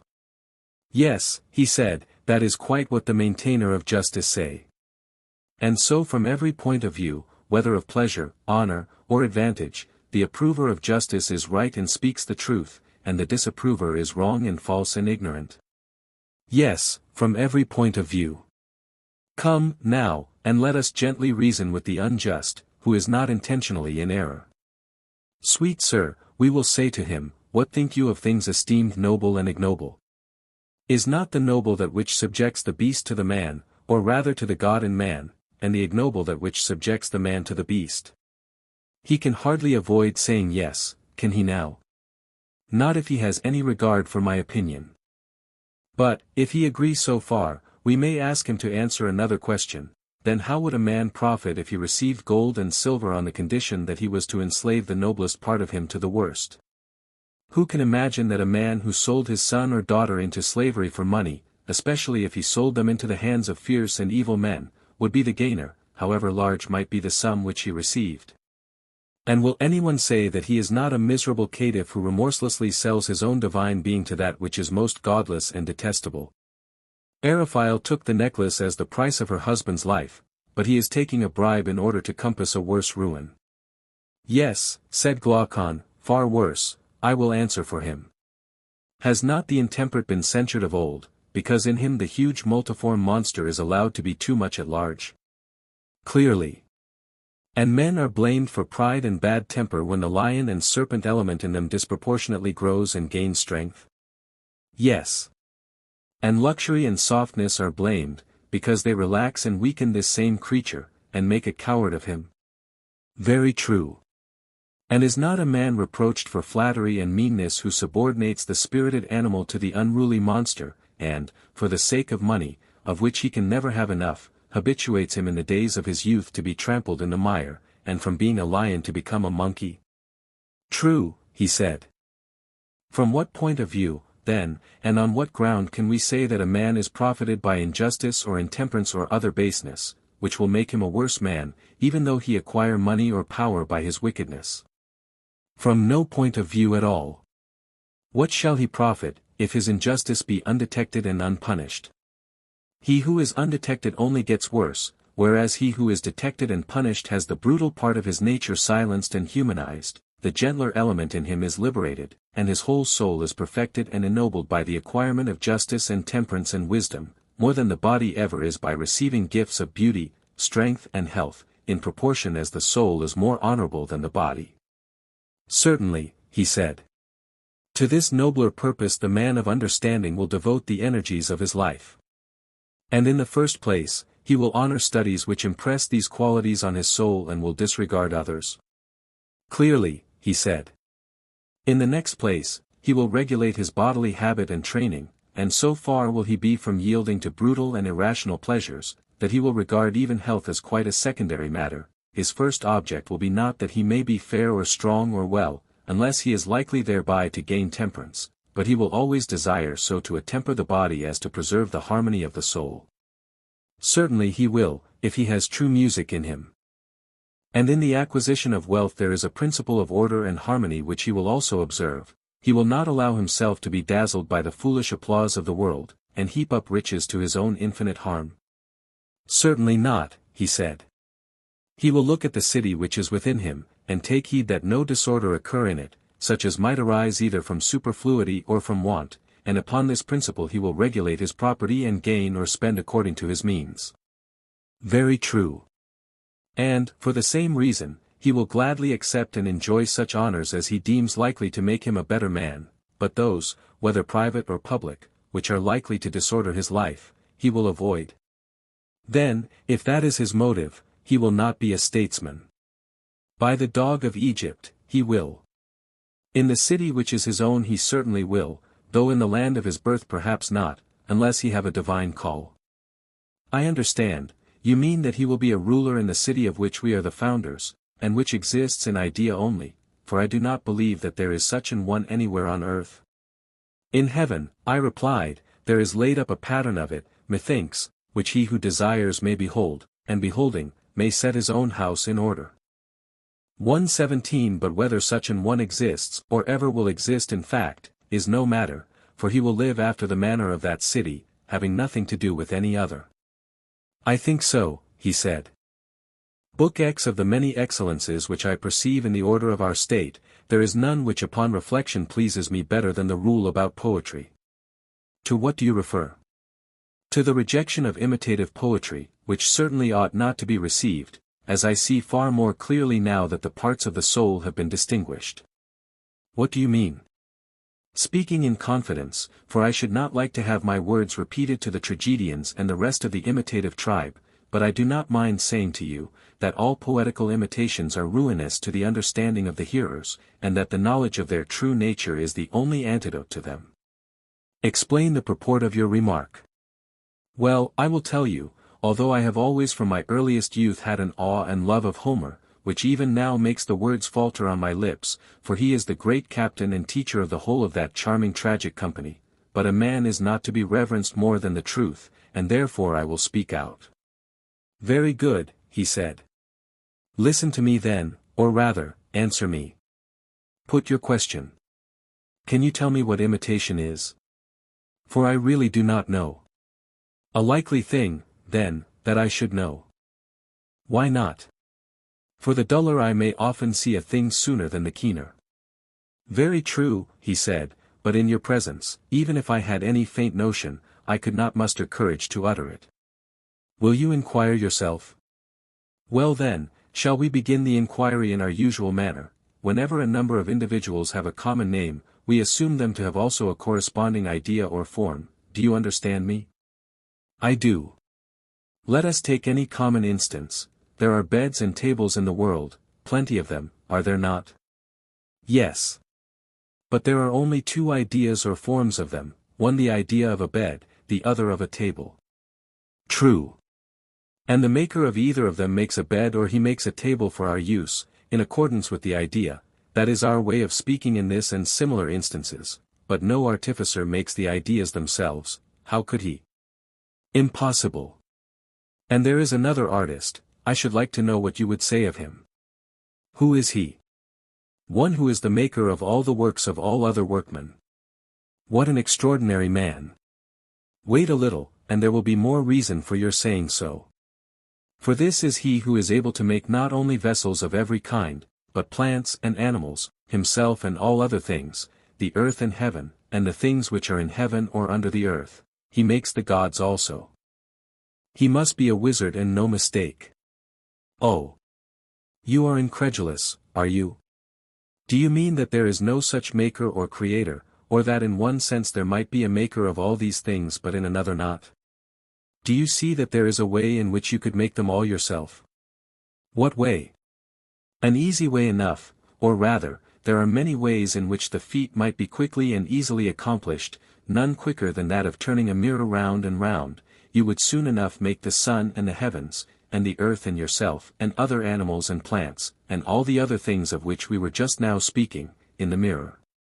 Yes, he said, but they would be appearances only. Very good, I said, you are coming to the point now. And the painter too is, as I conceive, just such another, a creator of appearances, is he not? Of course. But then I suppose you will say that what he creates is untrue.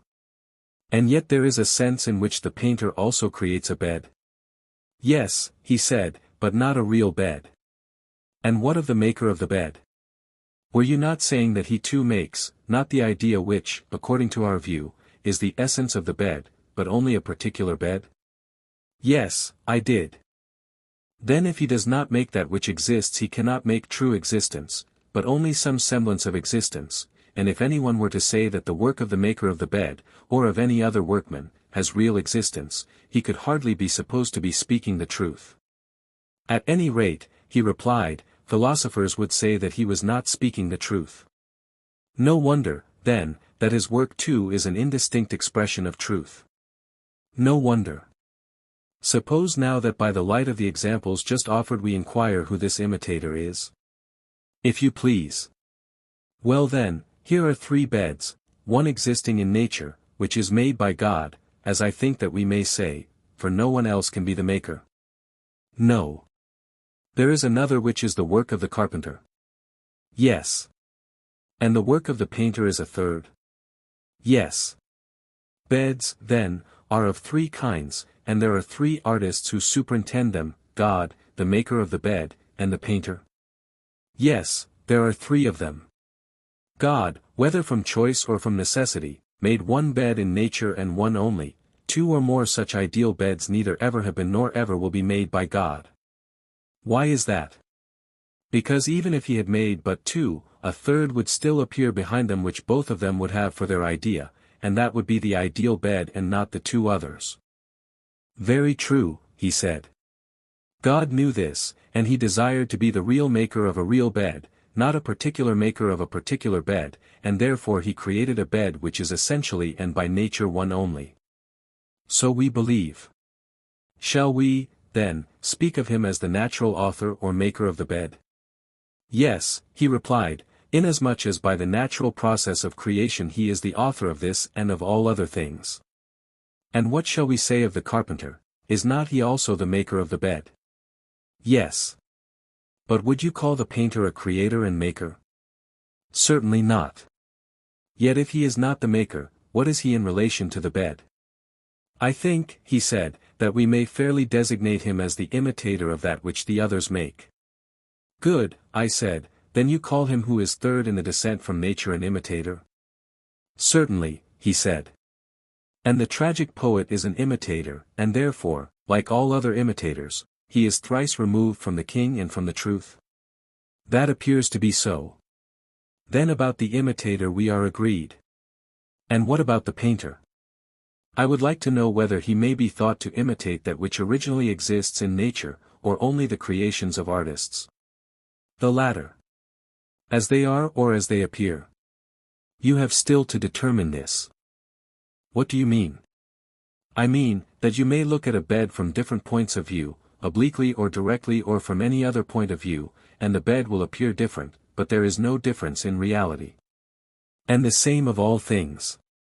Yes, he said, the difference is only apparent. Now let me ask you another question, which is the art of painting designed to be, an imitation of things as they are, or as they appear, of appearance or of reality? Of appearance. Then the imitator, I said, is a long way off the truth, and can do all things because he lightly touches on a small part of them, and that part an image. For example, a painter will paint a cobbler, carpenter, or any other artist, though he knows nothing of their arts, and, if he is a good artist, he may deceive children or simple persons, when he shows them his picture of a carpenter from a distance, and they will fancy that they are looking at a real carpenter. Certainly. And whenever anyone informs us that he has found a man who knows all the arts, and all things else that anybody knows, and every single thing with a higher degree of accuracy than any other man, whoever tells us this, I think that we can only imagine him to be a simple creature who is likely to have been deceived by some wizard or actor whom he met, and whom he thought all-knowing, because he himself was unable to analyze the nature of knowledge and ignorance and imitation. Most true. And so, when we hear persons saying that the tragedians, and Homer, who is at their head, know all the arts and all things human, virtue as well as vice, and divine things too, for that the good poet cannot compose well unless he knows his subject, and that he who has not this knowledge can never be a poet, we ought to consider whether here also there may not be a similar illusion. Perhaps they may have come across imitators and been deceived by them. They may not have remembered when they saw their works that these were but imitations thrice removed from the truth, and could easily be made without any knowledge of the truth, because they are appearances only and not realities. Or, after all, they may be in the right, and poets do really know the things about which they seem to the many to speak so well. The question, he said, should by all means be considered. Now do you suppose that if a person were able to make the original as well as the image, he would seriously devote himself to the image-making branch? Would he allow imitation to be the ruling principle of his life, as if he had nothing higher in him? I should say not. The real artist, who knew what he was imitating, would be interested in realities and not in imitations, and would desire to leave as memorials of himself works many and fair, and, instead of being the author of encomiums, he would prefer to be the theme of them. Yes, he said, that would be to him a source of much greater honor and profit. Then, I said, we must put a question to Homer, not about medicine, or any of the arts to which his poems only incidentally refer. We are not going to ask him, or any other poet, whether he has cured patients like Asclepius, or left behind him a school of medicine such as the Asclepiads were, or whether he only talks about medicine and other arts at second hand. But we have a right to know respecting military tactics, politics, education, which are the chiefest and noblest subjects of his poems. And we may fairly ask him about them. Friend Homer, Then we say to him, if you are only in the second remove from truth in what you say of virtue, and not in the third, not an image maker or imitator, and if you are able to discern what pursuits make men better or worse in private or public life, tell us what state was ever better governed by your help. The good order of Lacedaemon is due to Lycurgus, and many other cities great and small have been similarly benefited by others, but who says that you have been a good legislator to them and have done them any good? Italy and Sicily boast of Charondas, and there is Solon who is renowned among us, but what city has anything to say about you? Is there any city which he might name? I think not, said Glaucon, not even the Homerids themselves pretend that he was a legislator. Well, but is there any war on record which was carried on successfully by him, or aided by his counsels, when he was alive? There is not. Or is there any invention 118 of his, applicable to the arts or to human life, such as Thales the Milesian or Anacharsis the Scythian, and other ingenious men have conceived, which is attributed to him? There is absolutely nothing of the kind. But, if Homer never did any public service, was he privately a guide or teacher of any? Had he in his lifetime friends who loved to associate with him, and who handed down to posterity an Homeric way of life, such as was established by Pythagoras, who was so greatly beloved for his wisdom, and whose followers are to this day quite celebrated for the order which was named after him? Nothing of the kind is recorded of him. For surely, Socrates, Creophilus, the companion of Homer, that child of flesh, whose name always makes us laugh, might be more justly ridiculed for his stupidity, if, as is said, Homer was greatly neglected by him and others in his own day when he was alive. Yes, I replied, that is the tradition. But can you imagine, Glaucon, that if Homer had really been able to educate and improve mankind, if he had possessed knowledge and not been a mere imitator, can you imagine, I say, that he would not have had many followers, and been honored and loved by them? Protagoras of Abdera, and Prodicus of Ceos, and a host of others, have only to whisper to their contemporaries, you will never be able to manage either your own house or your own state until you appoint us to be your ministers of education, and this ingenious device of theirs has such an effect in making men love them that their companions all but carry them about on their shoulders. And I think that you must have observed again and again what a poor appearance the tales of poets make when stripped of the colors which music puts upon them, and recited in simple prose. Yes, he said. They are like faces which were never really beautiful, but only blooming, and now the bloom of youth has passed away from them. Exactly.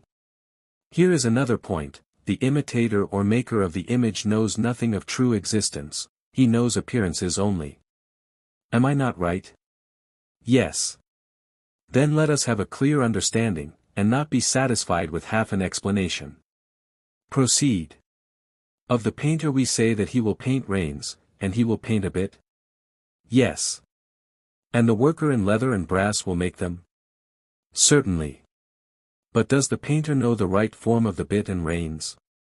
Nay, hardly even the workers in brass and leather who make them, only the horseman who knows how to use them, he knows their right form.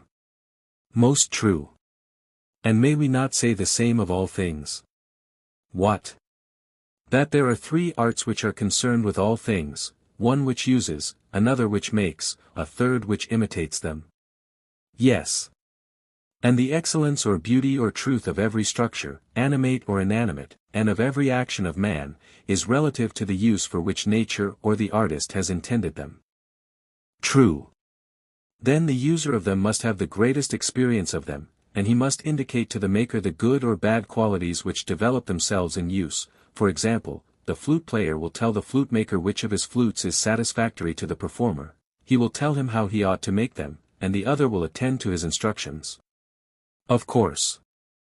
The one knows and therefore speaks with authority about the goodness and badness of flutes, while the other, confiding in him, will do what he is told by him.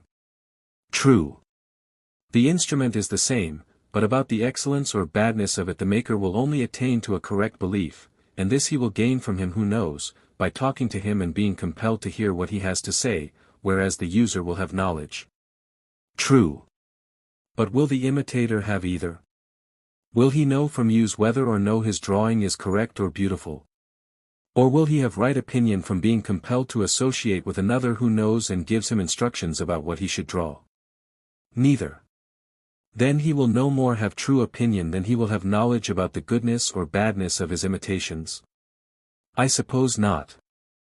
Yes, I said, thus far we were right, but there was an omission which must now be supplied. What was the omission? Were we not saying that a good man, who has the misfortune to lose his son or anything else which is most dear to him, will bear the loss with more equanimity than another? Yes. But will he have no sorrow, or shall we say that although he cannot help sorrowing, he will moderate his sorrow? The latter, he said, is the truer statement. Tell me, will he be more likely to struggle and hold out against his sorrow when he is seen by his equals, or when he is alone? It will make a great difference whether he is seen or not. When he is by himself he will not mind saying or doing many things which he would be ashamed of anyone hearing or seeing him do. True. There is a principle of law and reason in him which bids him resist, as well as a feeling of his misfortune which is forcing him to indulge his sorrow. True. But when a man is drawn in two opposite directions, to and from the same object, this, as we affirm, necessarily implies two distinct principles in him. Certainly. One of them is ready to follow the guidance of the law. How do you mean? The law would say that to be patient under suffering is best, and that we should not give way to impatience, as there is no knowing whether such things are good or evil, and nothing is gained by impatience, also, because no human thing is of serious importance, and grief stands in the way of that which at the moment is most required. What is most required? He asked. That we should take counsel about what has happened, and when the dice have been thrown order our affairs in the way which reason deems best, not, like children who have had a fall, keeping hold of the part struck and wasting time in setting up a howl, but always accustoming the soul forthwith to apply a remedy, raising up that which is sickly and fallen, banishing the cry of sorrow by the healing art.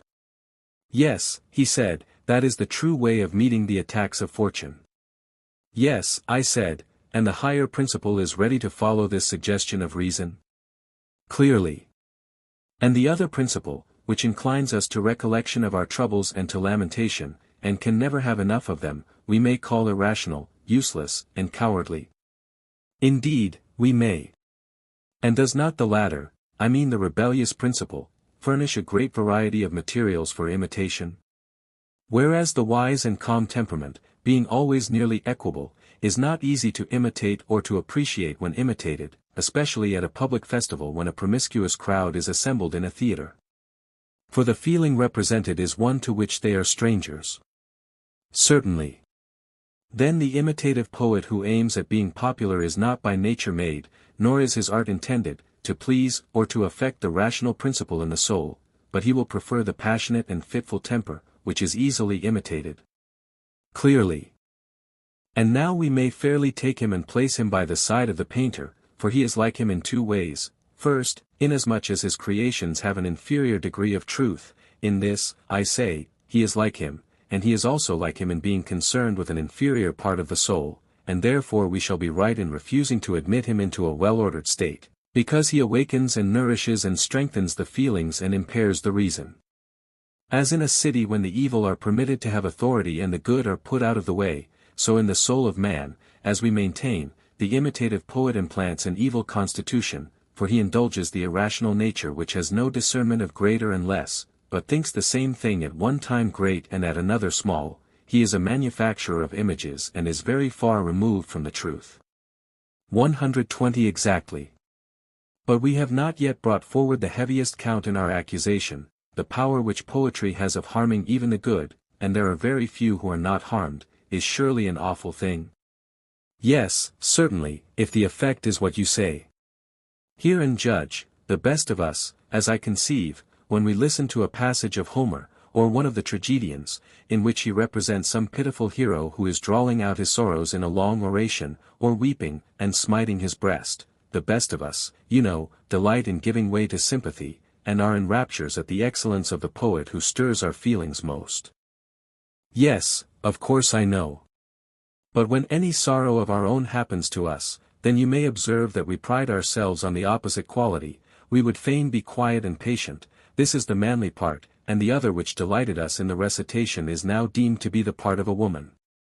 Very true, he said.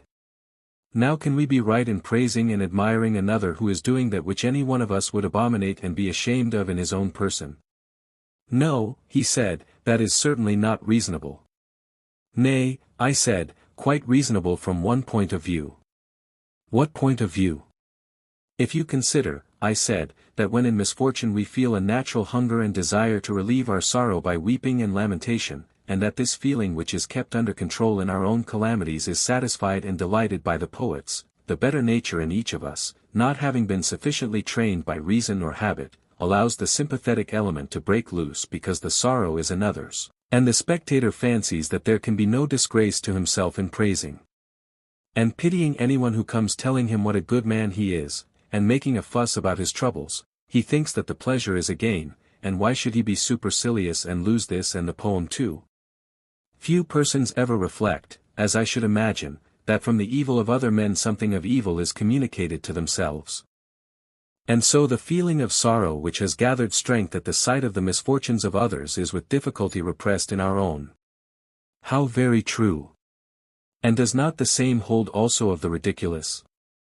There are jests which you would be ashamed to make yourself, and yet on the comic stage, or indeed in private, when you hear them, you are greatly amused by them, and are not at all disgusted at their unseemliness. The case of pity is repeated. There is a principle in human nature which is disposed to raise a laugh, and this which you once restrained by reason, because you were afraid of being thought a buffoon, is now let out again, and having stimulated the risible faculty at the theatre, you are betrayed unconsciously to yourself into playing the comic poet at home. Quite true, he said. And the same may be said of lust and anger and all the other affections, of desire and pain and pleasure, which are held to be inseparable from every action. In all of them poetry feeds and waters the passions instead of drying them up. She lets them rule, although they ought to be controlled, if mankind are ever to increase in happiness and virtue. I cannot deny it.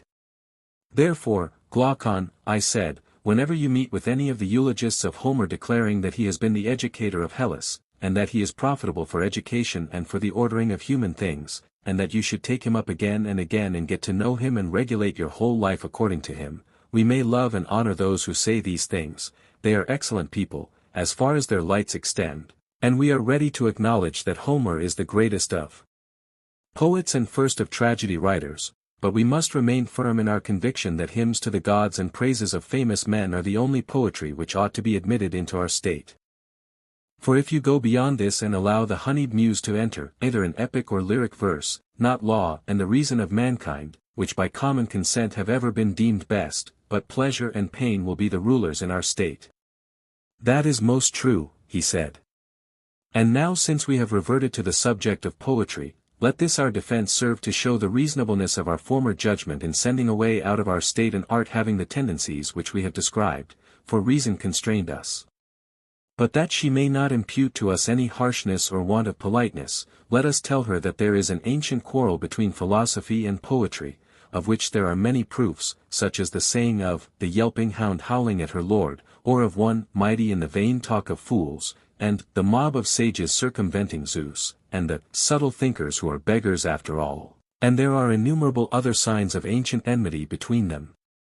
Notwithstanding this, let us assure our sweet friend in the sister arts of imitation, that if she will only prove her title to exist in a well-ordered state we shall be delighted to receive her. We are very conscious of her charms, but we may not on that account betray the truth. I dare say, Glaucon, that you are as much charmed by her as I am, especially when she appears in Homer. Yes, indeed, I am greatly charmed. Shall I propose, then, that she be allowed to return from exile, but upon this condition only, that she make a defense of herself in lyrical or some other metre? Certainly. And we may further grant to those of her defenders who are lovers of poetry and yet not poets the permission to speak in prose on her behalf. Let them show not only that she is pleasant but also useful to states and to human life, and we will listen in a kindly spirit, for if this can be proved we shall surely be the gainers, I mean, if there is a use in poetry as well as a delight. Certainly, he said, we shall be the gainers. If her defense fails, then, my dear friend, like other persons who are enamored of something, but put a restraint upon themselves when they think their desires are opposed to their interests, so too must we after the manner of lovers give her up, though not without a struggle.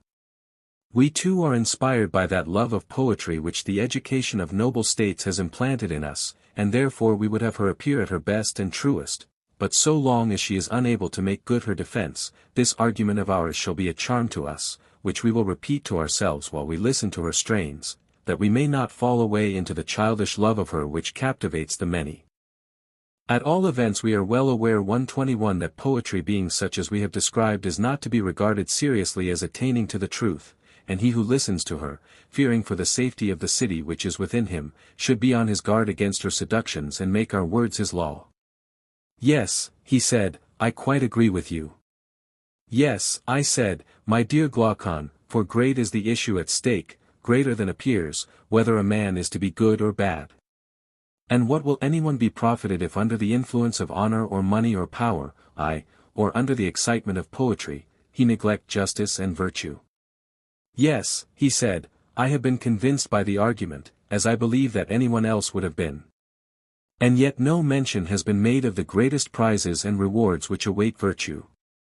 What, are there any greater still? If there are, they must be of an inconceivable greatness. Why, I said, what was ever great in a short time? The whole period of 60 years and 10 is surely but a little thing in comparison with eternity. Say rather, nothing, he replied. And should an immortal being seriously think of this little space rather than of the whole? Of the whole, certainly. But why do you ask? Are you not aware, I said, that the soul of man is immortal and imperishable? He looked at me in astonishment, and said, No, by heaven, and are you really prepared to maintain this? Yes, I said, I ought to be, and you too, there is no difficulty in proving it. I see a great difficulty, but I should like to hear you state this argument of which you make so light. Listen then. I am attending. There is a thing which you call good and another which you call evil. Yes, he replied. Would you agree with me in thinking that the corrupting and destroying element is the evil, and the saving and improving element the good? Yes. And you admit that everything has a good and also an evil, as ophthalmia is the evil of the eyes and disease of the whole body, as mildew is of corn, and rot of timber, or rust of copper and iron, in everything, or in almost everything, there is an inherent evil and disease. Yes, he said. And anything which is infected by any of these evils is made evil, and at last wholly dissolves and dies. True. The vice and evil which is inherent in each is the destruction of each, and if this does not destroy them there is nothing else that will, for good certainly will not destroy them, nor again, that which is neither good nor evil. Certainly not. If, then, we find any nature which having this inherent corruption cannot be dissolved or destroyed, we may be certain that of such a nature there is no destruction. That may be assumed. Well, I said, and is there no evil which corrupts the soul? Yes, he said, there are all the evils which we were just now passing in review, unrighteousness, intemperance, cowardice, ignorance. But does any of these dissolve or destroy her? And here do not let us fall into the error of supposing that the unjust and foolish man, when he is detected, perishes through his own injustice, which is an evil of the soul. Take the analogy of the body. The evil of the body is a disease which wastes and reduces and annihilates the body, and all the things of which we were just now speaking come to annihilation through their own corruption attaching to them and inhering in them and so destroying them. Is not this true? Yes. Consider the soul in like manner. Does the injustice or other evil which exists in the soul waste and consume her? Do they by attaching to the soul and inhering in her at last bring her to death, and so separate her from the body? Certainly not. And yet, I said, it is unreasonable to suppose that anything can perish from without through affection of external evil which could not be destroyed from within by a corruption of its own. It is, he replied. Consider, I said, Glaucon, that even the badness of food, whether staleness, decomposition, or any other bad quality, when confined to the actual food, is not supposed to destroy the body, although, if the badness of food communicates corruption to the body, then we should say that the body has been destroyed by a corruption of itself, which is disease, brought on by this, but that the body, being one thing, can be destroyed by the badness of food, which is another, and which does not engender. Any natural infection, this we shall absolutely deny. Very true. And, on the same principle, unless some bodily evil can produce an evil of the soul, we must not suppose that the soul, which is one thing, can be dissolved by any merely external evil which belongs to another. Yes, he said, there is reason in that.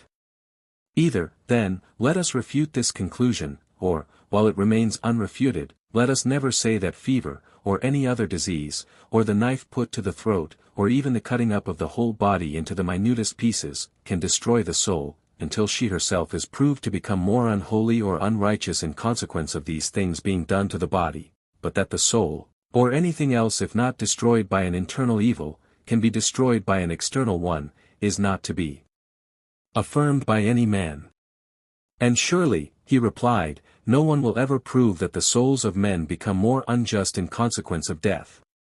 But if someone who would rather not admit the immortality of the soul boldly denies this, and says that the dying do really become more evil and unrighteous, then, if the speaker is right, I suppose that injustice, like disease, must be assumed to be fatal to the unjust, and that those who take this disorder die by the natural inherent power of destruction which evil has, and which kills them sooner or later, but in quite another way from that in which, at present, the wicked receive death at the hands of others as the penalty of their deeds. Nay, he said, in that case injustice, if fatal to the unjust, will not be so very terrible to him, for he will be delivered from evil. But I rather suspect the opposite to be the truth, and that injustice which, if it have the power, will murder others, keeps the murderer alive, and well awake too, so far removed is her dwelling place from being a house of death. True, I said, if the inherent natural vice or evil of the soul is unable to kill or destroy her, hardly will that which is appointed to be the destruction of some other body, destroy a soul or anything else except that of which it was appointed to be the destruction. Yes, that can hardly be. But the soul which cannot be destroyed by an evil, whether inherent or external, must exist forever, and if existing forever, must be immortal. Certainly. That is the conclusion, I said, and, if a true conclusion, then the souls must always be the same, for if none be destroyed they will not diminish in number. Neither will they increase, for the increase of the immortal natures must come from something mortal, and all things would thus end in immortality. Very true. But this we cannot believe, reason will not allow us, any more than we can believe the soul, in her truest nature, to be full of variety and difference and dissimilarity. What do you mean? He said. The soul, I said, being, as is now proven, immortal, must be the fairest of compositions and cannot be compounded of many elements. Certainly not. Her immortality is demonstrated by the previous argument, and there are many other proofs, but to see her as she really is, not as we now behold her, marred by communion with the body and other miseries, you must contemplate her with the eye of reason, in her original purity, and then her beauty will be revealed, and justice and injustice and all the things which we have described will be manifested more clearly. Thus far, we have spoken the truth concerning her as she appears at present, but we must remember also that we have seen her only in a condition which may be compared to that of the sea god Glaucus, whose original image can hardly be discerned because his natural members are broken off and crushed and damaged by the waves in all sorts of ways, and incrustations have grown over them of seaweed and shells and stones, so that he is more like some monster than he is to his own natural form. And the soul which we behold is in a similar condition, disfigured by 10,000 ills. But not there, Glaucon, not there must we look. Where then? At her love of wisdom. Let us see whom she affects, and what society and converse she seeks in virtue of her near kindred with the immortal and eternal and divine, also how different she would become if wholly following this superior principle, and borne by a divine impulse out of the ocean in which she now is, and disengaged from the stones and shells and things of earth and rock which in wild variety spring up around her because she feeds upon earth, and is overgrown by the good things of this life as they are termed, then you would see her as she is, and know whether she have one shape only or many, or what her nature is. Do you remember? I should be much to blame if I had forgotten. Then, as the cause is decided, I demand on behalf of justice that the estimation in which she is held by gods and men and which we acknowledge to be her due should now be restored to her by us, 123 Since she has been shown to confer reality, and not to deceive those who truly possess her, let what has been taken from her be given back, that so she may win that palm of appearance which is hers also, and which she gives to her own. The demand, he said, is just. In the first place, I said, and this is the first thing which you will have to give back, the nature both of the just and unjust is truly known to the gods. Granted. And if they are both known to them, one must be the friend and the other the enemy of the gods, as we admitted from the beginning? True. And the friend of the gods may be supposed to receive from them all things at their best, excepting only such evil as is the necessary consequence of former sins? Certainly. Then this must be our notion of the just man, that even when he is in poverty or sickness, or any other seeming misfortune, all things will in the end work together for good to him in life and death, for the gods have a care of anyone whose desire is to become just and to be like God, as far as man can attain the divine likeness, by the pursuit of virtue. Yes, he said, if he is like God he will surely not be neglected by him. And of the unjust may not the opposite be supposed? Certainly. Such, then, are the palms of victory which the gods give the just? That is my conviction. And what do they receive of men? Look at things as they really are, and you will see that the clever unjust are in the case of runners, who run well from the starting place to the goal but not back again from the goal. They go off at a great pace, but in the end only look foolish, slinking away with their ears draggling on their shoulders, and without a crown, but the true runner comes to the finish and receives the prize and is crowned. And this is the way with the just, he who endures to the end of every action and occasion of his entire life has a good report and carries off the prize which men have to bestow. True. And now you must allow me to repeat of the just the blessings which you were attributing to the fortunate unjust. I shall say of them, what you were saying of the others, that as they grow older, they become rulers in their own city if they care to be, they marry whom they like and give in marriage to whom they will, all that you said of the others I now say of these. And, on the other hand, of the unjust I say that the greater number, even though they escape in their youth, are found out at last and look foolish at the end of their course, and when they come to be old and miserable are flouted alike by stranger and citizen, they are beaten and then come those things unfit for ears polite, as you truly term them, they will be racked and have their eyes burned out, as you were saying. And you may suppose that I have repeated the remainder of your tale of horrors. But will you let me assume, without reciting them, that these things are true? Certainly, he said, what you say is true. These, then, are the prizes and rewards and gifts which are bestowed upon the just by gods and men in this present life, in addition to the other good things which justice of herself provides. Yes, he said, and they are fair and lasting. And yet, I said, all these are as nothing either in number or greatness in comparison with those other recompenses which await both just and unjust after death. And you ought to hear them, and then both just and unjust will have received from us a full payment of the debt which the argument owes to them. Speak, he said, there are few things which I would more gladly hear. Well, I said, I will tell you a tale, not one of the tales which Odysseus tells to the hero Alcinous, yet this too is a tale of a hero, the son of Armenius, a Pamphylian by birth. He was slain in battle, and 10 days afterwards, when the bodies of the dead were taken up already in a state of corruption, his body was found unaffected by decay, and carried away home to be buried. And on the 12th day, as he was lying on the funeral pile, he returned to life and told them what he had seen in the other world.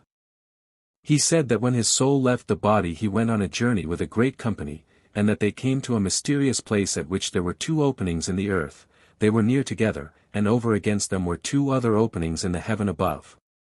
In the intermediate space there were judges seated, who commanded the just, after they had given judgment on them and had bound their sentences in front of them, to ascend by the heavenly way on the right hand, and in like manner the unjust were bidden by them to descend by the lower way on the left hand. These also bore the symbols of their deeds, but fastened on their backs.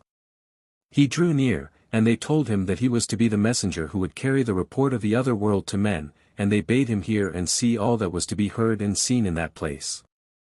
Then he beheld and saw on one side the souls departing at either opening of heaven and earth when sentence had been given on them, and at the 2 other openings other souls, some ascending out of the earth dusty and worn with travel, some descending out of heaven clean and bright.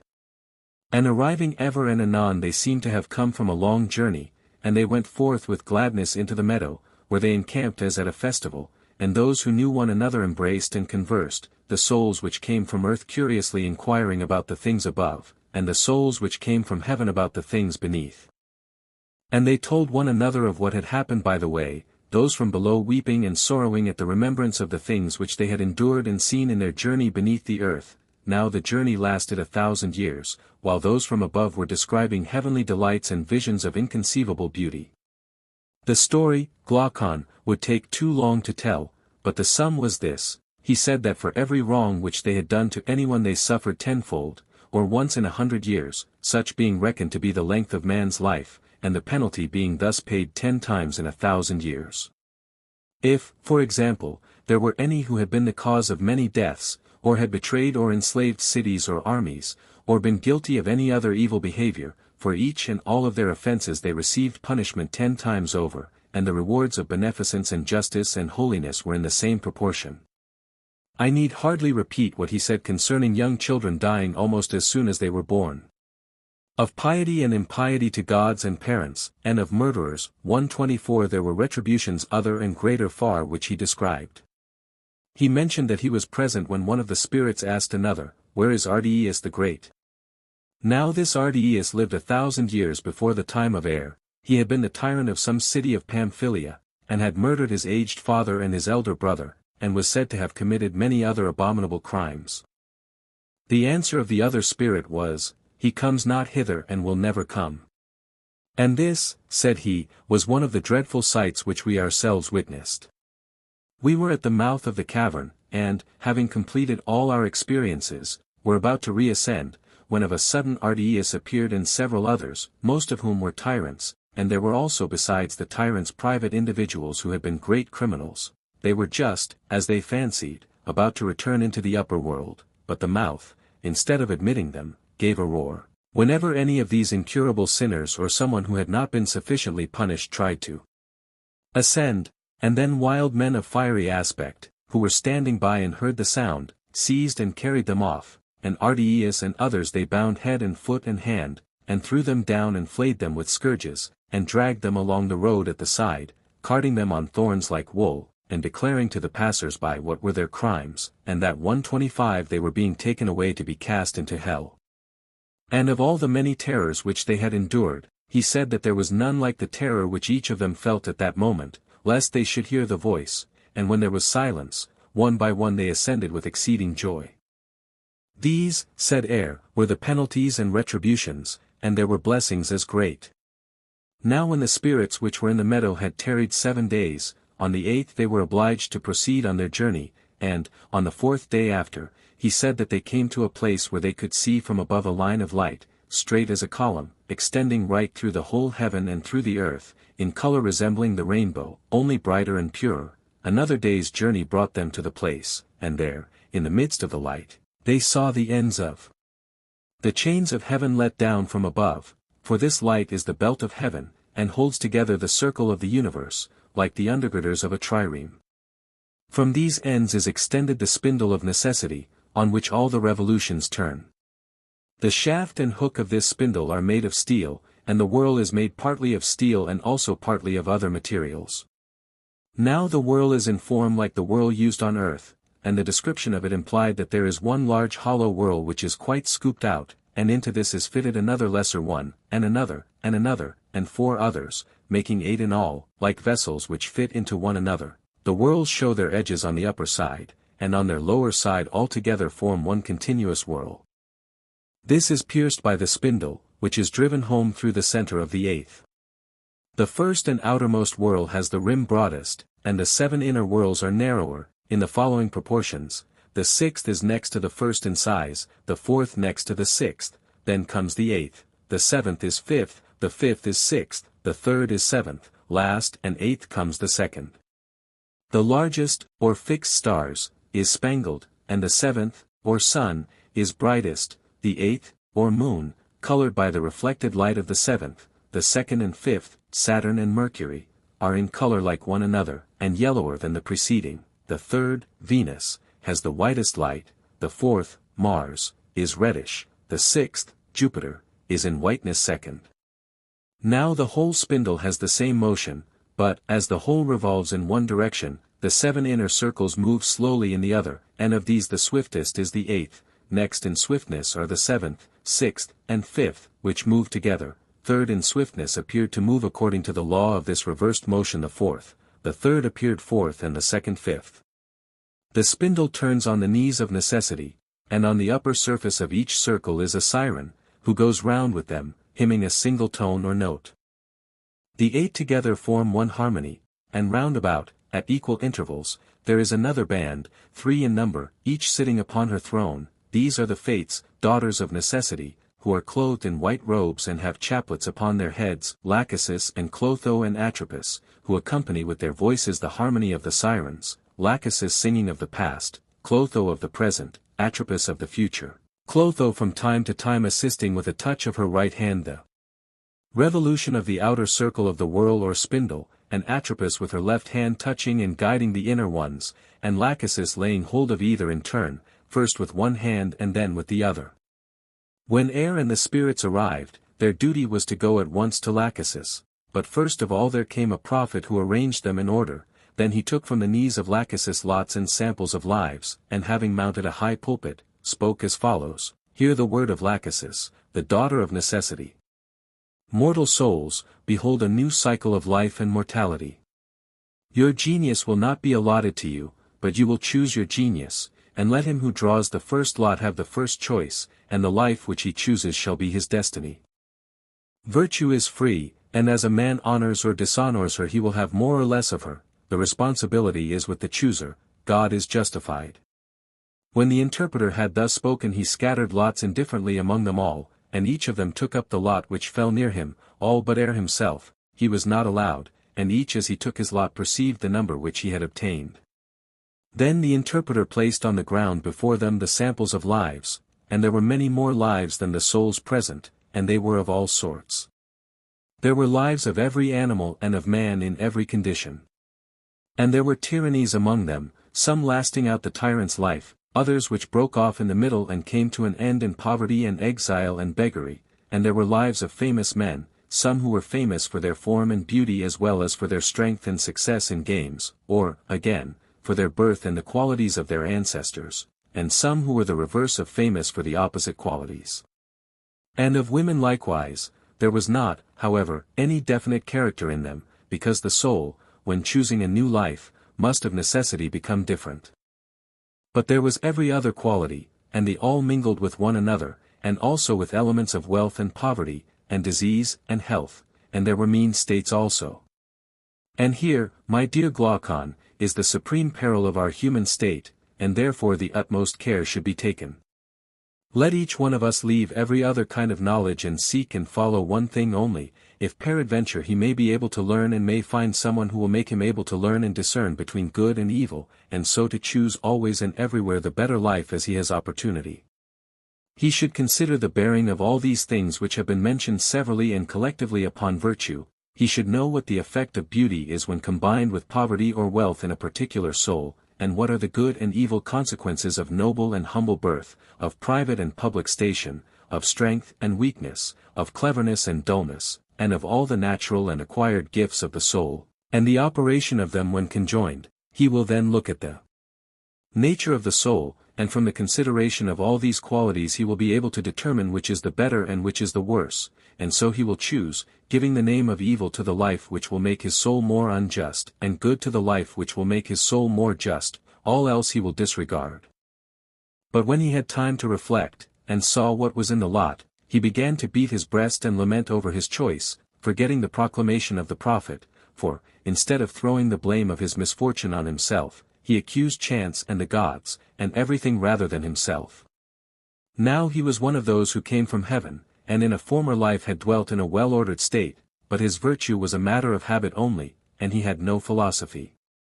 And it was true of others who were similarly overtaken, that the greater number of them came from heaven and therefore they had never been schooled by trial, whereas the pilgrims who came from earth having themselves suffered and seen others suffer, were not in a hurry to choose.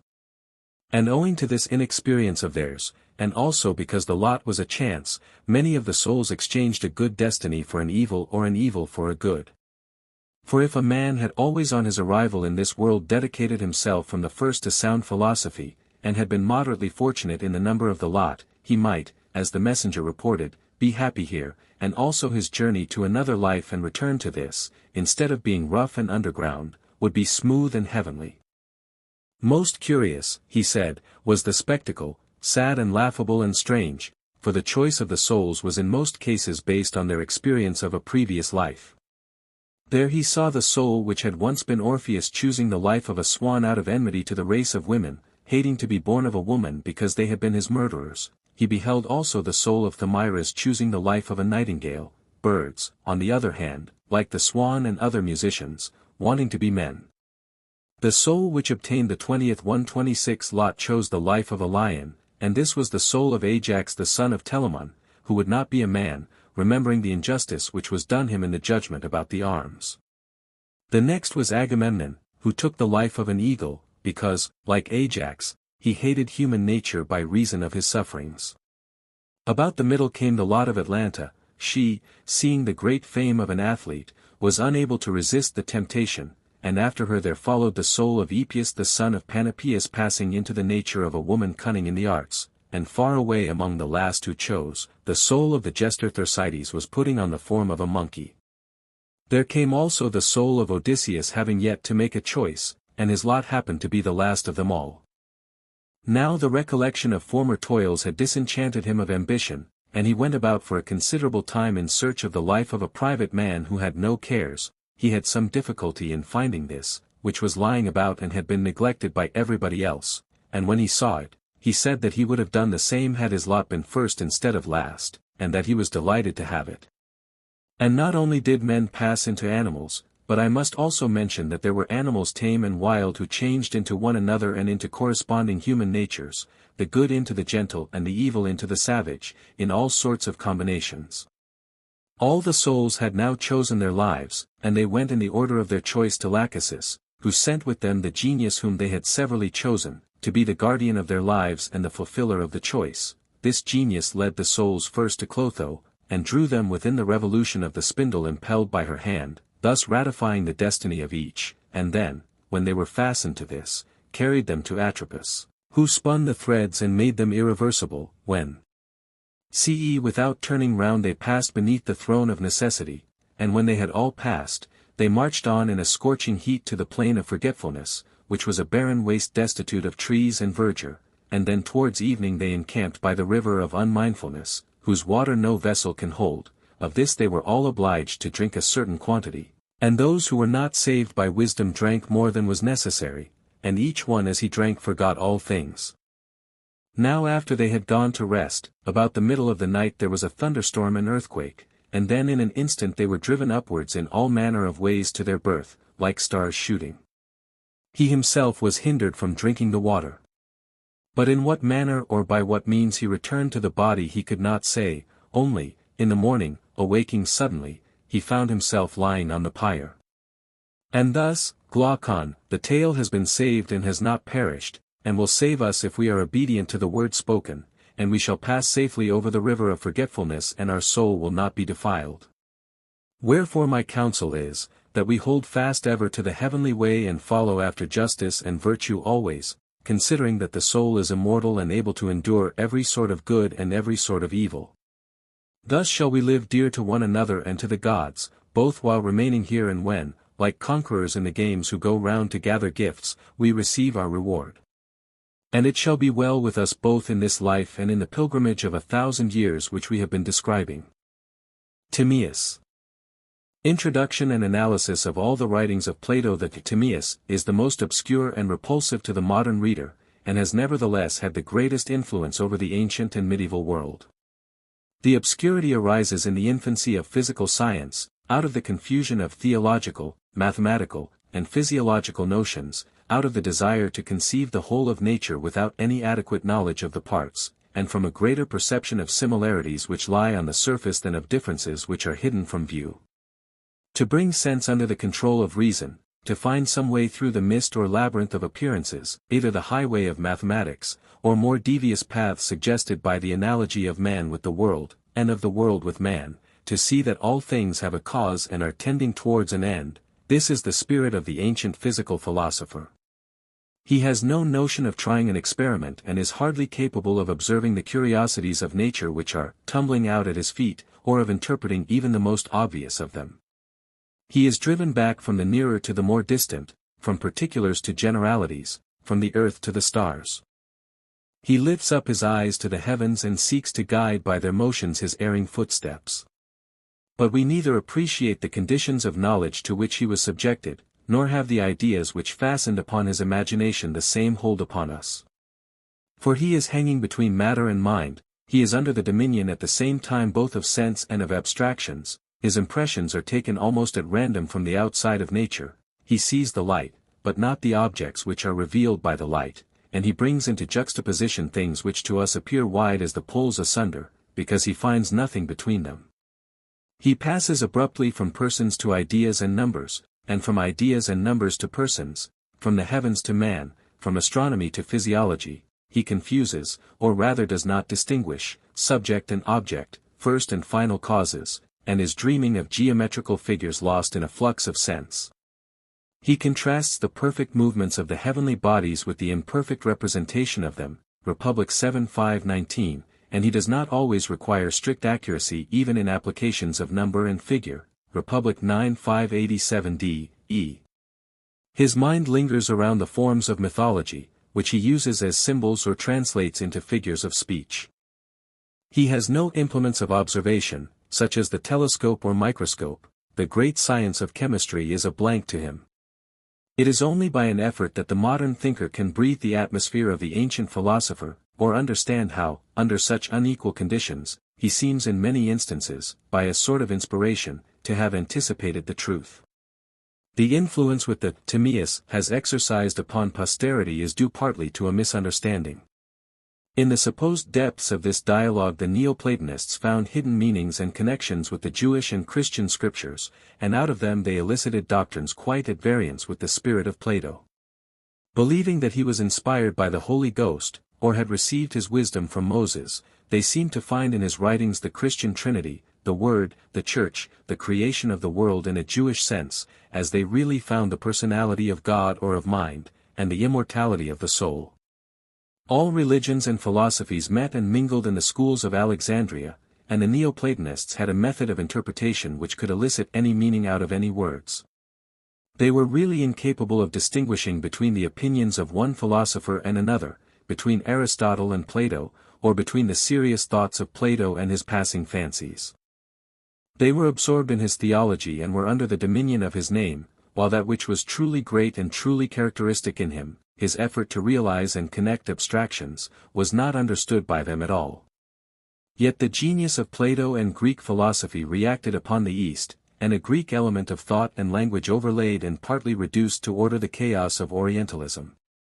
And kindred spirits, like St. Augustine, even though they were acquainted with his writings only through the medium of a Latin translation, were profoundly affected by them, seeming to find God and his word everywhere insinuated in them. Augustine Confessions 8c. 2. There is no danger of the modern commentators on the Timaeus falling into the absurdities of the Neoplatonists. In the present day we are well aware that an ancient philosopher is to be interpreted from himself and by the contemporary history of thought.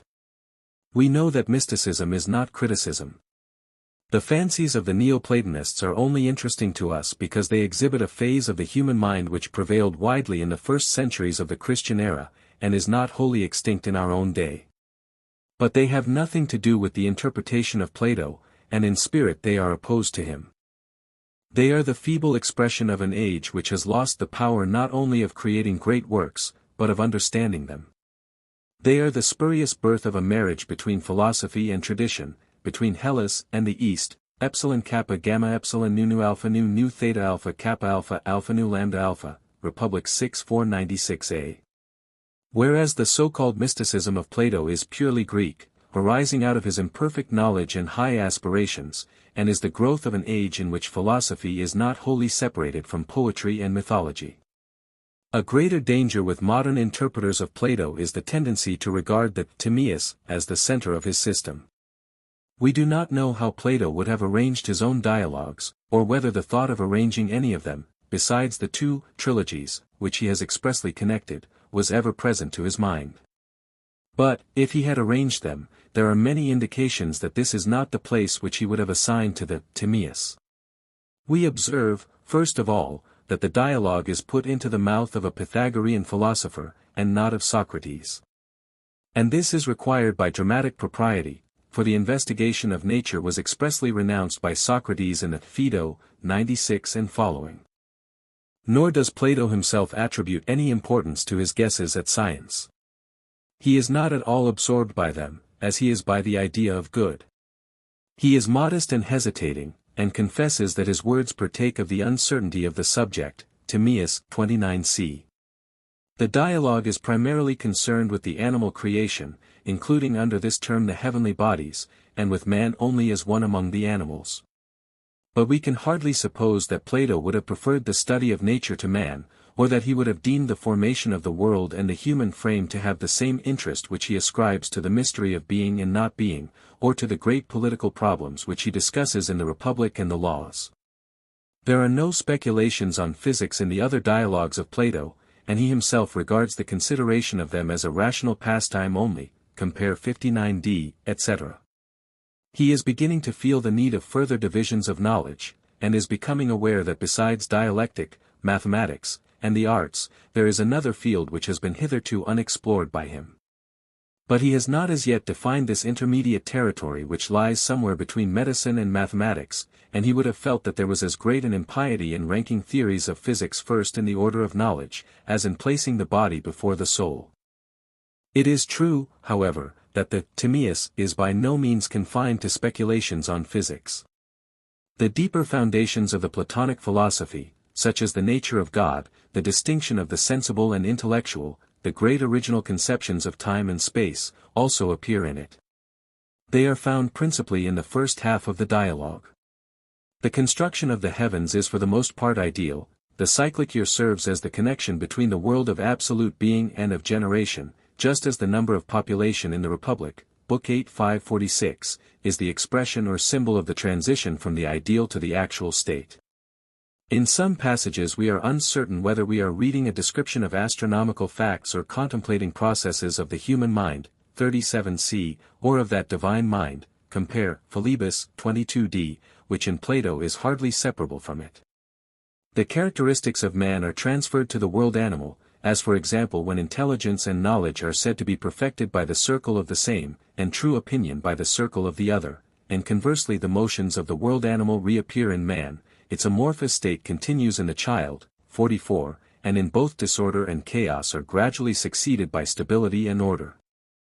It is not however to passages like these that Plato is referring when he speaks of the uncertainty of his subject, but rather to the composition of bodies, to the relations of colors, the nature of diseases, and the like, about which he truly feels the lamentable ignorance prevailing in his own age. We are led by Plato himself to regard the Timaeus, not as the center or inmost shrine of the edifice, but as a detached building in a different style, framed, not after the Socratic, but after some Pythagorean model. As in the Cratylus and Parmenides, we are uncertain whether Plato is expressing his own opinions, or appropriating and perhaps improving the philosophical speculations of others. In all three dialogues he is exerting his dramatic and imitative power, in the Cratylus, mingling a satirical and humorous purpose with true principles of language, in the Parmenides, overthrowing Megarianism by a sort of ultra-Megarianism, which discovers contradictions in the one as great as those which have been previously shown to exist in the ideas. There is a similar uncertainty about the Timaeus. In the first part he scales the heights of transcendentalism, in the latter part he treats in a bald and superficial manner of the functions and diseases of the human frame.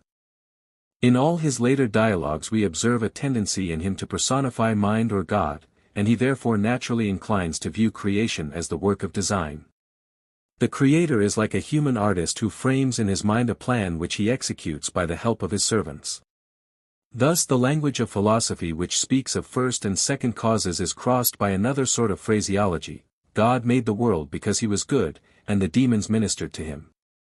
The Timaeus is cast in a more theological and less philosophical mold than the other dialogues, but the same general spirit is apparent.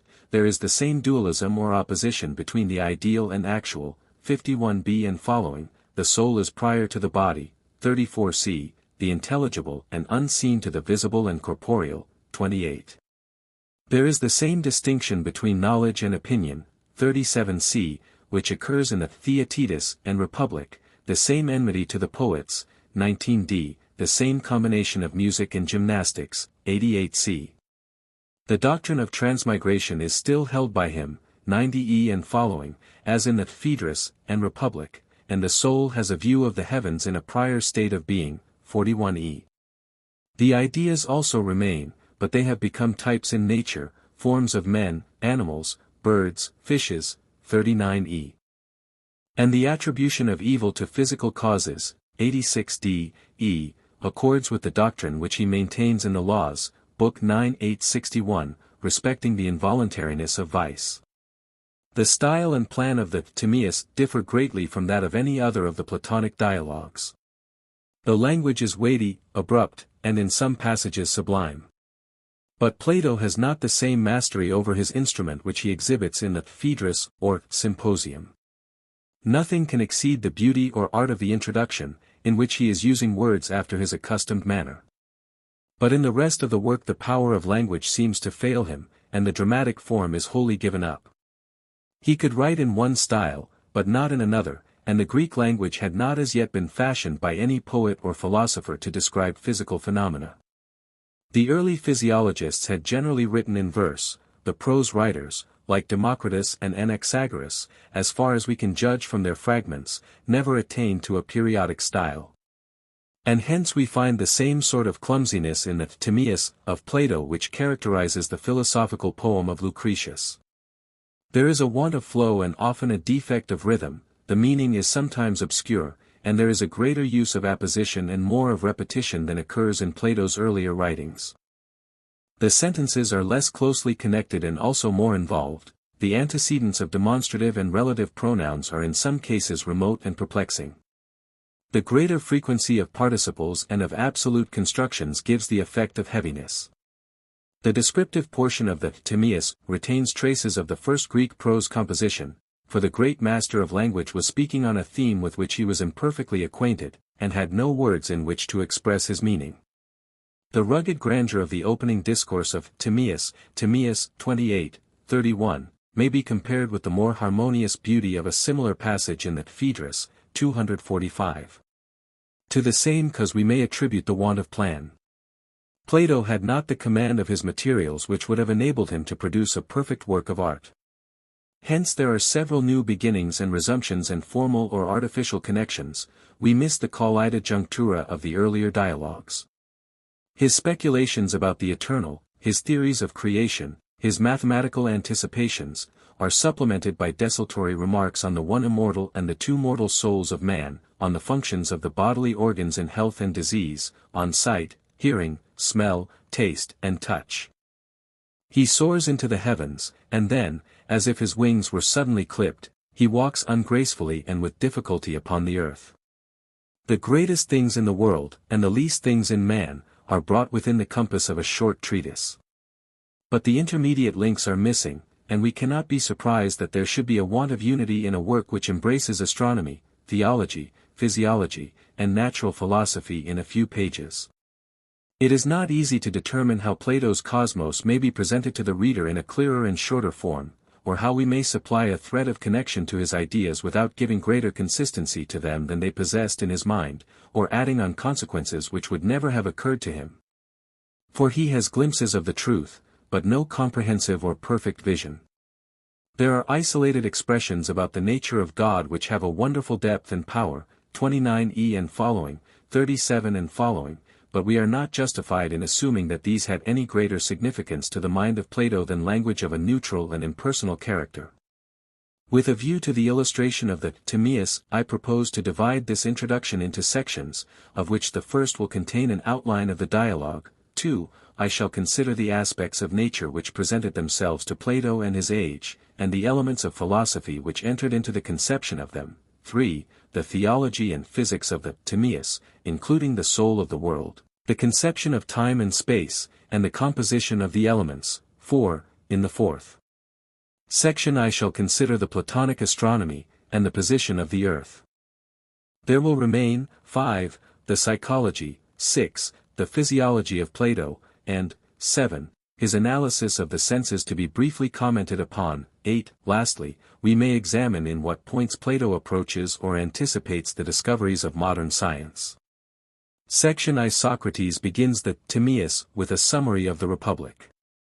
He lightly touches upon a few points: the division of labor and distribution of the citizens into classes, the double nature and training of the guardians, the community of property and of women and children.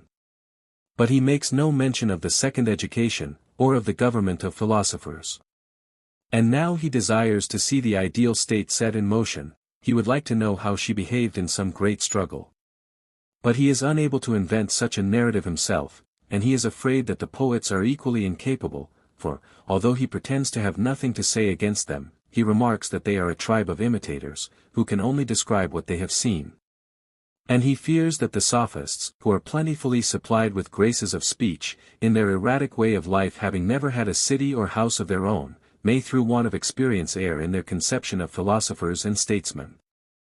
And therefore to you I turn, Timaeus, citizen of Locris, who are at once a philosopher and a statesman, and to you, Critias, whom all Athenians know to be similarly accomplished, and to Hermocrates, who is also fitted by nature and education to share in our discourse. Hermocrates, we will do our best, and have been already preparing, for on our way home, Critias told us of an ancient tradition, which I wish, Critias, that you would repeat to Socrates. I will, if Timaeus approves. I approve. Listen then, Socrates, to a tale of Solon's, who, being the friend of Dropidas my great-grandfather, told it to my grandfather Critias, and he told me.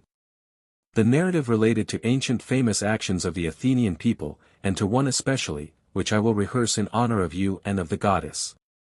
Critias, when he told this tale of the olden time, was 90 years old, I being not more than 10.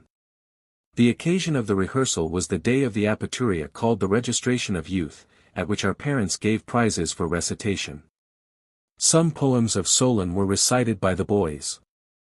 They had not at that time gone out of fashion, and the recital of them led someone to say, perhaps in compliment to Critias, that Solon was not only the wisest of men but also the best of poets. The old man brightened up at hearing this, and said, had Solon only had the leisure which was required to complete the famous legend which he brought with him from Egypt, he would have been as distinguished as Homer and Hesiod. And what was the subject of the poem? Said the person who made the remark.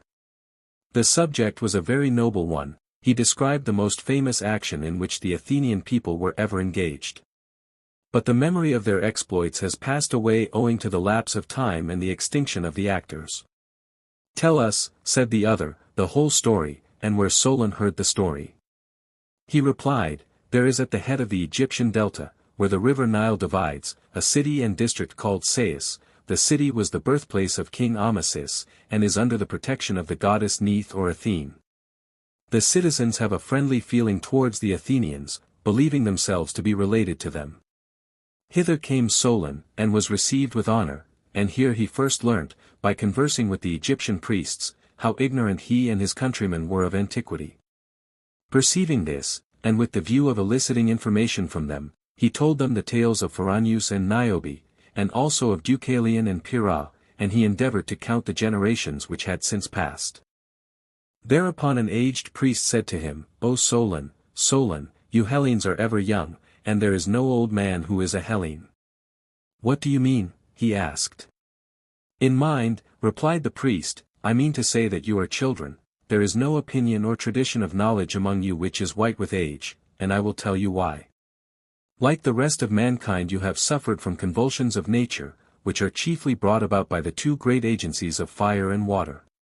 The former is symbolized in the Hellenic tale of young Phaeton who drove his father's horses the wrong way, and having burnt up the earth was himself burnt up by a thunderbolt. For there occurs at long intervals a derangement of the heavenly bodies, and then the earth is destroyed by fire.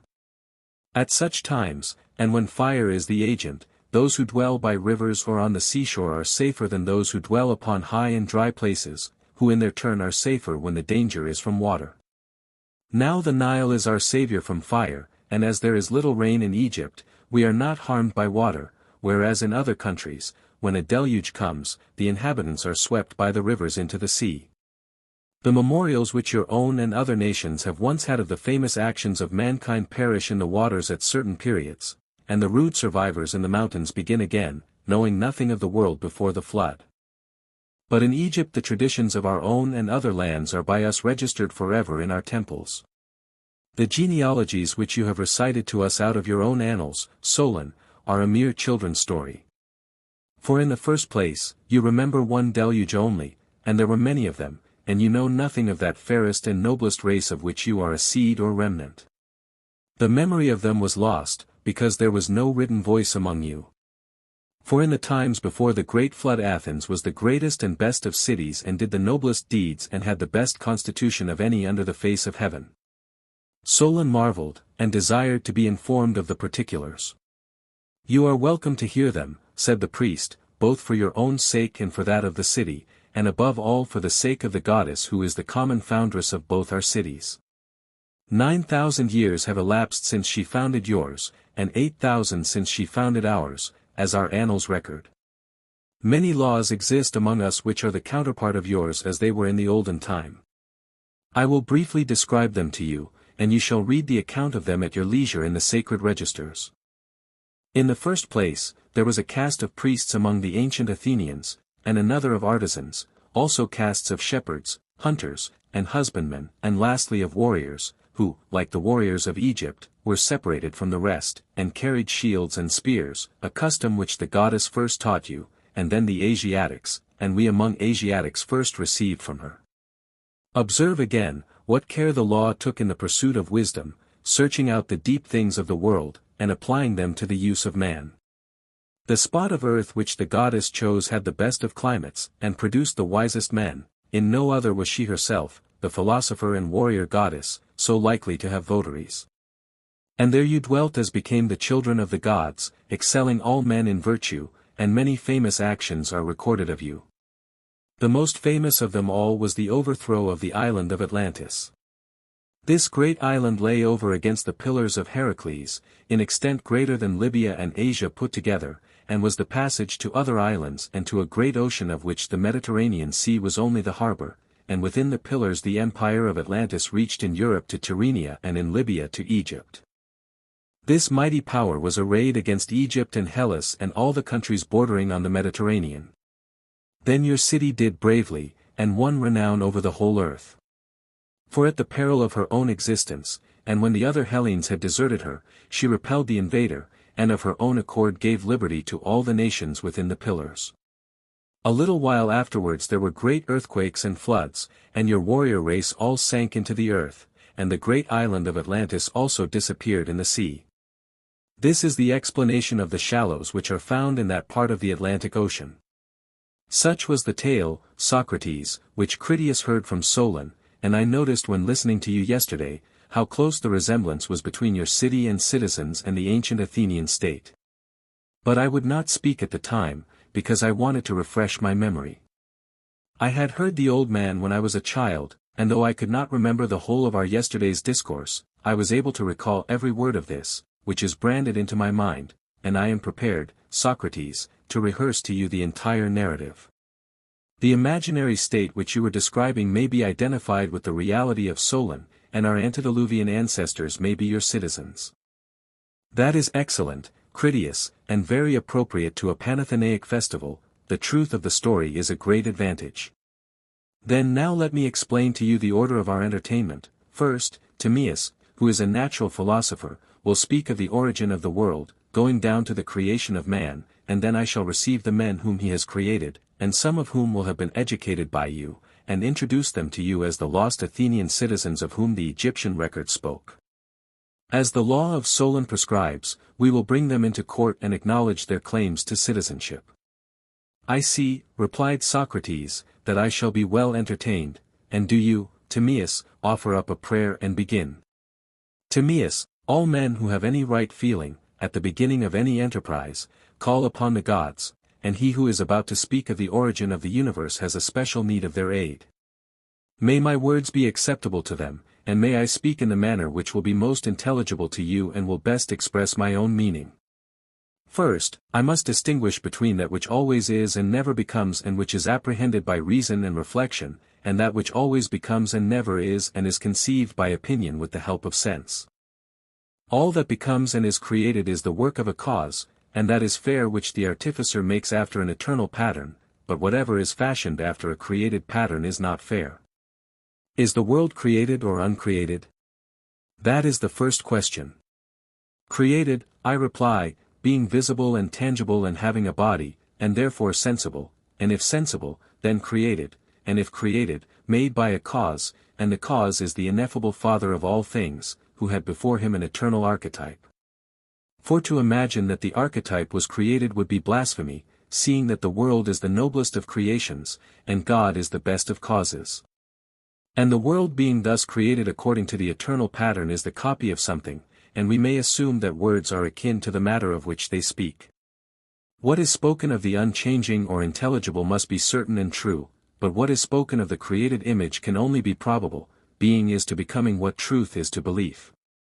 And amid the variety of opinions which have arisen about God and the nature of the world we must be content to take probability for our rule, considering that I, who am the speaker, and you, who are the judges, are only men, to probability we may attain but no further. Socrates, excellent. Timaeus, I like your manner of approaching the subject, proceed. Timaeus, why did the Creator make the world? He was good, and therefore not jealous, and being free from jealousy he desired that all things should be like himself. Wherefore he set in order the visible world, which he found in disorder. Now he who is the best could only create the fairest, and reflecting that of visible things the intelligent is superior to the unintelligent, he put intelligence in soul in body, and framed the universe to be the best and fairest work in the order of nature, and the world became a living soul through the providence of God. In the likeness of what animal was the world made? That is the third question. The form of the perfect animal was a whole, and contained all intelligible beings, and the visible animal, made after the pattern of this, included all visible creatures. Are there many worlds or one only? That is the fourth question. One only. For if in the original there had been more than one they would have been the parts of a third, which would have been the true pattern of the world, and therefore there is, and will ever be, but one created world. Now that which is created is of necessity corporeal and visible and visible and therefore made of fire, tangible and therefore solid and made of earth. But two terms must be united by a third, which is a mean between them, and had the earth been a surface only, one mean would have sufficed, but two means are required to unite solid bodies. And as the world was composed of solids, between the elements of fire and earth God placed two other elements of air and water, and arranged them in a continuous proportion, fire air water, and air water earth, and so put together a visible and palpable heaven, having harmony and friendship in the union of the four elements. And being at unity with itself it was indissoluble except by the hand of the framer. Each of the elements was taken into the universe whole and entire, for he considered that the animal should be perfect and one, leaving no remnants out of which another animal could be created, and should also be free from old age and disease, which are produced by the action of external forces. And as he was to contain all things, he was made in the all-containing form of a sphere, round as from a lathe and every way equidistant from the center, as was natural and suitable to him. He was finished and smooth, having neither eyes nor ears, for there was nothing without him which he could see or hear, and he had no need to carry food to his mouth, nor was there air for him to breathe, and he did not require hands, for there was nothing of which he could take hold, nor feet, with which to walk. All that he did was done rationally in and by himself, and he moved in a circle turning within himself, which is the most intellectual of motions, but the other 6 motions were wanting to him, wherefore the universe had no feet or legs. And so the thought of God made a God in the image of a perfect body, having intercourse with himself and needing no other, but in every part harmonious and self-contained and truly blessed. The soul was first made by him, the elder to rule the younger, not in the order in which our wayward fancy has led us to describe them, but the soul first and afterwards the body. God took of the unchangeable and indivisible and also of the divisible and corporeal, and out of the two he made a third nature, essence, which was in a mean between them, and partook of the same and the other, the intractable nature of the other being compressed into the same. Having made a compound of all the three, he proceeded to divide the entire mass into portions related to one another in the ratios of 1, 2, 3, 4, 9, 8, 27, and proceeded to fill up the double and triple intervals thus 1/3, superscript 3/2, 2/3, 3, 4, superscript 1/3, 6, 8, 1, superscript 3/2, 2, 3/2, 6, 9. Superscript 2/2, 18, 27, in which double series of numbers are two kinds of means, the one exceeds and is exceeded by equal parts of the extremes, e.g. 1/3, 2, the other kind of mean is one which is equidistant from the extremes, 2, 4, 6. In this manner there were formed intervals of thirds, 3, 2, of fourths, 4, 3, and of ninths, 9, 8. And next he filled up the intervals of a fourth with ninths, leaving a remnant which is in the ratio of 256-243. The entire compound was divided by him lengthways into two parts, which he united at the center like the letter X, and bent into an inner and outer circle or sphere, cutting one another again at a point over against the point at which they cross.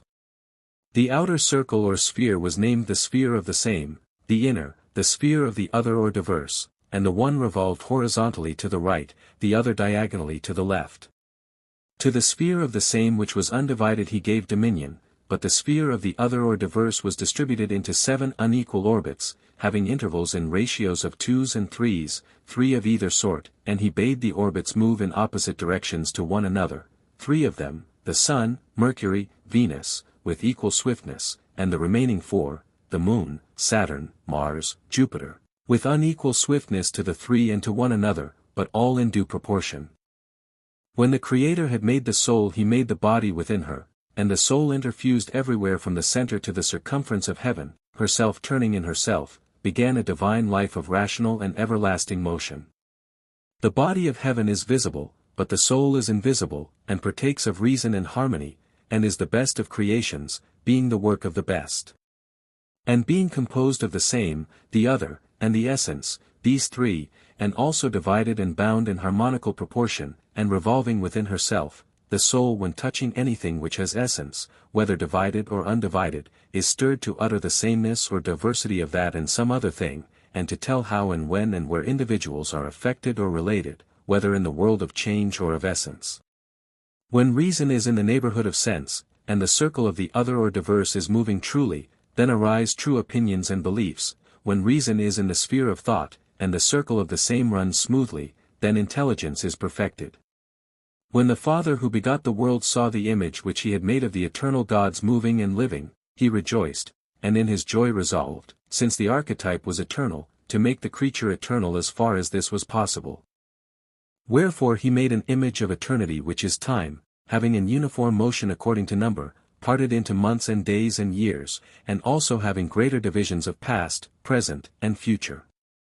These all apply to becoming in time, and have no meaning in relation to the eternal nature, which ever is and never was or will be, for the unchangeable is never older or younger, and when we say that he was, or will be, we are mistaken, for these words are applicable only to becoming, and not to true being, and equally wrong are we in saying that what has become is become and that what becomes is becoming, and that the non-existent is non-existent.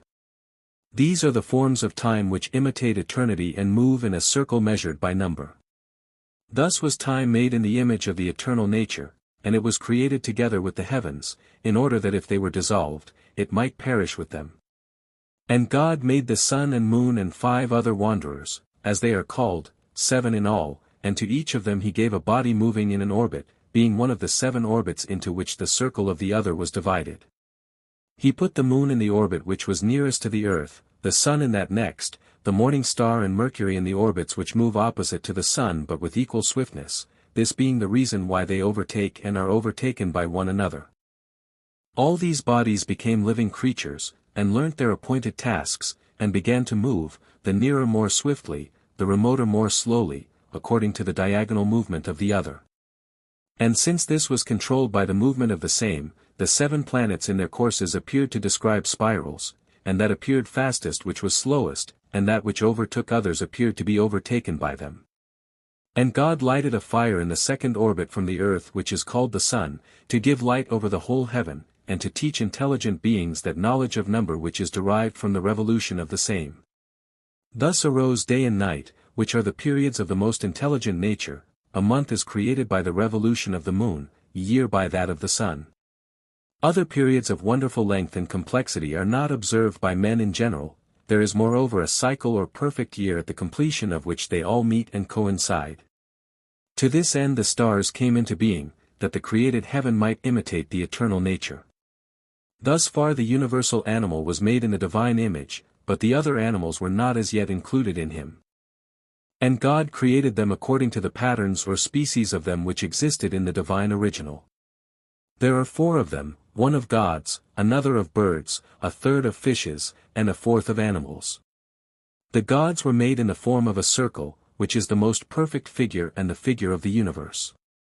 They were created chiefly of fire, that they might be bright, and were made to know and follow the best, and to be scattered over the heavens, of which they were to be the glory.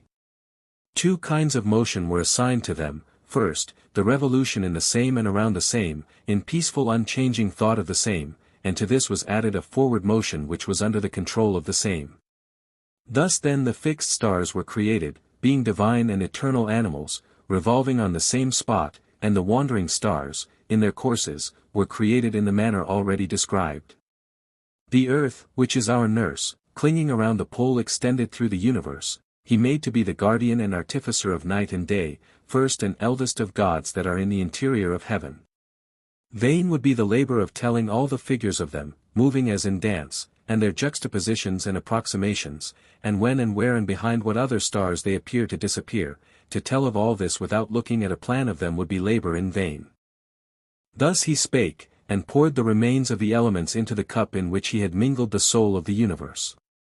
They were no longer pure as before, but diluted, and the mixture he distributed into souls equal in number to the stars, and assigned each to a star. Then having mounted them, as in a chariot, he showed them the nature of the universe, and told them of their future birth and human lot.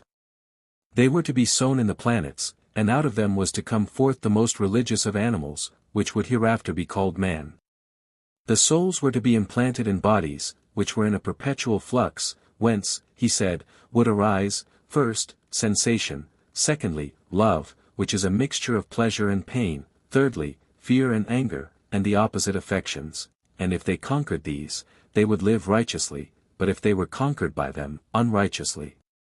He who lived well would return to his native star, and would there have a blessed existence, but, if he lived ill, he would pass into the nature of a woman, and if he did not then alter his evil ways, into the likeness of some animal, until the reason which was in him reasserted her sway over the elements of fire, air, earth, water, which had engrossed her, and he regained his first and better nature.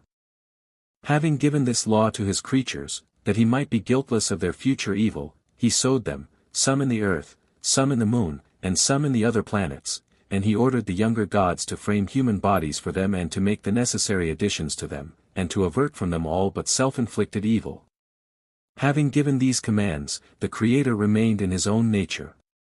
And his children, receiving from him the immortal principle, borrowed from the world portions of earth, air, fire, water, hereafter to be returned, which they fastened together, not with the adamantine bonds which bound themselves, but by little invisible pegs, making each separate body out of all the elements, subject to influx and efflux, and containing the courses of the soul. These swelling and surging as in a river moved irregularly and irrationally in all the 6 possible ways, forwards, backwards, right, left, up and down. But violent as were the internal and alimentary fluids, the tide became still more violent when the body came into contact with flaming fire, or the solid earth, or gliding waters, or the stormy wind. The motions produced by these impulses pass through the body to the soul and have the name of sensations. Uniting with the ever-flowing current, they shake the courses of the soul, stopping the revolution of the same and twisting in all sorts of ways the nature of the other, and the harmonical ratios of 2s and 3s and the mean terms which connect them, until the circles are bent and disordered and their motion becomes irregular. You may imagine a position of the body in which the head is resting upon the ground, and the legs are in the air, and the top is bottom and the left right. And something similar happens when the disordered motions of the soul come into contact with any external thing. They say the same or the other in a manner which is the very opposite of the truth, and they are false and foolish, and have no guiding principle in them. And when external impressions enter in, they are really conquered, though they seem to conquer. By reason of these affections the soul is at first without intelligence, but as time goes on the stream of nutriment abates, and the courses of the soul regain their proper motion, and apprehend the same and the other rightly, and become rational. The soul of him who has education is whole and perfect and escapes the worst disease, but, if a man's education be neglected, he walks lamely through life and returns good for nothing to the world below. This, however, is an after stage. At present, we are only concerned with the creation of the body and soul. The two divine courses were encased by the gods in a sphere which is called the head, and is the God and Lord of us. And to this they gave the body to be a vehicle, and the members to be instruments, having the power of flexion and extension. Such was the origin of legs and arms. In the next place, the gods gave a forward motion to the human body, because the front part of man was the more honorable and had authority. And they put in a face in which they inserted organs to minister in all things to the providence of the soul. They first contrived the eyes, into which they conveyed a light akin to the light of day, making it flow through the pupils. When the light of the eye is surrounded by the light of day, then like falls upon like, and they unite and form one body which conveys to the soul the motions of visible objects. But when the visual ray goes forth into the darkness, then unlike falls upon unlike, the eye no longer sees, and we go to sleep. The fire or light, when kept in by the eyelids, equalizes the inward motions, and there is rest accompanied by few dreams. Only when the greater motions remain they engender in us corresponding visions of the night. And now we shall be able to understand the nature of reflections in mirrors. The fires from within and from without meet about the smooth and bright surface of the mirror, and because they meet in a manner contrary to the usual mode, the right and left sides of the object are transposed. In a concave mirror the top and bottom are inverted, but this is no transposition. These are the second causes which God used as his ministers in fashioning the world. They are thought by many to be the prime causes, but they are not so, for they are destitute of mind and reason, and the lover of mind will not allow that there are any prime causes other than the rational and invisible ones. These he investigates first, and afterwards the causes of things which are moved by others, and which work by chance and without order. Of the second or concurrent causes of sight I have already spoken, and I will now speak of the higher purpose of God in giving us eyes. Sight is the source of the greatest benefits to us, for if our eyes had never seen the sun, stars, and heavens, the words which we have spoken would not have been uttered. The sight of them and their revolutions has given us the knowledge of number and time, the power of inquiry, and philosophy, which is the great blessing of human life, not to speak of the lesser benefits which even the vulgar can appreciate. God gave us the faculty of sight that we might behold the order of the heavens and create a corresponding order in our own erring minds. To the like end the gifts of speech and hearing were bestowed upon us, not for the sake of irrational pleasure, but in order that we might harmonize the courses of the soul by sympathy with the harmony of sound, and cure ourselves of our irregular and graceless ways. Thus far we have spoken of the works of mind, and there are other works done from necessity, which we must now place beside them, for the creation is made up of both, mind persuading necessity as far as possible to work out good. Before the heavens there existed fire, air, water, earth, which we suppose men to know, though no one has explained their nature, and we erroneously maintain them to be the letters or elements of the whole, although they cannot reasonably be compared even to syllables or first compounds. I am not now speaking of the first principles of things, because I cannot discover them by our present mode of inquiry.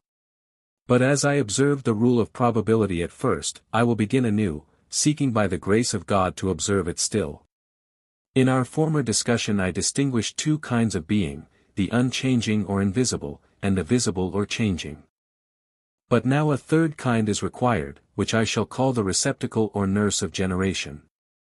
There is a difficulty in arriving at an exact notion of this third kind, because the four elements themselves are of inexact natures and easily pass into one another, and are too transient to be detained by any one name, wherefore we are compelled to speak of water or fire, not as substances, but as qualities. They may be compared to images made of gold, which are continually assuming new forms. Somebody asks what they are. If you do not know, the safest answer is to reply that they are gold. In like manner there is a universal nature out of which all things are made, and which is like none of them, but they enter into and pass out of her, and are made after patterns of the true in a wonderful and inexplicable manner. The containing principle may be likened to a mother, the source or spring to a father, the intermediate nature to a child, and we may also remark that the matter which receives every variety of form must be formless, like the inodorous liquids which are prepared to receive sense, or the smooth and soft materials on which figures are impressed. In the same way space or matter is neither earth nor fire nor air nor water, but an invisible and formless being which receives all things, and in an incomprehensible manner partakes of the intelligible. But we may say, speaking generally, that fire is that part of this nature which is inflamed, water that which is moistened, and the like. Let me ask a question in which a great principle is involved. Is there an essence of fire and the other elements, or are there only fires visible to sense? I answer in a word, if mind is one thing and true opinion another, then there are self-existent essences, but if mind is the same with opinion, then the visible and corporeal is most real. But they are not the same, and they have a different origin and nature.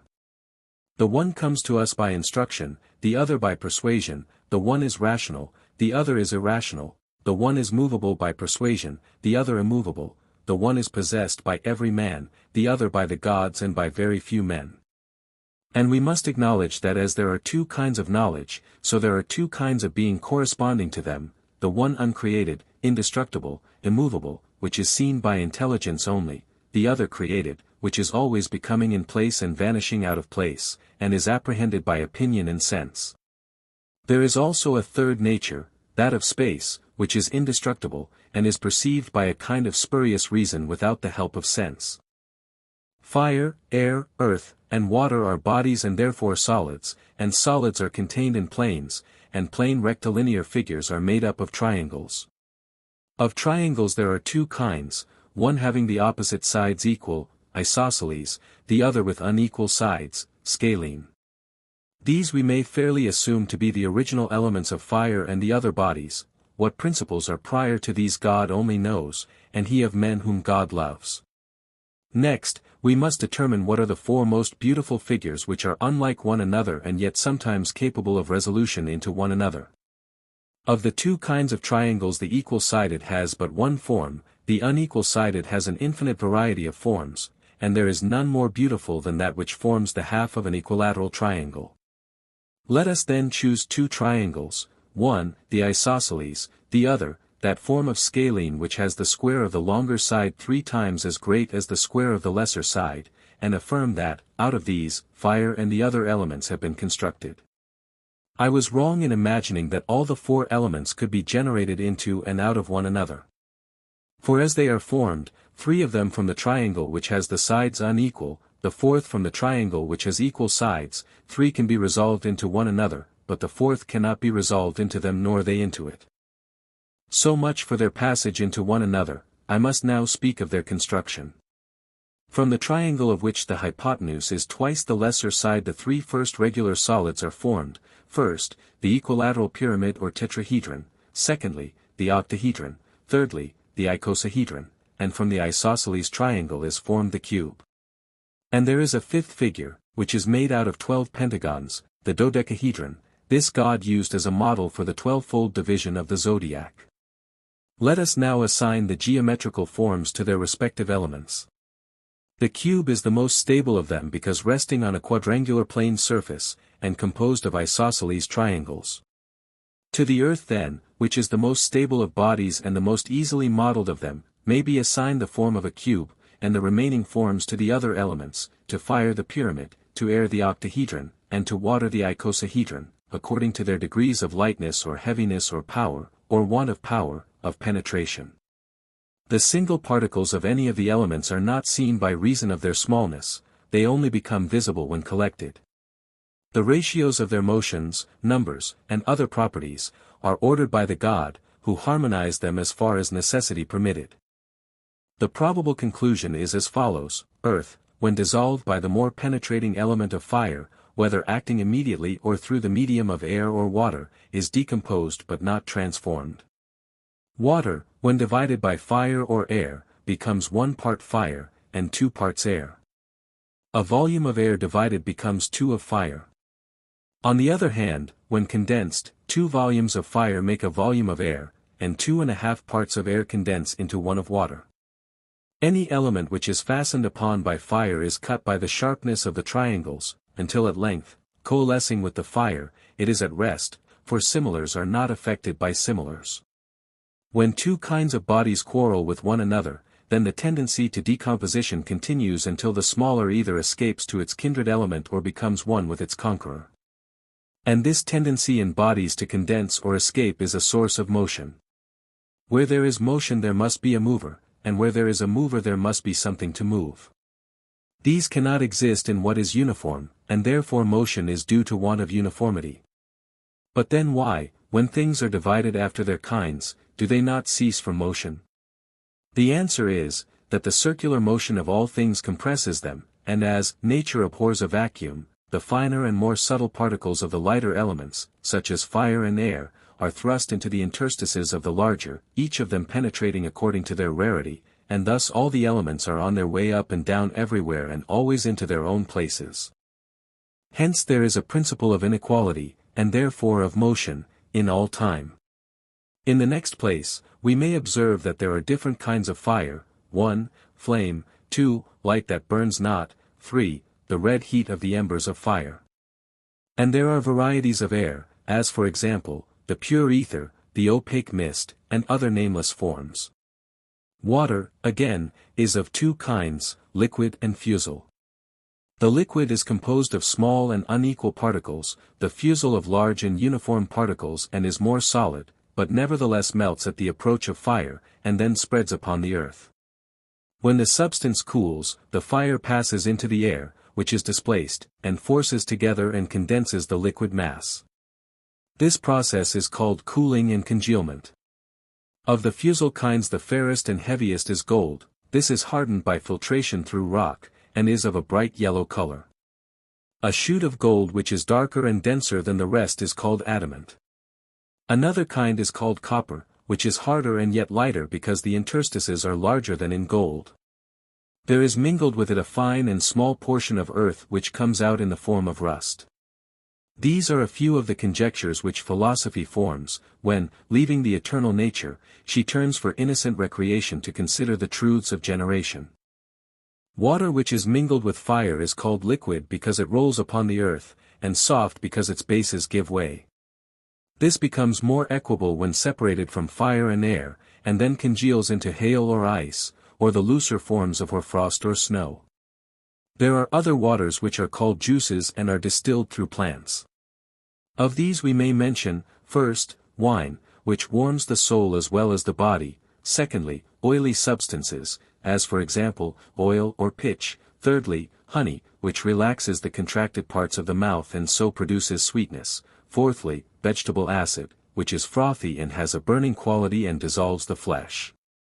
Of the kinds of earth, that which is filtered through water passes into stone; the water is broken up by the earth and escapes in the form of air; this in turn presses upon the mass of earth, and the earth, compressed into an indissoluble union with the remaining water, becomes rock.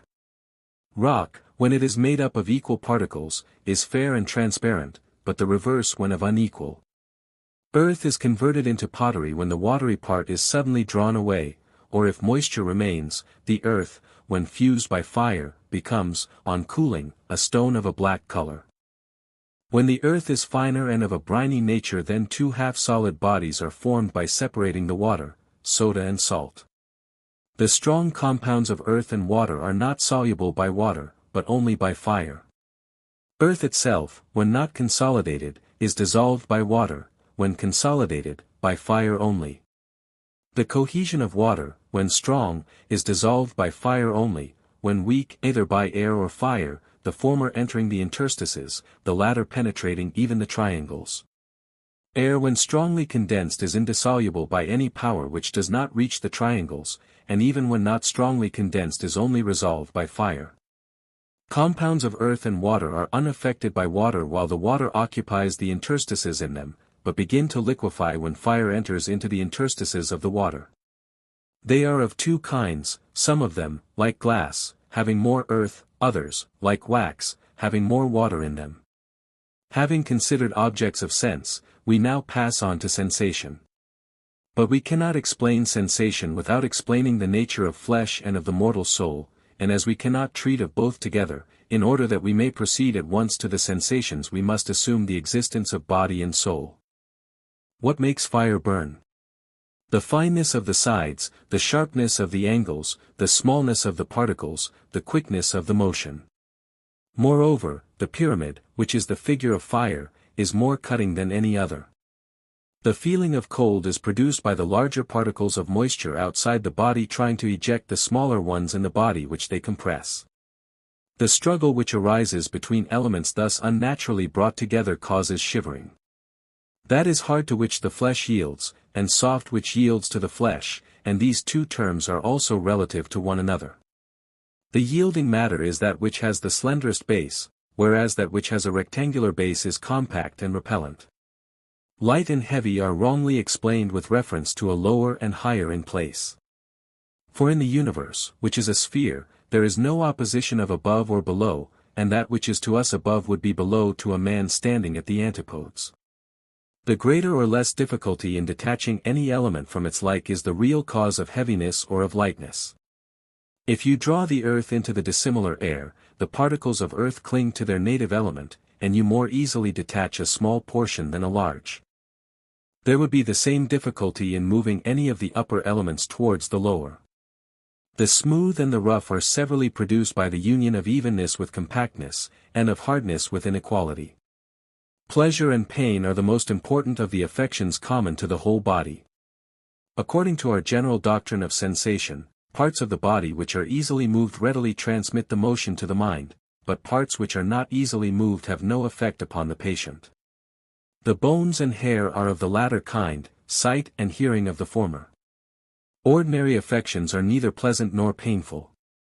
The impressions of sight afford an example of these, and are neither violent nor sudden. But sudden replenishments of the body cause pleasure, and sudden disturbances, as for example cuttings and burnings, have the opposite effect. From sensations common to the whole body, we proceed to those of particular parts.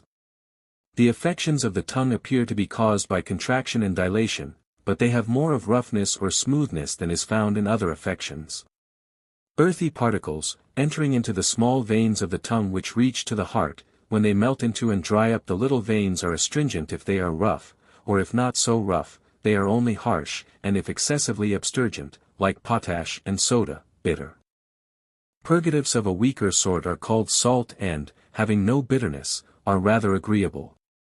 Inflammatory bodies, which by their lightness are carried up into the head, cutting all that comes in their way, are termed pungent. But when these are refined by putrefaction, and enter the narrow veins of the tongue, and meet their particles of earth and air, two kinds of globules are formed, one of earthy and impure liquid, which boils and ferments, the other of pure and transparent water, which are called bubbles. Of all these affections the cause is termed acid. When, on the other hand, the composition of the deliquescent particles is congenial to the tongue, and disposes the parts according to their nature, this remedial power in them is called sweet. Smells are not divided into kinds, all of them are transitional, and arise out of the decomposition of one element into another, for the simple air or water is without smell. They are vapors or mists, thinner than water and thicker than air, and hence in drawing in the breath, when there is an obstruction, the air passes, but there is no smell. They have no names, but are distinguished as pleasant and unpleasant, and their influence extends over the whole region from the head to the navel. Hearing is the effect of a stroke which is transmitted through the ears by means of the air, brain, and blood to the soul, beginning at the head and extending to the liver. The sound which moves swiftly is acute, that which moves slowly is grave, that which is uniform is smooth, and the opposite is harsh. Loudness depends on the quantity of the sound. Of the harmony of sounds I will hereafter speak. 80. Colors are flames which emanate from all bodies, having particles corresponding to the sense of sight. Some of the particles are less and some larger, and some are equal to the parts of the sight. The equal particles appear transparent, the larger contract, and the lesser dilate the sight. White is produced by the dilation, black by the contraction, of the particles of sight. There is also a swifter motion of another sort of fire which forces a way through the passages of the eyes, and elicits from them a union of fire and water which we call tears. The inner fire flashes forth, and the outer finds a way in and is extinguished in the moisture, and all sorts of colors are generated by the mixture. This affection is termed by us dazzling, and the object which produces it is called bright. For there are two sorts of causes, the one divine, the other necessary, and we should seek to discover the divine above all, and, for their sake, the necessary, because without them the higher cannot be attained by us. Having now before us the causes out of which the rest of our discourse is to be framed, let us go back to the point at which we began, and add a fair ending to our tale. As I said at first, all things were originally a chaos in which there was no order or proportion. The elements of this chaos were arranged by the Creator, and out of them he made the world. Of the divine he himself was the author, but he committed to his offspring the creation of the mortal. From him they received the immortal soul, but themselves made the body to be its vehicle, and constructed within another soul which was mortal, and subject to terrible affections, pleasure, the inciter of evil, pain, which deters from good, rashness and fear, foolish counselors, anger hard to be appeased, hope easily led astray. These they mingled with irrational sense and all-daring love according to necessary laws, and so framed man. And, fearing to pollute the divine element, they gave the mortal soul a separate habitation in the breast, parted off from the head by a narrow isthmus. And as in a house the women's apartments are divided from the men's, the cavity of the thorax was divided into two parts, a higher and a lower. The higher of the two, which is the seat of courage and anger, lies nearer to the head, between the midriff and the neck, and assists reason in restraining the desires. The heart is the house of guard in which all the veins meet, and through them reason sends her commands to the extremity of her kingdom. When the passions are in revolt, or danger approaches from without, then the heart beats and swells, and the creating powers, knowing this, implanted in the body the soft and bloodless substance of the lung, having a porous and springy nature like a sponge, and being kept cool by drink and air which enters through the trachea. The part of the soul which desires meat and drink was placed between the midriff and navel, where they made a sort of manger, and here they bound it down, like a wild animal, away from the council chamber, and leaving the better principle undisturbed to advise quietly for the good of the whole. For the Creator knew that the belly would not listen to reason, and was under the power of idols and fancies. Wherefore he framed the liver to connect with the lower nature, contriving that it should be compact, and bright, and sweet, and also bitter and smooth, in order that the power of thought which originates in the mind might there be reflected, terrifying the belly with the elements of bitterness and gall, and a suffusion of bilious colors when the liver is contracted, and causing pain and misery by twisting out of its place the lobe and closing up the vessels and gates. And the converse happens when some gentle inspiration coming from intelligence mirrors the opposite fancies, giving rest and sweetness and freedom, and at night, moderation and peace accompanied with prophetic insight, when reason and sense are asleep.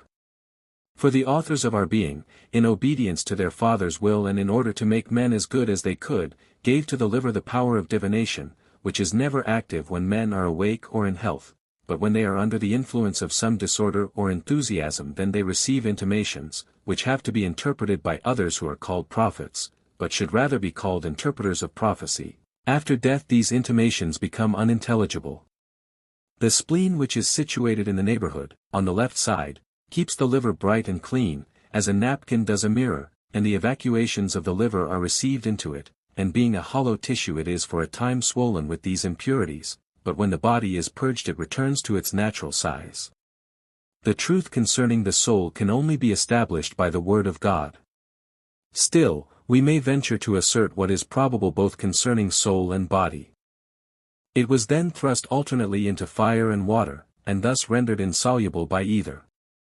Of bone he made a globe which he placed around the brain, leaving a narrow opening, and around the marrow of the neck and spine he formed the vertebrae, like hinges, which extended from the head through the whole of the trunk. And as the bone was brittle and liable to mortify and destroy the marrow by too great rigidity and susceptibility to heat and cold, he contrived sinews and flesh, the first to give flexibility, the second to guard against heat and cold, and to be a protection against falls, containing a warm moisture, which in summer exudes and cools the body, and in winter is a defense against cold. Having this in view, the Creator mingled earth with fire and water and mixed with them a ferment of acid and salt, so as to form pulpy flesh. But the sinews he made of a mixture of bone and unfermented flesh, giving them a mean nature between the two, and a yellow color. Hence they were more glutinous than flesh, but softer than bone. The bones which have most of the living soul within them he covered with the thinnest film of flesh, those which have least of it, he lodged deeper. At the joints he diminished the flesh in order not to impede the flexure of the limbs, and also to avoid clogging the perceptions of the mind.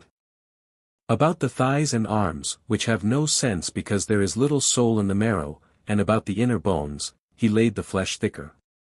For where the flesh is thicker there is less feeling, except in certain parts which the Creator has made solely of flesh, as for example, the tongue. Had the combination of solid bone and thick flesh been consistent with acute perceptions, the Creator would have given man a sinewy and fleshy head, and then he would have lived twice as long. But our creators were of opinion that a shorter life which was better was preferable to a longer which was worse, and therefore they covered the head with thin bone, and placed the sinews at the extremity of the head round the neck, and fastened the jawbones to them below the face. And they framed the mouth, having teeth and tongue and lips, with a view to the necessary and the good, for food is a necessity, and the river of speech is the best of rivers. Still, the head could not be left a bare globe of bone on account of the extremes of heat and cold, nor be allowed to become dull and senseless by an overgrowth of flesh. Wherefore it was covered by a peel or skin which met and grew by the help of the cerebral humor. The diversity of the sutures was caused by the struggle of the food against the courses of the soul. The skin of the head was pierced by fire, and out of the punctures came forth a moisture, part liquid, and part of a skinny nature, which was hardened by the pressure of the external cold and became hair. And God gave hair to the head of man to be a light covering, so that it might not interfere with his perceptions. Nails were formed by combining sinew, skin, and bone, and were made by the creators with a view to the future when, as they knew, women and other animals who would require them would be framed out of man. The gods also mingled natures akin to that of man with other forms and perceptions. Thus trees and plants were created, which were originally wild and have been adapted by cultivation to our use. They partake of that third kind of life which is seated between the midriff and the navel, and is altogether passive and incapable of reflection. When the creators had furnished all these natures for our sustenance, they cut channels through our bodies as in a garden, watering them with a perennial stream. 2 were cut down the back, along the backbone, where the skin and flesh meet, one on the right and the other on the left, having the marrow of generation between them. In the next place, they divided the veins about the head and interlaced them with each other in order that they might form an additional link between the head and the body, and that the sensations from both sides might be diffused throughout the body. In the third place, they contrived the passage of liquids, which may be explained in this way: finer bodies retain coarser, but not the coarser the finer, and the belly is capable of retaining food, but not fire and air. God therefore formed a network of fire and air to irrigate the veins, having within it 2 lesser nets, and stretched cords reaching from both the lesser nets to the extremity of the outer net. The inner parts of the net were made by him of fire, the lesser nets and their cavities of air. The 2 latter he made to pass into the mouth, the one ascending by the air pipes from the lungs, the other by the side of the air pipes from the belly. The entrance to the first he divided into 2 parts, both of which he made to meet at the channels of the nose, that when the mouth was closed the passage connected with it might still be fed with air. The cavity of the network he spread around the hollows of the body, making the entire receptacle to flow into and out of the lesser nets and the lesser nets into and out of it, while the outer net found a way into and out of the pores of the body, and the internal heat followed the air to and fro. These, as we affirm, are the phenomena of respiration. And all this process takes place in order that the body may be watered and cooled and nourished, and the meat and drink digested and liquefied and carried into the veins. The causes of respiration have now to be considered. The exhalation of the breath through the mouth and nostrils displaces the external air, and at the same time leaves a vacuum into which through the pores the air which is displaced enters. Also the vacuum which is made when the air is exhaled through the pores is filled up by the inhalation of breath through the mouth and nostrils. The explanation of this double phenomenon is as follows: elements move towards their natural places. Now as every animal has within him a fountain of fire, the air which is inhaled through the mouth and nostrils, on coming into contact with this, is heated, and when heated, in accordance with the law of attraction, it escapes by the way it entered toward the place of fire. On leaving the body it is cooled and drives round the air which it displaces through the pores into the empty lungs. This again is in turn heated by the internal fire and escapes, as it entered, through the pores. The phenomena of medical cupping glasses, of swallowing, and of the hurling of bodies, are to be explained on a similar principle, as also sounds, which are sometimes discordant on account of the inequality of them, and again harmonious by reason of equality. The slower sounds reaching the swifter, when they begin to pause, by degrees assimilate with them, whence arises a pleasure which even the unwise feel, and which to the wise becomes a higher sense of delight, being an imitation of divine harmony in mortal motions. Streams flow, lightnings play, amber and the magnet attract, not by reason of attraction, but because nature abhors a vacuum, and because things, when compounded or dissolved, move different ways, each to its own place. I will now return to the phenomena of respiration. The fire, entering the belly, minces the food, and as it escapes, fills the veins by drawing after it the divided portions, and thus the streams of nutriment are diffused through the body. The fruits or herbs which are our daily sustenance take all sorts of colors when intermixed, but the color of red or fire predominates, and hence the liquid which we call blood is red, being the nurturing principle of the body, whence all parts are watered and empty places filled. The process of repletion and depletion is produced by the attraction of like to like, after the manner of the universal motion. The external elements by their attraction are always diminishing the substance of the body. The particles of blood, too, formed out of the newly digested food, are attracted towards kindred elements within the body and so fill up the void. When more is taken away than flows in, then we decay, and when less, we grow and increase. The young of every animal has the triangles new and closely locked together, and yet the entire frame is soft and delicate, being newly made of marrow and nurtured on milk. These triangles are sharper than those which enter the body from without in the shape of food, and therefore they cut them up. But as life advances, the triangles wear out and are no longer able to assimilate food, and at length, when the bonds which unite the triangles of the marrow become undone, they in turn unloose the bonds of the soul, and if the release be according to nature, she then flies away with joy. For the death which is natural is pleasant, but that which is caused by violence is painful. Everyone may understand the origin of diseases. They may be occasioned by the disarrangement or disproportion of the elements out of which the body is framed. This is the origin of many of them, but the worst of all owe their severity to the following causes. There is a natural order in the human frame according to which the flesh and sinews are made of blood, the sinews out of the fibers, and the flesh out of the congealed substance which is formed by separation from the fibers. The glutinous matter which comes away from the sinews and the flesh, not only binds the flesh to the bones, but nourishes the bones and waters the marrow. When these processes take place in regular order the body is in health.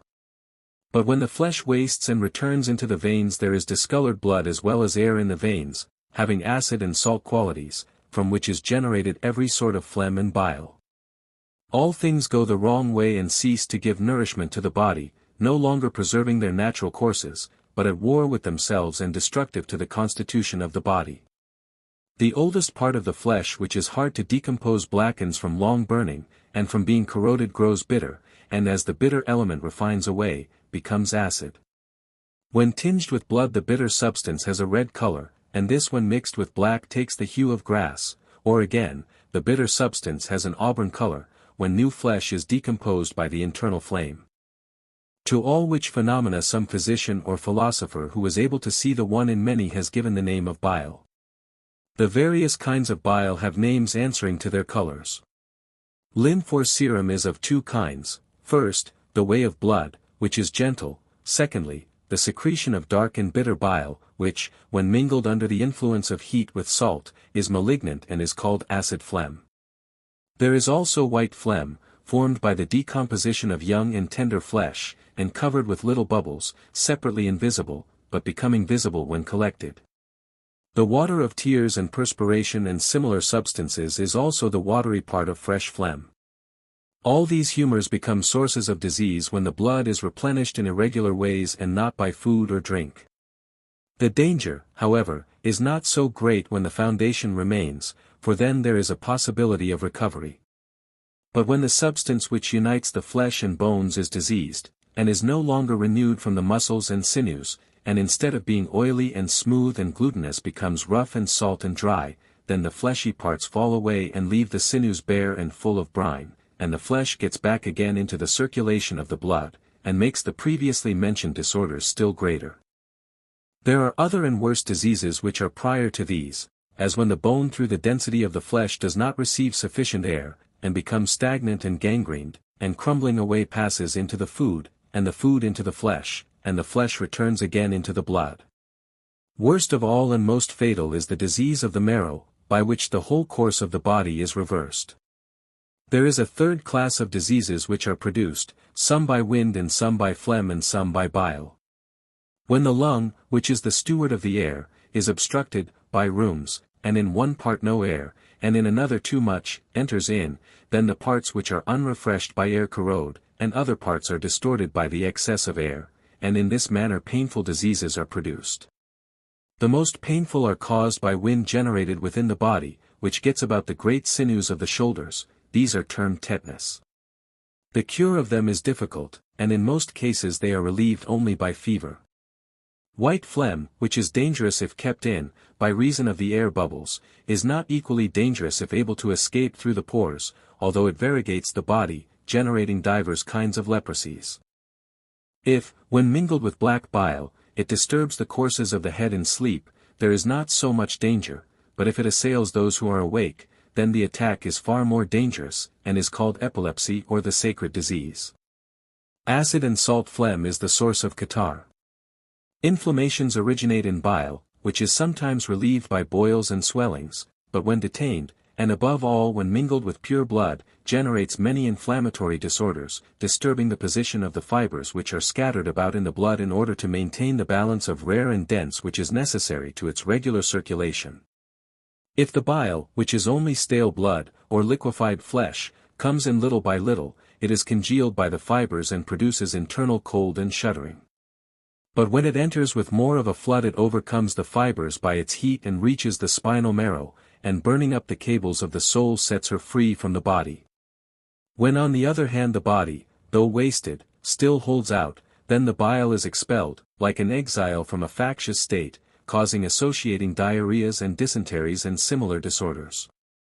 The body which is diseased from the effects of fire is in a continual fever. When air is the agent, the fever is quotidian; when water, the fever intermits a day; when earth, which is the most sluggish element, the fever intermits 3 days and is with difficulty shaken off. For the planters are to blame rather than the plants, the educators, and not the educated. Still, we should endeavor to attain virtue and avoid vice, but this is part of another subject. Enough of disease. I have now to speak of the means by which the mind and body are to be preserved, a higher theme than the other.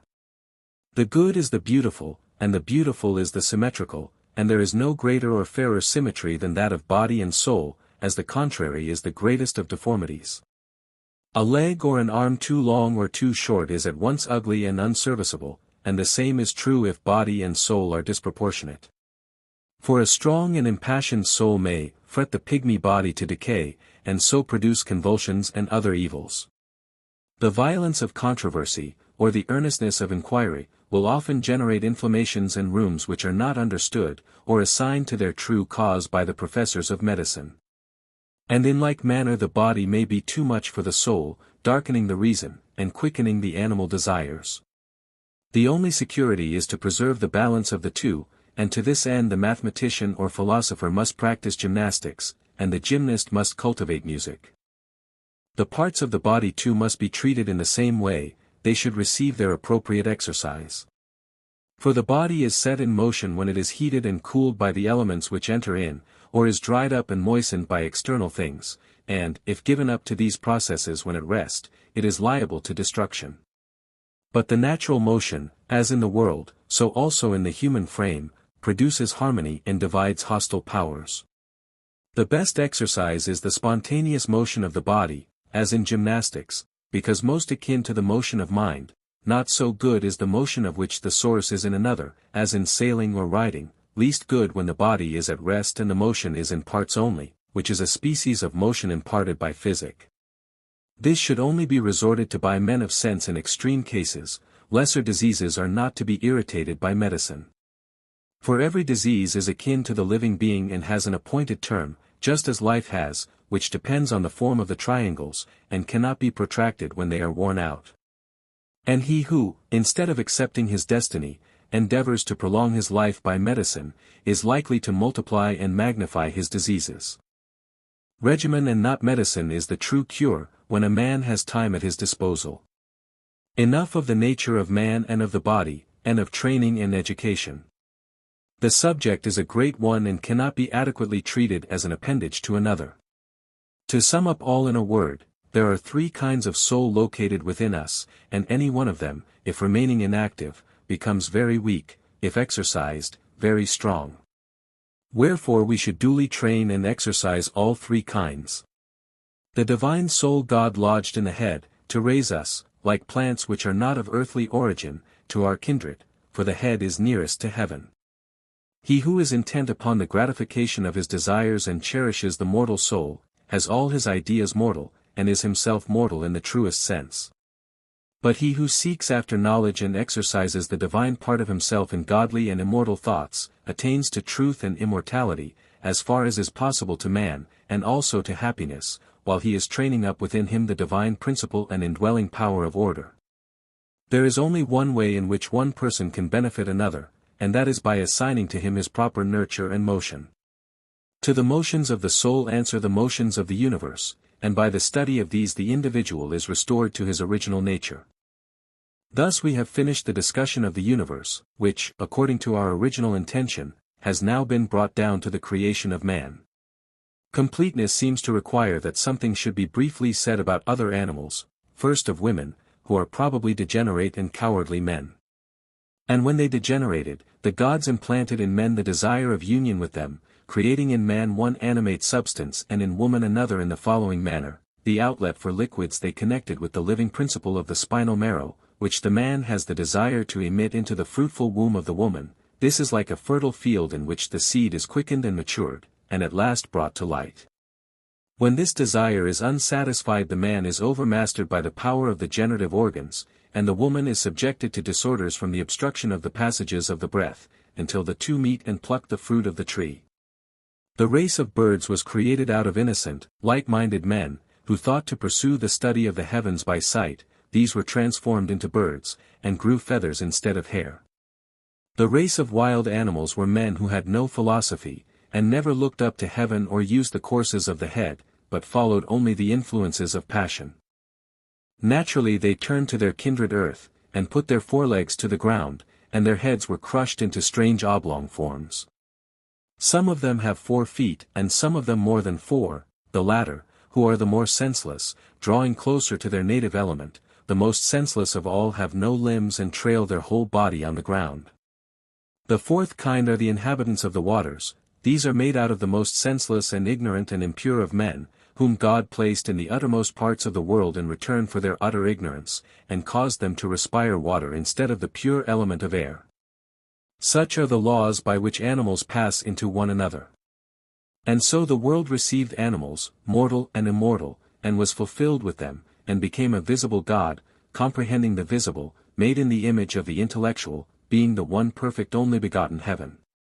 Section 2. Nature in the aspect which she presented to a Greek philosopher of the 4th century before Christ is not easily reproduced to modern eyes.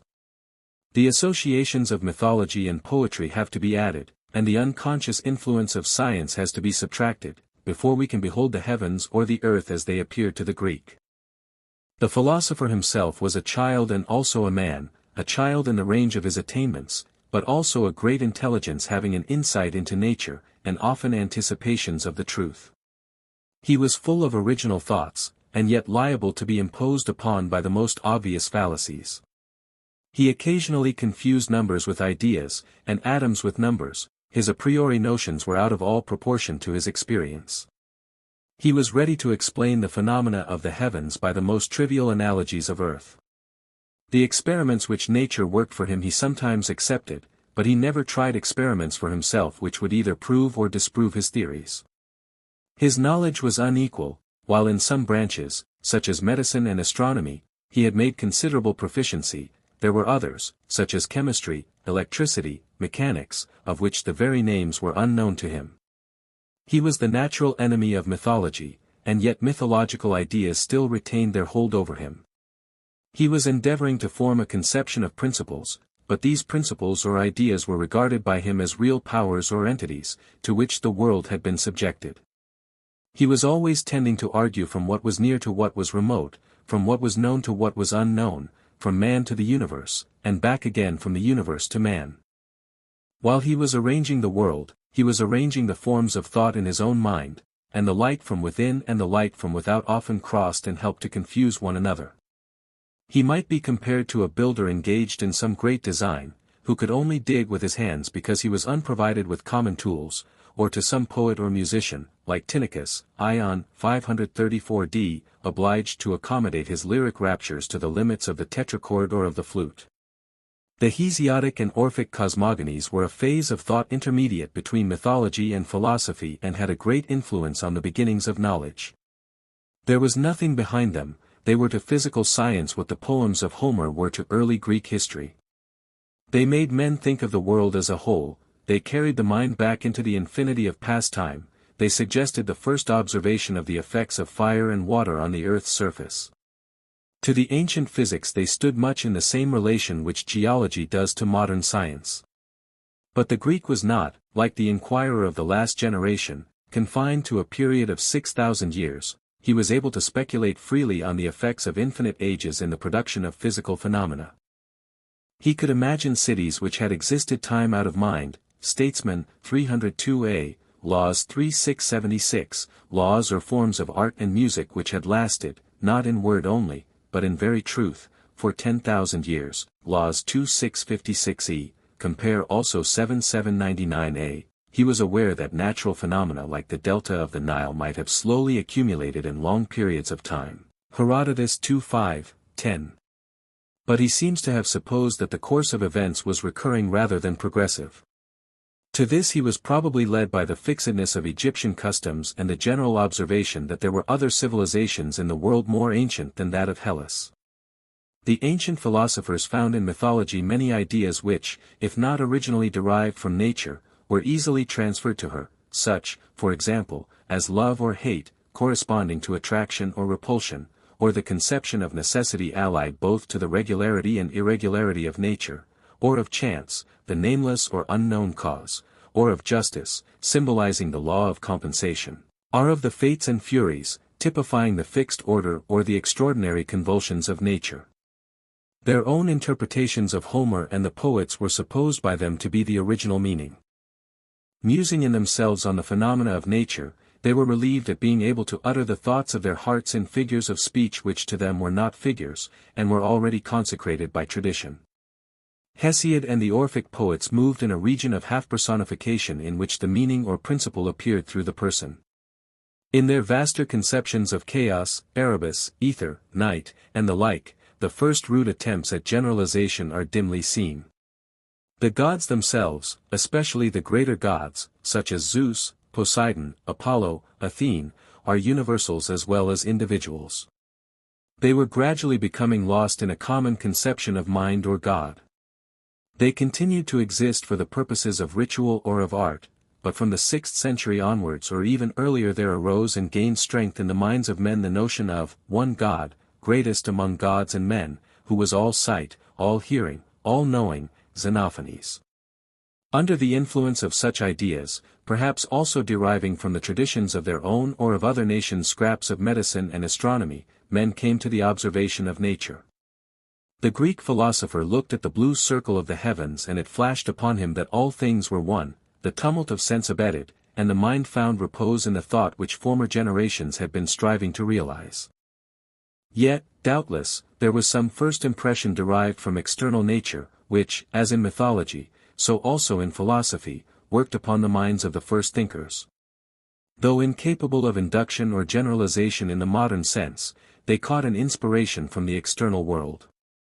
The most general facts or appearances of nature, the circle of the universe, the nutritive power of water, the air which is the breath of life, the destructive force of fire, the seeming regularity of the greater part of nature and the irregularity of a remnant, the recurrence of day and night and of the seasons, the solid earth and the impalpable ether, were always present to them. The great source of error and also the beginning of truth to them was reasoning from analogy. They could see resemblances, but not differences, and they were incapable of distinguishing illustration from argument. Analogy in modern times only points the way, and is immediately verified by experiment. The dreams and visions, which pass through the philosopher's mind, of resemblances between different classes of substances, or between the animal and vegetable world, are put into the refiner's fire, and the dross and other elements which adhere to them are purged away. But the contemporary of Plato and Socrates was incapable of resisting the power of any analogy which occurred to him, and was drawn into any consequences which seemed to follow. He had no methods of difference or of concomitant variations, by the use of which he could distinguish the accidental from the essential. He could not isolate phenomena, and he was helpless against the influence of any word which had an equivocal or double sense.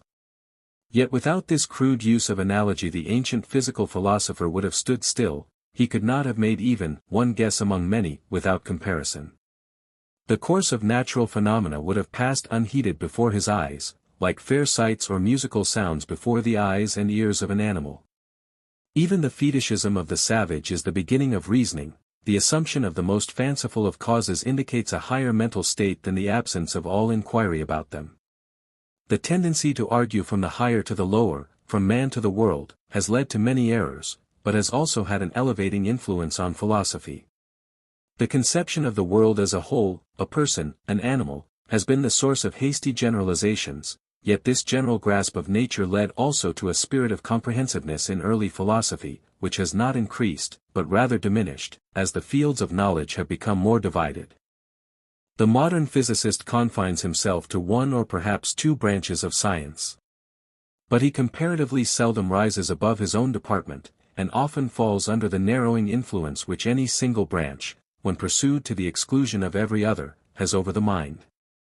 Language, too, exercised a spell over the beginnings of physical philosophy, leading to error and sometimes to truth, for many thoughts were suggested by the double meanings of words. Compare sigma tau omicron iota chi epsilon omicron nu, sigma upsilon lambda lambda alpha beta, mu omicron upsilon sigma iota kappa, rho mu omicron nu alpha, kappa sigma mu omicron. And the accidental distinctions of words sometimes led the ancient philosopher to make corresponding differences in things. Compare beta omicron lambda epsilon sigma theta alpha iota, pi iota theta upsilon mu epsilon nu, beta omicron, delta omicron, alpha delta, alpha sigma chi nu eta.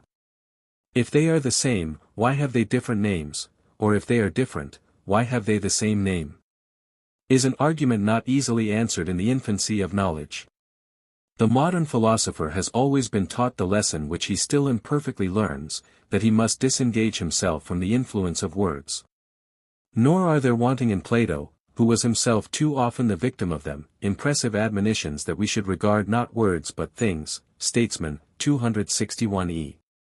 But upon the whole, the ancients, though not entirely dominated by them, were much more subject to the influence of words than the moderns. They had no clear divisions of colors or substances, even the four elements were undefined, the fields of knowledge were not parted off. They were bringing order out of disorder, having a small grain of experience mingled in a confused heap of a priori notions. And yet, probably, their first impressions, the illusions and mirages of their fancy, created a greater intellectual activity and made a nearer approach to the truth than any patient investigation of isolated facts, for which the time had not yet come, could have accomplished.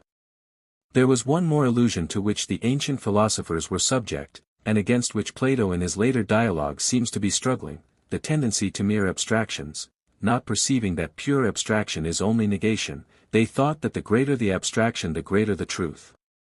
Behind any pair of ideas a new idea which comprehended them, the tau rho tau omicron nu theta rho omega pi omicron, as it was technically termed, began at once to appear.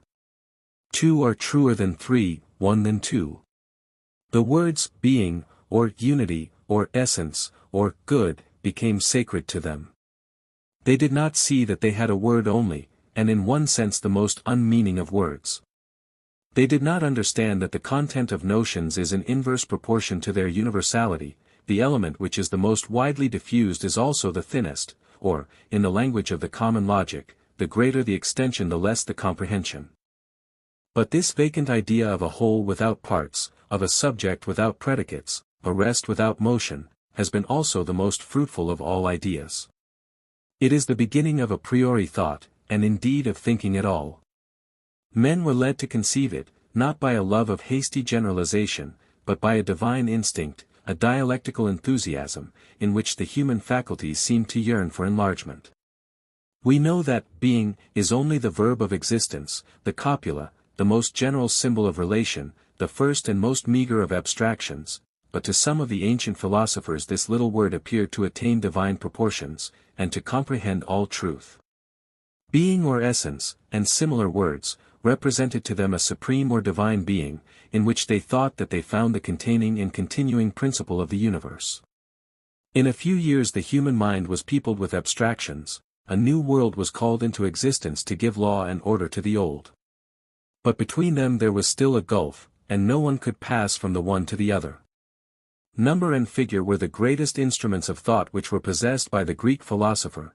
Having the same power over the mind which was exerted by abstract ideas, they were also capable of practical application.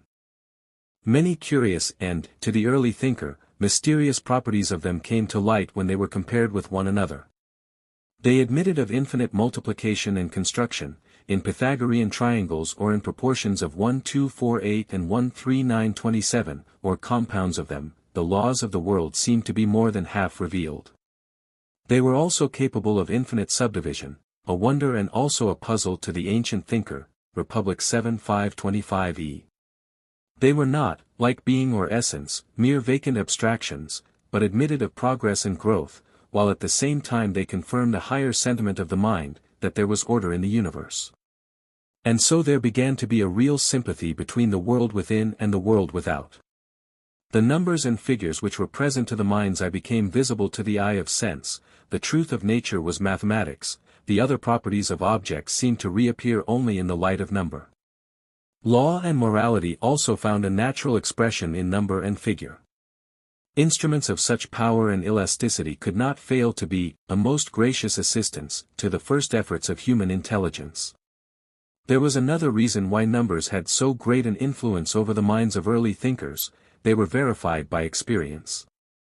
Every use of them, even the most trivial, assured men of their truth. They were everywhere to be found, in the least things and the greatest alike. 1 2 3, counted on the fingers was a trivial matter, Republic 7 522c, a little instrument out of which to create a world, but from these and by the help of these all our knowledge of nature has been developed. They were the measure of all things, and seemed to give law to all things. Nature was rescued from chaos and confusion by their power, the notes of music, the motions of the stars, the forms of atoms, the evolution and recurrence of days, months, years, the military divisions of an army, the civil divisions of a state, seemed to afford a present witness of them. What would have become of man or of the world if deprived of number? Republic 7 522e. The mystery of number and the mystery of music were akin. There was a music of rhythm and of harmonious motion everywhere, and to the real connection which existed between music and number, a fanciful or imaginary relation was superadded. There was a music of the spheres as well as of the notes of the lyre. If in all things seen there was number and figure, why should they not also pervade the unseen world, with which by their wonderful and unchangeable nature they seem to hold communion? Two other points strike us in the use which the ancient philosophers made of numbers. First, they applied to external nature the relations of them which they found in their own minds, and where nature seemed to be at variance with number, as for example in the case of fractions, they protested against her. Republic 7:5-25, Aristotle Metaphysics I6.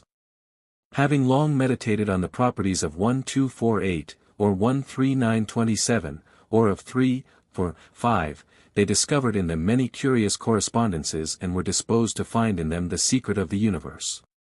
Secondly, they applied number and figure equally to those parts of physics, such as astronomy or mechanics, in which the modern philosopher expects to find them, and to those in which he would never think of looking for them, such as physiology and psychology. For the sciences were not yet divided, and there was nothing really irrational in arguing that the same laws which regulated the heavenly bodies were partially applied to the erring limbs or brain of man. Astrology was the form which the lively fancy of ancient thinkers almost necessarily gave to astronomy. The observation that the lower principle, e.g. mechanics, is always seen in the higher, e.g. in the phenomena of life, further tended to perplex them. Plato's doctrine of the same and the other ruling the courses of the heavens and of the human body is not a mere vagary, but is a natural result of the state of knowledge and thought at which he had arrived.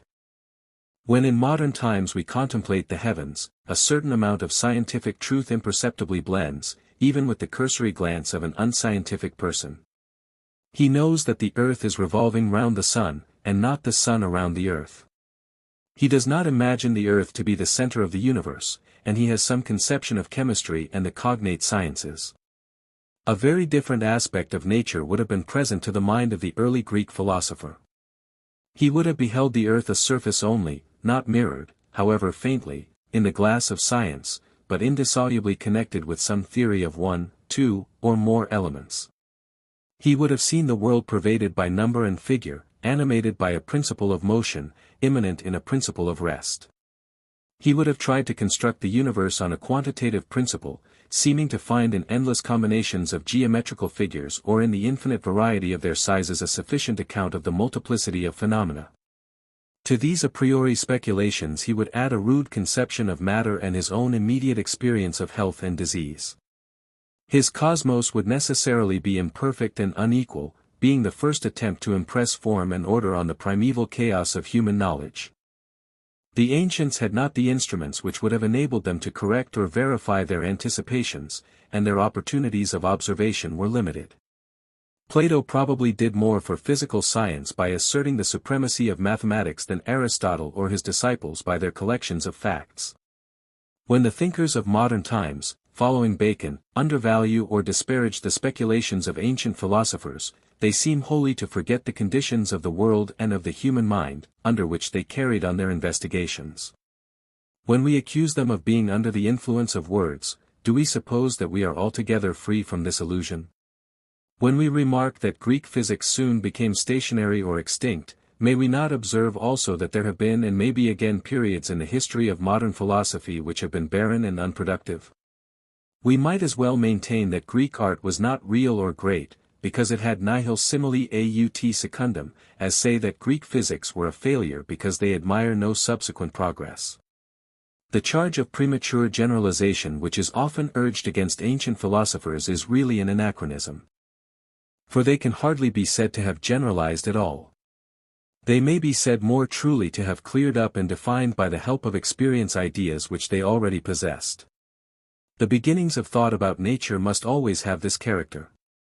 A true method is the result of many ages of experiment and observation, and is ever going on and enlarging with the progress of science and knowledge. At first men personify nature, then they form impressions of nature, at last they conceive, measure, or laws of nature. They pass out of mythology into philosophy. Early science is not a process of discovery in the modern sense, but rather a process of correcting by observation, and to a certain extent only, the first impressions of nature, which mankind, when they began to think, had received from poetry or language or unintelligent sense. Of all scientific truths the greatest and simplest is the uniformity of nature. This was expressed by the ancients in many ways, as fate, or necessity, or measure, or limit. Unexpected events, of which the cause was unknown to them, they attributed to chance, Thucydides I 140. But their conception of nature was never that of law interrupted by exceptions, a somewhat unfortunate metaphysical invention of modern times, which is at variance with facts and has failed to satisfy the requirements of thought. Section 3 Plato's account of the soul is partly mythical or figurative, and partly literal. Not that either he or we can draw a line between them, or say, this is poetry, this is philosophy, for the transition from the one to the other is imperceptible. Neither must we expect to find in him absolute consistency. He is apt to pass from one level or stage of thought to another without always making it apparent that he is changing his ground. In such passages we have to interpret his meaning by the general spirit of his writings. To reconcile his inconsistencies would be contrary to the first principles of criticism and fatal to any true understanding of him. There is a further difficulty in explaining this part of the Timaeus. The natural order of thought is inverted. We begin with the most abstract, and proceed from the abstract to the concrete. We are searching into things which are upon the utmost limit of human intelligence, and then of a sudden we fall rather heavily to the earth. There are no intermediate steps which lead from one to the other. But the abstract is a vacant form to us until brought into relation with man and nature. God and the world are mere names, like the being of the Eleatics, unless some human qualities are added on to them. Yet the negation has a kind of unknown meaning to us. The priority of God and of the world, which he is imagined to have created, to all other existences, gives a solemn awe to them. And as in other systems of theology and philosophy, that of which we know least has the greatest interest to us. There is no use in attempting to define or explain the first God in the Platonic system, who has sometimes been thought to answer to God the Father, or the world, in whom the fathers of the Church seem to recognize the firstborn of every creature. Nor need we discuss at length how far Plato agrees in the later Jewish idea of creation, according to which God made the world out of nothing. For his original conception of matter as something which has no qualities is really a negation. Moreover, in the Hebrew scriptures the creation of the world is described, even more explicitly than in the Timaeus, not as a single act, but as a work or process which occupied 6 days. There is a chaos in both, and it would be untrue to say that the Greek, any more than the Hebrew, had any definite belief in the eternal existence of matter. The beginning of things vanished into the distance. The real creation began, not with matter, but with ideas. According to Plato in the Timaeus, God took of the same and the other, of the divided and undivided, of the finite and infinite, and made essence, and out of the three combined created the soul of the world. To the soul he added a body formed out of the 4 elements. The general meaning of these words is that God imparted determinations of thought, or, as we might say, gave law and variety to the material universe. The elements are moving in a disorderly manner before the work of creation begins, and there is an eternal pattern of the world, which, like the idea of good, is not the Creator himself, but not separable from him. The pattern too, though eternal, is a creation, a world of thought prior to the world of sense, which may be compared to the wisdom of God in the book of Ecclesiasticus, or to the God in the form of a globe, of the old Eleatic philosophers. The visible, which already exists, is fashioned in the likeness of this eternal pattern. On the other hand, there is no truth of which Plato is more firmly convinced than of the priority of the soul to the body, both in the universe and in man. So inconsistent are the forms in which he describes the works which no tongue can utter, his language, as he himself says, 29c, partaking of his own uncertainty about the things of which he is speaking. We may remark in passing, that the Platonic compared with the Jewish description of the process of creation has less of freedom or spontaneity. The Creator in Plato is still subject to a remnant of necessity which he cannot wholly overcome, compare 35a. When his work is accomplished he remains in his own nature. Plato is more sensible than the Hebrew prophet of the existence of evil, which he seeks to put as far as possible out of the way of God, compare 42d. And he can only suppose this to be accomplished by God retiring into himself and committing the lesser works of creation to inferior powers. Compare, however, Laws X 903 for another solution of the difficulty. Nor can we attach any intelligible meaning to his words when he speaks of the visible being in the image of the invisible, 28. For how can that which is divided be like that which is undivided? Or that which is changing be the copy of that which is unchanging?